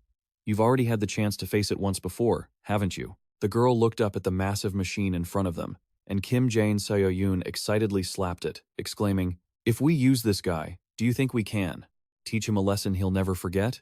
Kim Jae-in asked, her tone hesitant. "Teach who a lesson? Who are you talking about?" Kim Jae-in smiled and gently replied, "Who else could it be?" Her face clearly showed her excitement when mentioning Shin Ha-ju. On the other side, Shin Ha-ju, for some reason, looked incredibly annoyed. The riverside scenery was gentle, flanked by towering buildings. At a grassy area, everyone was gathered, having a great time. But a couple was arguing, bickering in frustration. He really didn't understand what he had done wrong. Min hurriedly tried to soothe her anger. "I understand. I get it. Okay? Aren't I trying my best to apologize right now? It's just that last night I went completely silent until late, so that's why this happened." She looked at him with icy eyes, judging him. Is this the attitude of someone who's truly sorry? He tried to deny what she said and explain his reasons. "That's not it. I've explained so many times that I just fell asleep." Hee-jong felt deeply aggrieved too. "Just hear me out first." She remained stubborn, judging him regardless of his apologetic attitude. "Look at that. Now you don't even show any sign of feeling guilty at all. Is just saying, 'I'm sorry' enough to end it?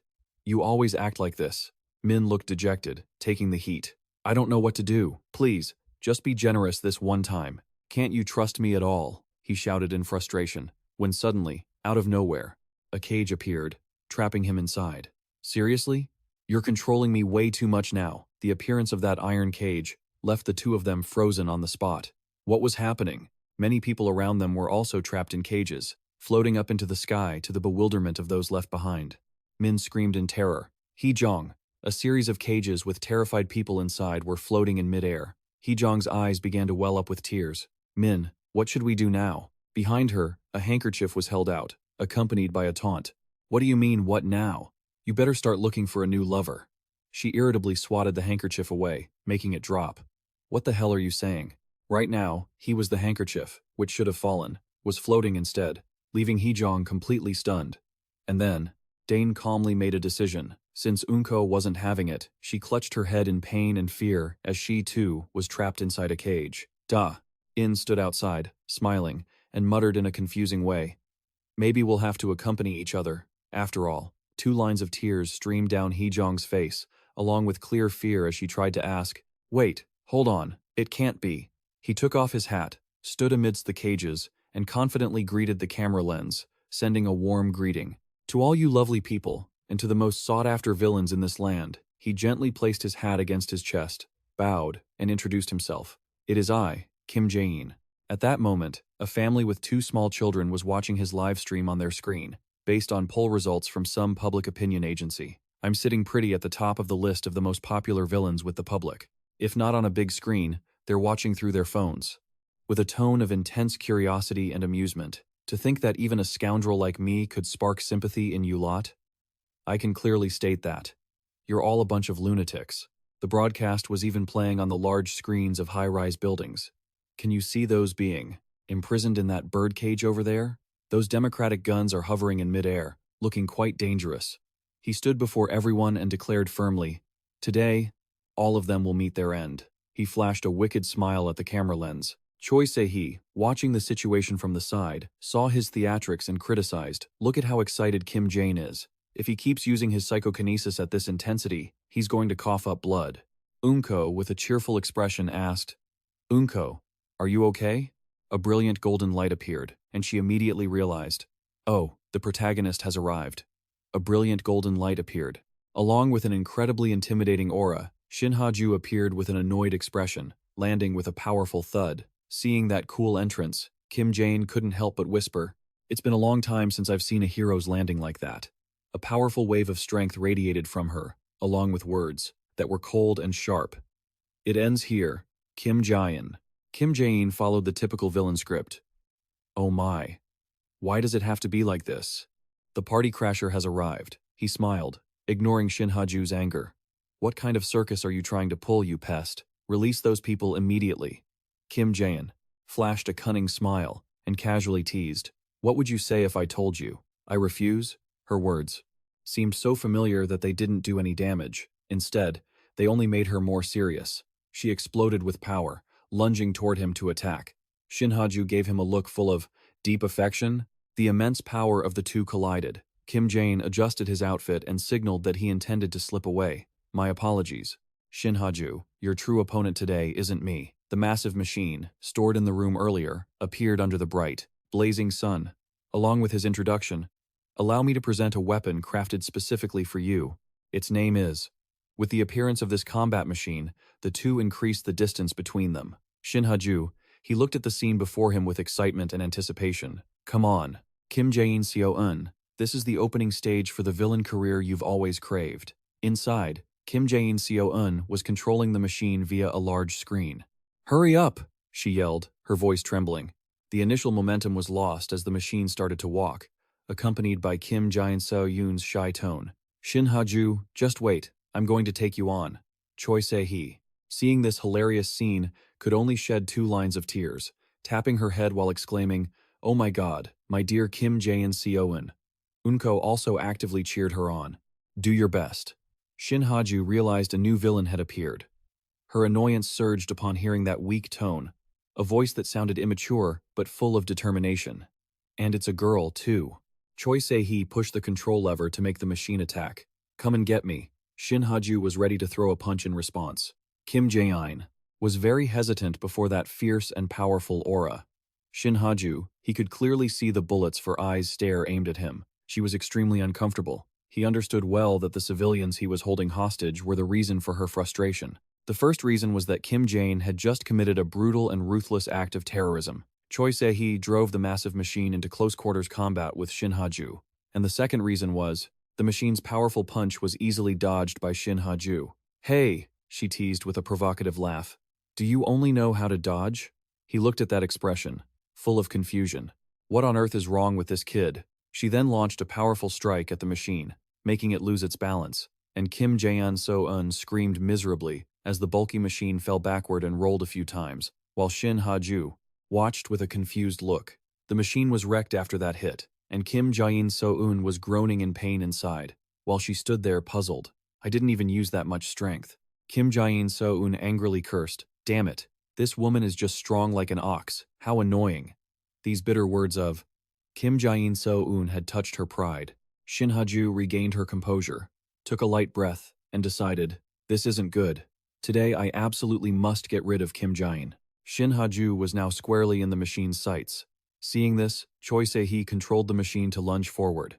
A heavy, giant mechanical arm swung into the air. Choi Se-hee looked around, confused, while Shin Ha-ju silently watched the clown show. She quickly glided over, launching a surprise attack. Shin Ha-ju hovered in front of her, making Kim Jaein Seo-eun extremely frustrated, so she demanded, "Stop dodging. Fight me." Below, in the comments section, it was easy to spot Shin Ha-ju's behavior. Shin Ha-ju is totally holding back. Haha. Shin Ha-ju is so cute, right? Another day of flirting with Kim Jaein, a total failure. Come on, Shin Ha-ju, save the little Unko in that armor. The 2 thrusters on the back of the machine ignited, blowing out streams of hot air. That powerful thrust pushed the machine flying toward Shin Ha-ju. The two fought in midair, but every one of Kim Jaein Seo-eun's moves was easily dodged by Shin Ha-ju. The annoyance of Kim Jaein Seo-eun showed clearly through her voice. "Even if I fight her, I still can't understand why he cares about her so much." Shin Ha-ju noticed him after that comment from her. Does that woman have something so special that he has to do all this? Kim Jaein, who was watching everything through the screen, was blank-faced, while Shin Ha-ju looked at him, full of questions. Is Kim Jaein worried about me? Her eyes burned with determination to fight. How does she know? This villain side seems quite close to Kim Jaein. If I capture her, I'll definitely be able to extract more information about him. Shin Ha-ju coldly remarked, as if looking down on her. "Hey, you're the one Kim Jaein hired, right? Is he even sane? Why would he make a minor work as a villain like this?" That touchy comment of hers pricked the girl's pride. Kim Jaein Seo-eun replied, annoyed. "Hired? What do you mean hired? I've been his partner since day one, you know?" Shin Ha-ju is dying to know Kim Jaein Seo-eun's current status, and she's secretly relieved. Should I keep provoking her? Shin Ha-ju continues to bait her, poking at her instability. Everyone knows you aren't his first partner. Even if you really are Kim Jaein's partner, there's something seriously off about you. Where have you been? And what the hell have you been doing all this time? Or were you just too useless back then, so you got tossed aside? Kim Jaein Seo-eun is visibly annoyed. She climbs onto her attack machine and screams, frustrated. I am the first one, for real. And the signal jamming and hacking? I did all that by myself. Damn it, that's so unfair. Shin Ha-ju easily dodges the giant machine's attack, not forgetting to look back and taunt her. A kid like you helped Kim Jaein hack? I don't buy it. Where do you even work? Kim Jaein Seo-eun, provoked, snaps back. Where else? We live together, obviously. Isn't that clear enough? Kim Jaein Seo-eun suddenly freezes, realizing what she just blurted out. Shin Ha-ju stares at her with pure contempt. Hey, Appa, it's probably fine if I let that slip, right? Not okay? Fine, whatever. She regains her momentum and lunges at her again. Stop trying to dig for info. Better start talking before I make you. Shin Ha-ju gets serious, dropping the games. She almost fell for it.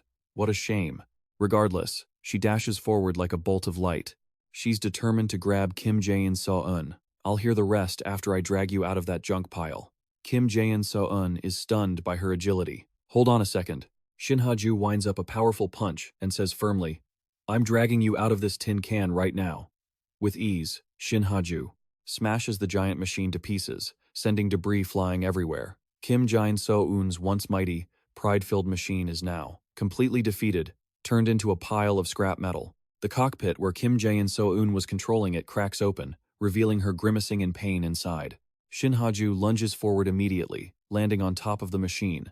She starts frantically prying the hardened shell open, causing Kim Jaein Seo-eun to cower in fear. AI, get this old hag away from me. Kim Jaein Seo-eun's subconscious words always tick Shin Ha-ju off to the point of rage. Ridiculous. How old do you think I am?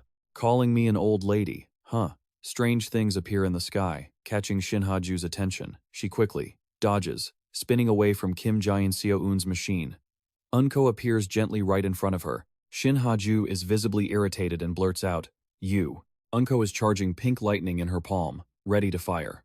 Too bad, but the game ends here, Shin Ha-ju says with certainty, then lunges at the girl to attack. I'm taking you all down at once. A wave of pink light appears in front of her, startling her. Powerful blasts of energy surge forward from Unko. Kim Jaein speaks nonchalantly, making Shin Ha-ju even more furious. My apologies. But isn't it natural to be worried about your teammates? Ha-ju shouts, annoyed. Kim Jaein sits on the wreckage of the machine and casually asks, Kim Jaein, are you okay? Kim Jaein Seo-eun struggles inside and yells, Give me a break. Look at me. Do I look okay?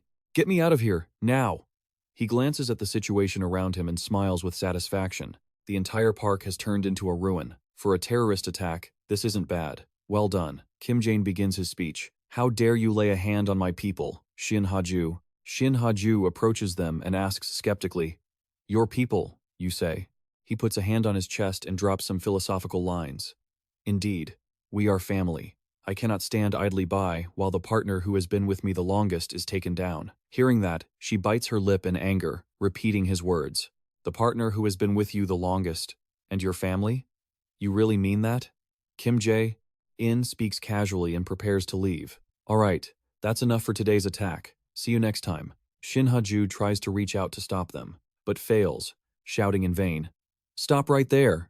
Just as Unko gets near, they evaporate, leaving only trails of purple smoke. Shin Ha-ju can only watch in frustration, unable to do a thing.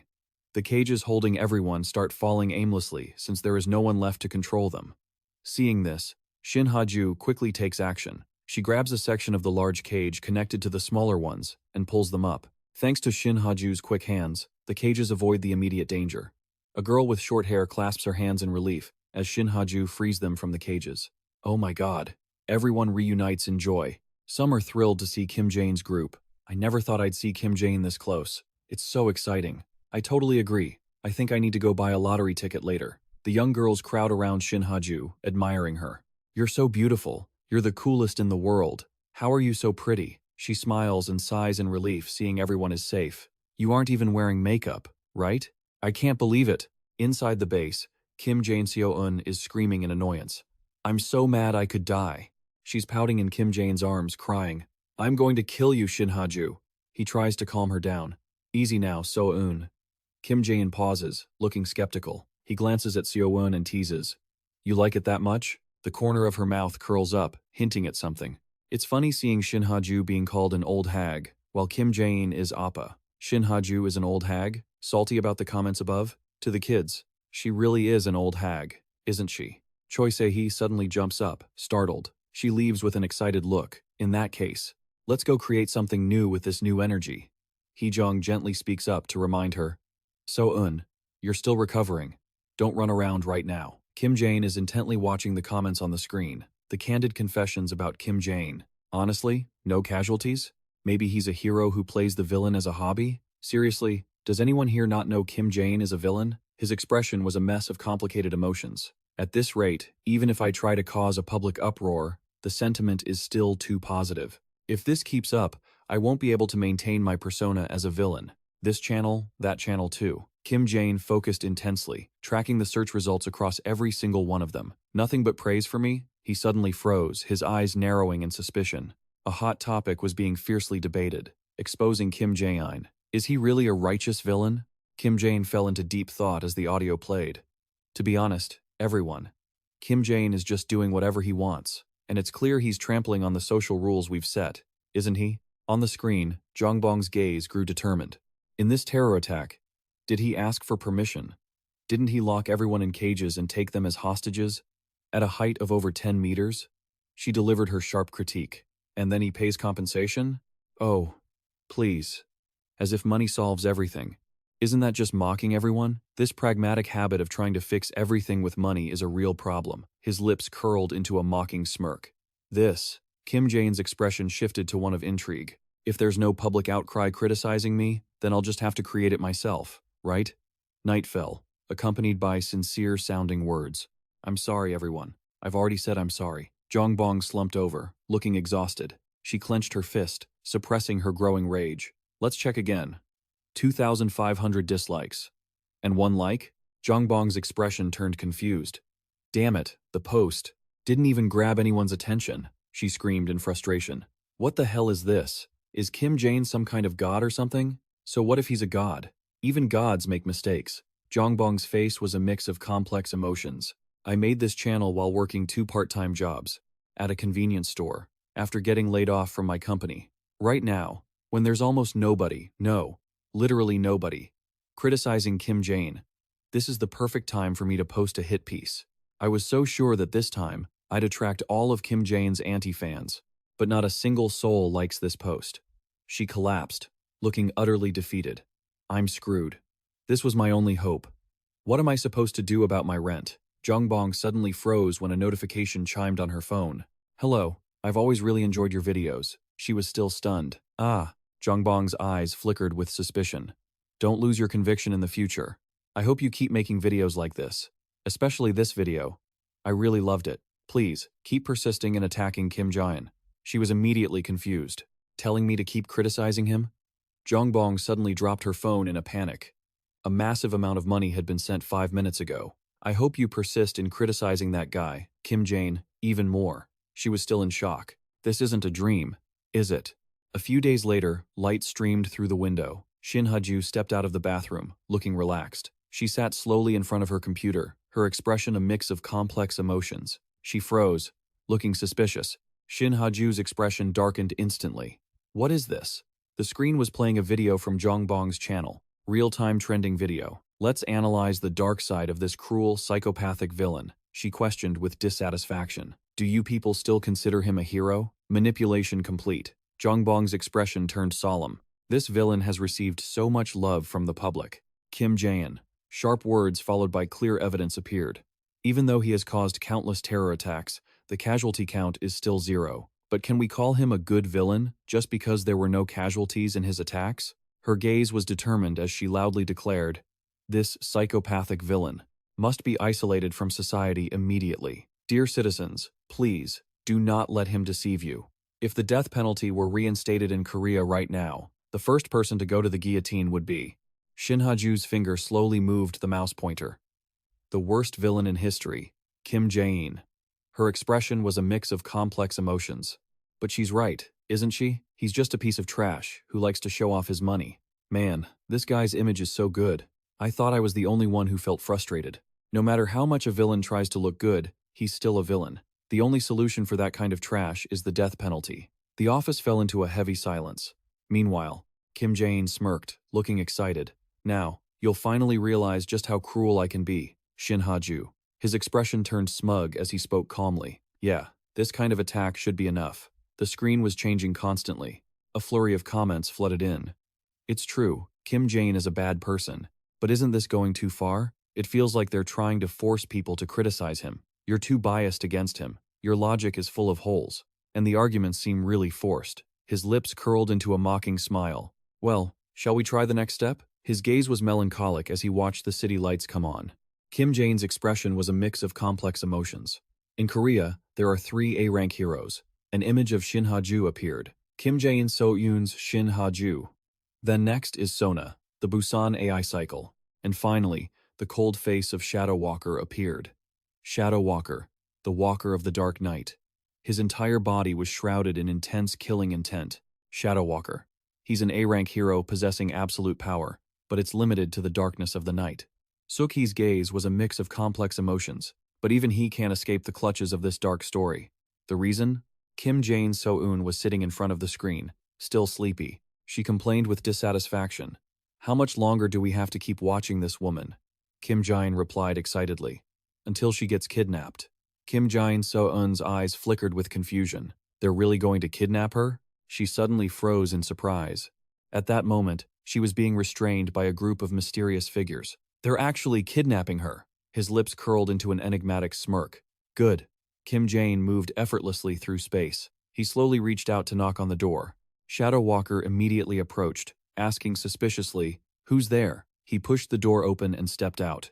Shadow Walker's expression was a mix of complex emotions. You.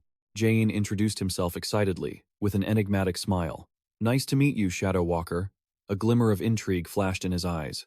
If you have some time, can we have a little chat? His face darkened with wariness. Shadow Walker's expression was a mix of complex emotions. His eyes dropped, heavy with tension. The vision blurred, swallowing the entire space. Shadow Walker was forced back by the sheer power. Lee Sona paused, looking stunned. It was as if he'd fallen into a bottomless pit. Why? For heaven's sake. Shadow Walker gritted his teeth, struggling to suppress his rage. He spoke up, his voice filled with frustration and fatigue. It's clearly the middle of the night. If only this had happened during the day. Isn't nighttime when I'm at my weakest? Shadow Walker sighed, his face solemn as he kept his eyes glued to his phone screen. Shadow Walker's gaze turned confused. Still no answer. They should be off work by now, right? He suddenly froze when he heard a knock at the door. Shadow Walker approached slowly, looking suspicious. Who could be calling at this hour? His body immediately went on high alert. Shadow Walker glanced toward the window, a chill running down his spine. He approached with heavy steps, his hand firmly pushing the door open. Kim Jaein introduced himself with an enthusiastic, knowing smile. It's a pleasure to meet you, Shadow Walker. Shadow Walker's expression was a mix of complex emotions. We need to talk for a moment, all right? His eyes instantly sharpened. Am I dreaming right now? Shadow Walker's voice dropped, laced with authority. No, this is clearly reality. So, who are you? Did you come here to turn yourself in? A cryptic smirk tugged at the corner of his mouth. When I transmigrated into this world and mapped out the plan for Shin Ha-ju, there were 2 people from the Heroes Association I knew I had to recruit at any cost. Kim Jaein fell into a moment of calculated contemplation. The first was Icicle, Lee Sona, and the second was you. He muttered firmly to himself. Shadow Walker? Shadow Walker? He hesitated for a moment. No, wait, how do you know where I live? What on earth are you? Shadow Walker's eyes were instantly on high alert. The reason I'm here is, Kim Jaein's mouth slowly curled into a smirk, because your partner, Suk-hee, is in danger. He panicked. What? Chahan's face darkened. You bastard, he hurried to explain. Slow down. Wait. I didn't do this. Don't get worked up. Just listen to me first. His voice dropped, his eyes cold and steel-sharp. You didn't do it? You think I'm going to believe that nonsense? Kim Jaein's expression shifted, showing mixed emotions. Based on my analysis of Shadow Walker, your personality is a bit simple. He spoke up, his voice filled with sincerity and logic. If I were the one behind this, Why would I come all the way here to tell you? Besides, I'm not even live streaming right now. Shadow Walker gritted his teeth, issuing a warning. You better watch yourself if anything happens to her. Kim Jaein felt a chill run down his spine. You don't have time to argue. Go, hurry, and save your partner. He gripped the letter tightly, his eyes sharp. Shadow Walker's face flickered with complicated emotions, a cryptic smirk on his lips. The car slowly drove down the empty road. Lee Subin let out a soft laugh and said excitedly, You're early. He avoided eye contact, answering awkwardly, Well, I finished up sooner than expected. Why am I feeling so exhausted? She said, full of excitement.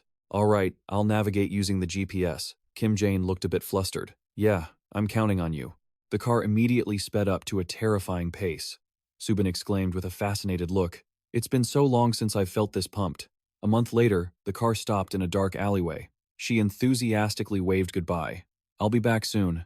Good luck, he replied awkwardly. Yeah, Kim Jaein muttered to himself before speaking casually. All right, focus now. I absolutely have to win his favor, he called out excitedly, full of energy. Hello there, Shadow Walker. You handled everything as neatly as always. That's amazing, Shadow Walker replied coldly. Hey, Kim Jaein. His face was a mix of complex emotions. Aren't you a villain? Why help me? Kim Jaein sighed lightly. Who knows? Don't overthink it. A cryptic smirk appeared on his face. Does being a villain mean I have to do despicable things all the time? Sometimes, I do good deeds on the sly, you know. If you want to do bad things too, Shadow Walker, you should just do them in secret. Shadow Walker's eyes turned confused. What kind of nonsense are you spouting? Police? His face darkened immediately. Or is it something else you want from me? His eyes flashed with a sharp light. It's just, I'd be very grateful if you didn't tell anyone that I helped you. Shadow Walker fell into a moment of calculated deep thought. Rumor has it that in this terrorist attack by Kim Jaein, there were no casualties. In fact, he even makes it his business to hunt down other villains. Even though he just stopped a hero's partner from being kidnapped, he says he doesn't want anything from me. His face was a mess of complicated emotions. This guy turns out to be a good person after all? Shadow Walker's mouth curled into a smirk, and he muttered, I get it. You must have your own reasons. Kim Jaein spoke slowly, his tone filled with hidden meaning.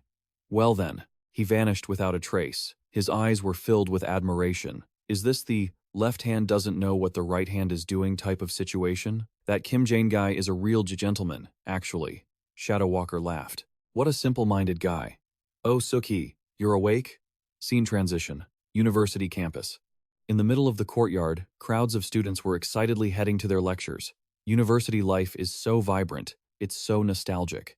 You went through a time like this too, right? Kim Jaein looked flustered. Me? Since when? Kim Jaein quickly chimed in. Lee Ha-yun is coming out, he exclaimed enthusiastically. She's got that quintessential university student vibe. Lee Ha-yun smiled happily and waved her hand. She said excitedly, Lee Ha-yun, we're here, Subin exclaimed enthusiastically. Oh my god, you're so pretty. She looked a bit shy and spoke slowly. Thank you, everyone. Kim Jaein cherished the bouquet in his hand and said sincerely, Congratulations on getting into university. Ha-yun's eyes flickered with emotion. Really? Thank you all so much. He hesitated and spoke up. If you're that grateful, you should treat us to a meal. Kim Jaein-seon immediately questioned him with dissatisfaction. Hey, you come to congratulate someone and then demand a What's that about? Kim Jaein's eyes widened. What do you mean? She immediately said excitedly. It's okay. I'll treat everyone to lunch today. Do you all want to eat at the student cafeteria? She cheered excitedly. I want to try the food at John University. Suk-hee. Kim Jaein-seon quickly took off. Let's go. Ha-yun.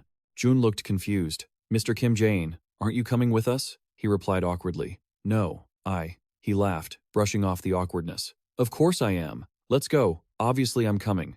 Jaein's expression was a mix of complex emotions. John University. It's the same school as Shin Ha-ju. Even so, Shin Ha-ju is in her final year. There's no way we'd run into each other, right? Scene transition. John University Central Library. Shin Ha-ju slumped over, looking flustered. Her hand suddenly blushed from embarrassment. So embarrassing. Shin Ha-ju's eyes were filled with complex emotions. It's been so long since. Why don't we head to the student cafeteria? Kim Jaein-seon slowly savored the food with a look of satisfaction. Wow, the food in the university cafeteria really is different. Kim Jaein teased her. Look at you, the cafeteria food? You haven't even been to university yet. She frowned in annoyance. I was just saying, it's like, it gives off that kind of vibe, you know? Lee Subin excitedly exclaimed. Every time I come to the university cafeteria, I'm reminded of my student days. Lee Ha-yun enthusiastically agreed. I really need to soak up this student life while I still can. Her eyes suddenly lit up. But honestly, it'd still be better if we all just had dinner at home. She sighed softly. Yeah, I feel the same. Shin Ha-ju's expression shifted, filled with confusion. Why on earth did we all randomly run into each other here at the cafeteria? You barely ever eat here, usually. Shin Ha-ju replied nonchalantly. I just felt like eating here today. Out of nowhere. She paused abruptly, hesitating before speaking up. Shin Ha-ju, you too? Could it be because of the new freshman starting? For some reason, she also, Jaein, suddenly spoke up urgently. Shin Ha-ju, look over there. She pointed forward, marveling. If the members of Kim Jaein were living a normal life, do you think they'd look like that? Chaehoon's gaze followed intently. Subin remarked, look at that woman. She looks just like the hostage the terrorists kidnapped from Kim Jaein back at the start, doesn't she? Lee Ha-yun smiled and chatted happily. As for the person next to her, I have no idea, XO Chang. I've never seen her face before, so I'm just imagining it. She chuckled with excitement. And that kid over there looks exactly like the one from the last terrorist attack, the one sitting on that cute, chubby robot. But why does it all feel so familiar? Finally, Chaehoon's voice dropped as he declared, that man, he's Kim Jaein. Shin Ha-ju's expression was a mix of complex emotions. Exactly like them, right? She froze, looking skeptical, then slowly walked toward the table, dead set on getting an answer. Shin Ha-ju hesitated, looking unsure. She reached her hand straight toward Kim Jaein. The atmosphere suddenly turned gloomy and silent. The system screen immediately flashed an alert. Luen. Her voice deepened, carrying an ominous weight. Young ones. Is everyone still safe and sound? I am the leader of the Moonlight cult, Tron. Her voice. Shin Ha-ju still hadn't recovered. Shin Ha-ju, are you watching? Her eyes immediately went dark. Shin Ha-ju quickly turned to leave. I'm so sorry. I'll get going first. Chaehoon froze for a second. Shin Ha-ju was on high alert. Kim Jaein also stood up abruptly, his expression grim.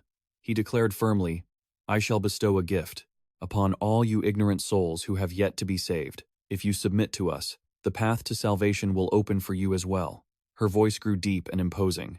As for the heretics, only death awaits. Kim Jaein So-yoon's face immediately paled in panic. Hey, what is this? What's happening? His gaze darkened with suspicion. Why is this happening right now of all times? I need to go, prepare, fast. This is the first time I've seen her like this. What the hell is going on? Kim Jaein frowned, looking deeply dissatisfied. Damn it. Why is the Moonlight cult leader appearing here? Did this happen because I recruited Un-wol? A shocking sound made everyone clutch their heads. Subin's gaze became heavy. She was horrified to see the beast appear. That monster. What the hell is? She spoke up urgently, looking uneasy. Hey, you know what's going on, don't you? You already have a plan, right? Kim Jaein hadn't fully recovered yet. We're screwed. The sun has set, the moon has risen high. The final boss of the Moonlight cult arc has finally appeared. Its eyes were bloodshot with intense killing intent. The students were curious. What the hell is that? Unbelievable. This is the first time I've ever seen a villain. That huge! The beast's roar echoed, shaking the entire space. Everyone's bodies began to change. Their spiritual energy was being drained away. Killing intent blanketed the area. Shin Ha-ju faced it head-on. What's that down there? On the campus grounds, people were lying unconscious everywhere. A system voice blared, minimize collateral damage to the city, Shin Ha-ju. Ri-chun started wailing amidst the thick smoke. The killing intent seemed to be drowning the boy. She stepped forward firmly, hugging him tightly. Shin Ha-ju asked urgently, looking distressed. Kid, are you okay? Are you hurt anywhere? Ri-chun's eyes were glassy, his breathing weak. Shin Ha-ju's face shifted, her voice choking up. Kid. She slowly checked his pulse. Shin Ha-ju felt a chill run down her spine. Is the kid dead? She was horrified, seeing everyone collapsing on the ground. Shin Ha-ju's eyes went dark with pure rage. Everyone who had their energy drained. They're all dead. She gritted her teeth, suppressing her anger. Shin Ha-ju charged forward, facing the beast directly. She threw a punch with frantic intensity. Stop, now. Flames seemed to engulf the beast, but a moment later, it remained completely unscathed. Its roar echoed, shaking the ground. Shin Ha-ju froze upon hearing a voice. Shin Ha-ju, dodge. Her expression was a mix of complex emotions. Shin Ha-ju. She landed calmly on the ground, raising her voice with wild intensity. Shadow Walker! Shadow Walker! Stand by! Sorry I'm late. His voice was deep and commanding. What? Another monster thingy? Shin Ha-ju's gaze felt heavy. What is that thing now? An evil entity. What else? She stepped forward decisively to confront the beast. The sky was now covered in intense killing intent. Shin Ha-ju declared firmly, Hey monster, your opponent is me. Shin Ha-ju's entire body radiated powerful energy. She lunged at the beast with reckless abandon. She threw a punch with a steely tone. Hey, you monster. Your real opponent is standing right here. Its eyes glowed red as its body was enveloped in killing intent. Shin Ha-ju gritted her teeth, her gaze resolute. She frantically unleashed a barrage of punches, slamming them down. Shadow Walker's expression was complex. Shin Ha-ju focused, channeling her inner strength, gathering it powerfully. The space trembled from the sheer force. The beast suddenly stood, rooted to the spot. She stood and faced it head-on, undaunted. Shin Ha-ju froze with a look of horror. It was charging straight toward her to attack. Shin Ha-ju stumbled backward in pain. Her face went pale with confusion. But that last attack clearly hit its mark. No matter the cost, the beast's frenzied shriek made the air vibrate. It was wildly sucking the life force out of the people. Shin Ha-ju felt a chill. Oh, for heaven's sake, the beast was draining them dry, leaving them in a mindless state. Kim Jaein, standing on the rooftop, was shocked as he witnessed it. What the hell is this? The corner of his mouth curled into a knowing smirk. Looks like the old man is starting to panic, doesn't he? The space was blanketed in icy killing intent. The soul-eating beast. The Moonlight Cult's most advanced weapon, which wasn't supposed to appear until the very end of the original work. Kim Jaein spoke up, mocking, with a look of intrigue in his eyes. It was the only one, but because it hadn't gathered enough souls yet, it couldn't reach its evolved form. Why did you rush to unleash it now? A chill ran down his spine. Was it his fault? A crazed monster that drains human souls. The creature roaring, as if the whole world belonged to it, was called a Choi Se-he-eater beast, a very special boss with a fatal weakness. Silver. Kim Jaein observed it in detail. In the original story, it ravaged everything until people discovered it feared silver, and as soon as they found a way to counter it, it was defeated in the simplest way possible. He gripped the gun in his hand with a determined gaze.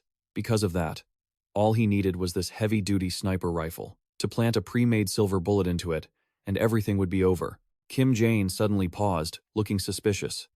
Wait a second. His expression grew complex. What if he chose the right moment to create a dramatic scene, making everyone think it was Shin Ha-ju who took it down? Kim Jaein So-eun spoke up urgently. Hey, are you even listening to me? Kim Jaein raised an eyebrow, thinking that path sounded interesting. Her voice dropped. How's the situation over there? Are you in any danger? He still didn't care about himself. What a genius. Kim Jaein So-eun snapped. Hey, this is Kim Jaein maintained his indifferent demeanor. Kim Jaein So-eun. It's nothing. Everything is completely fine. Her eyes widened. Damn it, what on earth is going on? Choi Se-he scoffed. See, I told you from the start that this guy was just acting like things were critical. He spoke up awkwardly, his face pale, but the situation was genuinely tense. Everyone. I'll explain everything clearly when I get back. His voice. Kim Jaein's voice deepened with authority. Let's see. The battle is still intense, just as expected. The other side is being completely overwhelmed. Regardless, the fact that the Choi Se-he-eater beast now possessed overwhelming power meant the opportunity for Shin Ha-ju to break through. And grow was even greater. His eyes flickered with admiration. Kim Jaein muttered, Shin Ha-ju is really transforming and awakening now. He immediately cheered excitedly. Go for it, Shin Ha-ju. A violent explosion shook the space. The beast was pushed back by the immense force, collapsing and leaving a deep crater in the ground. Kim Jaein laughed excitedly. That's it. That's the Shin Ha-ju I know. Reputation well deserved. Her expression was a mix of complex emotions. Was it really over? Another beast immediately appeared. Its hand reached toward Shin Ha-ju. She froze, looking horrified. What is that freakish thing? Its eyes were blood red, bursting with killing intent. It unleashed a powerful blow at Shin Ha-ju. She fell back, full of pain. He felt a chill down his spine. Did it just evolve? This monster. Let's see. Kim Jaein observed it in detail. Disgusting. Truly a grotesque creature. His expression turned serious. Come on, Shin Ha-ju. Shin Ha-ju immediately struggled to stand up. The beast charged again, acting crazed. With her agility, she quickly dodged. Shin Ha-ju's eyes became resolute and fierce. She moved at a dizzying speed around it. The beast stood rooted to the spot, bursting with killing intent. It was frantically draining human souls. Shin Ha-ju felt uneasy. She couldn't hesitate for another second. At this rate, everyone would die. She decisively charged forward without hesitation. Shin Ha-ju confronted the beast directly. She landed a fatal punch with decisive force. The immense power made Shin Ha-ju stumble back. Her vision darkened, but her eyes remained resolute. She froze as her soul began to be drained. Shin Ha-ju suddenly collapsed, feeling weak. Her vision gradually blurred. I can't give up. I have to open my eyes. Fragmented memories flooded back. The image of Kim Jaein suddenly appeared. Why? Am I reminiscing about that at a time like this? If I had known, I would have tried to be the one to start the conversation back then. She stood tall as the beast charged to attack. The space shook with raw power. Shin Ha-ju paused, her eyes suspicious. It roared crazily as it endured the destructive force. Everyone woke up, looking confused. What just happened? Clearly, just a moment ago, I collapsed. What is this? What on earth happened? Ji-chin spoke up excitedly. Look at that, it's Shin Ha-ju. She saved us. Cheers immediately surrounded her. Shin Ha-ju's expression was complex. Kim Jaein. Ji-chin's eyes darkened as she hid behind a corner. She felt a chill down her spine out of terror. Ji-chin sobbed, feeling helpless. The manager. He's losing consciousness. Her face was drained of all color. Please, help me, Ji-chin whispered, pleading out of fear. Shin Ha-ju, I beg you, Shin Ha-ju. The beast slowly headed toward her with killing intent. Ji-chin screamed crazily in despair. No way! The space was immediately engulfed in a sea of flames. Kim Jaein remained indifferent as he watched it all. The smell of blood permeated the air. His expression was complex. The side effects of overusing teleportation have kicked in. Kim Jaein paused as a mocking voice rang out. Just as I predicted. It's you. His eyes grew heavy. Shadow Walker appeared behind him. Damn it. Why did this guy show up right now? He declared firmly. Why are you so panicked? Because I have already grasped everything. Kim Jaein's expression was complex. Grasped what? Shadow Walker's lips curled into a mysterious smirk. I know your true identity. You're a hero, the one who took down the beast. That was you, right? He admired him with a sincere look. Anyway, I'll represent the other heroes and give you this message. Thank you very much, Kim Jaein. His face darkened. I don't know what you're rambling about. I'm leaving. Kim Jaein immediately vanished without a trace. Kim Jaein, Shadow Walker declared with an admiring gaze. You're the first person to earn my respect. A true man. He was startled, then complained in dissatisfaction. Damn it, that crazy sun guy is showing his face again. Shadow Walker quickly hid in the shadows. Sunlight covered the city. Back at the villa, an annoying sound rang out. Unko yelled in a panic. What should we do now? Kim Jaein said helplessly. Damn it, is it happening again? Kim Jaein Seo-eun's eyes were determined. Be brave, Lee Ha-yun. An excited voice slowly rang out. Is everyone here yet? Chunho laughed excitedly. Great. Shin Ha-ju, you've put in a lot of effort. I'll arrange a worthy reward, so go home and get some rest. Do you hear me? Everyone. You've all worked incredibly hard. Shadow Walker's expression was a complex mix of emotions. If you'll excuse me, I'll take my leave now, sir. Lee Sona turned, sighing. All right, Shin Ha-ju, you've contributed. So much. So go home and get some rest. You've achieved a brilliant victory. You know, he excitedly chimed in. To be able to take down such a terrifying creature, Shin Ha-ju, your power is truly. Shin Ha-ju's voice suddenly dropped. Hey, you too. They both replied in unison. What is it? Her expression was filled with conflicting emotions. No matter how much I think about it, I swear the one who finished it off wasn't me. The atmosphere suddenly froze, becoming deathly quiet. She laughed, then awkwardly questioned, What are you rambling about? If it wasn't you, then who else could it possibly be? The image of Kim Jaein flashed through her mind. Could it really be? Shadow Walker's face turned pale. I've already scanned all the surrounding areas. There wasn't a single soul nearby. Whoever dealt the final blow to that monster, he declared with a firm tone. There is no doubt it was you, Shin Ha-ju. Shin Ha-ju fell into deep thought. Could I have been imagining things? The more she thought about it, the more that silhouette looked like Kim Jaein. Right, maybe I've been relying on Kim Jaein too much, and that's why I'm having these hallucinations. She stopped in her tracks, looking stunned. Wait, relying on? Why am I counting on a villain like Kim Jaein? Shin Ha-ju turned around and walked away decisively. Her expression grew heavy as she muttered to herself. Is this just the alcohol talking? He kept his awkward demeanor. Come on, open up, say ah. Kim Jaein replied awkwardly. Thanks, but I can eat on my own. She cut him off firmly. No, you can't. Unko spoke up hesitantly, looking anxious.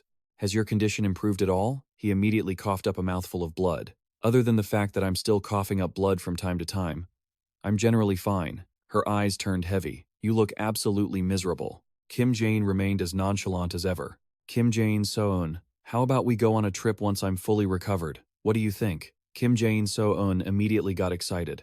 Oh my god, are you serious? For real? For real? Are you sure? Really? He replied calmly. Though, once we get there, I'll probably just be lying in bed the whole time. Unko's eyes also filled with anticipation. A trip, really? She exclaimed excitedly. I have to hurry and tell the others about this. Let's go. Her eyes sparkled. Yes. Kim Jaein slowly picked up the phone. Hello? Lee Sona spoke immediately. Kim Jaein. Oh, is that you, Kim Jaein? This is Lee Sona. His gaze was indifferent. Yeah, I'm listening. Is something wrong? She said urgently. Kim Jaein, I feel so miserable I could just cry right now. Kim Jaein replied sarcastically. What is this? Are you drinking in the middle of the day? Why are you suddenly? Lee Sona sobbed in response. My heart feels so bitter, I just want to cry. His expression darkened. What exactly happened? She lowered her voice. Just think about it.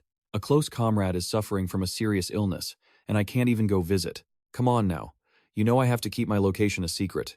I understand that much. From the start, I was never a very trustworthy person anyway. Kim Jaein raised an eyebrow and remarked, That's not true. Lee Sona asked nonchalantly, If you knew you couldn't have visitors, why even tell me you're sick? I can't help you anyway. Do you want me to be restless and worried? Sick with anxiety just for you? He panicked slightly.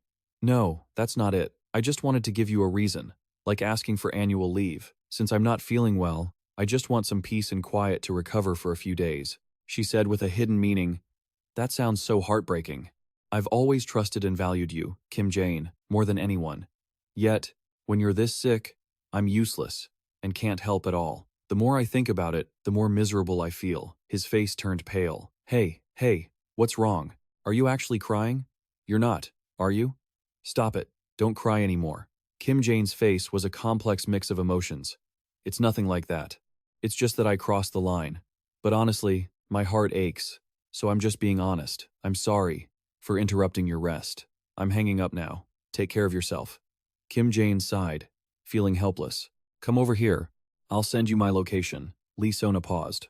What did you say? Kim Jaein lowered his voice. I said, come here and visit this patient. You're in Kim Jaein So-eun right now, aren't you? She became instantly thrilled. Is that for real? I'll be flying over there right now. He paused for a second. Hello? What just happened? Did I just get played? She still couldn't believe it. Lee Sona's lips curled into a knowing smirk. She slowly walked toward the room. The door opened to reveal a row of gorgeous dresses. Lee Sona's expression was a complex mix of emotions. Kim Jaein. I'm almost there.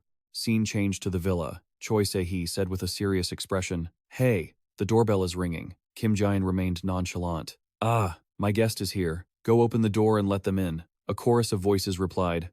A guest? Subin said excitedly. Welcome. And Sona replied gently. Hello everyone. She appeared looking stunning. I'm Lee Sona, a friend of Kim Jaein's.